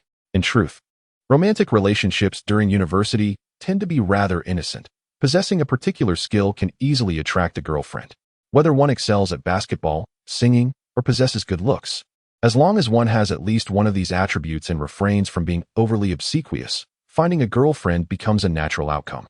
Many who struggle to find partners often do so because their aspirations exceed their capabilities. If one is a mere underachiever yet attempts to play the role of a charming suitor for a goddess, hoping to melt her heart with fervent affection, it is the suitor who ends up wounded. As the saying goes, one should not overreach. Wield your strength proportionate to your abilities. The key to finding a girlfriend lies in compatibility. While they progressed, Qin Feng imparted romantic strategies and insights to Li Jing, who listened intently, even taking notes on his phone. Suddenly, their roommate Guo and others spotted a Mercedes G-Class not far ahead, eliciting gasps from the group. In the campus setting, luxury cars were not uncommon. What was remarkable was the exquisite beauty standing beside one. The stunning woman appeared to stand at 175 centimeters, clad in a black professional suit. Her fitted skirt and stockings exuding both sensuality and sophistication. Sporting sunglasses, her full visage remained obscured. Yet, her figure and allure rendered everything else insignificant. Li Jing promptly grasped Qin Feng's arm, asking, Old Qin, may I inquire, how does one pursue such a top-tier beauty? What approach should one take to initiate conversation? Qin Feng shot him a disapproving glance, retorting, Aren't you pursuing Jia? You scoundrel. Li Jing, sweating, replied, I'm asking for Zhao Haojia. Zhao Haojia wore a puzzled expression. Qin Feng glanced toward the woman in black stockings, assessing her before stating, Stop dreaming. You're not on the same level as her. Approaching her would be tantamount to offering yourself as prey. Li Jing pressed on. And what about you, old Qin? Could you obtain her contact information? Qin Feng flashed a confident smile, declaring, She and I are not in the same league. Are you saying you're superior? No. It's simply that she cannot reach my level. Qin Feng's assertion provoked jeers from his roommates, and Li Jing, unable to contain his eagerness, exclaimed, We are truly eager to witness a live demonstration. Could you show us how it's done? We wish to understand the disparity between us. Are you sure? I am too eager to witness it firsthand, my friend. I implore you. Very well, I shall demonstrate once, so observe closely and learn well. All that is acquired will be of great utility. Now, go forth, my divine one, and remember to activate the voice call. We must synchronize our frequencies. Previously, in a parallel universe, Qin Feng was a broadcaster, and the most crucial aspect of being a broadcaster is possessing a thick skin. Outdoor flirting is often scripted. The chances of spontaneity are slim, but the risks involved are considerable, as one might easily face repercussions. Today, Qin Feng resolved to attempt something different. After all, life cannot be lived solely by the script. How dull that would be. Occasionally, embracing a challenge of greater difficulty can be quite invigorating. With confidence, Qin Feng approached a stunning woman adorned in black stockings and high heels. Suddenly, a classic mosquito repellent advertisement flashed into his mind, and he recalled the catchy slogan, If there are mosquitoes, use the repellent. Li Jing and others observed quietly from a distance, keenly aware of Qin Feng's actions. 10 meters. 5 meters. 3 meters. Qin Feng strode directly to the woman, without a hint of hesitation, and with a swift motion. He delivered a resounding slap to her backside. The fluidity of his action left everyone astonished. What an audacious method of flirting. Li Jing's jaw dropped in disbelief. The woman was equally taken aback by the unexpected slap. Yet, Qin Feng remained unfazed. He slowly raised his hand, revealing his palm to her. There was a mosquito, he said with an air of nonchalance, for indeed, a blood-sucking mosquito lay lifeless in his palm, having met its demise under his hand.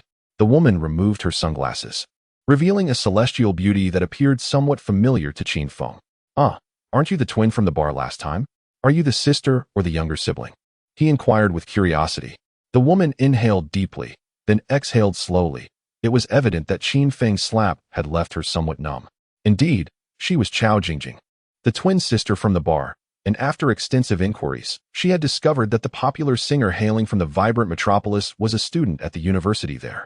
Hence, she had come today in hopes of a fortunate encounter, and unexpectedly, fortune had smiled upon her. What a serendipitous match! Noticing her silence and somewhat frigid demeanor, Qin Feng realized she was likely upset. Thus, he hastily explained, "I apologize, what I meant was." In the next moment, Chao Jingjing burst into laughter, exclaiming, "Haha, I finally caught you. However, your method of flirting truly caught me off guard. In all my years, this is the first time my backside has been slapped by someone." Qin Feng awkwardly replied, "There will be plenty of opportunities in the future." "What? No, nothing. How did you find your way to the university?" "Nothing is insurmountable. Come, let us find a different place to converse. Please wait here while I return my books." "No problem." With a beaming smile, Chao Jingjing waved goodbye to Qin Feng, leaving Li Jing and the others utterly dumbfounded. "So this is how one flirts? By heavens, I could do that too." Li Jing spat into his palm and, with a foolish grin, hurriedly approached, eager to replicate Qin Feng's remarkable display. However, as Li Jing approached within 3 meters of Chao Jingjing, an overwhelming aura suddenly compelled him to halt. He found Chao Jingjing's gaze fixed upon him, icy and unyielding, causing him to falter. "Beautiful lady, there's a mosquito, I wish to." Li Jing began, raising his hand. "Leave," Chao Jingjing replied with a single word. "All right then," he sighed. In the aftermath, Li Jing felt a heartache so profound it rendered him breathless. The same scenario, the same sequence of events, where had it all gone awry? Qin Feng never anticipated that the twin sisters he had briefly encountered at the bar would seek him out at his university. At that time, he had given them a business card, though he could not recall where he had placed it. Nevertheless, he distinctly remembered that both sisters hailed from affluent backgrounds. After returning to his dormitory and setting his books aside, he stepped out to meet Chao Jingjing. Her appearance and physique were indeed exquisite. However, in comparison to the students on campus, Jingjing exuded a more mature aura, evident in both her attire and demeanor. As the head of the live-streaming division at Zhuomei Group, she had achieved remarkable success at a relatively young age, excelling in product endorsements and signing artists. Most notably, Jingjing had a profound appreciation for talent, which explained why, despite Qin Feng playfully slapping her on the backside, she bore no resentment. Rather, she seemed indifferent. Had it been someone else, they would have been intimidated by her commanding presence. Li Jing was a prime example of this. Currently, Qin Feng's singing video had amassed over 10 million views online, with comments and likes starting from the 100,000s. His influence was nothing short of phenomenal. While an ordinary person might seize this momentum to catapult themselves into stardom and quickly amass wealth, Qin Feng was different. He recognized that singing could indeed be lucrative, but he did not wish to channel all his energy into that singular pursuit. He firmly believed that transforming a passion into a profession could lead to immense dissatisfaction. This time, Jingjing had made a special trip to Moda University with the intention of signing Qin Feng, having prepared the contract in advance. Under the watchful eyes of Li Jing and others, Qin Feng settled into the passenger seat of Jingjing's luxury G-Class Mercedes, brushing past Li Jing, who felt utterly defeated in that moment. Internally, Li Jing raged, "You're supposed to set an example for me. You feast while I merely sip the broth. Yet here you are, taking the entire pot." Inside the G-Class, Qin Feng gazed ahead, his expression betraying a hint of anxiety. Jingjing smiled, then handed him a piece of candy, saying, "Don't be nervous. I have no intention of harming you. Let us find a restaurant. I'm absolutely famished." Qin Feng accepted the candy but did not consume it. "Why aren't you eating?" Jingjing inquired. "Afraid you might have laced it," Qin Feng candidly replied. Her laughter filled the air, and she remarked, "You truly have a sense of humor. How old are you?" "If you're asking about my age, I should say I am 21, Qin Feng corrected her. Jingjing was astonished. At merely 21, he was already so extraordinarily talented, quite impressive indeed. She then asked, "Are you afraid of me?" Qin Feng shook his head. With a smile, Jingjing remarked, "If you're not afraid, why do you avoid looking at me?" "I'm primarily concerned about you deceiving me," Qin Feng replied. Jingjing chuckled. "What could you possibly have that I would want to deceive you about?" "Feelings," Qin Feng stated. "Rest assured," Jingjing assured him, "I would never deceive you when it comes to matters of the heart. At most, I might trick you out of a bit of money." Qin Feng promptly countered, "That is absolutely unacceptable. I could even allow you to deceive me regarding feelings, but you must never deceive me about finances." With a smile, Jingjing remarked, "You truly are a little money grubber, but with the meager amount in your pocket, I hardly take notice. There exists in this world treasures far more precious than wealth." Qin Feng inquired, "Such as?" Jingjing replied, "Talent." Approximately 20 minutes later, Chao Jingjing drove into the city center. "That skyscraper ahead is our company. What do you think? Quite impressive, isn't it?" She pointed to the 30-story building. Qin Feng glanced up and saw the words Zhuomei Group, which indeed exuded grandeur. "There's a Western restaurant nearby. I'll treat you," Chao Jingjing enthusiastically offered. "Thank you." "Let us find a parking space first," he replied. After a thorough search, Chao Jingjing finally found a spot to park. However, as soon as she stopped, a young man in a security uniform approached and rapped on her window. Lowering her window, they encountered a man in his 30s with a comedic appearance, reminiscent of a sketch artist. Come on, pay the parking fee." The jovial security guard leaned against the car with a carefree demeanor. Qin Feng expected Chao Jingjing to hand him some money, but what happened next utterly astonished him. Chao Jingjing complimented, "Is it true that those collecting parking fees are now so handsome?" This remark instantly brightened the guard's mood. He quickly straightened up, adjusted his cap, and cheerfully replied, "Miss, could you please pay the parking fee?" His tone had transformed dramatically. Chao Jingjing politely inquired, "How much is it?" 10 yuan. "Beautiful," the guard replied with a smile. She promptly pulled out a 100 yuan note and handed it to him. The guard, taken aback, hurriedly returned with change, exclaiming, "Oh, 100. Let me give you 90 back." After completing the exchange, Chao Jingjing continued, "Handsome, are you sure you're just collecting parking fees?" "Ah, this area is under my management. With looks like yours, collecting parking fees seems a bit of a waste. Why not come work for our company?" she suggested. The guard, visibly flustered, chuckled shyly, "No need. Miss, I'm quite content here." At that moment, Chao Jingjing suddenly produced a 10 yuan note, saying, "Oh, handsome, it seems I have some change after all." The guard quickly exclaimed, "Oh, beautiful lady, why didn't you say you had 10 yuan earlier? Let me return that 100 to you." He promptly handed back the 100 yuan. Chao Jingjing smiled. "All right then, handsome, I'll be on my way." "Huh, miss, you're leaving now? Well, if you're not collecting any money now, keep that 10 for next time," she replied. "Certainly, beautiful. Take care," the guard said. Chao Jingjing's swift exchange netted her 90 yuan, leaving Qin Feng utterly astonished. "Wow, this is impressive," he thought, realizing the guard clearly hadn't downloaded the National Anti-Fraud Center app. Ultimately, the guard became increasingly enchanted by her compliments. Chao Jingjing observed the astonishment etched upon Qin Feng's face and playfully inquired, "What troubles you?" "Open the door. I wish to alight," Qin Feng responded directly. "Alight? I fear you might sell me off. You are far too cunning," Qin Feng candidly remarked. Chao Jingjing chuckled. "Oh, while I may possess a touch of cunning, my heart is not wicked." "Is that not wicked?" "Exploiting others for gain," he retorted. "You understand nothing. That parking lot we just passed belongs to our company. I was merely assessing employee performance," Jingjing elucidated. Her explanation was impeccably seamless. Truly, a businessperson with more than a few tricks up her sleeve. Yet, from an objective perspective, given the security guard's intellect, he might as well bid farewell to his parking duties. Ultimately, Chao Jingjing located a public parking space, and the two disembarked. Once outside, Qin Feng maintained a respectful distance, to which Chao Jingjing laughed and questioned, "Why are you standing so far away?" "I won't bite. I fear you might take my kidney." Qin Feng replied. "What? Is your kidney particularly exceptional?"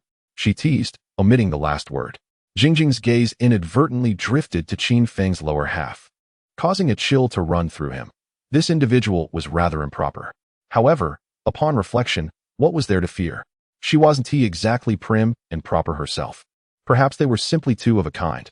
The pair arrived at an upscale Western restaurant, where Jingjing set down her bag and extended the menu to Qin Feng. Yet, Just as he reached out to accept it, a dramatic incident unfolded. Perhaps her attire was too snug, or her figure too alluring, but suddenly, the second button of her blouse popped open with a smoothness that sent it flying onto Qin Feng's forehead.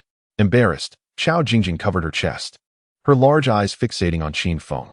Qin Feng, appearing innocent, protested, "What was that for? I am the victim here." "You little rascal, close your eyes," she playfully scolded. Qin Feng complied, muttering, "Sister, your figure is truly remarkable." The way he addressed her as sister was sweet, prompting Qiao Jingjing to abandon her modesty and casually unbutton the first clasp of her blouse. "All right, you may open your eyes," she softly instructed. "Oh." Qin Feng opened his eyes, only to find her even more alluring than before. However, he refrained from leering. Such behavior would be unbecoming. He returned the menu, stating, "Let us focus on the matter at hand. After all, one should not bite the hand that feeds. You clever little rascal. I shall be forthright then. I wish to sign you," Qiao Jingjing declared plainly. She then retrieved a folder from her bag, containing a contract that had been meticulously prepared in advance. In her eyes, Qin Feng was merely a naive college student, easily manageable. Unbeknownst to her, Qin Feng was no novice. He was well versed in the industry. Previously, in a parallel world, he was not only a top-tier streamer, but also the proprietor of a cultural media company. Thus, he was well acquainted with the intricacies of influencer contracts. Qin Feng scrutinized the contract diligently, line by line, clause by clause. To be frank, the offer was quite sincere, yet he found no necessity to sign. Once the contract is signed, one must not only enjoy the privileges it confers, but also fulfill the accompanying obligations. Qin Feng is currently in a phase of comprehensive skill development and is reluctant to devote all his energy solely to singing. Thus, he firmly declined, saying, "I appreciate your kindness, but I am not inclined to sign this contract." With that, he stood up, preparing to leave. Qiao Jingjing was taken aback and quickly grasped his arm, exclaiming, "Wait, wait, wait. Have you truly comprehended what you are passing up? Why won't you sign? Why should I?" This unexpected response left Qiao Jingjing astonished. She wondered if the boy was genuinely misguided. Maintaining her composure, she patiently explained, "Let me reiterate. Should you choose to sign with our company, we will provide comprehensive support." No, no, no. I mean, we will cultivate your talents, utilizing various resources to transform you into a superstar. Qin Feng, with an expression devoid of emotion, remarked, "That is quite an extravagant promise. I cannot possibly digest it all." Qiao Jingjing pressed on, "Remember, this is no mere fantasy. Our company is earnest. Upon your agreement to sign, 5 million RMB will be deposited into your account immediately. At just 22 years of age, you could achieve your first substantial fortune, soaring to success, marrying into wealth, and stepping into the pinnacle of life." Qin Feng remained unfazed, responding, "Oh, thank you, but I have no interest in such offers." He was resolute in his desire to leave, causing Qiao Jingjing to tug at his arm until it pained her. Ultimately, she positioned herself directly in front of him, arms outstretched in a bid to obstruct his path. In that moment, the allure of her graceful neck seemed even more pronounced. "State your conditions, and I shall endeavor to meet them," she proposed. Upon hearing this, Qin Feng's gaze sharpened with intensity as he scrutinized Qiao Jingjing. She felt a twinge of embarrassment, for it was the first time someone had regarded her so intently.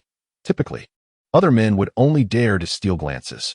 After a few moments, her breath became slightly uneven as she stammered, "It must not contravene moral or legal standards, nor infringe upon a woman's autonomy. And stop. If there are so many restrictions, then I shall not sign. Please wait. Present your conditions. I am willing to listen." After some contemplation, Qin Feng stated, "I am in need of a girlfriend. Can you assist me with that?" Qiao Jingjing, relieved, replied with a smile, "I was curious about your conditions. If you join our company, we have numerous beautiful online influencers who are naturally stunning. Surely one would be suitable for you." Qin Feng retorted, "Influencers? No thank you. Many have undergone surgery. But there are also those who are authentic. I can introduce you. What do you think? My criteria for a partner include long hair cascading to the waist, well-defined shoulders, an elegant back, a slim waist, a shapely figure, slender calves, and thighs that are not too thin. Her feet must be aesthetically pleasing, with the second toe not excessively long, and above all, her soles must not be yellowed or calloused."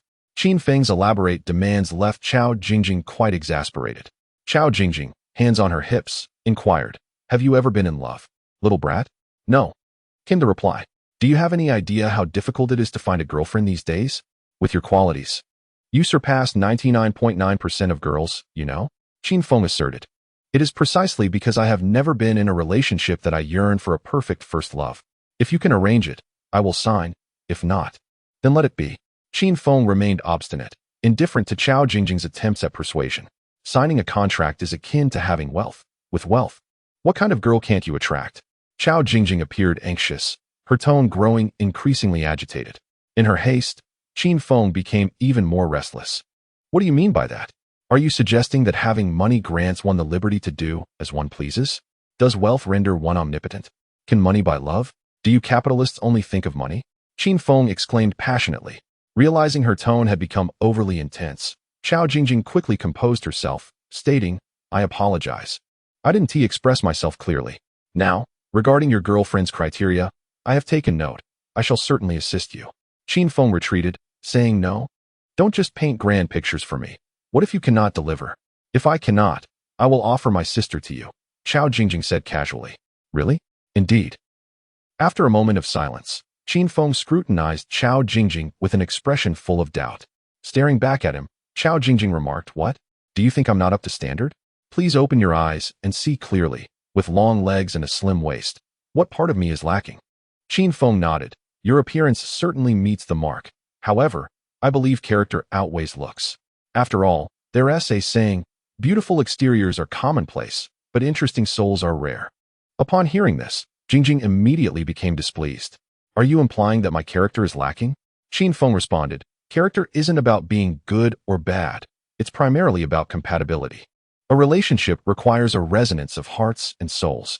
Jingjing smiled. I think we are quite compatible. I'm not deceiving you. If you are willing to sign, I might consider embarking on a simple romance with you. Curiously, Qin Feng asked, how simple is this simple romance? Jingjing explained, so simple that there will be no hand-holding or kissing. Have you heard of platonic love? Qin Feng was taken aback. Isn't that a bit too simple? What could I gain from such a relationship? Jingjing replied, you would gain a small lesson, or, if you have a class reunion, you could bring me along to enjoy a meal. I guarantee you'll have face. With a sigh, Qin Feng remarked, regrettably, you do not meet my standards for a partner. Suddenly, Chao Jingjing's demeanor turned icy.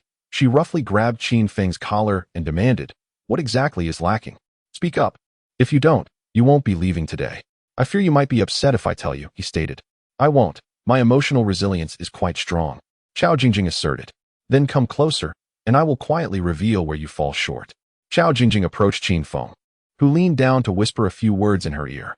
In an instant, her face flushed crimson, a tempest of indignation compounded by embarrassment, rendering her unable to suppress the tumult within her. With a scowl, Jingjing exclaimed, you wish to hold hands so soon into our relationship. What will you desire once we are married? A kiss, perhaps? Qin Feng, taken aback, suggested, let us settle this with a duel. Jingjing fixed him with a frosty glare, causing Qin Feng to shiver internally, realizing that she might possess a volatile temperament. Feeling insulted, she bypassed her meal and resolutely dragged him toward a fencing academy. Intent on teaching this insolent youth a lesson, Qin Feng felt unjustly accused. After all, it was she who insisted on uncovering the truth. Upon their arrival at the academy, Jingjing coldly commanded, get out of the car. Qin Feng sensed the gravity of the situation and retorted, are you in a hurry? Did you not hear me ask you to exit? Abruptly, Jingjing's demeanor shifted, as if she had transformed into a different person. Reluctantly, Qin Feng exited the vehicle, bracing himself for an inevitable confrontation, though he was not one to shy away from a challenge. If they were to fight, he resolved to best her. Entering the fencing academy, both donned protective gear. This was Qin Feng's first foray into fencing, and he found himself quite intrigued. It was a gentleman's sport, where fencers wield slender, flexible swords, donned masks, and wore prescribed protective attire to compete within a rectangular arena. The victor was determined by the number of valid hits within a set time frame. Once clad in her protective gear, Jingjing held her mask and declared, if you lose, you must apologize to me and to my dignity. And if you win? She inquired. We shall discuss that later, Qin Feng replied, refusing to concede. If I win, you must submit to my whims. Confident in her abilities, Jingjing was certain of her victory. As a three-time champion of the provincial women's fencing tournament, She possessed an unwavering belief in her prowess. Although Qin Feng had never fenced before, he was undeterred. If you lose, you must perform 200 squats, agreed? Not a problem, she replied. Let us make it a best of 3. I may need some time to adjust, having never fenced before. They stepped onto the rectangular arena, where a designated referee would oversee the match.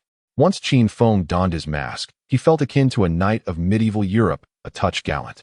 Before the match commenced, the referee outlined the rules and regulations, and Qin Feng listened intently. The competition was structured so that each bout required 15 hits to win, with a time limit of 9 minutes. Each bout consisted of 3 rounds, each lasting 3 minutes, with a 1-minute break in between.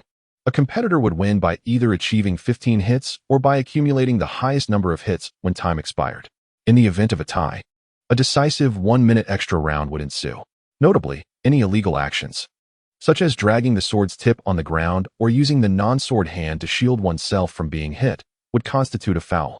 The first warning was issued with a yellow card. Should there be a repeat offense, a red card will be presented, penalizing the offender with a strike. For more grievous infractions, such as retaliation, violent collisions, or collusion with opponents to cheat, a black card will be directly issued, resulting in expulsion from the match. Without further ado, the first round commenced. As soon as it began, Qiao Jingjing unleashed her sharp techniques. Her sword was swift and precise. The first thrust struck Qin Feng squarely in the chest, the second pierced his lower abdomen, and the third found its mark at his lower rib. Qiao Jingjing, a true professional, had Qin Feng scrambling to evade her attacks, yet he fell victim to her deft control and accuracy. Following the awakening of his athletic prowess, Qin Feng's coordination and evasion skills surpassed those of an ordinary individual. However, under the rules of fencing, he found himself defenseless, akin to a lamb awaiting slaughter with no means of escape. The first round concluded with Qin Feng suffering a humiliating defeat, ending at 15-0. During the 1-minute break, Qiao Jingjing remained silent, closing her eyes in meditation. Meanwhile, the pressure on Qin Feng intensified. Her every strike was imbued with lethal intent. Were it not for his protective gear, he would undoubtedly have been grievously injured. At that moment, the only way to overcome her was to rely on the awakening of his talent. Fortunately, the system, as Qin Feng's closest ally, may arrive late, but will certainly not be absent. In the final 10 seconds of the break, Qin Feng awakened his fencing talent, achieving a terrifying blue level. What did this signify? According to the system's classification, talents are ranked from low to high as red, orange, yellow, green, cyan, blue, and purple. Blue is categorized as a second-tier talent. A smile broke across Qin Feng's face. Indeed, the system did not deceive him. A true gentleman should excel in both literary and martial pursuits. The so-called literary prowess can stabilize the realm, while martial ability can secure it. The blue-level martial talent is the highest Qin Feng has awakened thus far, second only to the cyan level in medicine. As fencing is a competitive sport, it naturally falls under the category of martial talent. A minute passed, and Qin Feng returned to the fencing arena, his demeanor having shifted subtly. Talent is an elusive quality that defies description. If one must attempt an explanation, it can only be described as innate, devoid of technique, and terrifyingly powerful. In the second round, Qiao Jingjing's foil remained razor-sharp, each thrust and slash exuding pressure. However, now that Qin Feng had awakened his martial talent, he could accurately anticipate Qiao Jingjing's attack movements, making evasion remarkably simple. The first strike, he deftly sidestepped, prompting Qiao Jingjing to believe it was merely luck. The second strike aimed at Qin Feng's right chest, the most vulnerable area for an attack. But he executed a flawless bend, evading the thrust, leaving Qiao Jingjing astonished. For the third strike, Qin Feng feigned a vulnerability, and Qiao Jingjing seized the opportunity to strike. Unfortunately for her, he performed a perfect sidestep, avoiding the blade and countering with a precise thrust of his own. Qin Feng had begun to retaliate. Qiao Jingjing found it astonishing. How could this individual, who was a novice in the first round, transform into such a formidable opponent in the second? Moreover, he exhibited remarkable intelligence, adeptly employing feints, and his swordplay was no longer as clumsy as in the first round. Before Qiao Jingjing could even react, he swiftly landed a thrust. In this round, Qin Feng completely dominated. Although he did not achieve a shutout against Qiao Jingjing, he nonetheless secured a commanding victory. By the conclusion of the second round, Qin Feng had fully grasped the nuances of fencing technique, including evasion and offense. His mind teemed with countless swordplay variations, and his innate talent enabled him to transform imagination into reality, executing even the most complex maneuvers with ease, leaving Qiao Jingjing at a loss. Furthermore, Qin Feng could accurately discern Qiao Jingjing's intent before she even initiated her attack, as if he were already operating in a higher stratum while she remained grounded. This was a clear manifestation of his extraordinary gift. No explanation was necessary. His prowess was undeniable. In the decisive third round, Qiao Jingjing shed her reservations and unleashed her full power against Qin Feng. Beneath her mask, her exquisite visage glistened with perspiration, a sensation she had never before experienced. Even during the provincial women's fencing finals, she had never felt such anxiety. In contrast, Qin Feng grew increasingly composed, relentlessly closing in on her. Within a mere minute of the 3 allotted minutes, the referee halted the match. At that moment, the score stood at 15-0, marking a flawless victory for Qin Feng. Qiao Jingjing could hardly believe it. She removed her mask, drenched in sweat, and questioned, "You deliberately held back in the first round. Have you ever studied fencing?" Qin Feng shook his head, asserting, "It was my first time." "Impossible. Whether you believe it or not, I have no reason to lie. Furthermore, I acknowledge your skill. You are still young, and the future belongs to you, but for now, it is mine," Qin Feng said with a smile. Qiao Jingjing, fiercely competitive, accepted her defeat. Immediately, she performed 200 squats in front of him, her determination evident. In truth, Qiao Jingjing was already a fencing expert. Having won the women's championship at the age of 21, her talent unmistakable. However, the disparity became glaringly apparent when she faced Qin Feng, particularly in the final round, which was akin to an egg striking a rock. Indeed, only innate talent can surpass talent. With a mixture of frustration and resolve, Qiao Jingjing completed her 200 squats. Her legs now weary. Once more, she declared stubbornly, sword in hand. Qin Feng, having removed his protective gear due to the discomfort it caused, inquired, "Do you wish to challenge me again?" "Indeed. Put your gear back on, and we shall duel once more," she insisted with determination. Qin Feng admired her spirit.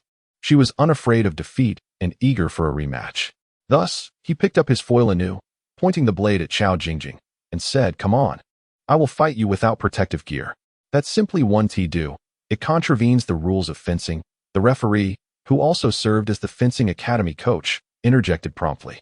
"Young man, any fencing match must be conducted in proper attire." "That's all right. She cannot injure me," Qin Feng replied confidently.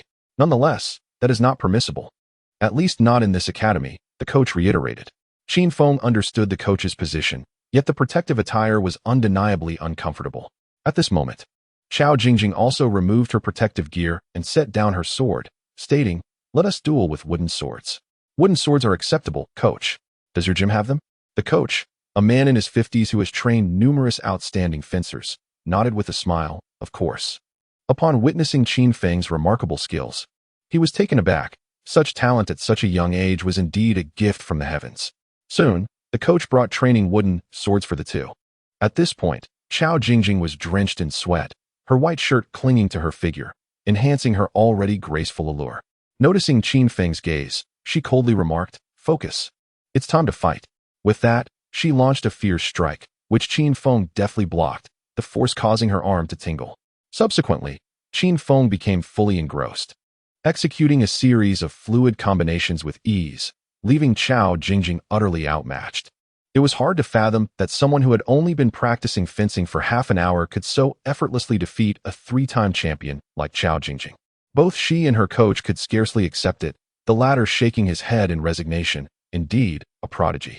Qiao Jingjing challenged Qin Feng 5 rounds in total, each ending in failure. Yet, with each defeat, her confidence remained unshaken. Instead, she approached the next challenge with renewed fervor. Qin Feng, undeterred, sparred with her, continuously accumulating effort points. Although he had awakened a blue-level talent, his ambitions soared higher. He sought to elevate his abilities to the highest purple level through his own diligence. This was a lengthy endeavor, but as the saying goes, without small steps, one cannot travel 1,000 miles, and Qin Feng was resolute in his efforts. Given the system's generous treatment of him, he felt compelled to reciprocate, embodying a mutual pursuit of excellence. As the 6th round was about to commence, Qiao Jingjing was utterly exhausted. It is worth noting that fencing, unlike other running sports, is anaerobic, each round demanding immense physical exertion. She felt a sharp pain in her chest, as if her lungs were about to burst while gasping for breath. Observing this, the coach promptly called for a halt. Qin Feng, with gentlemanly grace, assisted Chao Jingjing to the resting area. At that moment, she was thoroughly convinced this individual had been concealing his true prowess, revealing himself not as a novice, but as a fencing expert. The coach approached, smiling as he addressed Qin Feng. "Young man, are you a member of the national fencing team?" Qin Feng politely replied, No, coach. I am merely a junior student at Magic City University, not a national athlete." "A junior student? My goodness, such a talent has not been selected for the national team?" the coach exclaimed in disbelief. Meanwhile, Chao Jingjing, having exhausted herself, rushed to the restroom to vomit. Fortunately, the fencing hall had dedicated medical personnel, alleviating any concerns for Qin Feng. "Thank goodness I didn't eat lunch, otherwise, it would all have come back up," Qin Feng chuckled to himself. At that moment, the coach excitedly said to Qin Feng, "Young man, would you like to learn fencing? I can be your guide. I believe you are the most gifted child I have ever encountered," said Qin Feng with a smile. "Thank you for the compliment, coach. I just started fencing today purely out of interest. I certainly do not aspire to become an athlete in the future," he replied. "Is this your first encounter with fencing?" "Yes. My goodness. Remarkable. Your footwork, reaction speed, and precision with the blade are all at an exceptionally high level. It is truly hard to fathom that you are merely a novice." "No, you are not even a novice yet." Qin Feng felt a bit bashful from the praise, and ultimately, under the coach's strong insistence, he shared his contact information. "If you participate in the Olympics, you will undoubtedly win a gold medal," the old coach said with a hearty laugh. Qin Feng responded, "If given the opportunity to compete, I would certainly be willing to bring glory to my country. I will always answer the call, haha. Good lad, focus on your studies first. Come to the gym during your free time, and I will train you at no cost."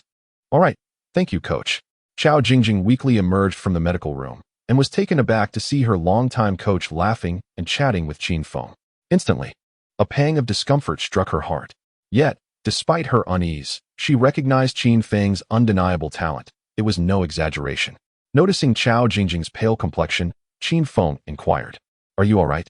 Chao Jingjing weakly nodded and replied, "Fortunately, there were no others in the gym today. Otherwise, I would have lost all my face." The old coach added with a chuckle, "I have saved the video of your bout. I intend to use it as a training tutorial for my next batch of students." Chao Jingjing forced a smile, saying, "Thank you, my dear coach." After exiting the fencing hall, Chao Jingjing handed the car key to Qin Feng, then climbed into the passenger seat, signaling for him to drive. As Qin Feng took the driver's seat, Chao Jingjing weakly said, "Could you help me fasten my seatbelt?" "Don't you have hands?" Qin Feng retorted. Chao Jingjing shot him a glare, saying, "Can't you show a little chivalry? I have become like this because of you, you know." Qin Feng chuckled, "I certainly did not force you to spar with me." With that, he gentlemanly assisted her in pulling the seatbelt across her ample chest. Chao Jingjing grasped his hand and questioned, "If I were to become your girlfriend in the future, would you be abusive?" "That is an excellent question." Qin Feng pondered for a moment before replying, "I would not be abusive, but for you, I could learn." Chao Jingjing rolled her eyes dramatically, saying, "You're ridiculous." Yet, she laughed heartily, unable to contain herself, which left Qin Feng feeling somewhat perplexed. During the drive, to make herself more comfortable, Chao Jingjing adjusted her seat, reclining in the passenger seat, and even removed her high heels, resting her feet in front of her. The sight of her perfect calves, alluring stockings, and slightly odorous feet delivered a dual assault on Qin Feng's senses, causing him to abruptly accelerate and then repeatedly tap the brakes. Chao Jingjing leaned back in her seat, nearly feeling nauseous, and shouted, "Hey, do you even know how to drive?" With a smile, Qin Feng replied, "Apologies, it has been quite a while since I last drove, so I may be a bit rusty." Jingjing sighed and said, "Never mind, I forgive you." Qin Feng then remarked, "Your car must be quite expensive." Jingjing retorted, "What are you trying to imply?" Qin Feng chuckled, "I'm suggesting that I'm a university student. Could you gift me a car?" Jingjing replied, "Dream on." After engaging in strenuous activity, one's appetite often flourishes, and thus, Chao Jingjing's weight loss plan faced yet another defeat. Of course, Chao Jingjing was not truly overweight. Her weight hovered around 105 pounds, with her fuller figure primarily centered below the waist and above the legs. Those in the know would understand. After enjoying a hearty meal, Qin Feng prepared to wipe his mouth and make his exit.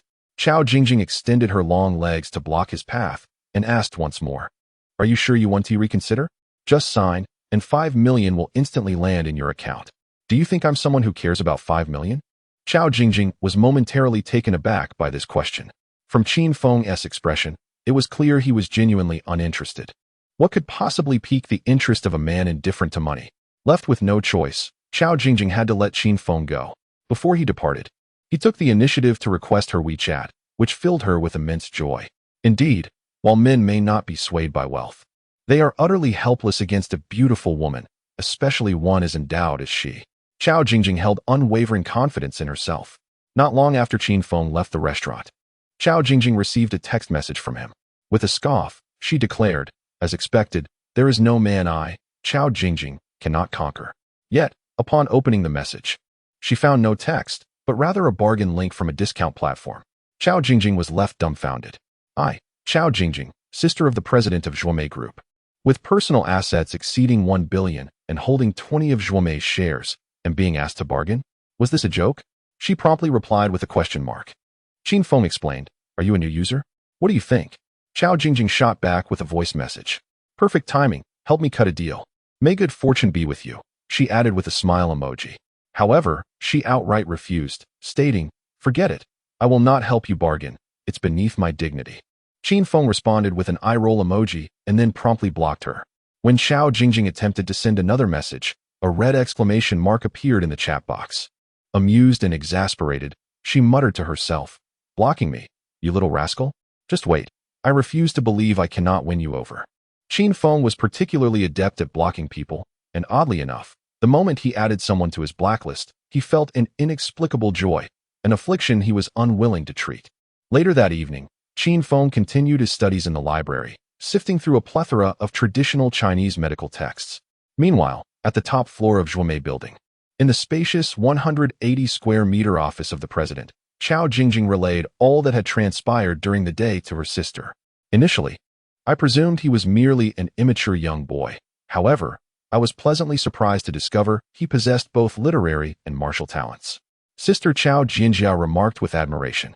Chao Jingjing concurred, acknowledging his undeniable talent and exceptional fencing skills. Yet, she lamented, he is exceedingly stubborn, utterly oblivious, and despite the generous conditions I offered, he remained unmoved, truly a fool. In response, Chao Jinjia smiled and said, "You simply have yet to uncover his true needs. Take your time to understand him." I do wish to understand him better. I desire to befriend him, yet he had the audacity to send me a link to a discount site. Were it not for his swift escape, I would have delivered a swift kick, Chao Jingjing fumed. Upon hearing this, Jinjia couldn't help but laugh, remarking, "It is amusing that he would disregard 500,000 yet go to great lengths to plead for a mere few hundred. This man is quite intriguing. What is his WeChat? Please share it with me. I shall add him." Blocked what? Blocked? Why did you block him? Do you lack patience? Haven't you always wanted to sign him? Jinjia bombarded her with questions. Chao Jingjing, feeling quite embarrassed, replied, "Sister, you need to understand. He blocked me." Jinjia was taken aback. Laughing, "I never expected you would find yourself in this situation. Typically, it is Chao Jingjing who blocks others. It is rare for anyone to block her." This time, Jingjing experienced the bitter taste of being blocked for the first time, leaving her genuinely distressed. The discomfort lingered with her from the office all the way home. Finally, at the stroke of midnight, unable to resist, Chao Jingjing decided to re-add him as a friend. However, since Qin Feng had blocked her, she needed him to remove her from his blacklist before she could re-add him. Fortunately, Qin Feng's WeChat and phone number were the same, so Chao Jingjing called him directly. In the dimly lit study room of the dormitory at Shanghai University, Qin Feng was burning the midnight oil, striving for points. When Chao Jingjing's call came through, he glanced at the screen and answered. "Hello," he said politely. With an impatient tone, Chao Jingjing demanded, "Hurry and remove me from your blacklist immediately." Upon hearing this, Qin Feng thought, who does she think she is? Just because she has long legs, a slim waist, a rounded backside, and an exquisite face, does she believe she is exceptional? With that attitude, he hung up without hesitation. Chao Jingjing was left in shock, exclaiming, "This insufferable guy." I had clearly extended an olive branch, yet he remained aloof. Furious, she dialed him again. "What do you mean? Are you hanging up on me? Do you not understand basic manners?" she exclaimed, launching into a tirade. The outcome was predictable. Qin Feng hung up on her once more. Jingjing, now infuriated, called a third time, but this time the line indicated that the other party was temporarily unavailable. With self-deprecating humor, Chao Jingjing remarked, "He even blocked my calls. How impressive. What a tremendous humiliation." Over an hour passed, and the torment had truly taken its toll on Chao Jingjing. She felt as though Qin Feng was belittling her. Yet this suppressed sensation was quite intoxicating, compelling her to rush back. Chao Jingjing sat on the bed, took a deep breath, and slowly uttered, "Endure for a moment. And the storm will pass. Take a step back, and the sea will be vast." But then she reconsidered. She had never borne such indignities before. Why should she? Truly, enduring for a moment was akin to suffering from ovarian cysts, and taking a step back felt like succumbing to breast hyperplasia. Ultimately, after countless internal struggles, she realized she was but a jester. This time, she calmly sent a text message stating, "The Pinduoduo app has been downloaded. Please resend the link." Qin Feng added her as a friend almost instantaneously, leaving Chao Jingjing with a complex mix of emotions that she found difficult to articulate. She felt an urge to cry. Subsequently, Qin Feng sent back a link accompanied by a fist bump emoji.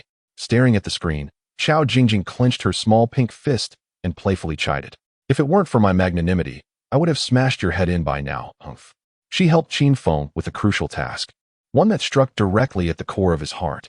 Successfully withdrawing 300 yuan in cash was no small feat, and the joy derived from it was beyond words. Reflecting on the school beauties who had assisted Qin Feng, including Jiang Shaoqin, Li Lingjia, and Lin Jialu, each of whom seemed ethereal, she realized she had bestowed her first favor upon Qin Feng. Of course, it was also her first time.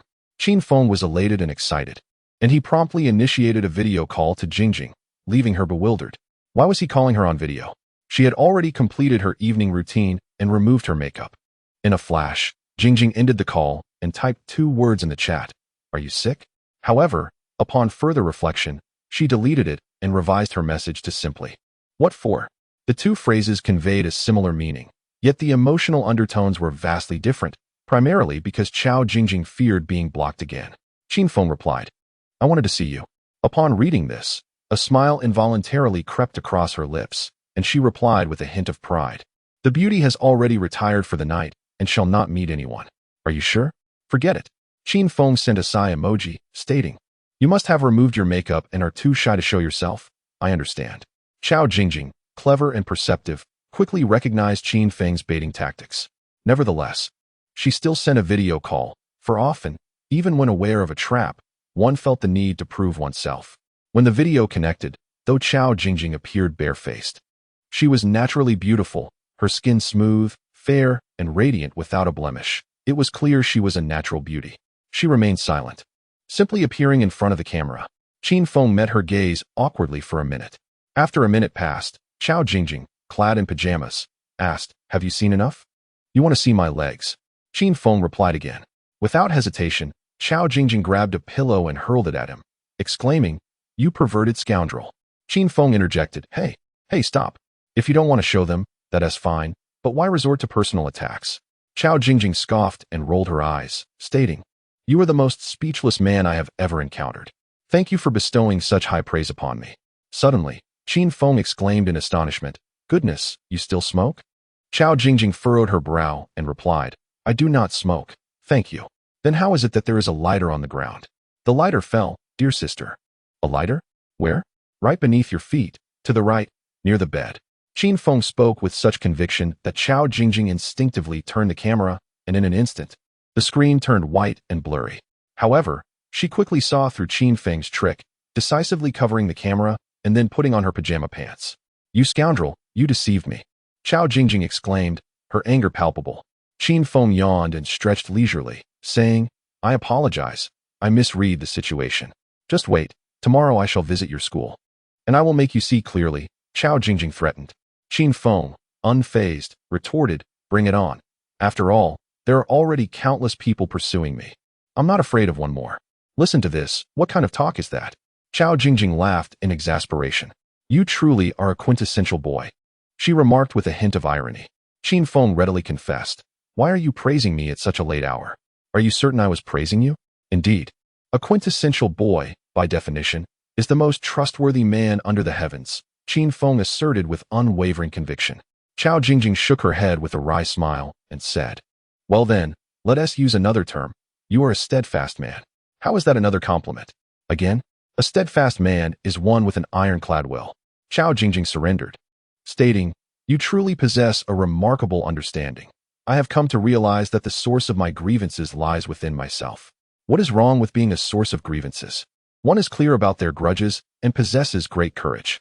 At this, Chao Jingjing abruptly hung up the phone, unable to tolerate any further. She was simply exasperated with this fellow. I am about to lose my mind. Qin Feng finally succeeded in driving Chao Jingjing away, leading to a much quieter study environment. At last, he persevered until 3 in the morning, accomplishing the tasks mandated by the system and earning additional reward points. Upon returning to his dormitory, he felt as though he had entered a cattle farm, with the cacophony of snores echoing all around. Qin Feng smiled, entirely unfazed. When exhaustion reaches a certain threshold, one can easily succumb to slumber upon touching the pillow. In the following days, Lin Jialu invited Qin Feng multiple times to her research lab, but he consistently declined. Their lab was engaged in a project that frequently required meetings to share their findings. Qin Feng detested meetings. He could spend an entire morning or even a night in the library, but the mere thought of a meeting made him feel as though he were sitting on a bed of thorns. Rather than endure their discussions, he preferred to delve into literature, as ample research by many esteemed Chinese medical scholars was readily accessible. Although Lin Jialu was filled with joy and anticipation for Qin Feng's presence, she respected his personal choices. In the lab, she reverted to her previous aloof demeanor, her exquisite face reflecting an air of coldness. Doctoral senior Jiang Haonan took the initiative to engage her, asking, "Junior sister, have you had breakfast? I brought you some porridge." Lin Jialu flatly declined, saying, "Thank you, but I don't need it. I'm currently dieting." Jiang Haonan chuckled, replying, "Junior sister, your figure is already so well maintained. Why diet at all? You look splendid just as you are, and I quite like it." Feeling slightly disheartened, Lin Jialu retorted coldly, "I'm not dieting for your approval." "Thank you." With that, she shifted her position to seek out her junior sister, leaving Jiang Haonan awkwardly alone. Finally, the weekend arrived. Early in the morning, Jiang Xiaoqing completed her morning routine and applied her makeup, specifically using glass lip gloss to achieve an exceptionally luscious appearance. She spent nearly an hour and a half on her makeup alone, as today was the day she had planned to go on a date with Qin Feng. Beyond makeup, selecting an outfit proved to be a daunting task. "This one won't do. It's too gaudy. How about this? Is it too revealing?" Jiang Xiaoqing pondered in front of a massive mirror, experimenting with various outfits and striking flattering poses. She believed that if there were a camera capturing her, every shot would resemble that of a glamorous celebrity. Ultimately, her indecision overwhelmed her, and with no other option, she dashed to her best friend Li Lingjia's room for assistance. Li Lingjia was deep in slumber, and in her dreams, she felt as though a giant marshmallow had fallen from the sky, waking her abruptly. "My dear, wake up. Help me choose an outfit. I need to leave soon," Jiang Xiaoqing urged. Li Lingjia, still groggy, yawned and lazily inquired, "What time is it?" 7:30 in the morning. 7:30? My goodness, it's Saturday. Why are you up so early? Don't you remember? I have a date with Qin Feng today. Li Lingjia replied wearily. You didn't need to get up this early. Who goes to a secret room this early in the morning? Use your brain and think, okay? What if he arrives soon? Does he even know the address? You truly are something else. Jiang Xiaoqing whispered. Yes, I know. I sent it to him. Li Lingjia immediately cast a resentful glance at Jiang Xiaoqing and inquired, when did you tell her? Well, just a few days ago. I couldn't help but message him. Oh, come on. Qin Feng isn't a bad person. Can a villain's nature be so plainly written on their face? Jiang Xiaoqing pouted playfully. All right, I only told him, just this once. Will you forgive me? If it happens again, you'll see me retaliate. Now, quickly help me choose an outfit. Which one looks better? I'm exhausted from picking. Li Lingjia got up, drew back the curtains, and stretched her graceful figure. Honestly, you look best without anything at all. Li Lingjia. Jiang Xiaoqing exclaimed playfully. If you feel it's not enticing enough, you could always wear a pair of socks, she added with a laugh. How annoying. Jiang Xiaoqing dropped the clothes in her hands and lunged at Li Lingjia, the two of them playfully wrestling in the bedroom. However, at that moment, the sudden ring of the doorbell alerted both of them. Who on earth is ringing the doorbell this early? Li Lingjia couldn't help but ask. A villain?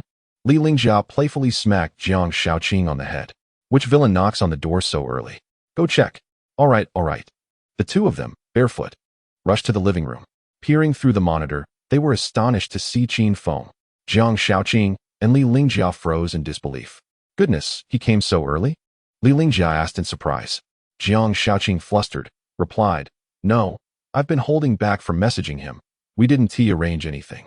Then why is he here? How would I know? What do we do now? What else can we do? Open the door and welcome him. I'm not dealing with this. I need to wash up and change. You handle downstairs. Li Lingjia attempted to escape. Jiang Shaoqing firmly grabbed her, saying, You can't leave. What am I supposed to do if you go? Li Lingjia chuckled. He is the one you've been dreaming of. I refuse to be a third wheel. I'm not ready. What is there to prepare for? Just blink and he's in. Jiang Shaoqing was still in her pajamas, with no time to change.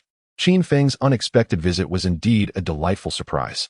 With her friend heading upstairs, Jiang Shaoqing had no choice but to face him alone.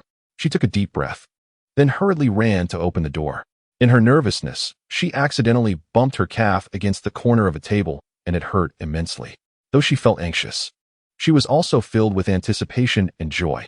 Finally, as Jiang Shaoqing opened the door to the villa's living room, she saw Qin Feng standing outside. At that moment, he was dressed in a crisp, simple casual suit, complete with a small tie, holding a bouquet of blue baby's breath, resembling a leading man from a romantic drama. Jiang Shaoqing's heart raced wildly. Is this the sensation of love's flutter? She hurriedly opened the door, exclaiming, Good morning, Qin Feng. Why did you come so early? Qin Feng smiled and responded, I forgot to greet you before arriving. I hope I haven't interrupted you. Not at all. Please come in, she replied eagerly. He presented her with a bouquet of blue baby's breath.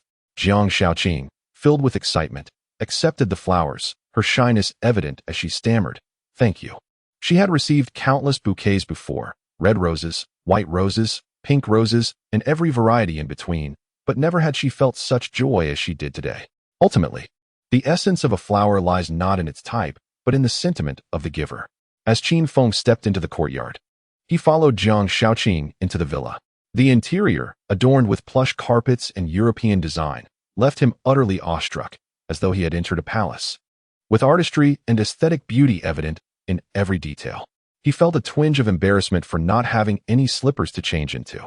Jiang Shaoqing smiled and reassured him. No need to change, just take off your shoes. Usually, only Jia and I live here, and we don't mind at all. Is it appropriate to go barefoot? He asked hesitantly. It's perfectly fine, truly, she replied. Qin Feng removed his shoes, neatly placing them aside, and stepped into the intimate world that belonged solely to Jiang Shaoqing and Li Lingjia. His unexpected visit was a well-calculated move. When it comes to courting a girl, one must never adhere to conventional methods. Had he not come today, he would have missed witnessing the adorable fluster of Jiang Shaoqing, who appeared charmingly flustered and disoriented. Jiang Shaoqing gingerly placed the bouquet on the table, then found herself at a loss for what to do next. They sat awkwardly on the sofa. Jiang Shaoqing unable to meet Qin Feng's gaze. Under normal circumstances, she would not have felt this nervous, but today, with Qin Feng's sudden appearance and her unpreparedness, dressed in her pajamas, she felt a wave of shyness wash over her. Why don't you go upstairs and change? Qin Feng suggested softly. Then you can sit for a moment? She replied. All right. Jiang Shaoqing hurriedly ascended the stairs, but halfway up, she suddenly recalled that leaving Qin Feng unattended was rather impolite. I'll get you a glass of water, she called out, turning back. However, in her haste, she lost her balance and began to fall forward. Fortunately, Qin Feng, quick-witted and agile, rushed forward to catch her. Why use the word catch? Because his hands found themselves in a rather intimate position. This was the first time Jiang Shaoqing had experienced such close physical contact. In an instant, her mind went blank, her eyes reflecting a blend of youthful shyness and surprise. Qin Feng had not anticipated such a coincidence, especially considering Jiang Shaoqing was without a bra. But then again, who wears a bra under pajamas? In moments like this, one must remain composed. The more flustered a man becomes, the more assertive a woman may seem.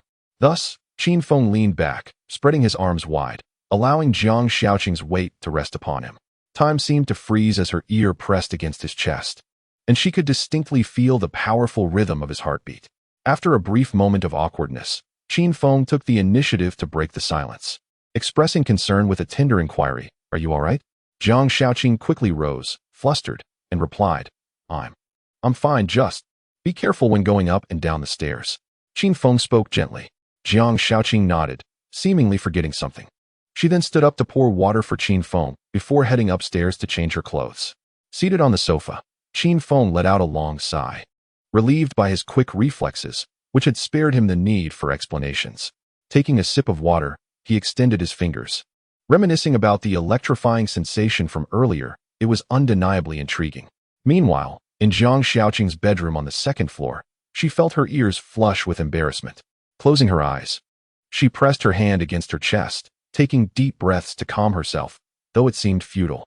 A philosopher once remarked that in matters of love, the pleasures of the body are equally as significant as the joys of the mind. To discern whether a girl harbors feelings for you is rather simple. It lies in her willingness to engage in physical contact. If she is open to it, there is promise. If not, the chances are slim. After all, a woman's body is the most honest of indicators. Back in the living room, Qin Feng, feeling a bit bored, noticed the bookshelf brimming with books. He casually picked one up titled The Snows of Kilimanjaro, a rather literary piece that many girls tend to enjoy. On the second floor, Jiang Shaoqing quietly approached her friend Li Lingjia's room, asking, "Jia, how much longer?" Li Lingjia, busy washing her hair, replied, "It might take a little while longer. You should go chat with your beau in the meantime." "I don't know what to talk about. I'm scared," Jiang Shaoqing admitted. Li Lingjia reassured her, "Darling, this is our territory. You can't be timid here." "That is true, but what should I discuss?" Jiang Shaoqing pondered. "Black stockings, excavators, or aliens? Pick any one," Li Lingjia suggested. "Are you sure?" "Trust me, you'll be fine."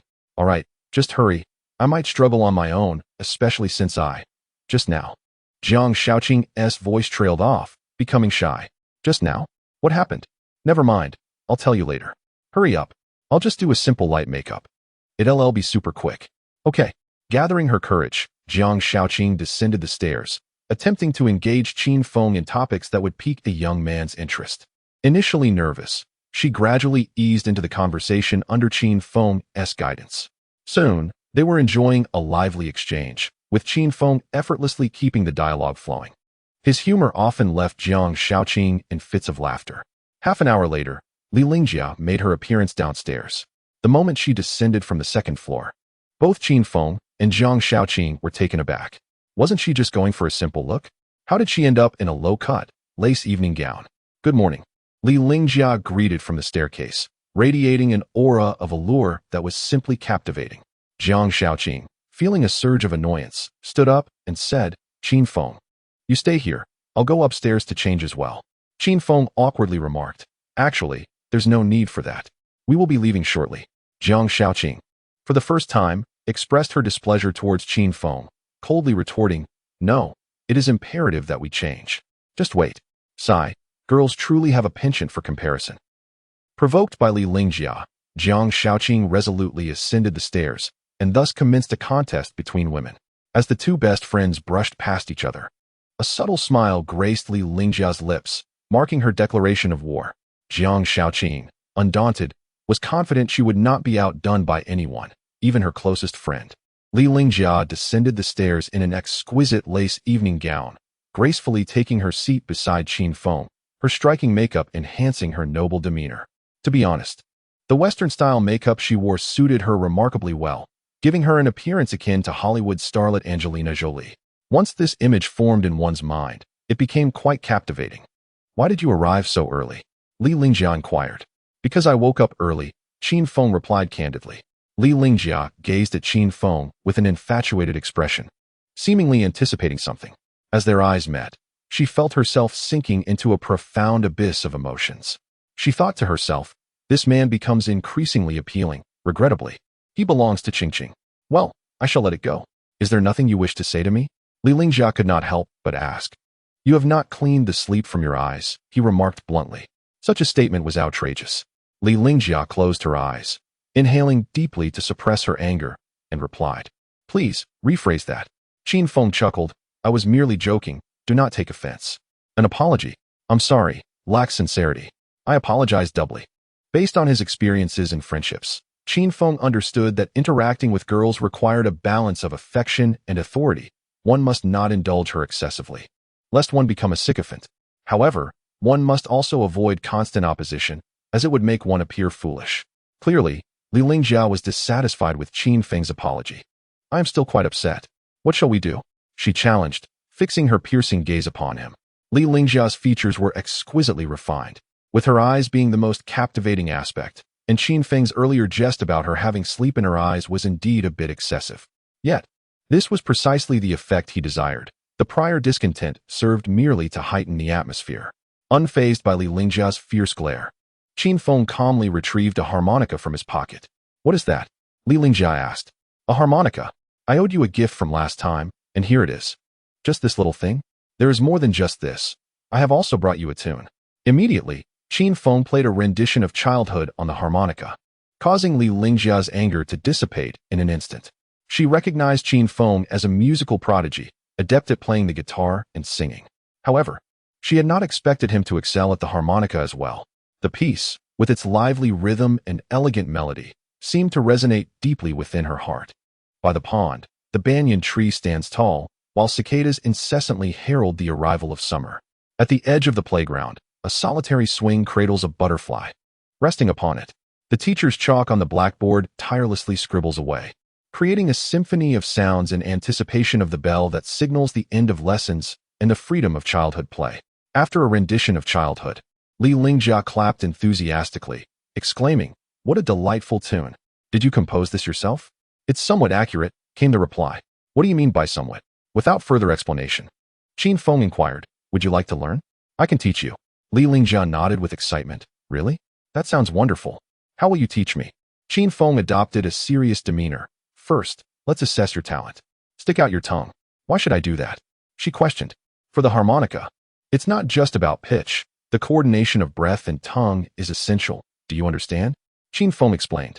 Li Lingjiao, lacking a musical background, complied with his instructions. She felt a wave of embarrassment, having never had a man observe her tongue so closely. After a brief examination, Qin Feng, drawing on his knowledge of traditional Chinese medicine, declared that Li Lingjiao was in perfect health. He then asked, "Do you have any fine thread at home?" "Fine thread? Let me check," she replied, returning with some embroidery thread. Qin Feng casually selected a strand and handed it to her, saying, "Hold the thread in your mouth and tie a knot." "What? Are you joking?" she responded, bewildered. "Allow me to demonstrate." As he twisted his tongue skillfully, an astonishing scene unfolded. He had indeed tied a knot with his tongue. "You truly tied a knot with your tongue? That's remarkably agile." Li Lingjiao exclaimed in surprise. "Thank you for the compliment. Among all praises a man can receive, being lauded for the agility of his tongue is undoubtedly a supreme accolade." With newfound enthusiasm, Li Lingjiao attempted to replicate the feat, but her tongue proved less cooperative, and her efforts were met with failure. "This is so difficult. Will this really help with playing the harmonica?" she lamented. "Of course," he replied. "What if I lack talent?" Instead of answering, Qin Feng gestured with his hands as if to kiss. Li Lingjiao instantly understood and playfully teased. "What? Do you wish to teach mouth-to-mouth? If we cast aside societal prejudices, mouth-to-mouth is indeed the quickest method. Can you accept that?" His serious demeanor was quite striking. Li Lingjiao shot him a disapproving glance, snatched the harmonica from his hands, and declared, "Not a chance." She then attempted to play the harmonica, but the sounds produced were far from melodic. Frustrated, she asked, "Why does it smell like garlic?" Qin Feng calmly explained, "Oh, I had steamed buns for breakfast, and they were filled with garlic. The more you eat, the better it looks." Li Lingjiao's face turned pale. Garlic was her least favorite food, and having blown into the harmonica that Qin Feng had used felt like an indirect kiss. She felt an overwhelming disgust, but could not voice it, as it was her own choice to engage. "I will go upstairs for a moment to fetch you a gift," Li Lingjiao proclaimed as she rose. Qin Feng replied, "You are going to brush your teeth, aren't you? I understand. You simply find me distasteful." "Alas, that is not how I perceive you. How could I find you distasteful? You possess such talent," she countered. "Go ahead and brush your teeth. I promise I shall refrain from consuming garlic in the future." Li Lingjiao sat back down, donning a charming yet feigned smile, and said, "I will not go. I shall stay here and keep you company, if that pleases you." "That is more acceptable," he replied. Just then, Jiang Shaoqing emerged from her bedroom, adorned in a splendid white gown, standing gracefully on the second floor. As Qin Feng gazed from the living room, It was as though he beheld a celestial being, untouched by the mundane world. Her gown, with its plunging neckline, infused her ethereal elegance with a hint of sensuality. The crystalline high-heeled shoes she wore captivated Qin Feng's attention as a master of foot aesthetics. He deemed her feet worthy of a place in the top 5. Indeed, women should wear high heels. Their allure is beyond mere words. Descending from the second floor like a fairy, Jiang Shaoqing took her seat to the right of Qin Feng. With her positioned on either side, he felt overwhelmed. Akin to a player on the court, beset by female rivals, left with no choice but to force a breakthrough lest he become ensnared. As he contemplated his escape route, Li Lingjia rose once more, smiling as she said, "I feel this outfit does not suit me well. I shall change. You two carry on with your conversation." "Very well," Qin Feng responded, thinking to himself that she should quickly change into something more appropriate. Before ascending, Li Lingjia shot a playful grin at Jiang Shaoqing, who met it with a haughty gaze, as if to assert, "No matter what you wear, I shall not be outdone." For the next half hour, Qin Feng felt as though he had entered a high-fashion beauty pageant, serving as a judge while simultaneously admiring the spectacle before him, nodding in approval. "Qin Feng, how does this outfit look? Is it appealing? What about this pleated skirt paired with these black stockings? It should be acceptable, right? Who do you think carries more elegance in the same outfit?" Qin Feng found himself utterly bewildered, pondering the futility of merely observing without partaking, ultimately leading to his own frustration. With a resolute sigh, he stood and admonished, "What are you both doing? Holding a beauty contest? We are meant to venture out for an escape room experience today, and is it fitting for you to prance around in skirts?" The two friends were startled by his sudden outburst, with Li Lingjia appearing to realize her folly. Jiang Shaoqing looked as nervous as a child caught in mischief. Her head bowed adorably. After a brief silence, Qin Feng inquired, "Do you both recognize your mistake?" Jiang Shaoqing nodded, admitting, "I understand my error." Li Lingjia, still somewhat composed, pondered for a moment but could not grasp it fully. Just as she was about to protest, Qin Feng's penetrating gaze extinguished her defiance. "And you? Have you yet to comprehend your mistake?" He directed at Li Lingjia. "I." She hesitated for a couple of seconds before exhaling a resigned sigh. "Understood. That should suffice. Now, I shall grant you 3 minutes to ascend and change into athletic attire. Do not expose your waists or thighs. As young women venturing into the world, it is essential to safeguard yourselves, especially with so many predators lurking about. Should you fall victim to their advances, you may find yourself in tears with nowhere to turn," Qin Feng declared with righteous fervor. These words deeply moved Jiang Shaoqing. Indeed, her assumptions were correct. Qin Feng was far from a man driven solely by base desires. Li Lingjia was equally taken aback by Qin Feng's proclamation, questioning whether her ears had deceived her. "What are you still dawdling for? Hurry up," Qin Feng urged. Oh, all right." Jiang Shaoqing hurriedly ascended the stairs. Qin Feng, ever the considerate one, reminded her, "Take care not to rush. You are wearing high heels. Do you not know your own limits? If you were to twist your ankle, I would certainly feel the pain as well." His words, so smooth and effortless, brought an involuntary smile of happiness to Jiang Shaoqing's lips. "I understand, Qin Feng, I won't get hurt. Wait for me," she replied, biting her lip. Once she had gone upstairs, Qin Feng's gaze shifted to Li Lingjia, who he coldly addressed, "Aren't you going? What are you waiting for?" Initially, Li Lingjia believed she understood Qin Feng well. However, she now realized that he remained an enigma to her. Slowly, she made her way upstairs, her mind swirling with confusion. After both had changed, Qin Feng loosened his belt and jumped a few times to relieve his discomfort. A few minutes later, Jiang Shaoqing and Li Lingjia emerged in their sportswear, yet their outfits bore no resemblance to what Qin Feng had envisioned. "Whose athletic pants are this short? They barely cover the upper thigh." Jiang Shaoqing and Li Lingjia exchanged knowing glances on the second floor, with Jiang Shaoqing grinning. "I knew it. I know you too well." Li Lingjia responded, "Likewise." The two friends understood each other perfectly, knowing neither would opt for long pants. Thus, they both chose sporty shorts, their figures equally commendable. As the saying goes, showing thighs without allowing touch is nothing short of teasing. Qin Feng's voice boomed from downstairs. "Change out of those shorts and put on long pants." Quickly, Li Lingjia was left puzzled, wondering if this man was truly lacking in desire. Jiang Shaoqing hesitated as well, saying, "Qin Feng, it's quite hot outside. Wearing long pants might not be appropriate." Qin Feng retorted sternly, "Why do you have so much to say? Once we reach the escape room, there will be air conditioning. dressed so lightly, in a dimly lit room.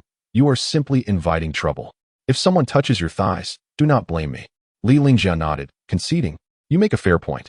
Very well, then. Jiang Shaoqing, a connoisseur of details, found herself quite enamored by Qin Feng's thoughtfulness. All right. I will change into long pants immediately. By the way, is it permissible to wear a crop top? I actually fear the heat, she asked in a playful tone. Qin Feng, however, remained unamused, bluntly stating, next time, before you inquire, make sure to submit a report. Jiang Shaoqing complied, striking a military posture as she declared, report. I wish to wear a crop top. As the atmosphere shifted, Jiang Shaoqing bounced into her bedroom to change clothes, leaving Li Lingjia utterly bewildered. What was this? A role-playing scenario? Why did it appear so seamless? Within the rhythm set by Qin Feng, no one could surpass him. Subsequently, Qin Feng's gaze shifted towards Li Lingjia, causing her to retreat in alarm, exclaiming, Don't CPU me. I'm not the innocent and naive college girl you think I am. Qin Feng shot her a stern look, prompting Li Lingjia to hastily scamper back to her room. Even Li Lingjia herself found it perplexing that the once fearless girl could be so easily unsettled by a man. Yet, upon reflection, hadn't she always been waiting for a man capable of conquering her? A few minutes later, the pair descended the stairs, and Qin Feng reluctantly felt a sense of satisfaction. Both were clad in seemingly ordinary athletic-style button-up trousers. All right, let's head out and grab a bite, Qin Feng suggested softly. Okay, sounds good. However, after taking just a few steps, Qin Feng noticed something amiss. Wait a moment, why are your trousers split at the seams? He exclaimed in astonishment. Li Lingjia, feeling embarrassed, retorted, That's not a split. It's a slit. Can't you even articulate properly? Ah, yes, a slitted trouser. Just like a cheap pal. Do they look good? Li Lingjia lifted the hem of her trousers, revealing alluring gray stockings. Jiang Shaoqing, witnessing this scene, was ready to explode with frustration. You are cheating. The innocent Jiang Shaoqing was entirely unadorned beneath her attire. Li Lingjia clarified. I wear stockings primarily for sun protection, don't misunderstand. Jiang Shaoqing stormed back upstairs, determined to compete with Li Lingjia. Qin Feng, feeling weary, simply wished for a straightforward outing to the escape room, wondering why he had to endure such sweet torment. Qin Feng ventured out accompanied by two friends clad in buttoned athletic pants and stockings, resembling a guardian leading two perpetually youthful children, one affectionate and the other attempting to appear cool.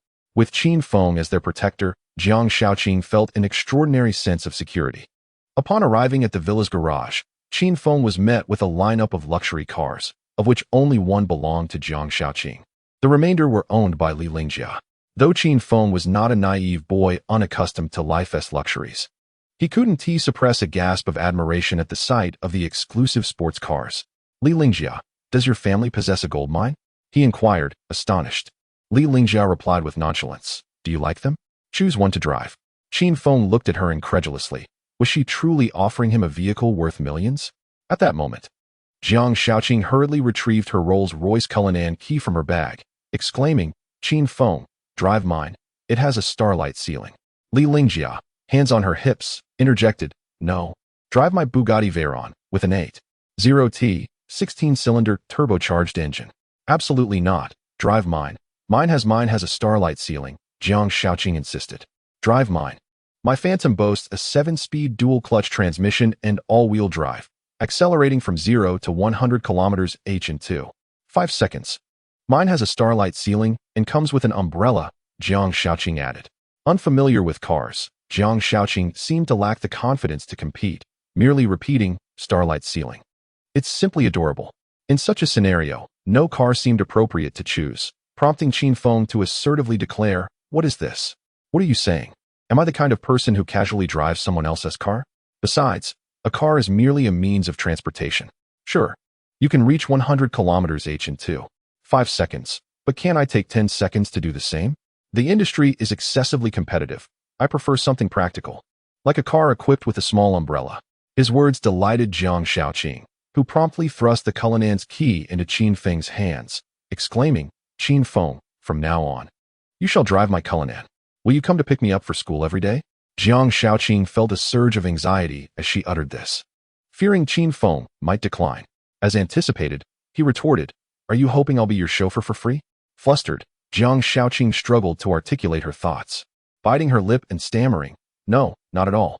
Li Lingjia, amused by Qin Feng's straightforwardness, chuckled, "Qing, it's futile. I've told you before." His thought process is quite unlike that of a normal person. Then, Li Lingjia unveiled her trump card, driving out a miniature excavator from the garage. Qin Feng's eyes widened in astonishment. "No way," he exclaimed.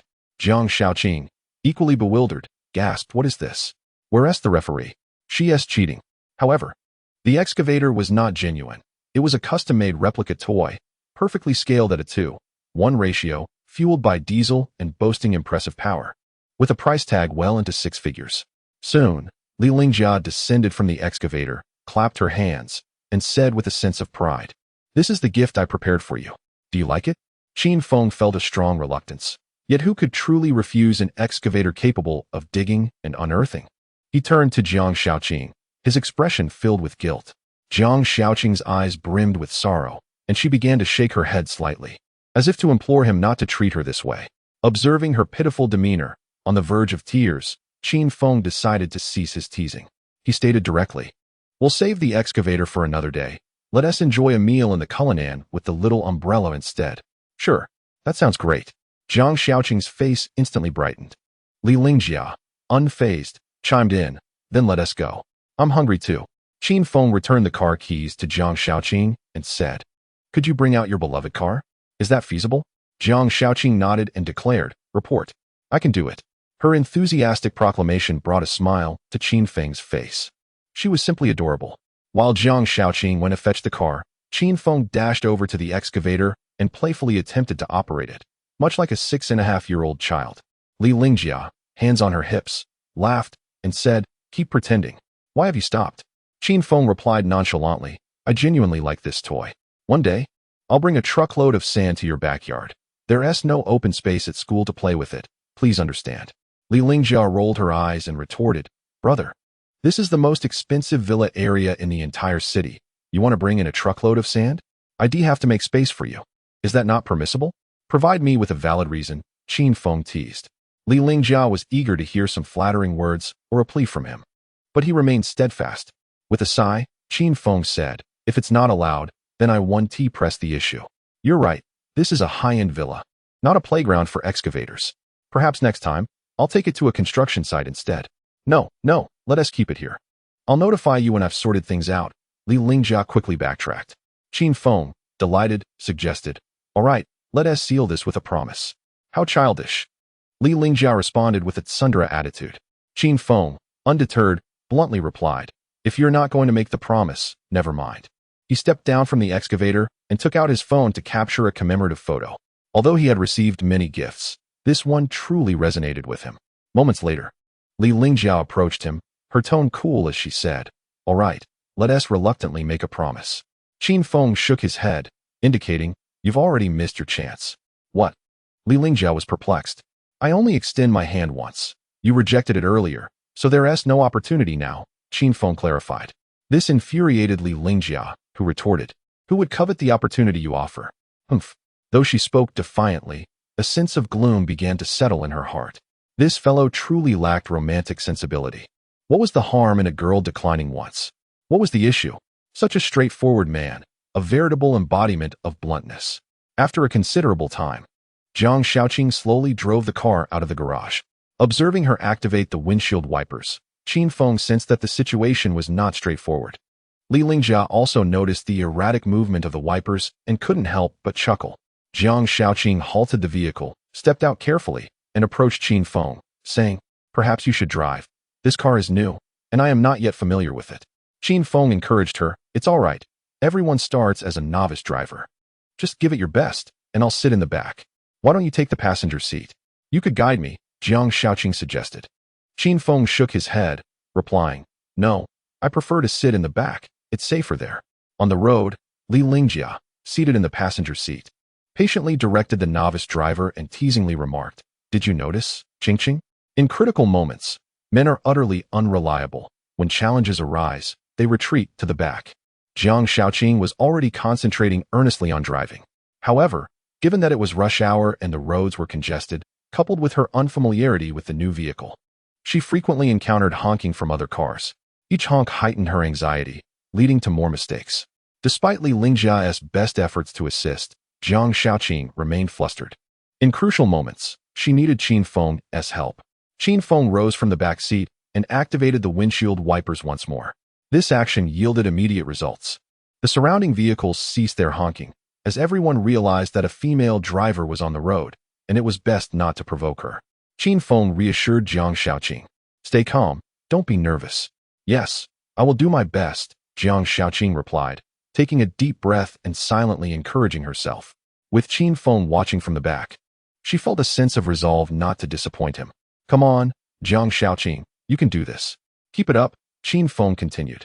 All right, I will," she responded. "I meant to say, accelerate, dear," Qin Feng jested. "Ah, okay, Jiang Shaoqing replied, her expression turning shy and awkward, prompting a laugh from Li Lingjia. With the guidance of Qin Feng and Li Lingjia, Jiang Shaoqing became increasingly adept at driving, gradually increasing her speed. "I must have a natural talent for driving," she remarked sweetly. Li Lingjia, wishing to bolster her friend's spirits, praised her. "My dear, you drive steadily. Keep it up." Indeed, Jiang Shaoqing pressed down on the gas pedal, accelerating to 80 miles per hour. "I said to keep going, not to floor the accelerator, darling," Li Lingjia said, exasperated. "My apologies." Thankfully, they had passed the congested area, or they would have surely faced a rear-end collision. After navigating through various challenges, the trio finally arrived in the city center, only to be confronted with yet another dilemma: parking. Qin Feng never expected that even while riding in a Rolls-Royce, he could feel car sick.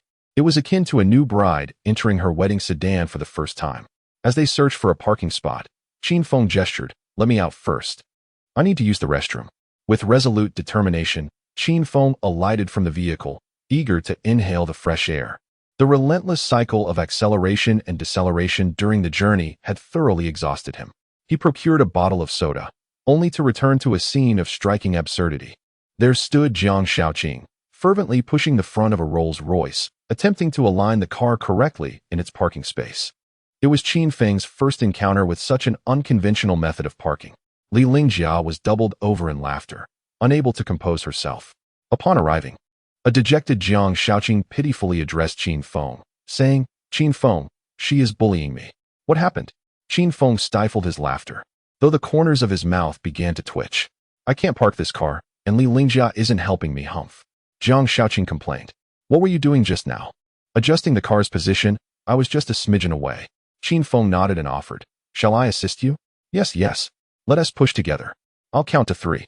It was often said that girls in love possessed diminished intelligence. Yet, even before embarking on a romantic relationship, Jiang Shaoqing was already veering towards that trajectory of folly.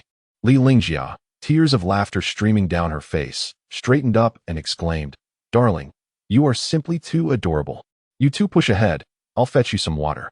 However, instead of pushing the car with Jiang Shaoqing, Qin Feng opened the door and, employing his remarkable parking skills, effortlessly maneuvered the elongated Cullinan into the spot. Afterward, Jiang Shaoqing was in low spirits, feeling as though she could accomplish nothing, and thus fell into a silence. Li Lingjia had procured her favorite Haagen-Dazs, yet Jiang Shaoqing refused to indulge. Li Lingjia playfully nudged Jiang Shaoqing and inquired, "What is the matter? Are you angry with me?" Jiang Shaoqing shook her head, replying, "No. I just feel utterly useless. I can't drive well, nor can I park properly. I feel like a complete fool." No, it's not like that. You truly are one," Li Lingjia laughed. "I recorded a video of you pushing the car just now. It's absolutely hilarious. You still laugh, while I'm utterly disheartened." At this moment, Qin Feng approached from behind and gently remarked, "Every craft has its specialist. You need not be so hard on yourself. Besides, you are a novice driver. Take your time."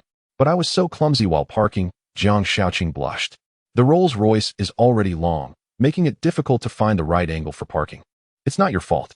One must admit, Qin Feng had a remarkable talent for comforting others, as his few words managed to restore Jiang Shaoqing's confidence. "Thank you, Qin Feng. Let me drive on the way back." A smile returned to Jiang Shaoqing's face, to which Qin Feng promptly declined, "You drive splendidly. But let us refrain from that next time." After speaking, he walked to the front, causing Jiang Shaoqing to pout in frustration, her small fists clenched tightly, secretly vowing to enhance her driving skills. Upon returning to the villa, she resolved to practice parking in the lot. After the three had finished their breakfast, it was nearing 11 o'clock. Shall we head to the escape room now? Isn't it a bit early? Jiang Shaoqing inquired. Qin Feng nodded. It is indeed somewhat early. How about I take you to a more entertaining location? That sounds wonderful. Jiang Shaoqing exclaimed joyfully. Li Lingjia had no objections. After all, it was still early. Since both of them agreed, Qin Feng inquired, Do you have your ID? I forgot mine, Jiang Shaoqing replied, patting her pocket. Upon hearing this, Li Lingjia felt something was amiss and asked, What kind of entertaining place requires an ID? It's fine if you don't have one. An electronic ID on your phone will suffice. Let's go. Jiang Shaoqing, being rather innocent, didn't think too much of it, while Li Lingjia's thoughts took a different turn. Could it be they were going to a hotel? Li Lingjia pondered. Halfway there, Li Lingjia pressed, Where exactly are we going? Be clear. To a paradise. Qin Feng succinctly replied. You better not be deceiving me. I detest being lied to. You're such a worrywart. Qin Feng shot a glare at her. After crossing 2 streets, Qin Feng led them to the so-called paradise, which turned out to be an internet CAF.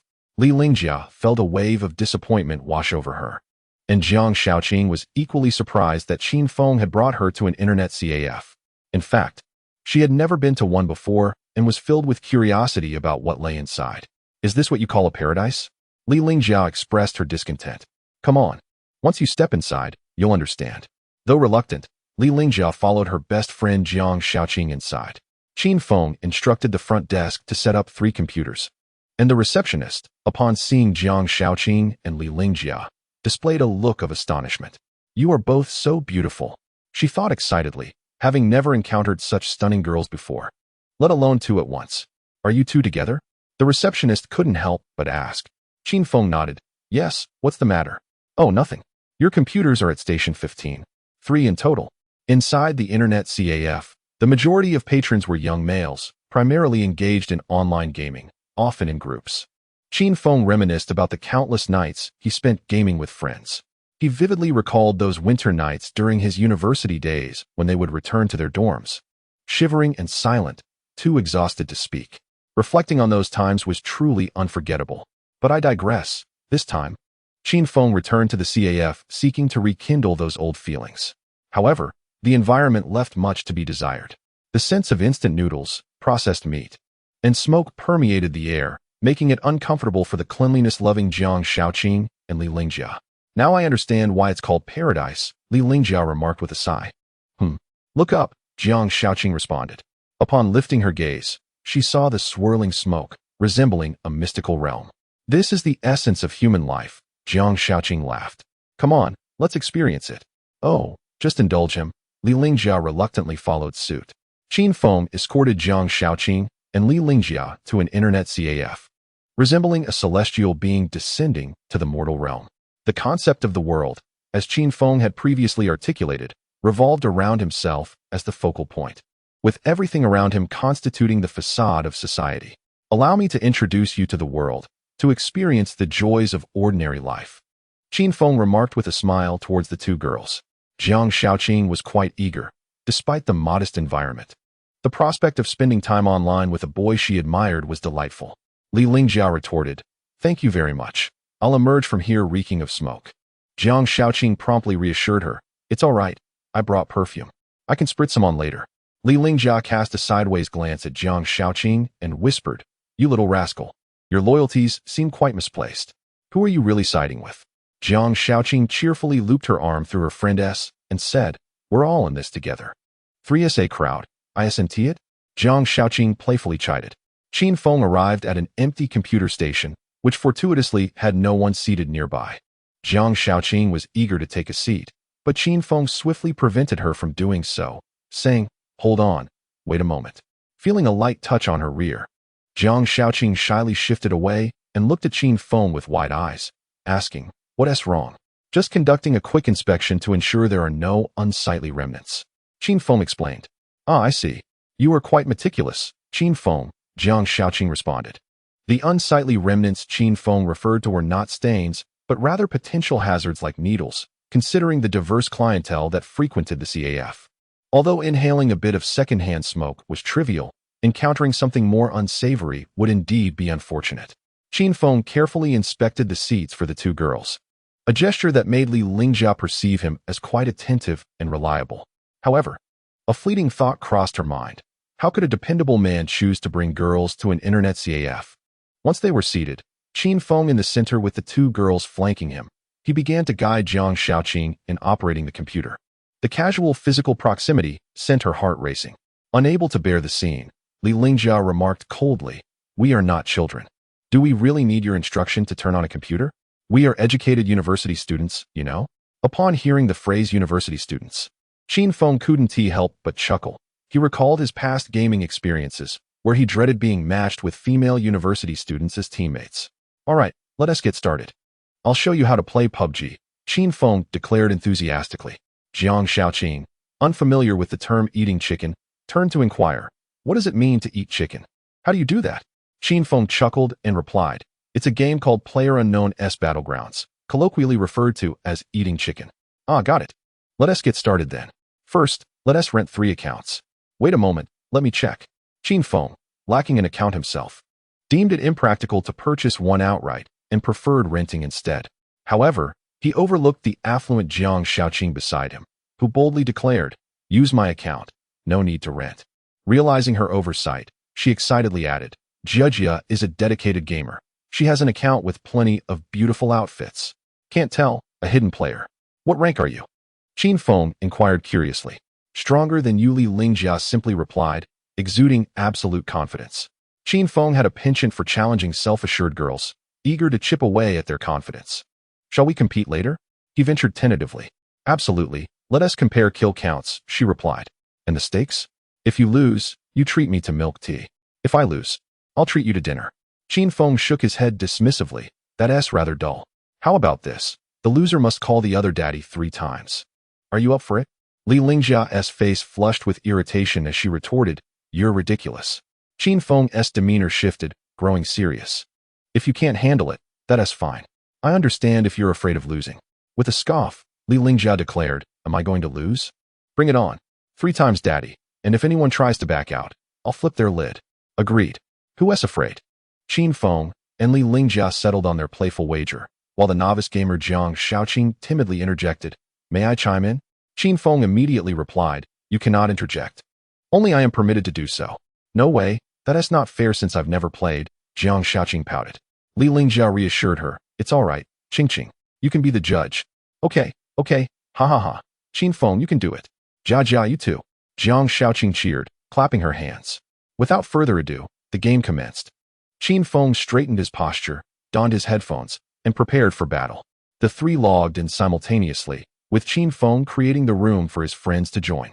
Li Lingjia appeared clad in a Harley Quinn ensemble from a DC collaboration, her character model strikingly lifelike, complete with pigtails, wielding a baseball bat, and adorned in fishnet stockings, most notably, the choker that completed the captivating look. Jiang Shaoqing wore a Kansas Girl blue JK uniform, complemented by an adorable hairband. Finally, Qin Feng glanced at his own character's skin and was taken aback to discover it was the default outfit.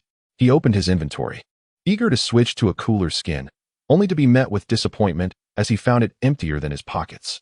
Turning to Li Lingjia, he questioned, "Aren't you supposed to be a spendthrift? Why is there nothing on my account?"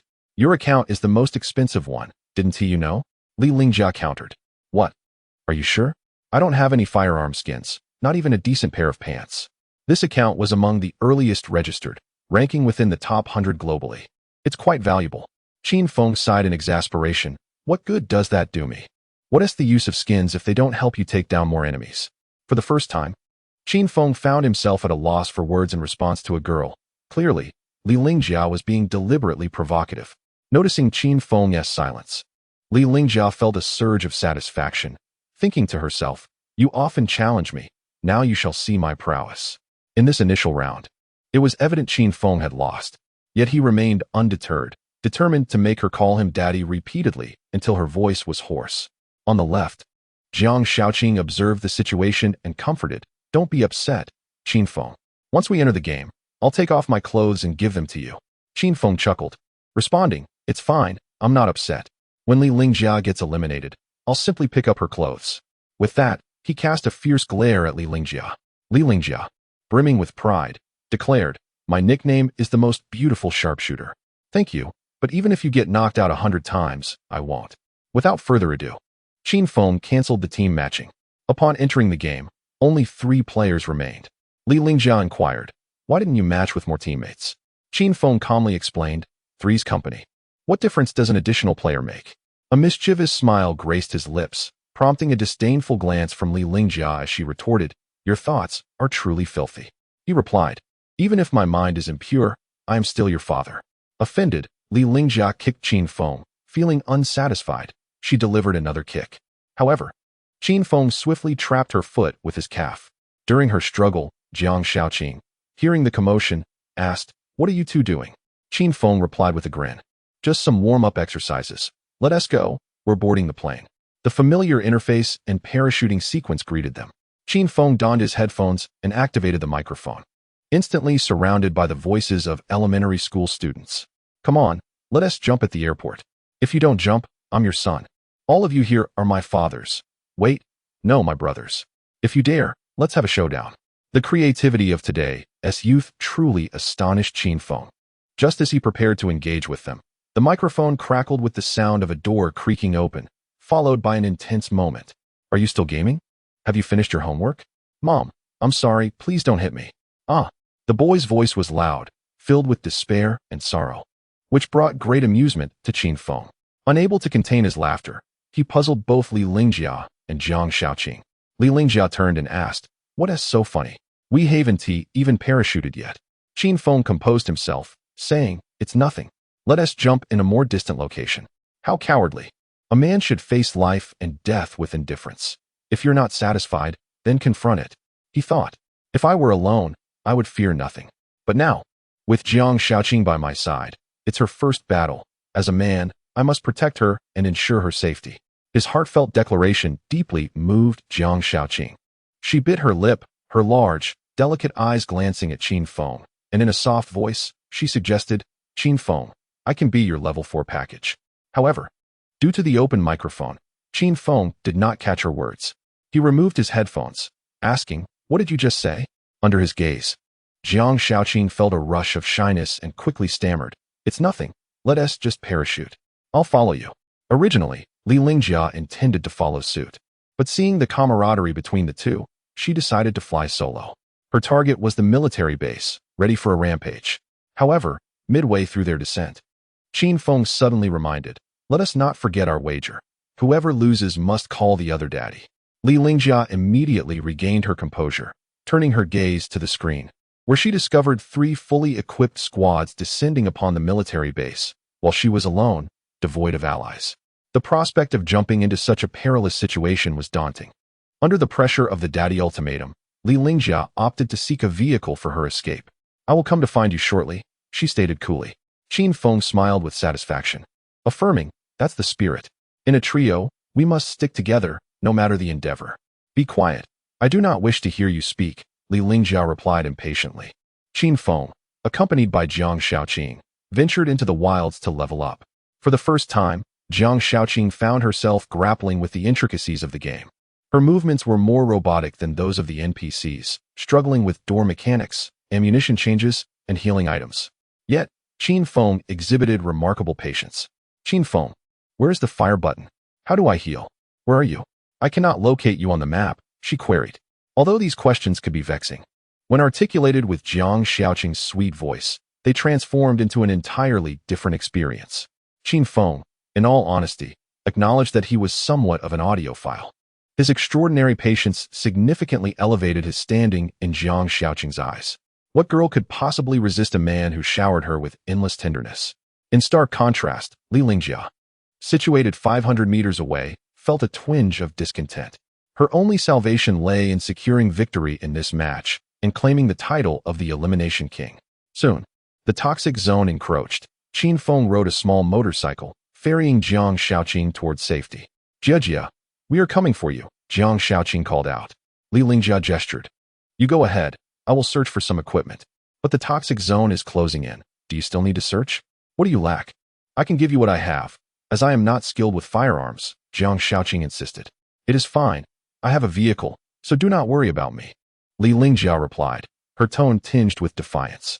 She had anticipated that Qin Feng would come in a jeep, allowing her to gracefully descend from her predicament.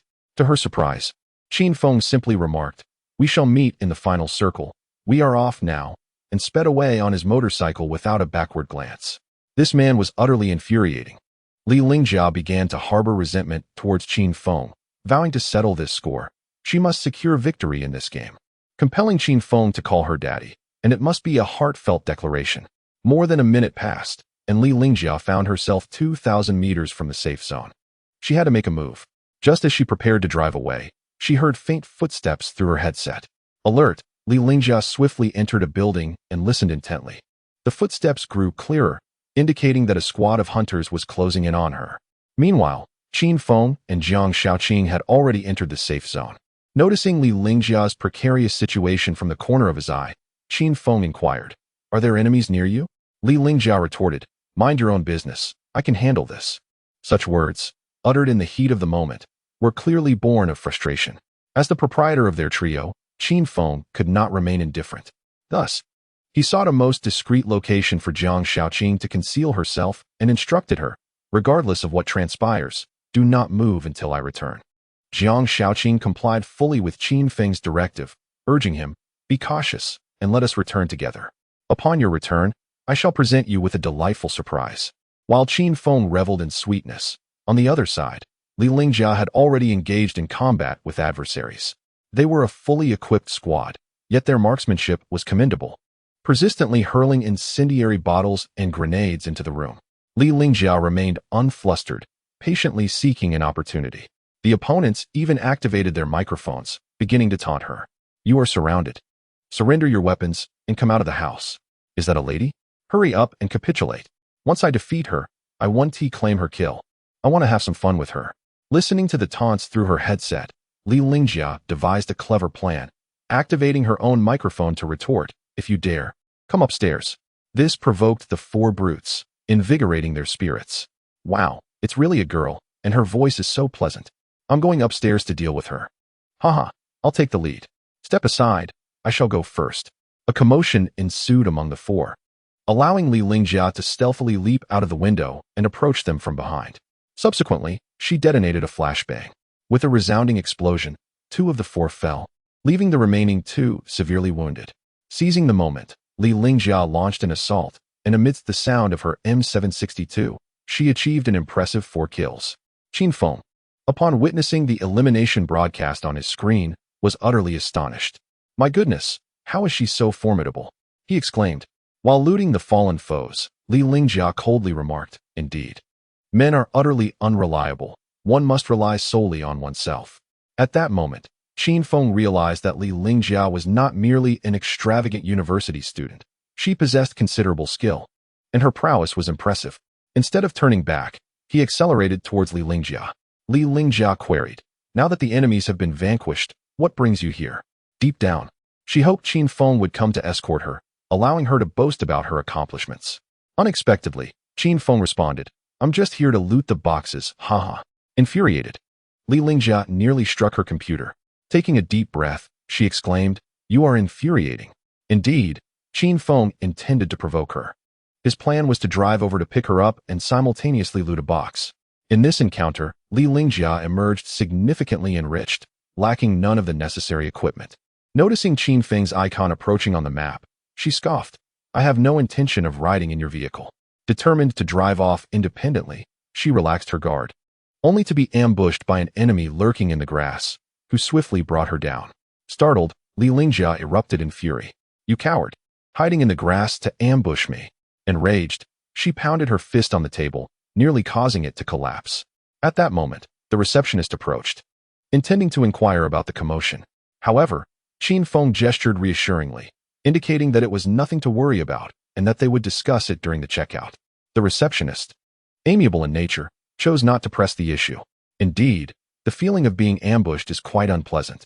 And what made it even more despicable was that the perpetrator had not offered any compensation, but instead squatted beside her, incessantly shaking his head. Li Lingjia was so incensed that she felt her menstrual cycle might commence early. Hastily, she turned to Qin Feng and exclaimed, "Hurry over. It's time." What followed was the moment of Qin Feng's heroic return. As Li Lingjia's health points dwindled, the antagonist continued to mock her, swaying and even performing a derisive dance. "Dear lady, please say something into the microphone. I beseech you, and I shall allow your teammate to rescue you. Otherwise, I will strike you directly." The antagonist activated his microphone, attempting to engage Li Lingjia. Unable to contain her frustration, she retorted, "Are you a dog, hiding in the grass to ambush me? If you have the guts, come at me openly. I truly disdain people like you."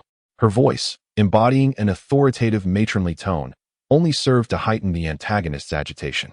"Dear lady, you fail to comprehend. This is a tactic. One must possess not only extraordinary patience, but also the ability to assess the situation." Seizing the moment to deliver a lethal blow, he boasted with pride. "Enough, just eliminate me already. Encountering you is my misfortune. I wish upon you a lifetime of instant noodles devoid of seasoning." Li Lingjia cursed him, which only fueled the antagonist's excitement further. "How about this? If you call me husband, I will spare you. I know your teammate is on the way." His words dripped with lewdness. "Get lost. If my future husband resembles you, I would rather retreat to a convent or, better yet, meet my demise. Unappreciative. If that is the case, I shall send you on your way." Just as the antagonist raised his weapon, a gunshot rang out. Qin Feng, 200 meters away with his 98K, delivered a headshot. "Impressive," Qin Feng muttered to himself. Li Lingjia, with less than a third of her health remaining, urgently implored, "Hurry and revive me. Do not fret, I am nearly there." Qin Feng descended swiftly from the hillside, racing against time to save Li Lingjia. At the very last moment, just before her demise, he soared down, landing beside her on his motorcycle. In that final instant, Qin Feng managed to revive Li Lingjia, who exhaled a sigh of relief, acknowledging how perilous the situation had been. As Qin Feng assisted her, the nearby antagonist erupted in a furious tirade. "Curse you, you scoundrel! Must you target me with a sniper? You are nothing but a coward." Li Lingjia boldly countered, "How dare you criticize? Are you not aware of your own shortcomings? Just wait until I am back on my feet. I will ensure you regret it." Soon, Li Lingjia was revived and treated with medicine. Subsequently, she turned the tables, clapping her hands mockingly in front of the antagonist. Amidst the cacophony of various insults, Qin Feng decided to mute all microphones. Then, he hoisted the antagonist and carried him to a small bathroom stall, insinuating, "Enjoy your demise." This course of action was indeed gratifying, and all of Li Lingjia's inner discontent dissipated. As the next danger zone was about to refresh, Li Lingjia declared, "Let us proceed together into the circle." Qin Feng, with a smile, replied, "I traveled quite a distance. Shouldn't I receive some fare?" In the next moment, Li Lingjia unleashed a barrage from her M762 rifle at Qin Feng's feet, saying, "Shall I reward you with a round?" Qin Feng hastily retorted, "Forget it. Let us go. Get in the vehicle and enter the zone." Ultimately, Li Lingjia found herself on the back of Qin Feng's motorcycle. However, due to the tumultuous journey, the motorcycle was severely damaged, and before they could even reach the circle, it began to emit smoke. Sitting behind him, Li Lingjia felt a twinge of fear and quickly suggested, "Perhaps we should switch vehicles. This is too perilous." Qin Feng, with a humorous tone, reassured her, "Do not fret. My driving skills are impeccable." Li Lingjia, feeling trapped, could only resign herself to fate, thinking that if they were to perish, at least she had already eliminated 4 opponents, thus theoretically besting Qin Feng. Fortunately, their journey was fraught with tension but ultimately safe, and Qin Feng successfully reunited with Jiang Shaoqing. "You've finally arrived. Just now, I encountered a squad of enemies. I dared not make a sound," Jiang Shaoqing said anxiously, clearly fully immersed in her game persona. Qin Feng comforted her. "Do not be afraid. As long as I am here, I won't allow the enemies to harm you. If anyone must perish, it shall be me first." "No, I shall go first," Jiang Shaoqing replied, the two exchanging banter while Li Lingjia found herself exasperated. "Enough. Do you believe I could throw a grenade and send you both to your demise?" Li Lingjia threatened. Jiang Shaoqing quickly silenced herself, and Qin Feng, sensing the tension, tactfully distanced himself from Li Lingjia, recognizing her formidable prowess. After all, she had just executed a double kill with a single grenade, and he wished to avoid her wrath. With fewer than 30 players remaining in the match, Qin Feng resolved to play it safe and wait for the next wave of the zone. Just then, the bombing zone arrived. Li Lingjia urgently signaled to Jiang Shaoqing, calling out, "Qing, hurry into the building. We have a bombing zone." Jiang Shaoqing, looking perplexed, asked, "What is a bombing zone?" As the name implies, it is an area where gasoline bombs fall from the sky. We must take shelter inside. All right, thank you, Jia. Meanwhile, Qin Feng stood boldly outside, grinning as he remarked, "The bombing zone specifically targets scoundrels. If you stand beside me, you'll be perfectly safe." "Why are you so confident?" Li Lingjia inquired. "Because I am not a scoundrel," he replied. However, no sooner had the words left his lips than fate struck back. A bomb fell squarely beside him. With a resounding explosion, Qin Feng collapsed, his health bar instantly turning crimson. Li Lingjia was overjoyed, exclaiming, "The scoundrel has been proven guilty." Qing, keep your eyes wide open and take note. Qin Feng, feeling embarrassed, sheepishly said, "Stop with the sarcastic remarks and help me up." Jiang Shaoqing, in a hurry, replied, I'm coming. Just wait for me." Qin Feng. Li Lingjia cautioned, "Wait a moment. Let the bombing zone pass first." What if before she could finish her sentence, another bomb plummeted beside Qin Feng, leading to a devastating double explosion? Qin Feng gazed at the dimming screen, his countenance turning ashen. Instantly, his heart felt like ashes. Was this not merely a psychological game? Li Lingjia, witnessing the scene, couldn't help but burst into laughter, tears streaming down her cheeks. Amidst her mirth, she remarked, "In the game of survival, the odds of being taken down by the bomb zone are 1 in 64, and the probability of being both bombed and revived is 1 in 64 squared, which equates to 1 in 4069. Young man, consider yourself quite fortunate." Qin Feng removed his headphones and stood up, saying, "I'll go fetch a bottle of ice water to cool down. You all carry on." After he departed, Jiang Shaoqing turned to her best friend and said, "Jia, weren't you a bit too harsh just now? He actually drove to rescue you." Li Lingjia chuckled, "It's nothing. For a man to get upset over such trivial matters is rather lacking in perspective. Let us continue." Very well. Ultimately, Li Lingjia and Jiang Shaoqing secured second place, akin to nabbing a chicken's rear end. However, Li Lingjia performed admirably, showcasing a series of highlight moments in the final circle. Qin Feng observed the entire match, and, to be fair, Li Lingjia's skills were commendable. Her recoil control was remarkably steady. The first round ended in slight disappointment as they failed to secure a win, prompting Jiang Shaoqing, somewhat regretful, to say to Qin Feng, "We were so close. It would have been better if you were here." With a smile, Qin Feng replied, "Come on, let us have another round. I refuse to believe I'll still be caught in the bomb zone."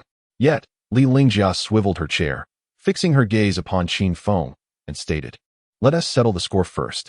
Qin Feng furrowed his brow. "We can settle it at the front desk later. It's charged by the hour." "No, it's not about the internet fee. It's our own account." "Our account? What is this? Trying to play tricks? Have you forgotten our father-son game?" "But I was killed by the bomb zone. I barely had a chance to perform, and besides, I did save you once." Qin Feng attempted to resist. However, Li Lingjia was not one to easily relent. She boldly declared, "Enough of this nonsense. Are you not man enough? Can't handle losing?" Qin Feng chuckled, nodded, and earnestly called out "Daddy" 3 times. This was genuine, no feigned pretense. A real man must uphold his bets without resorting to trickery. Li Lingjia was thoroughly satisfied and promptly said, "Let us go again, and you will continue to call me that." Taking a deep breath, Qin Feng entered a serious mode, preparing to play earnestly and reclaim his dignity. At that same moment, Qin Feng's system brother arrived to lend support, awakening a game talent that instantly reached an initial green level. Immediately, Qin Feng's state transformed dramatically. The green level talent was equivalent to a semi-professional standard, quite impressive indeed. Truly, the system did not deceive him. Once aboard the plane, Qin Feng gestured to Jiang Shaoqing. "You and Li Lingjia should parachute into the wild to gather resources. I'll clear out the people at G-Port." Jiang Shaoqing expressed her concerns. "What? Are you going alone? That is too dangerous." Li Lingjia laughed. "If you manage to take G-Port, I will respect you." Qin Feng simply muted his microphone, opting for silence. Words felt too insipid, and he could only prove himself through action. As he entered this serious state, his entire aura shifted. Qin Feng has awakened his game talent, instantly elevating his understanding of the game PlayerUnknown's battlegrounds to a new level. His ability to discern sound, control recoil, and sniping skills are now far beyond his previous capabilities. In the first match, Qin Feng, determined to reclaim his dignity, resembled a clown. Li Lingjia doubted that Qin Feng could escape from G-Port, as 4 fully equipped teams had landed there. To her, It seemed that Qin Feng was merely displaying momentary bravado. However, as she confidently expected to win, the slap of reality swiftly followed. Qin Feng's elimination announcements began to appear on Li Lingjia's screen. Assassinate used M762 to eliminate Seaman. Assassinate used M762 to eliminate Weem. Qin Feng's ID, assassinate, signified a stealthy approach, yet this was no stealthy endeavor, it was blatant destruction. Ultimately, Qin Feng transformed into a ferocious warrior, wreaking havoc in G-Port, securing 8 kills in under 3 minutes as the battle concluded. With an air of nonchalance, he remarked to Jiang Shaoqing, "You two should drive over to G-Port and loot the boxes." Jiang Shaoqing, filled with admiration, praised, "Qin Feng, you're incredible. You defeated them all by yourself." Li Lingjia, equally incredulous, pondered whether this guy was a hidden master. Taking down 4 teams single-handedly could not merely be attributed to luck. Li Lingjia remained silent, feeling the weight of pressure. If she lost this match, she would have to call Qin Feng daddy, and she was unwilling to lose face. Thus, she began to concentrate as well.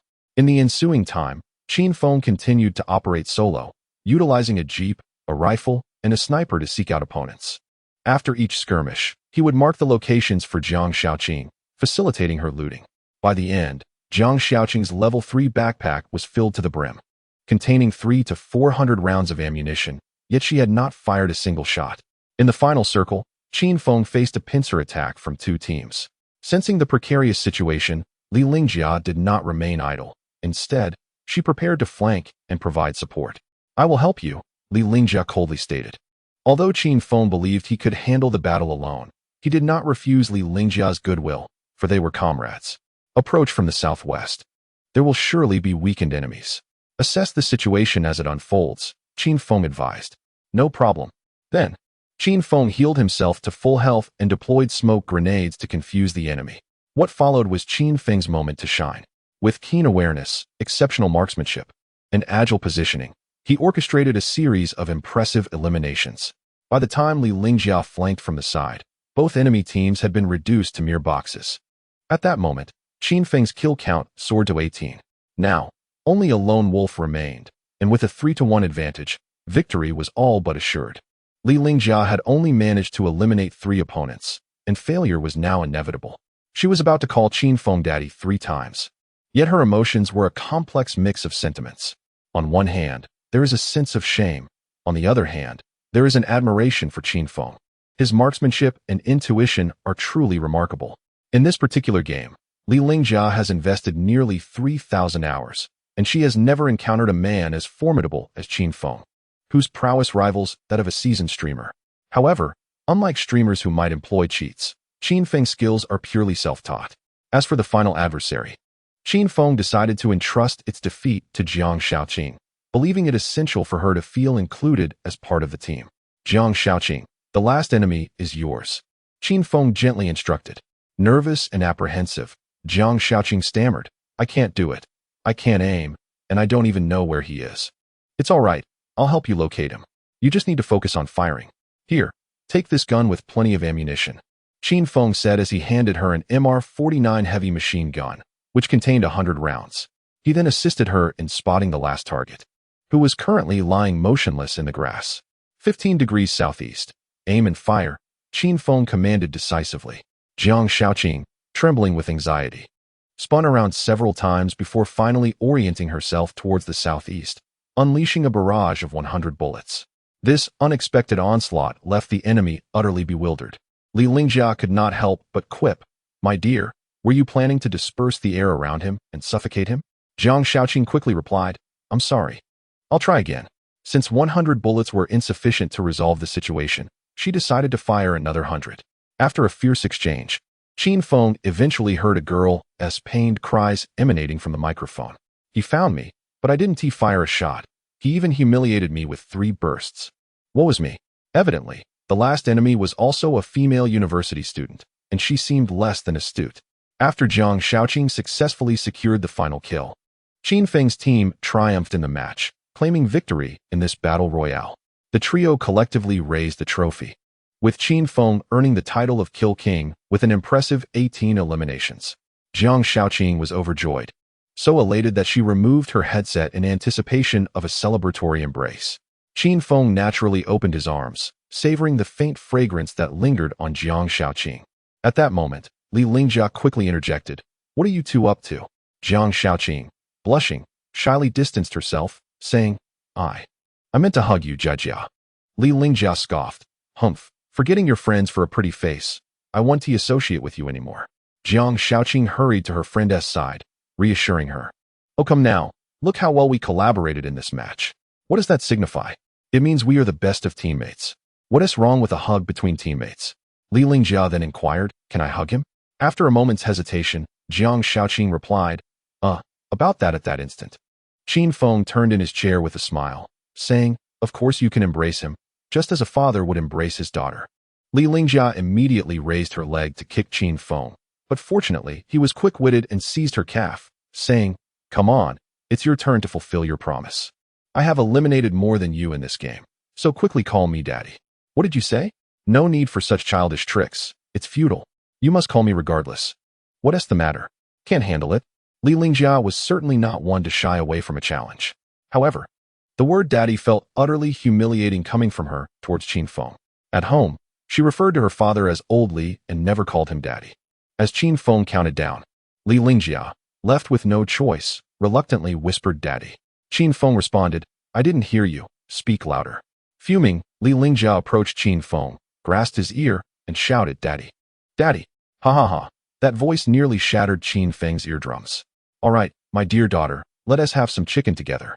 If you lose, you'll have to keep calling me that." Li Lingjia clenched her fists, vowing to regain her dignity. Yet, it was precisely her indomitable spirit that led her to shout daddy an additional 15 times.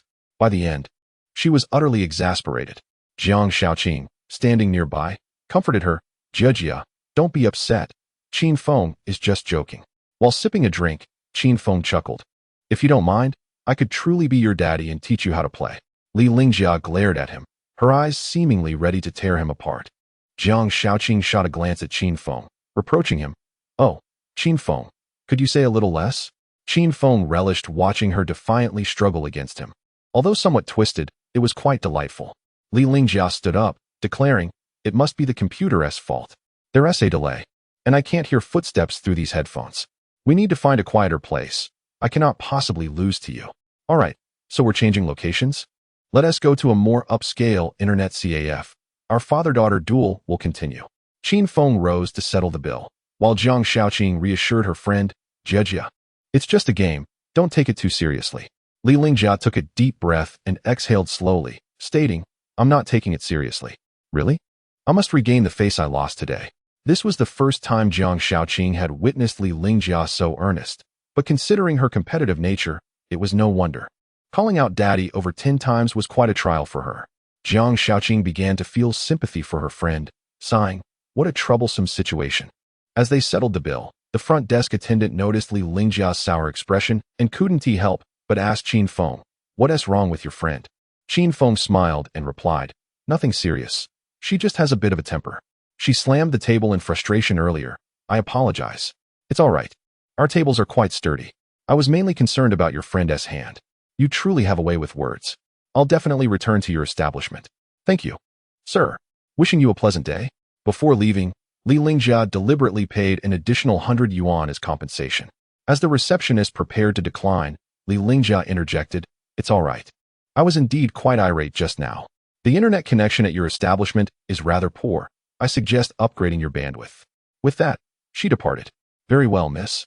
I shall convey your suggestion to the manager," the receptionist responded. Upon exiting the internet CAF, the three of them emitted a faint scent of tobacco.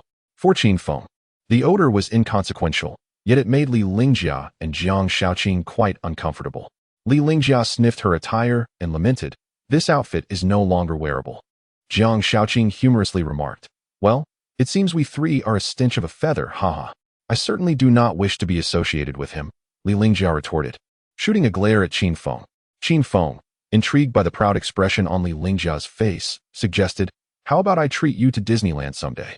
Li Lingjia was taken aback, as was Jiang Shaoqing, who could hardly believe that Qin Feng would extend an invitation. "Why her and not me?" Jiang Shaoqing felt a wave of frustration wash over her. Li Lingjia, slightly flustered, asked, "What's the occasion? Are you trying to win me over? Am I so easily swayed?" Qin Feng hastily clarified, No, you misunderstand. I'm not trying to curry favor, but rather to take you to a remedy." "A remedy? Can Disneyland cure ailments?" "Indeed, Disneyland specializes in treating princess syndrome." Qin Feng's double entendre incensed Li Lingjia, who promptly aimed a high kick at him, though he managed to evade her swift attack. "You scoundrel, who has a princess syndrome? Don't run!" Li Lingjia exclaimed, sprinting after Qin Feng at full speed. Jiang Shaoqing sighed in relief, thinking to herself how adept Qin Feng was at jesting. "Wait for me," she called, jogging to catch up. The three of them dashed along the tree-lined path, playfully pursuing one another in a scene of delightful harmony. Amidst their playful banter, they arrived at a high-end internet CAF, which Li Lingjia had discovered on her phone. Rumor had it that the hourly fee was a staggering 100 yuan, 5 times that of a typical CAF. The establishment was named Chaos Tower, a title that exuded sophistication. Before they officially entered, Qin Feng halted Li Lingjia, stating, "This time, if you lose again, there will be no excuses." "Enough of your prattle, let us hurry," she retorted. Upon entering the CAF, Qin Feng was immediately struck by the opulent decor, akin to stepping into a grand auditorium.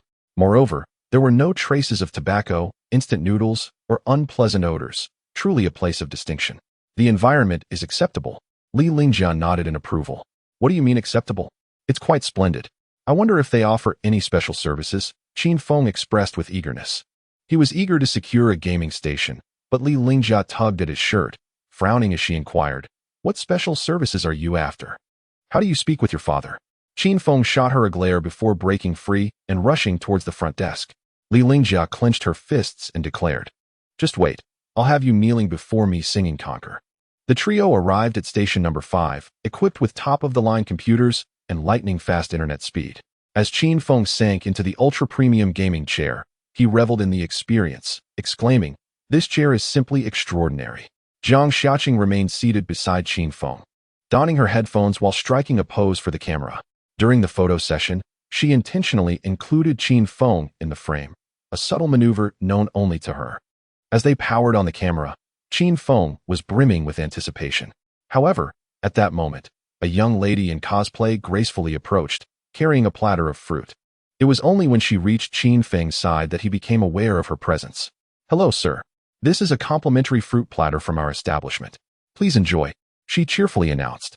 The character she portrayed was Hu Tao, a wildly popular anime figure, her black stockings sparking an undeniable appetite. Qin Feng was momentarily taken aback. Nodding in response, "Thank you." Li Lingjia and Jiang Shaoqing were equally astonished. What was happening? Was there truly a special service? "Allow me to feed you," the young lady offered enthusiastically. Qin Feng's expression mirrored the third emoji in your phone's collection, an amalgam of surprise and discomfort. Internally, he thought, "Please don't come any closer." Yet, his body betrayed him, leaning forward involuntarily. Unfortunately, before he could succumb to the moment, Li Lingjia interrupted the attendant, saying, "Thank you for your kindness, but we do not require it." The cosplaying server's expression turned slightly awkward as she nodded. "All right, should you need any service, please feel free to call me. We completely do not need it, thank you." After the attendant departed, Qin Feng couldn't help but murmur, "It seems there is a rationale to such extravagance. The owner has truly mastered the art of wealth." After such an episode, Li Lingjia was disinclined to remain any longer, feeling that this place was even dirtier and more chaotic than the previous internet CAF.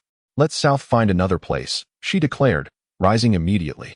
Qin Feng, bemused, replied, "Are you truly not satisfied with this? It's not exactly conventional, is it? Where else would you find such alluring servers? Times are changing, society is advancing. If you cannot appreciate it, please do not disparage it," Qin Feng stated earnestly. Li Lingjia, undeterred, forcibly pulled Qin Feng from his gaming chair. "If we're leaving, you shall not remain here either," she asserted decisively. "Such moral coercion. This is pure moral coercion," Qin Feng protested. Ultimately, Qin Feng found himself unable to resist her 4 arms against his 2 legs. What could he say? A tiger does not reveal its might, and yet. He scolded with a stern face, "Li Lingjia, this venue was your choice, and still, you are dissatisfied? You truly exceed all bounds." Li Lingjia, intimidated by his tone, capitulated. "Then you choose a place. Requirements. It must be quiet, have good internet speed, and be free of unpleasant odors. If those 3 conditions are met, I shall have no further objections. Are you certain? I promise. In light of this, Qin Feng felt liberated to unleash his full potential. Thus, he led them to a boutique esports hotel named Blood Battle. Upon seeing the hotel's name, Li Lingjia's expression froze. Well, what a twist of fate. It appears we are indeed headed for a room. Jiang Shaoqing had never before ventured into a hotel room with a boy. This was her inaugural experience, and her heart fluttered with unease. Let us go, Qin Feng said casually, leading the way. Li Lingjia called out to him, wait. What now? Are you really taking us to a hotel? Qin Feng, uninterested in elaborating, replied succinctly, in or out. If you're coming, then come. If not, stay outside. His words exuded a certain charm that momentarily silenced Li Lingjia. Observing the bewildered expression on Jiang Shaoqing's face, she whispered, let us go in together and see what he has in mind. In a daze, Jiang Shaoqing followed Li Lingjia as they arrived at an esports hotel, which perfectly met Li Lingjia's standards for gaming. It was quiet, devoid of any unpleasant odors, and boasted a fast internet connection. The hourly rate for the esports room was 500 yuan for 3 hours. Should the internet falter, Qin Feng would not hesitate to lodge a complaint. At the front desk, Qin Feng presented his identification and stated, I'd like to book an esports room for 3 computers. The receptionist glanced at him, then at his 2 stunning companions, and inquired, Sir, are you all together? Yes, we're here to play games, Qin Feng clarified. All right, let me check availability. As they waited, Jiang Shaoqing felt a surge of anxiety. Her unease intensified upon seeing couples entering and exiting the hotel. Li Lingjia, however, remained unfazed, remarking that it was quite normal for couples to frequent hotels. Jiang Shaoqing leaned closer to her and quietly asked, why are those couples here during the day? Li Lingjia explained, some activities aren't confined to the night. They can take place during the day as well. Jiang Shaoqing, puzzled, innocently inquired, what activities? Dear child, some questions are better left unasked, Li Lingjia chuckled. At that moment, the front desk attendant informed Qin Feng, I'm sorry, sir, but all our 3-person gaming rooms are fully booked. We only have a couples-themed room available. Would that be acceptable? Does it have computers? Qin Feng asked. Yes, indeed. Each room is equipped with 3 high-end computers, so you need not worry about that. Qin Feng consented and turned to ask, is the couple's room all right? We're just here to play games. What do you think? Jiang Shaoqing nodded in agreement. That's fine. Li Lingjia had no objections either. After all, should Qin Feng dare to engage in any inappropriate behavior, she was ready to deliver a swift kick to set him straight. After completing the registration, the trio entered the elevator and ascended to the 10th floor. Inside the elevator, the atmosphere felt exceedingly delicate. Jiang Shaoqing had anticipated that their gaming adventure would lead them to a hotel. Upon locating room 10086, Qin Feng inserted the key card, entered, turned on the lights, changed his shoes, drew the curtains, and activated the air conditioning with seamless efficiency. Li Lingjia placed her bag on the coat rack, sat on the edge of the bed, and asked, Hey, have you ever shared a hotel room with a girl before? The question was so blatant, touching upon Qin Feng's privacy, that Jiang Shaoqing hastily whispered to her, Jejia, your inquiry is rather sharp. What is there to fear? We are all adults, Li Lingjia replied with remarkable composure. Indeed, they were all grown-ups, and there was no need for concealment. Qin Feng responded, No, this is the first time. Li Lingjia appeared skeptical, yet Qin Feng's gaze was unwavering. Look into my eyes and say it again, she urged, her beautiful eyes fixed on him. Qin Feng remained unflinching, their gazes locked in a profound connection. His eyes resolute and clear, devoid of any impurities.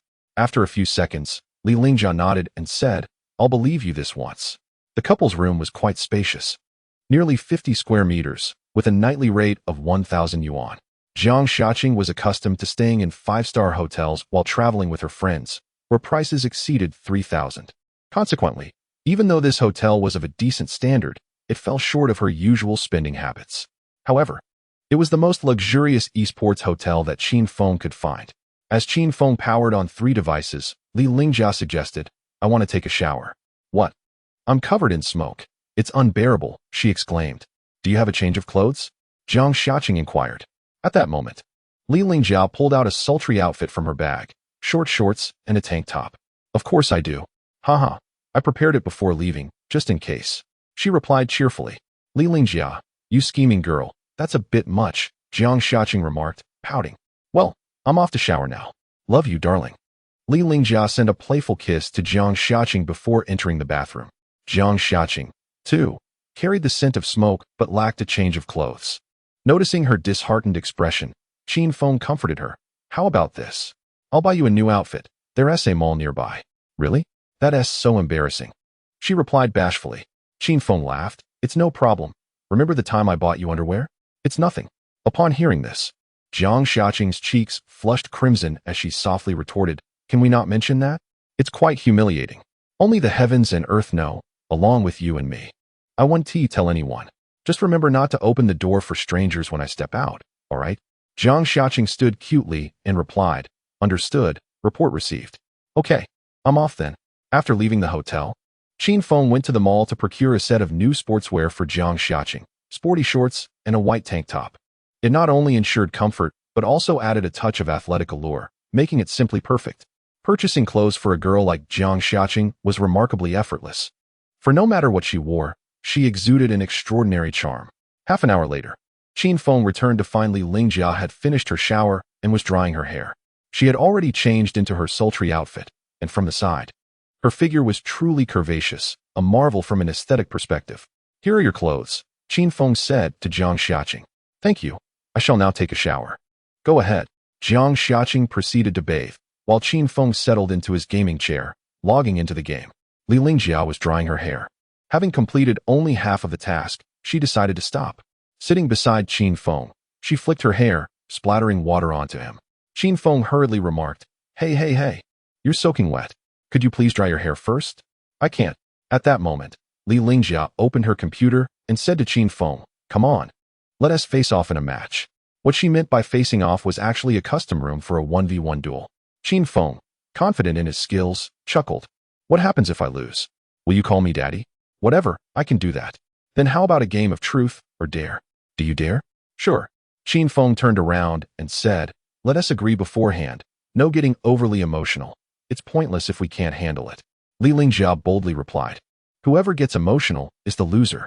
Quite audacious, she had effectively belittled herself. Thus, the match commenced. Qin Feng created a custom room and invited Li Lingjia for their 1v1 showdown. Li Lingjia was filled with confidence, displaying a strong desire to attack from the outset. However, Qin Feng proved to be too formidable. In a single phrase, his aim was impeccable, his movements graceful. Li Lingjia could only concede defeat. Accepting her loss, she candidly asked, So what's it going to be? Truth or dare? Qin Feng was taken aback by the question, retorting, Shouldn't I be the one asking you that? Li Lingjia chuckled and said, My apologies, then I choose truth.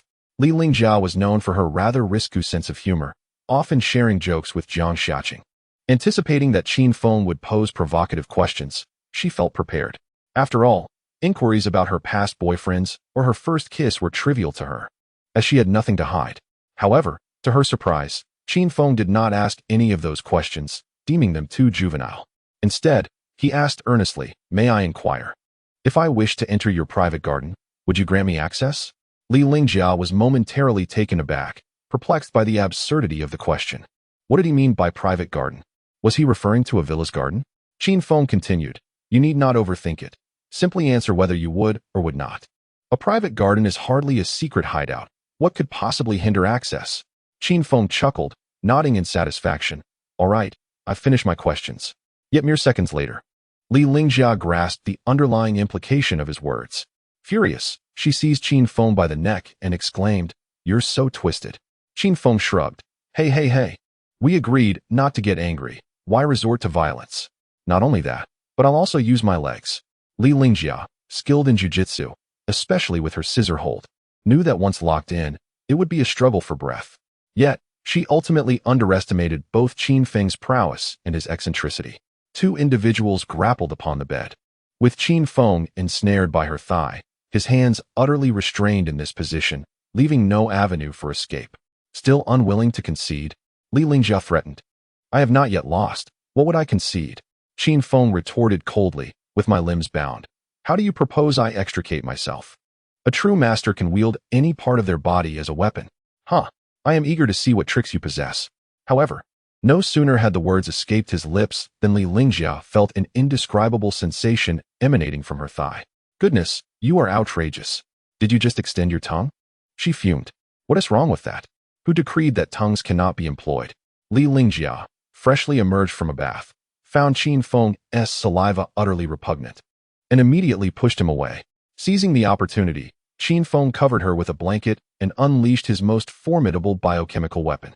Li Lingjia was overwhelmed by the briny scent that invaded her nostrils, surging directly to her brain.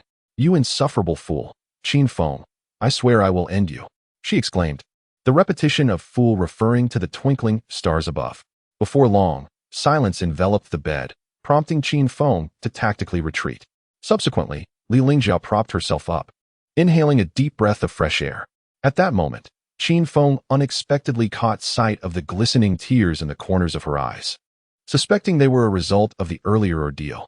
After the commotion, Li Lingjia felt irrevocably tainted, having absorbed Qin Feng's essence, a scent that would remain with her for a lifetime. She glared at him, asserting, you must take responsibility, or I shall hurl you from the 10th floor. Observing her grave demeanor, Qin Feng felt a twinge of apprehension and replied, very well, I shall take responsibility. What do you propose? Li Lingjia closed her eyes, her rising and falling chest betraying her suppressed fury. Noticing her inability to formulate a retort, Qin Feng, in a gentlemanly manner, suggested, how about this? I shall grant you 1 toot, and you shall return the favor with 3, thus fulfilling your demand for responsibility. Come now. Employ your most brutal methods to humiliate me. With that, he reclined upon the bed, covering his head with the blanket. Li Lingjia seethed with barely contained rage, incredulous at the audacity of such a scoundrel. Oh heavens! As Qin Feng perceived the dire situation, he cautiously extended his head from beneath the covers and, with an innocent expression, proposed, I apologize, and you respond with it's all right. Is that acceptable? Li Lingjia, perched above him, regarded him with a frigid gaze. Hurry up. I said I'm sorry, you say it's fine. Qin Feng urged. Li Lingjia was not easily deceived. After some commotion, Qin Feng found himself ensnared, transformed into a chicken wrap. Just then, Jiang Shaoqing emerged from her bath. What are you two up to? Such a ruckus. She inquired curiously, her gaze fixed on the sprawled Qin Feng. Exhausted and perspiring, Li Lingjia let out a sigh of relief and replied, it's nothing, we're just playing around. Playing around? Qin Feng said awkwardly, Jiang Shaoqing. Could you lend me a hand?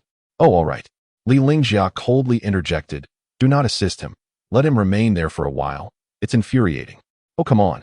The 3 of us should unite and not engage in internal strife. Jiang Shaoqing, feeling soft-hearted and unable to resist Qin Feng's plea, was inclined to comply whenever he spoke. As she crouched down to untangle him, strange sounds suddenly emanated from the neighboring room. At first glance, the noise resembled the anguished cries of a woman. However, based on Qin Feng's years of experience, while the cries could indeed be genuine, the degree of distress was uncertain. The youth of today often seek thrills. Innocently, Jiang Shaoqing remarked, did you hear that from next door? It sounds like someone is fighting with all those slapping noises. Did you catch that? Suppressing a laugh, Qin Feng replied, ignore them. Just free me first. I'm about to overheat. Ah, all right. Jiang Shaoqing released him, and Qin Feng exhaled deeply, then shot a glare at Li Lingjia, stating, now we're even. Li Lingjia huffed in response, our accounts are far from settled. Meanwhile, the noises from next door intensified, causing Jiang Shaoqing to grow anxious, fearing something was amiss. Qin Feng, should we knock on the door? She asked apprehensively. Qin Feng awkwardly responded, knocking seems unnecessary. It could just be a harmless interaction between a couple. Don't stress. Yet, the sounds were rather suggestive, weren't they? It's perfectly normal. I've heard far more exaggerated things, Qin Feng chuckled. Jiang Shaoqing made a face of disdain, asking, EW, where did you hear that? From a mobile browser, haha. At that moment, the handsome fellows before the screen likely yearned to interject once more. The noises next door escalated, becoming increasingly theatrical, as if they were part of a performance. Li Lingjia suddenly said, you go knock on the door. Why should I? At this juncture, knocking could cost me my life. Li Lingjia sat on the edge of the bed, crossing her alabaster legs, and remarked, if you dare to knock, then I'll consider you impressive. The phrase consider you impressive held immense allure for a man. For men, such recognition is the highest form of praise, transcending all age groups. In childhood, If you could reach that particular leaf, then you were deemed impressive. As you grow older, if you manage to win over that girl, it would indeed be a remarkable feat. The moment such a commendation is uttered, a man instantly transforms into a formidable force. At that moment, Qin Feng fell victim to this phenomenon. He adjusted his hairstyle and replied coldly, "Just wait and see what a true man is capable of." "Hurry, go," urged Li Lingjia. With the phrase remarkable feat echoing in his mind, Qin Feng boldly stepped outside and knocked vigorously on the door of the adjacent room. Li Lingjia and Jiang Shaoqing dared not venture out. Instead, they left the door slightly ajar and listened intently. After a series of urgent knocks, the door across opened to reveal a burly man, bare-chested, yet Qin Feng remained unfazed. "What do you want?" the man bellowed. Qin Feng calmly replied, "Oh, nothing. Just knocked on the wrong door." The burly man, infuriated, was ready to confront Qin Feng, but in the blink of an eye, Qin Feng had already issued a bold challenge. "My license plate number is 55,777. Come find me if you dare," he declared with flair. With that, he swiftly made his escape, leaving the man in a furious chase. "You little rascal, are you toying with me? Stop right there." In the realm of racing, Qin Feng was unafraid. He effortlessly maneuvered in a few small circles, leaving his pursuer bewildered. Meanwhile, in room 10086, Li Lingjia and Jiang Shaoqing were struggling to contain their laughter. "He's so brave," praised Jiang Shaoqing. Li Lingjia remarked, "What a fool. He just went for it, even revealing his license plate number without a care." "Wait a minute, 55777. Isn't that my plate number? You scoundrel." To her astonishment, Li Lingjia realized she had been betrayed by Qin Feng. 5 minutes later, Qin Feng returned, panting heavily. He quickly shut the door and grinned. "Aren't I impressive?" Li Lingjia approached and playfully grasped his neck, exclaiming, "You idiot. Revealing my license plate, I could strangle you." After a bout of playful scuffling, Qin Feng, exhausted and weary, realized that they had yet to engage in a single game. Li Lingjia, equally fatigued, decided against further confrontation, recognizing that harming him would only result in mutual detriment. Thus, she returned to her computer and said, "All right, let us continue playing games, focusing solely on the enjoyment, not the competition." Qin Feng smiled, sensing that even the fiercest steed can be tamed, and he felt a sense of accomplishment swell within him. Glancing at the clock, he noted it was already 3:30. Stretching lazily, he declared, "You all play on. I need to catch a quick nap. I'm quite tired." "Really? Napping at such a young age? How's that possible? You lazybones?" Li Lingjia teased, employing a provocation tactic. However, Qin Feng paid her no mind and promptly lay down, soon falling silent. Jiang Shaoqing was taken aback, astonished that he had drifted off so quickly within less than a minute. "Qin Feng, Qin Feng," she called out twice, receiving no response. Then, the sound of his snoring filled the air. In matters of slumber, Qin Feng possessed an innate talent. His natural aptitude was of the highest caliber, allowing him to fall asleep in mere moments, undisturbed by his surroundings or terrain. Li Lingjia suspected he was merely pretending, so she leaned in to test her theory. "Awake. Stop pretending. I can see you squinting. Hurry up, your phone's password has been unlocked." "Oh dear, how did my stockings get a hole?" After a series of playful tests, Li Lingjia confirmed that Qin Feng was indeed fast asleep, snoring like a pig. How enviable, to be able to sleep so soundly. Li Lingjia reflected. To sleep is a blessing. Jiang Shaoqing chuckled, then discreetly took out her phone to capture a candid shot of the slumbering Qin Feng. With a mischievous grin, Li Lingjia remarked, "Taking a picture like that is rather dull. How should I take it then?" Li Lingjia's eyes roamed over Qin Feng, contemplating a mysterious scheme. Jiang Shaoqing immediately interjected, "Jejia?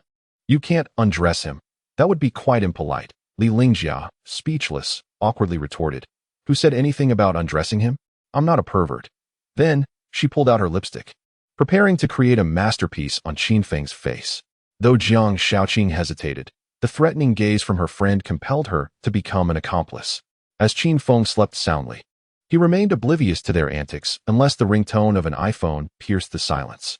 After an artistic endeavor by Jiang Shaoqing and Li Lingjia, Qin Feng's appearance transformed dramatically from a handsome young man to a comical figure, with thick, bright red lips resembling a sausage.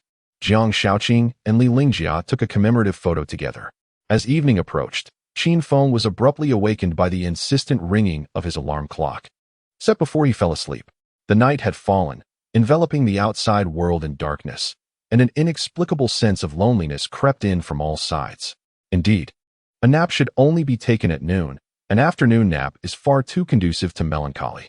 As Qin Feng attempted to rise, he accidentally brushed against something soft. Jia, stop moving. Let me sleep a little longer. Zhang Xiaoqing's voice floated to his ears. Good grief, how did everyone end up asleep? Qin Feng mused, disoriented in the pitch-black room. As he navigated cautiously, finally, he located the light switch and exclaimed, Wake up! Are we still going to the escape room? Zhang Xiaoqing and Li Lingjia, startled by the harsh light, reluctantly pulled themselves from their beds. The same feeling of loneliness washed over Zhang Xiaoqing as she hugged her knees and whispered, I feel so sad. Li Lingjia, equally bewildered, took a moment to process. At that moment, she inadvertently glanced at Qin Feng, and his painted face instantly brought her laughter. Zhang Xiaoqing also looked up at Qin Feng, and her sorrow dissipated in an instant. Qin Feng, with a bewildered expression, asked, What are you laughing at? Li Lingjia hurriedly replied, Nothing, nothing. Quickly gather your things. Let us head to the escape room. It's 7:30, just in time for some fun and a late-night snack. Wait until I wash my face. I'm not fully awake yet, Qin Feng responded. Zhang Xiaoqing playfully blocked his way, urging, Let us go outside for some fresh air to wake up. Hurry. Hurry. Qin Feng was pulled and dragged out of the room. Who is going to pay? He asked. Li Lingjia eagerly volunteered. I'll pay. I'll treat. With an earnest smile, Qin Feng remarked. How generous. Thank you. It's nothing. We are good friends, after all. But you did give me a hard time this afternoon, he stated plainly. Li Lingjia stifled a laugh and forced a smile, playfully patting Qin Feng's cherubic face. Hitting you means I care. It's perfectly normal for friends to engage in a bit of playful banter. All right.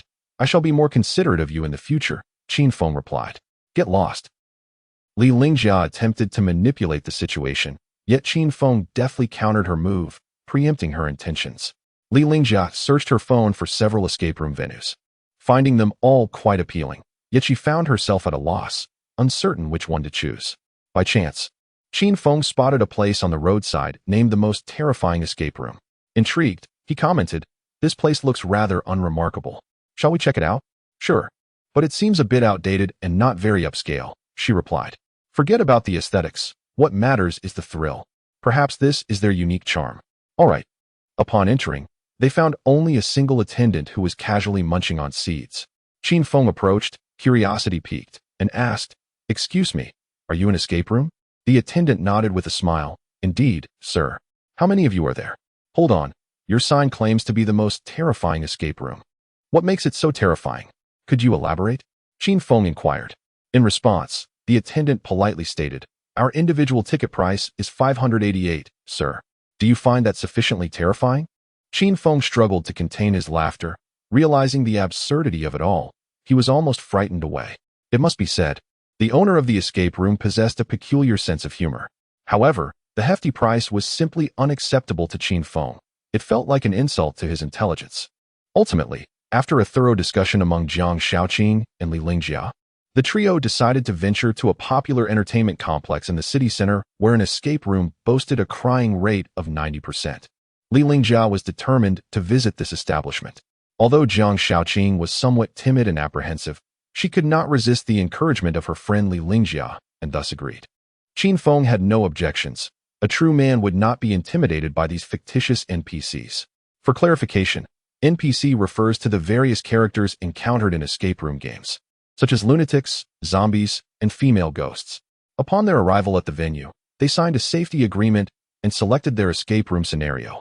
The rooms were categorized by levels of horror, low, medium, and high. How about we opt for a low horror level? Zhang Xiaoqing suggested quietly. Li Lingjia, however, countered. Since we are here, let us choose something challenging. Let's go for high horror, the village of borrowed souls. Qin Feng was unfazed. Games like haunted houses and escape rooms may frighten young ladies, but attempting to scare him was an arduous task. Ultimately, they settled on the high horror option, commencing promptly at 9 o'clock with a gameplay duration of 2 hours. With just a few minutes remaining before the official commencement, the trio settled in the waiting area. During this interval, Zhang Xiaoqing appeared exceedingly anxious, while Li Lingjia insisted that she felt no fear. However, upon hearing a chorus of screams and gasps emanating from the escape room, A shiver ran down her spine. Is this your first time? Qin Feng inquired of Jiang Shaoqing. Indeed, it is my first experience. What about you? Qin Feng shook his head, replying, No, I have previously participated with friends. Boyfriend or girlfriend? Li Lingjia interjected. Qin Feng, slightly embarrassed, replied, A group of guys, all male. Li Lingjia retorted skeptically, You're lying. I don't believe you. Believe it or not, he shrugged. Allow me to interview you. When you and your male companions ventured into the escape room, what was your mindset? Qin Feng pondered for a moment before stating, 4 words describe it. Which 4 words? A futile endeavor. Jiang Shaoqing laughed, saying, Qin Feng, you are quite humorous. To alleviate their tension, Qin Feng continued the light-hearted banter. I believe that when visiting a haunted house or escape room, a mix of genders is essential. Otherwise, if you enter with same-gender friends, you will find that the room offers nothing but terror. Li Lingjia struggled to contain her laughter, remarking, What else would you desire? Consider this, he mused. A group of men gathered together can only succumb to fear. I recall a friend with the least courage, when he screamed and jumped about in fright. I found that it did not evoke my protective instincts. In fact, I was tempted to scare him further. Ultimately, I even felt a pang of sympathy for the female ghost. At this point, Li Lingjia could no longer suppress her mirth and burst into laughter. Jiang Shaoqing, with an adorable pout, remarked, Qin Feng, you are so mischievous. It is well acknowledged that mischievous is not a pejorative term for a young man, especially in the context of a woman's perspective. If men are not mischievous, how can women be enamored? Qin Feng rose, preparing to visit the restroom, and inquired if the two wished to accompany him. Li Lingjia shot him a disapproving glance, exclaiming, Pervert, you want to join us? Let us keep to ourselves. What is with your declining thought process? Ah, yes, you are correct, he conceded. Jiang Shaoqing decided to visit the restroom as well, wishing to avoid any awkward situations in the escape room. Jia, are you going? She asked. I'll pass, you go ahead. Do you have any tissue? Please share some. All right. Observing this exchange, Qin Feng curiously asked, Why do girls need tissue when going to the restroom? Is there a reason? Jiang Shaoqing's cheeks flushed crimson as she lowered her gaze, gently nudging Qin Feng, and whispered, How annoying. This exclamation was irresistible to anyone. Qin Feng watched Jiang Shaoqing's retreating figure, lost in thought. Just then, Li Lingjia elbowed him, coldly stating, What are you doing? Perverted scoundrel. Qin Feng replied, with a sense of moral indignation, You may label me as a scoundrel, but I assure you, I am no perverted scoundrel. Thank you. Just take a whiff of yourself. You reek. In the afternoon at the hotel, Qin Feng remarked coolly, I may be unpleasant, but weren't you also perched atop me? How could one feign innocence? Li Lingjia rose, prompting Qin Feng to retreat hastily. Dealing with girls necessitates such tactics. An advance from the enemy warrants a strategic withdrawal. At 9 o'clock, the themed escape room titled Borrowing Corpses to Return Souls officially commenced. Prior to entering the room, the staff provided a brief introduction to the plot and distributed props. The central narrative of this theme revolves around a Taoist exorcist capturing ghosts, requiring the resolution of puzzles to navigate through successive challenges and ultimately uncover the concealed zombie. The staff produced a yellow Taoist robe and inquired, Who among you wishes to assume the role of the Taoist? To his dismay, both Jiang Shaoqing and Li Lingjia simultaneously pointed their snow-white fingers at Qin Feng. He chuckled awkwardly, Why me? You are the only male in our trio. If you do not play the Taoist, who will? Li Lingjia asserted with a somewhat domineering tone. The staff elaborated that the Taoist possesses unique attributes, rendering him the safest choice, as ordinary NPCs cannot approach him. Upon hearing this, Qin Feng seized the robe, donned it with a sense of righteousness, and declared, If I do not venture into hell, who shall? Henceforth, I shall protect you. Li Lingjia sighed in resignation. The staff then handed Jiang Shaoqing and Li Lingjia 3 talismans each, cautioning them not to misplace them, lest the consequences be dire. Jiang Shaoqing trembled at the warning, while Li Lingjia felt a shiver run down her spine. Subsequently, the staff outlined the rules of the escape room, indicating that it was a high-terror challenge, during which NPCs may appear in unexpected locations. However, they assured the participants that the NPCs would not harm them and urged them not to harm the NPCs, who were merely charming young ladies and gentlemen. Now, the game officially begins. Please don your blindfolds and line up as we enter the escape room. As the blindfolds were secured, darkness enveloped them, extinguishing the last vestiges of Jiang Shaoqing's sense of security. In utter darkness, Fear surged from the depths of her being. Beyond her control, just as she felt paralyzed by anxiety, she suddenly sensed her hand being grasped. It was Qin Feng. He had taken her hand, and in that instant, Jiang Shaoqing felt a glimmer of hope. Her delicate hand was smooth, and his grip was undeniably comforting. Rest assured, Qin Feng was not taking advantage. He was merely fulfilling a man's duty. Indeed, that was the truth. Under the guidance of the staff, the trio entered the escape room, where eerie symphonic music resonated through the 3D surround sound system. Upon removing their blindfolds, they were met with an impenetrable abyss, as dark as ink. "My dear grandson, your demise is most tragic," echoed the mournful voice of an elderly woman. The atmosphere was palpably charged, setting the stage for a high-caliber horror experience. Suddenly, urgent footsteps echoed behind them, followed by a series of loud knocks at the door. When individuals are in a state of intense concentration, they become remarkably susceptible to fright. This phenomenon is entirely unrelated to one's courage or cowardice, but rather a physiological response to stress. At that moment, 3 voices erupted in simultaneous screams, and Li Lingjia instinctively leaped into Qin Feng's embrace. Indeed, this was the same Miss Li, renowned for her fearlessness. Jiang Shaoqing, equally startled, clung tightly to Qin Feng's right arm. After a brief pause, Li Lingjia regained her composure, hurriedly extricating herself from Qin Feng's grasp, exclaiming, "What's with the shouting? Aren't you a man? Are you afraid of ghosts?" Qin Feng, rendered speechless, replied, "Who stepped on my toes?" Only then did Li Lingjia realize her inadvertent misstep. She quickly apologized. "I'm so sorry. I was a bit overwhelmed. Are you all right? I'm in so much pain. My apologies." At that moment, tears streamed down Jiang Shaoqing's face as she clutched Qin Feng's arm, saying, "Qin Feng, I'm so scared." "Fear not. I am here," Qin Feng reassured her gently. Li Lingjia moved to Jiang Shaoqing's right, wrapping her arms around her, and asked, "Shall we protect you, one on each side? Is that all right?"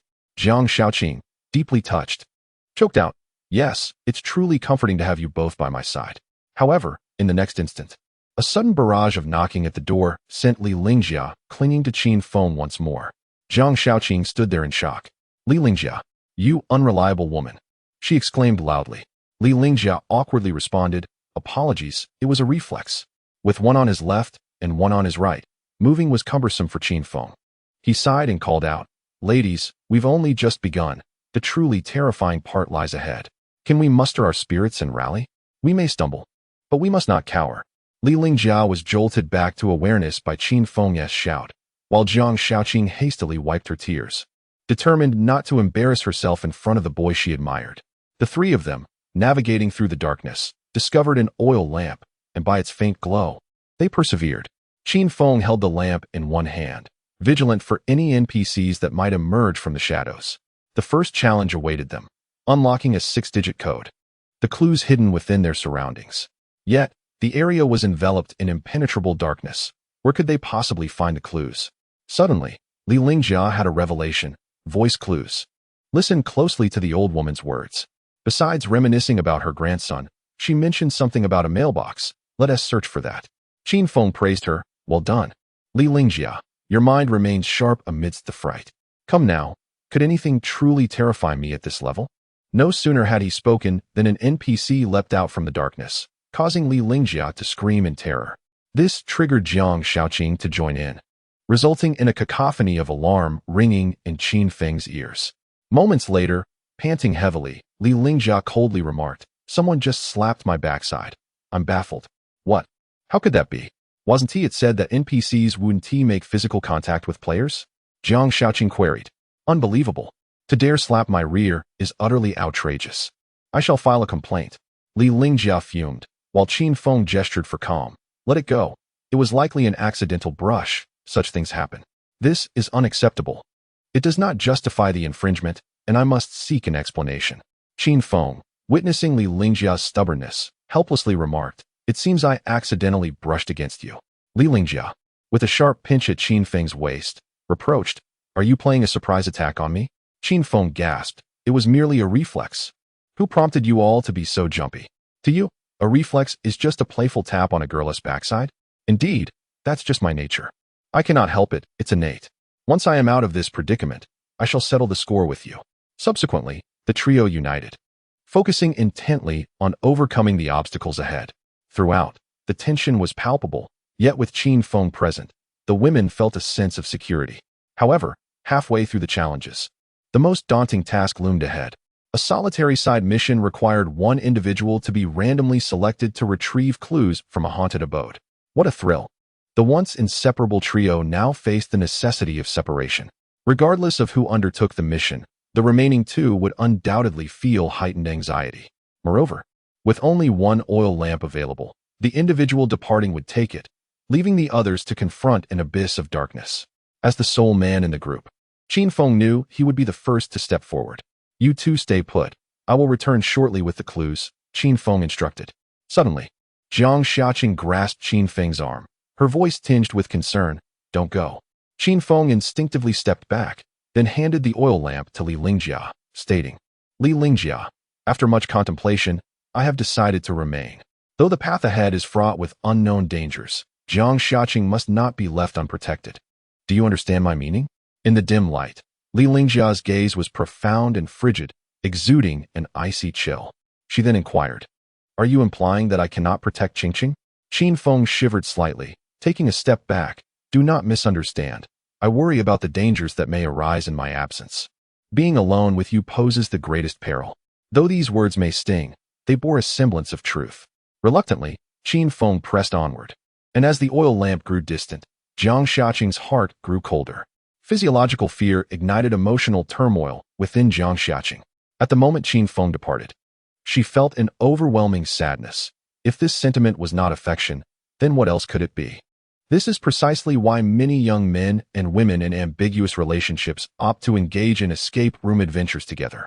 The term liking is too vague, difficult to articulate, and girls often rely on their feelings in relationships. A mere statement of indifference from them could easily extinguish all prior efforts.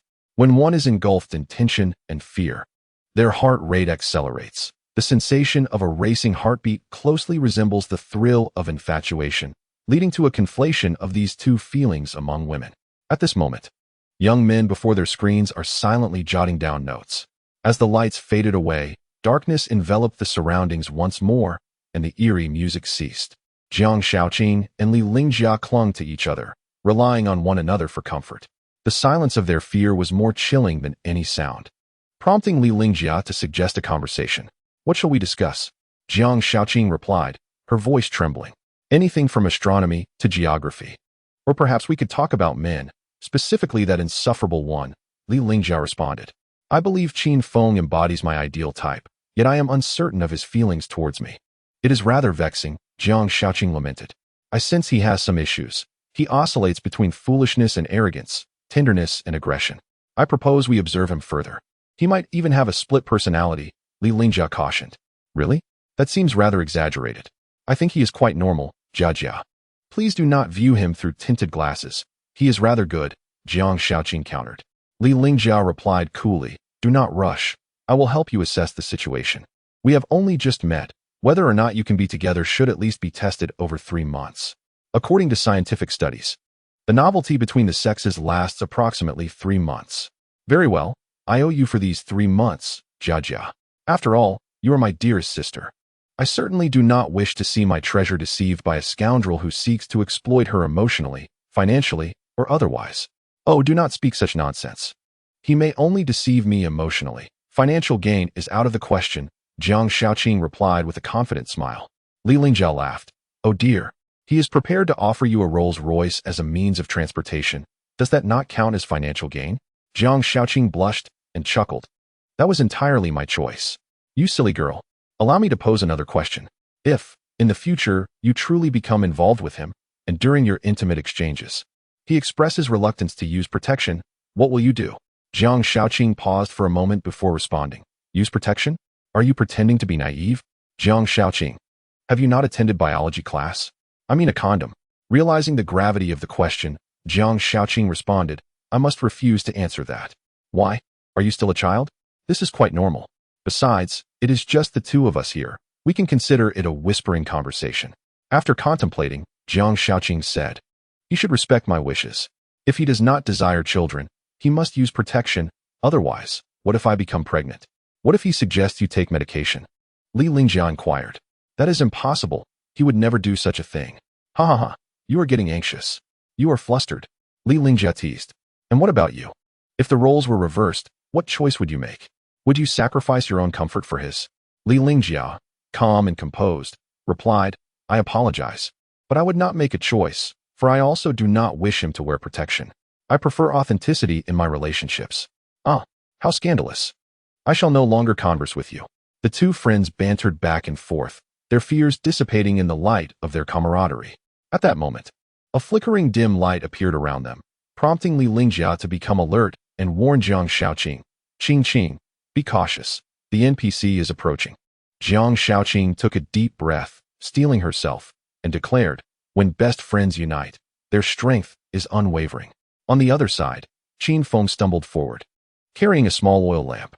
In a narrow corridor, props resembling zombies were placed on both sides, each adorned with talismans atop their heads. Among the throng of zombies, an NPC was inconspicuously mingling. Just as Qin Feng was about to pass by, the NPC suddenly leaped out, baring its teeth at him. The NPC anticipated that it would frighten Qin Feng into a state of panic, yet to his surprise, Qin Feng remained expressionless, exuding an air of calm and composure. The NPC found himself in an exceedingly awkward position. Had he been discovered prematurely? It seemed impossible, for he had not moved a muscle. Dude, why are you still wearing slippers? Can you even jump in those? Qin Feng remarked, utterly speechless. The NPC felt an overwhelming sense of embarrassment. This was indeed humiliating. Qin Feng then inquired, where's the ancestral hall? The NPC pointed in the direction, and Qin Feng politely replied, thank you.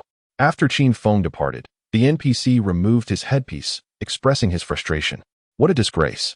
He prepared to move on to the next venue to continue frightening Qin Feng, determined to regain his pride elsewhere. However, just as he was about to leave, a bizarre scene unfolded.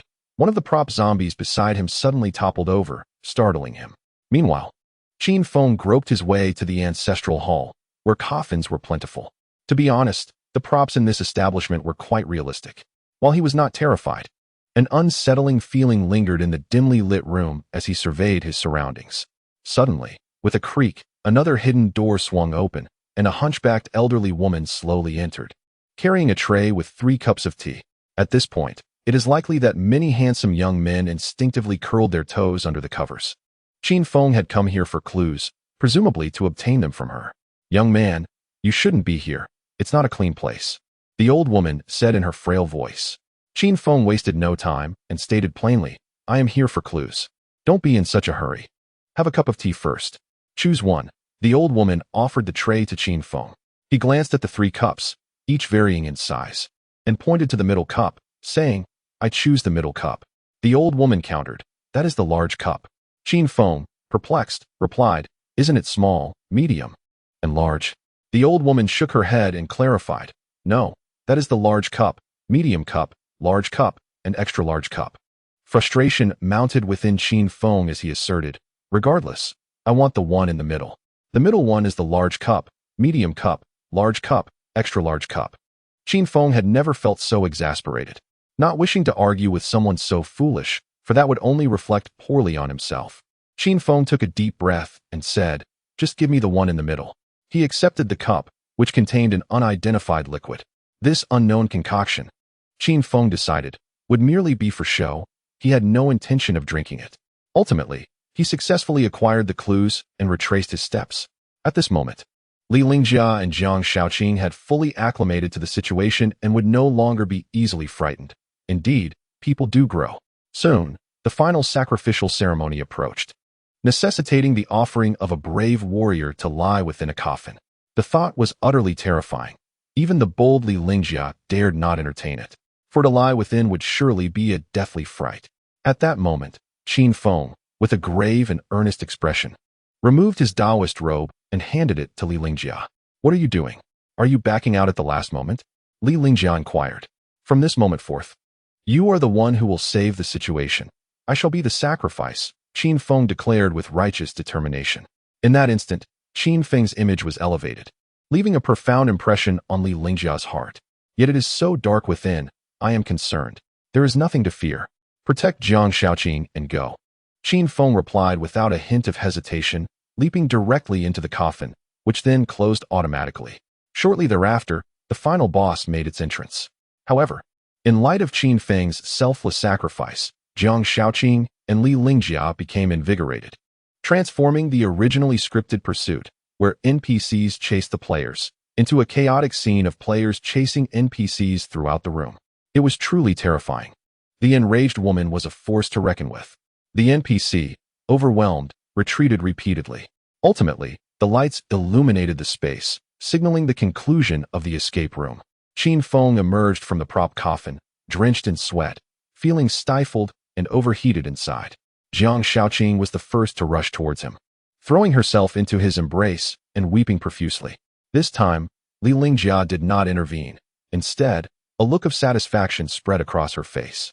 Qin Feng, bewildered by the embrace, felt he had done nothing at all. Yet, in the eyes of the girls, it seemed he had accomplished everything. The courage to sacrifice oneself and the bravery to take responsibility. Such qualities are indeed rare and commendable. After the trio exited the escape room, the staff presented them with bravery badges. Li Lingjia beamed with joy, and Qin Feng felt quite content as well. Only Jiang Shaoqing appeared rather dispirited. Concerned, Qin Feng asked, "Are you all right?" Jiang Shaoqing shook her head, replying, I'm fine, just a bit tired, it's nothing." Qin Feng sensed that she might have been frightened. Thus, he took her to the resting area and gently suggested, "Let us play a game." "What game?" Jiang Shaoqing inquired with a smile.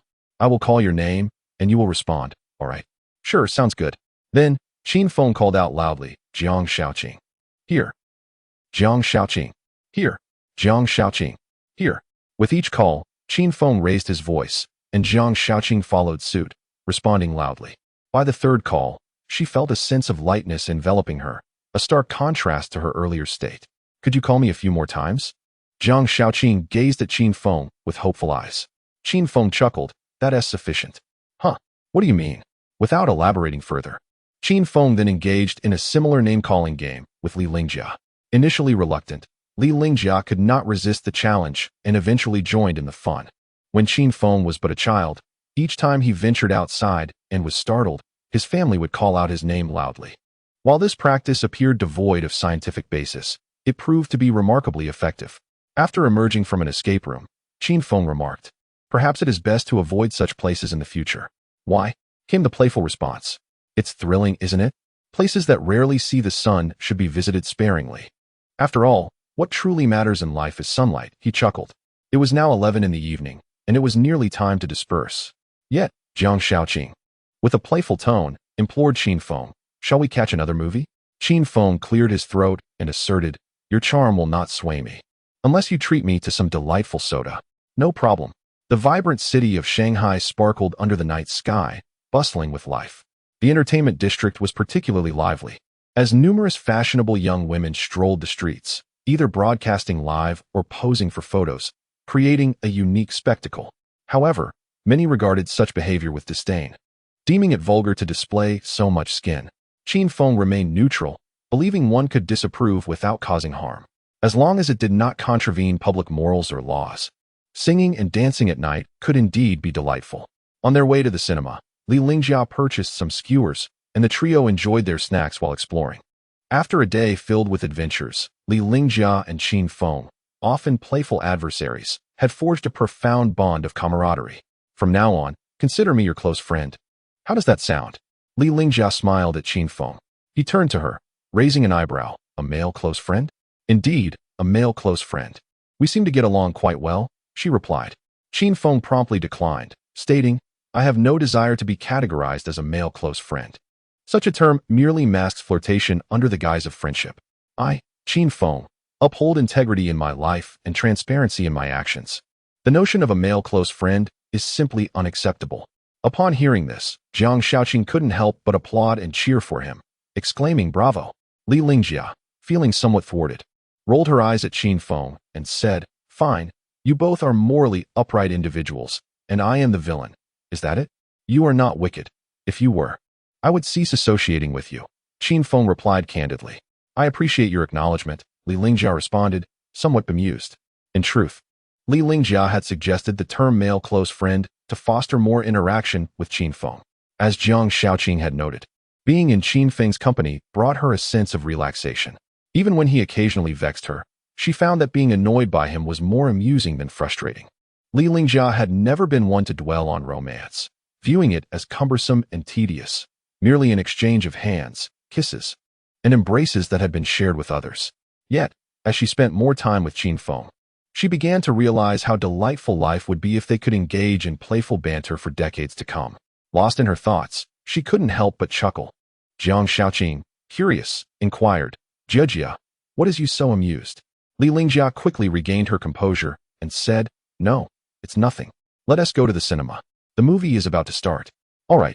Jiang Shaoqing hastily finished the skewers in her hand, leaving her lips smeared with grease. Upon noticing this, Qin Feng effortlessly retrieved a tissue from his pocket and, without hesitation, took it upon himself to wipe her mouth. This seemingly trivial act sent Jiang Shaoqing into a fluster. For girls are often attuned to the subtleties of such details. "You glutton, look at your mouth. It's a mess," Qin Feng remarked with a teasing tone. However, to Jiang Shaoqing, such playful reproach felt like a form of affection. Her heart raced, and blushing, she replied, "Thank you, Qin Feng." Qin Feng enjoyed making eye contact with girls, believing that the eyes are the windows to the soul, a direct pathway to the heart. Li Lingjia, unable to tolerate Qin Feng's demeanor, felt a pang of jealousy and swiftly shattered his romantic faade. "It's clear you're smitten, isn't it? Keep your hands to yourself and don't take advantage of my dear Qingqing," she warned. Jiang Shaoqing attempted to clarify, saying, "Jia, actually it's all right. Qingqing, don't worry. I will protect you and ensure he doesn't lay a finger on you," Li Lingjia declared gallantly. Jiang Shaoqing felt a bit embarrassed and said, "Thank you, my dear best friend." Upon arriving at the cinema, the crowd was still quite large, with everyone eagerly awaiting the evening's romantic comedy. With 10 minutes remaining before the film began, Qin Feng plopped down on a sofa in the waiting area, lost in thought, occasionally letting out a few unrestrained yawns. While such yawns might seem inappropriate coming from others, Jiang Shaoqing found them endearing when they came from Qin Feng. "Jia, look at how cute he is when he yawns," Jiang Shaoqing whispered to Li Lingjia. Li Lingjia glanced at the carefree Qin Feng and retorted, "Cute? Are you sure your eyes are functioning properly?" "Of course. Can't we describe boys as cute?" Jiang Shaoqing responded. "You're just seeing him through rose-colored glasses. I want to debate it." At that moment, Li Lingjia sat beside Qin Feng and playfully nudged him with her fair knee. "Go buy some popcorn and cola. Why are you still daydreaming?" "Why should I buy them?" Qin Feng replied, prompting Li Lingjia to roll her eyes at his typical obliviousness. "Look around. When boys and girls go to the movies together, it's usually the boys who buy the snacks. You should learn from that," she gently instructed. Qin Feng countered, "Why should I learn that?" Li Lingjia responded. At this juncture, Jiang Shaoqing chimed in, "There's no rule stating that boys must buy the popcorn. Girls can buy for boys too." Qin Feng nodded in agreement, saying, "What I appreciate more is when boys buy popcorn for girls, and girls buy cola for boys. Whether in friendship or love, it's the mutual effort that brings about a positive outcome." Seated between them, Li Lingjia felt like a clown. With a huff, she declared, "All right, you both are right. I'm the only one at fault here." Ultimately, Jiang Shaoqing purchased an extra-large cup of cola for Qin Feng, who in turn acquired 2 buckets of popcorn. This spectacle left the other male patrons in the cinema utterly astounded. So it appears that girls can indeed spend money on themselves. After completing his purchase, Qin Feng returned to the waiting area, muttering to himself, "Why did the attendant look at me so strangely? Almost as if I were a fool." Li Lingjia, still harboring her earlier annoyance, couldn't help but chuckle at his words, retorting, "You are indeed a fool. Am I truly that good-looking?" Qin Feng inquired, perplexed. "You possess a rather amusing appearance," Li Lingjia shot back. Unbeknownst to Qin Feng, he still bore a rather comical visage at that moment, looking quite ridiculous. As the time to enter the theater approached, the trio departed from the lounge. At that juncture, Li Lingjia noticed something amiss and asked, "Why did you buy 2 buckets of popcorn?" Qin Feng replied, "Isn't 2 buckets insufficient for you? Are you a pig? You are the pig. Why don't you eat for yourself? I'll just enjoy yours. Popcorn is so pricey. It's best to save where we can," Qin Feng earnestly explained. However, Li Lingjia sensed something was awry. His motivations were not merely to save money, but rather to discreetly hold the girl's hand in the cinema. Initially, Qin Feng had the middle seat, but Li Lingjia forcibly switched tickets with him. "Don't think you can take advantage of my best friend," Li Lingjia glared at Qin Feng. a mischievous smile playing at the corners of her mouth. Jiang Shaoqing, still somewhat bewildered, inquired, "What is going on?" "Nothing. Let us go, we're entering." Qin Feng replied with a smile. As they were about to pass through the ticket check, a little boy suddenly called out to Qin Feng. "Uncle, your face. Here is a tissue for you," the boy said, extending a tissue with polite sincerity. Qin Feng was taken aback, asking, "My face?" The boy couldn't help but giggle. "You should take a look in the mirror." It was then that Qin Feng realized the truth, and he shot a cold glare at Li Lingjia, who, feeling guilty, hastily pulled Jiang Shaoqing into the fifth hall, her long legs taking small, adorable strides. After washing his face in the restroom, Qin Feng emerged and intended to thank the boy. Coincidentally, the boy was just ahead, presumably at the cinema with his father to watch an animated film. Big head son and small head dad. Qin Feng found it curious that, so late at night, a father would bring his child out to the movies. He pursued them, calling out, "Hey there, little friend, wait up." The boy turned around and cheerfully greeted, "Hello, flower-faced uncle." Qin Feng commended, "Thank you for reminding me earlier, little one. You're truly wonderful." "Thank you, uncle, but I must go watch a movie with my dad now." "All right, off you go. I wish you both an enjoyable film experience." Qin Feng exchanged a knowing glance with the boy's father, both sharing a smile. The man was carrying a laptop bag, his eyes slightly reddened, suggesting he had just finished a long work shift. Bringing his child to the cinema at such a late hour likely meant he was fulfilling a promise. The life of an adult is fraught with challenges, and the world they inhabit is undeniably complex. In stark contrast, the desires of a child are refreshingly simple. They yearn merely to watch a film with their father, regardless of how late the hour may be. Qin Feng observed the silhouettes of the father and son, feeling a wave of warmth wash over him. Just as he was about to depart, the father emerged from the theater once more, evidently having received an urgent phone call, his expression betraying a sense of anxiety. "All right, I will rectify the issue immediately and resolve it within half an hour," he said, his voice tinged with exasperation. "Oh, it's all right, no trouble at all. Yes, goodbye." Upon hanging up, the father's demeanor shifted to one of sadness, just as his son joined him. The boy approached his father, grasping his hand and inquiring, "Daddy, what's wrong?" The man instantly donned a smile, responding, "Are you a brave boy?" The child nodded vigorously, declaring, "I am brave. How about you stay in the theater for a bit while Daddy finishes a work task? I'll be back in half an hour." "But I want to watch the movie with you." The boy's voice quivered, choked with emotion. In a hurried motion, the father opened his computer bag, retrieving his work as he settled on a nearby step. "Daddy will be with you shortly. You go ahead. Yue, you're the best." The scene stirred a pang of sorrow within Qin Feng, for he could see the boy's eyes glistening with unshed tears. At that poignant moment, Qin Feng approached, gently ruffling the boy's hair. "How about Uncle Huamian accompanies you to the movie?"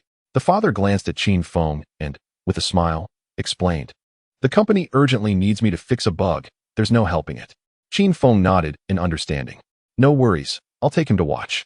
You focus on your work." "All right, come on. Yue, stay close to Uncle. Daddy will be with you shortly." Thus, Qin Feng guided the boy into the adjacent theater, resembling a scene from an animated film featuring a big-headed son and a small-headed father. Although this was the boy's favorite cartoon, he did not exhibit much joy. As the animation commenced, he stood up and declared, "Uncle Huamian, I still want to be with Daddy." Qin Feng chuckled softly. "But Daddy is working. Shall we wait for him?" "If Daddy is working, then I will work alongside him," the boy replied, a statement that deeply touched Qin Feng.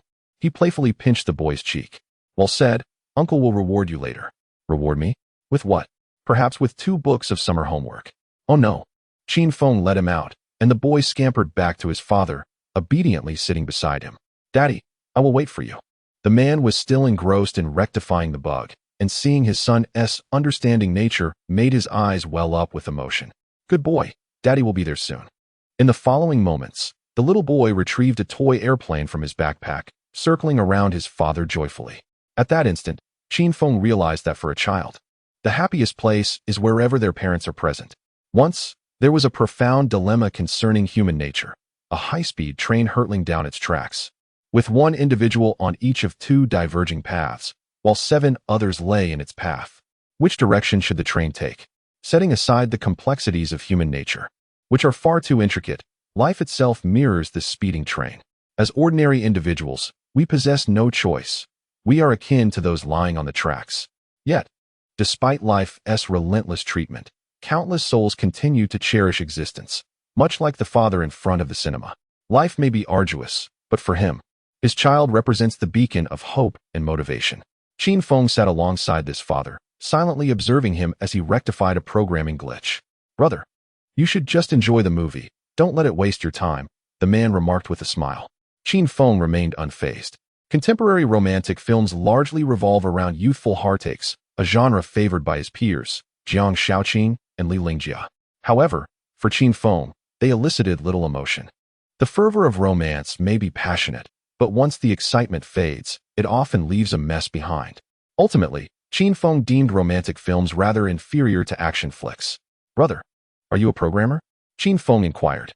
The man looked at him in surprise and quipped, "How did you figure that out?" Qin Feng, feeling somewhat awkward, thought to himself that the man's shining bald head spoke volumes. "Programming must be quite taxing," Qin Feng remarked. "Indeed, it is exhausting, and the competition is fierce. Many large companies are frequently laying off employees, and I too am on the brink of facing the midlife crisis at 35. Qin Feng sighed, "Indeed. Every profession faces its challenges. How old are you today?" 33. Hard to believe, right? If you hadn't mentioned it, I would have thought you were in your 20s. Haha, I love hearing that. To be candid, maintaining a youthful mindset is essential in my line of work. Once I earn 5 million, I'll resign and start a small business where I can take care of my wife and child. Encouraged, Qin Feng refrained from prolonging the conversation, lest it disrupt the man's work. Initially projected to take 30 minutes, the man resolved the issue in just over 10, proving that having a son by one's side significantly boosts efficiency. Upon completion, he promptly stowed away his computer and lifted his son high in the air. Mission accomplished. Yeah. Thank you for keeping your father company," he exclaimed joyfully. "Ha, Daddy is amazing." Qin Feng, witnessing the father and son's elation, couldn't help but smile. At that moment, the man approached Qin Feng again, handing him a business card. "Brother, when you have time, let us find a place to grab a drink. I feel we have a good rapport." "Sounds great, no problem. Now, take your son to the movies," Qin Feng replied. "Absolutely." The man hurriedly entered the cinema with his child, while Qin Feng prepared to leave as well. Just as he turned, he encountered Li Lingjia's piercing gaze. "The movie has already been playing for nearly 20 minutes. What have you been doing?" she demanded. Qin Feng, equally assertive, retorted, "In my life, I answer to no one." Li Lingjia was left speechless, replying, "No one? In this brief moment of absence, have I become a stranger?" Qin Feng replied with a smile, "Indeed. You are not a stranger, you are my daughter. Come, let your father take you to the cinema." Li Lingjia rushed forward, attempting to execute a grappling technique, only to be countered by Qin Feng. "If you continue to misbehave, I shall spank you," Qin Feng threatened. "Do you dare?" Li Lingjia attempted to assert dominance over Qin Feng, yet found no advantage whatsoever.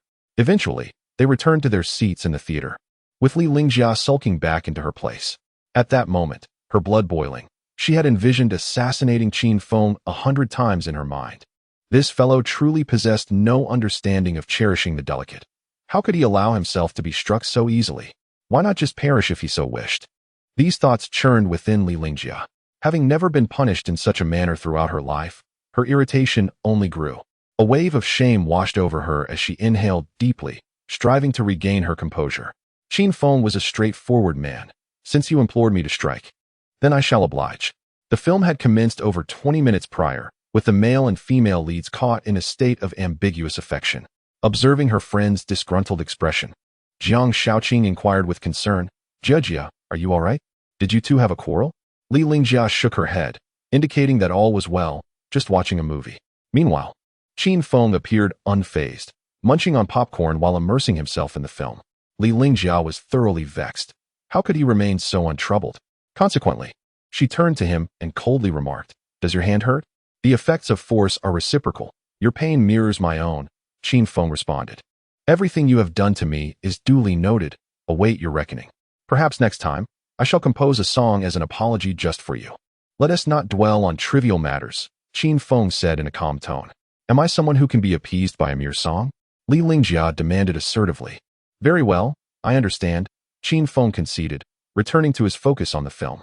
Yet, within Li Lingjia, a fierce internal battle raged between forgiveness and resentment. As the film approached its 2-hour mark, Qin Feng found himself in a state of torment. witnessing the male and female leads break up and reconcile no less than 3 times. In the end, the female lead married, while the male lead attended her wedding to sing a heartfelt ballad, leaving the bride in tears and the male lead equally weeping, much to the dismay of couples throughout the cinema. To this, Qin Feng could only utter a single phrase: how utterly ridiculous. They were already wed, and yet he sought to indulge in self-pity? Why had he not acted sooner? The female lead seemed equally insipid at her wedding. Her ex-boyfriend's song evoked such tears. How utterly nonsensical. And as for the groom, good heavens, his hairline was nearly non-existent, yet there he was, clapping away. The honest man seemed ill-fitted for her, akin to a king of losers. Though seemingly coarse, these sentiments were a true reflection of Qin Feng's experience as a viewer. This film was best suited for midday viewing, as it would surely incite ire at dawn or dusk. Throughout the entire film, the dialogue between the leads left the most profound impression on Qin Feng. Female: you do not understand me at all. Male: how can I understand you if you do not speak? Female: true understanding requires no words. Male: if you speak, then I shall understand, correct? Female: what significance does it hold to articulate? You should comprehend even without my words. Man: I am not a fortune teller. Do you understand what you mean? Woman: I don't mean anything in particular.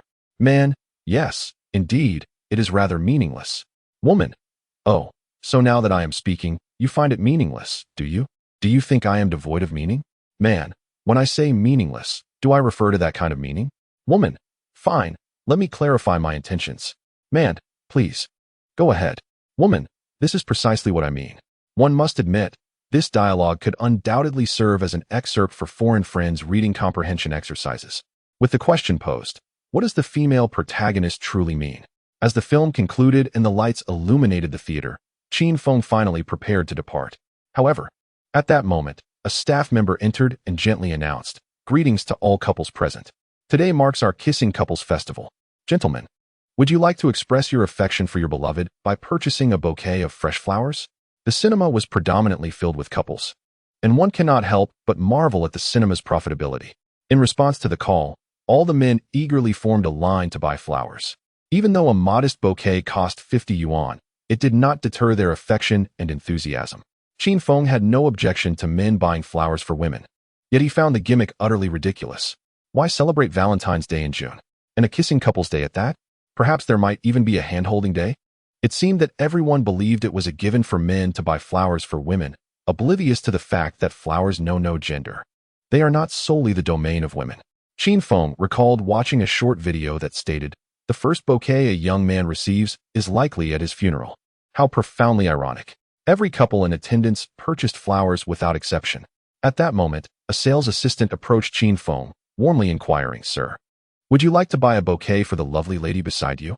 Beside Qin Feng was Li Lingjia, who quickly interjected, "No, we have no connection whatsoever." The assistant appeared somewhat embarrassed. At that moment, Jiang Shaoqing stepped forward bravely, stating, "Please give me a bouquet. Thank you." The assistant paused and asked, "Miss, who do you intend to give it to?" "To the handsome gentleman standing before me," Jiang Shaoqing replied. This declaration astonished the entire audience, and even Li Lingjia was taken aback by Qingqing's boldness. The assistant handed Jiang Shaoqing a bouquet of roses, which she promptly presented to Qin Feng, saying, "We are not a couple, but I have truly enjoyed our time together. Thank you for your kindness, and I wish to give you this bouquet." Having been an experienced man for many years, Qin Feng thought he had grown impervious to such feelings, yet at that moment, his heart raced unexpectedly. He was both surprised and delighted, never imagining that Jiang Shaoqing would be so audacious, as she usually presented herself as a shy doll. Qin Feng accepted the roses and nodded, expressing, "Thank you. This is the first time I have ever received flowers." This was no exaggeration. Although he had gifted flowers countless times, this was indeed the first bouquet he had ever received in his life. Jiang Shaoqing revealed a genuine smile, then turned to address everyone.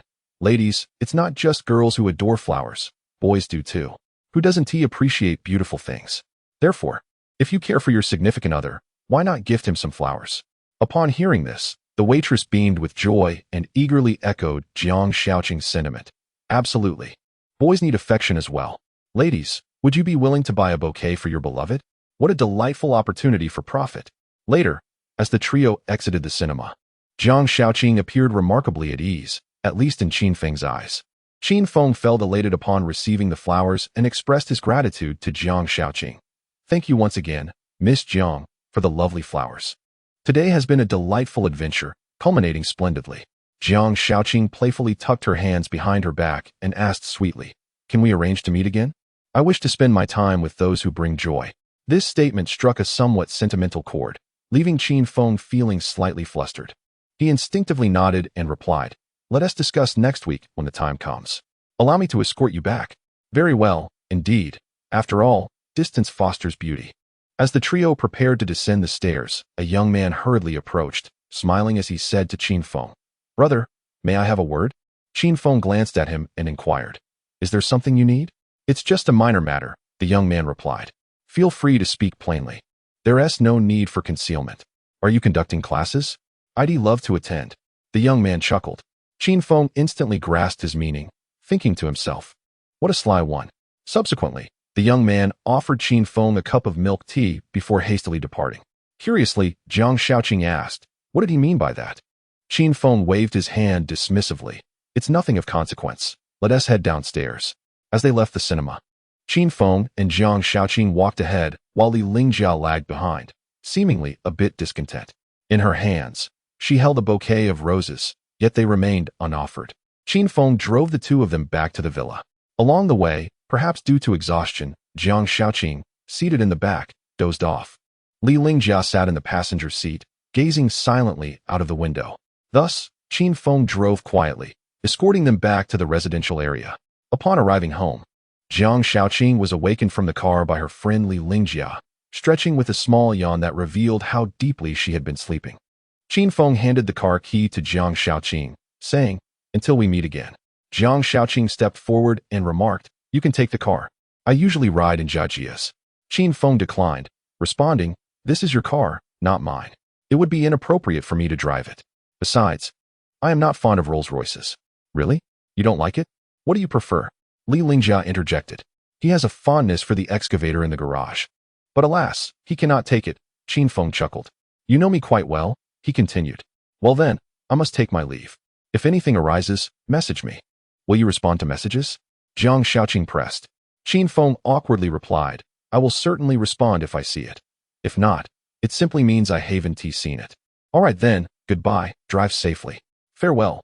After Qin Feng departed, Li Lingjia secured the gate. At that moment, Jiang Shaoqing excitedly rushed over and embraced her, exclaiming, "Jia, how did I perform today?" With a tone of affection, Li Lingjia responded, "You did splendidly. If you could just be a bit more reserved, it would be even better." "I was quite reserved already," Jiang Shaoqing retorted. "I understand. After all, it is natural to lose composure in front of someone you like." "Indeed. So what is our next step? Shall we press on?" Jiang Shaoqing asked eagerly. Li Lingjia shook her head, saying, No. Matters of the heart cannot be rushed.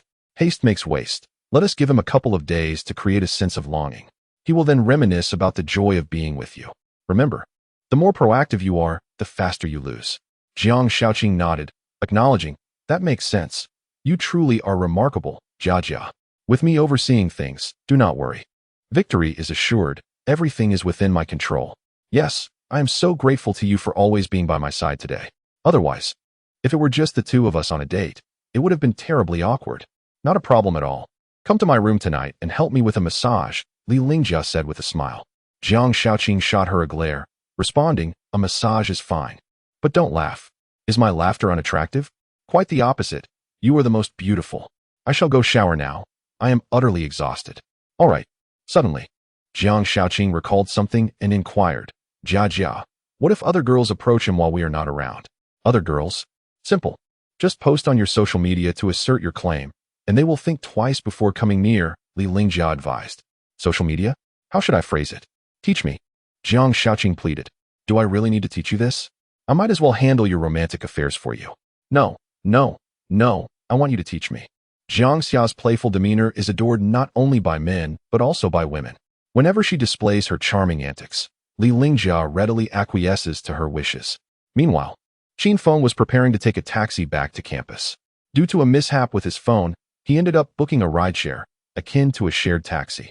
However, this did not concern him, as the nature of the ride was of little importance. Accompanying him were a couple seated in the back, while Qin Feng occupied the front passenger seat. Along the way, he overheard the couple whispering to each other. It was quite late, and they likely would find the dormitory closed upon their return. Shall we find a place to stay for the night? I could book a standard room. I promise I won't touch you. What do you think? The boy said, gazing affectionately at the girl. She hesitated, her voice faltering with shyness as she replied. Isn't that inappropriate? What if we get caught? We could face consequences. Don't worry, we won't be discovered. We're both in our second year.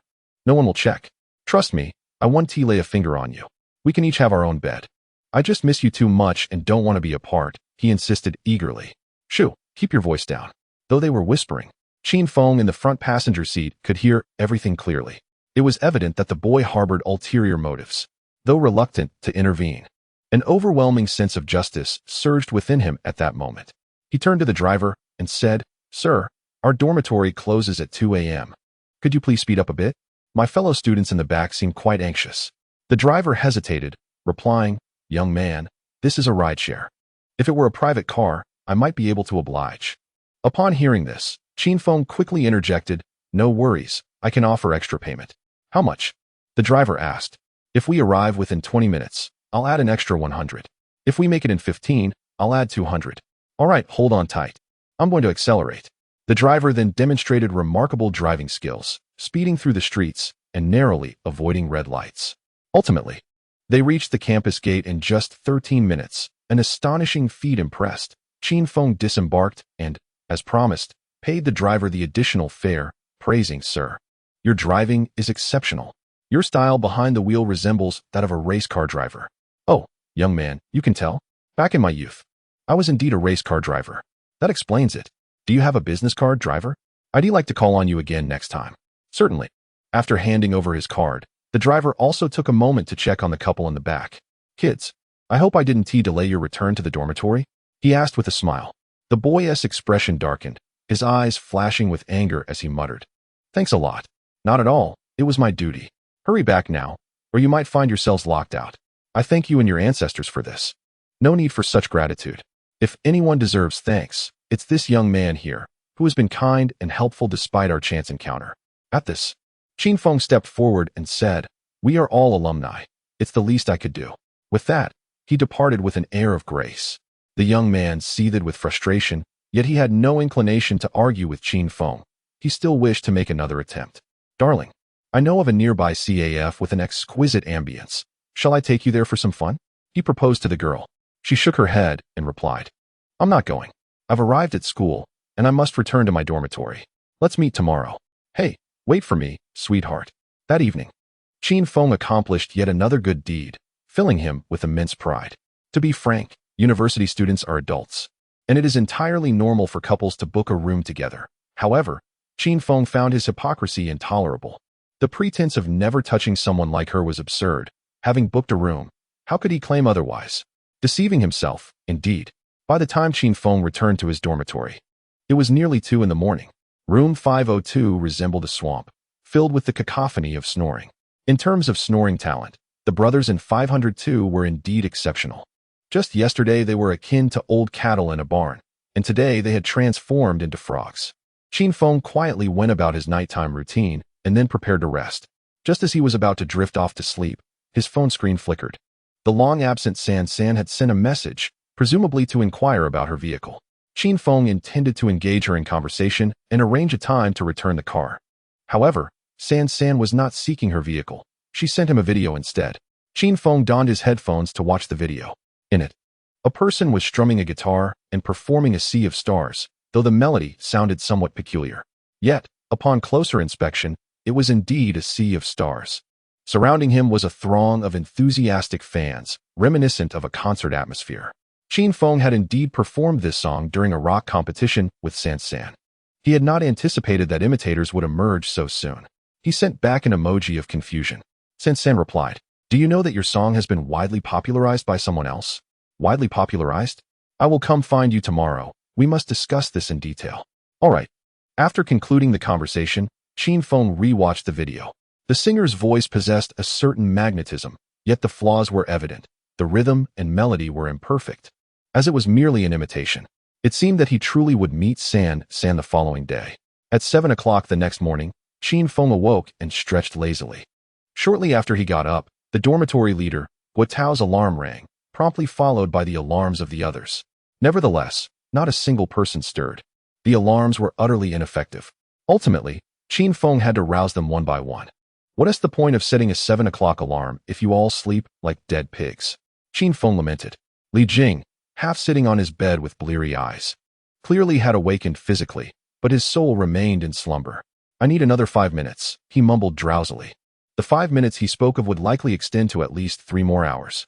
Guatao, the dorm leader, hastily chimed in. Get up and wash up quickly. Do you not remember what day it is? Li Jing suddenly jolted awake and exclaimed, Oh right, today is Valentine's Day. I promised to take Jia and her roommate on a picnic. I cannot be late, absolutely cannot be late. He sat up, yet the fatigue of his body caused his head to droop once more. In the next moment, his roommate Zhao Haojie sprang onto his bed, resulting in a few minutes of intimate contact between the two. Damn it, Zhao Haojie, you beast! Li Jing roared. Now, he felt dirty, yet his sleepiness dissipated. The group rose together to freshen up, and Li Jing, draping an arm over Qin Feng's shoulder, inquired, Old Qin, what kind of relationship do Jia and I have now? What kind of relationship do you think it is? Qin Feng retorted. In my view, it should be friends at the very least, but not quite lovers. Li Jing asserted confidently. Qin Feng chuckled. You really have no shame. TCH, you don't understand. Jia has begun to treat me differently, Li Jing replied. For instance, she used to call me Li Jing. Now, she calls me Old Li. Just listen to that. Old Li, what an endearing term. Though Qin Feng didn't want to dampen his enthusiasm, he felt compelled to caution, when pursuing a girl, be careful not to become too familiar. Unless she has feelings for you, the closer you become, the harder it will be to transition into a romantic relationship. Why? Li Jing asked. You've become like brothers. How can she still entertain the thought of dating you? Imagine if Zhao Haojie wanted to date you. To kiss you, how would that feel? Get lost. Li Jing retorted. Qin Feng's words struck a chord with Li Jing, prompting him to ask. So how do I cut my losses now? You need to learn some charming lines, some playful antics, to make the young lady feel a flutter. I've learned some flirty lines. Let me share one with you. Li Jing said excitedly. Go ahead. I'm all ears, Qin Feng replied. Sweetheart, I want to eat dumplings. But I fear they might burst. It's the same with my feelings for you. Upon hearing this, Qin Feng felt goosebumps rise. How is that? Is it good? Flirty enough? Li Jing asked, his eyes sparkling. Qin Feng sighed. Let us leave it at that. The more sophisticated the approach, the more sincere it should be. Keep it up. All right. Suddenly, the dormitory leader Zhao Haojie let out a shout. Wow. The most beautiful campus belle, Jiang Xiaqing, has officially announced her boyfriend. This exclamation sent the others, still brushing their teeth, rushing out of the washroom in a flurry. Qin Feng chuckled. At last, no more squeezing.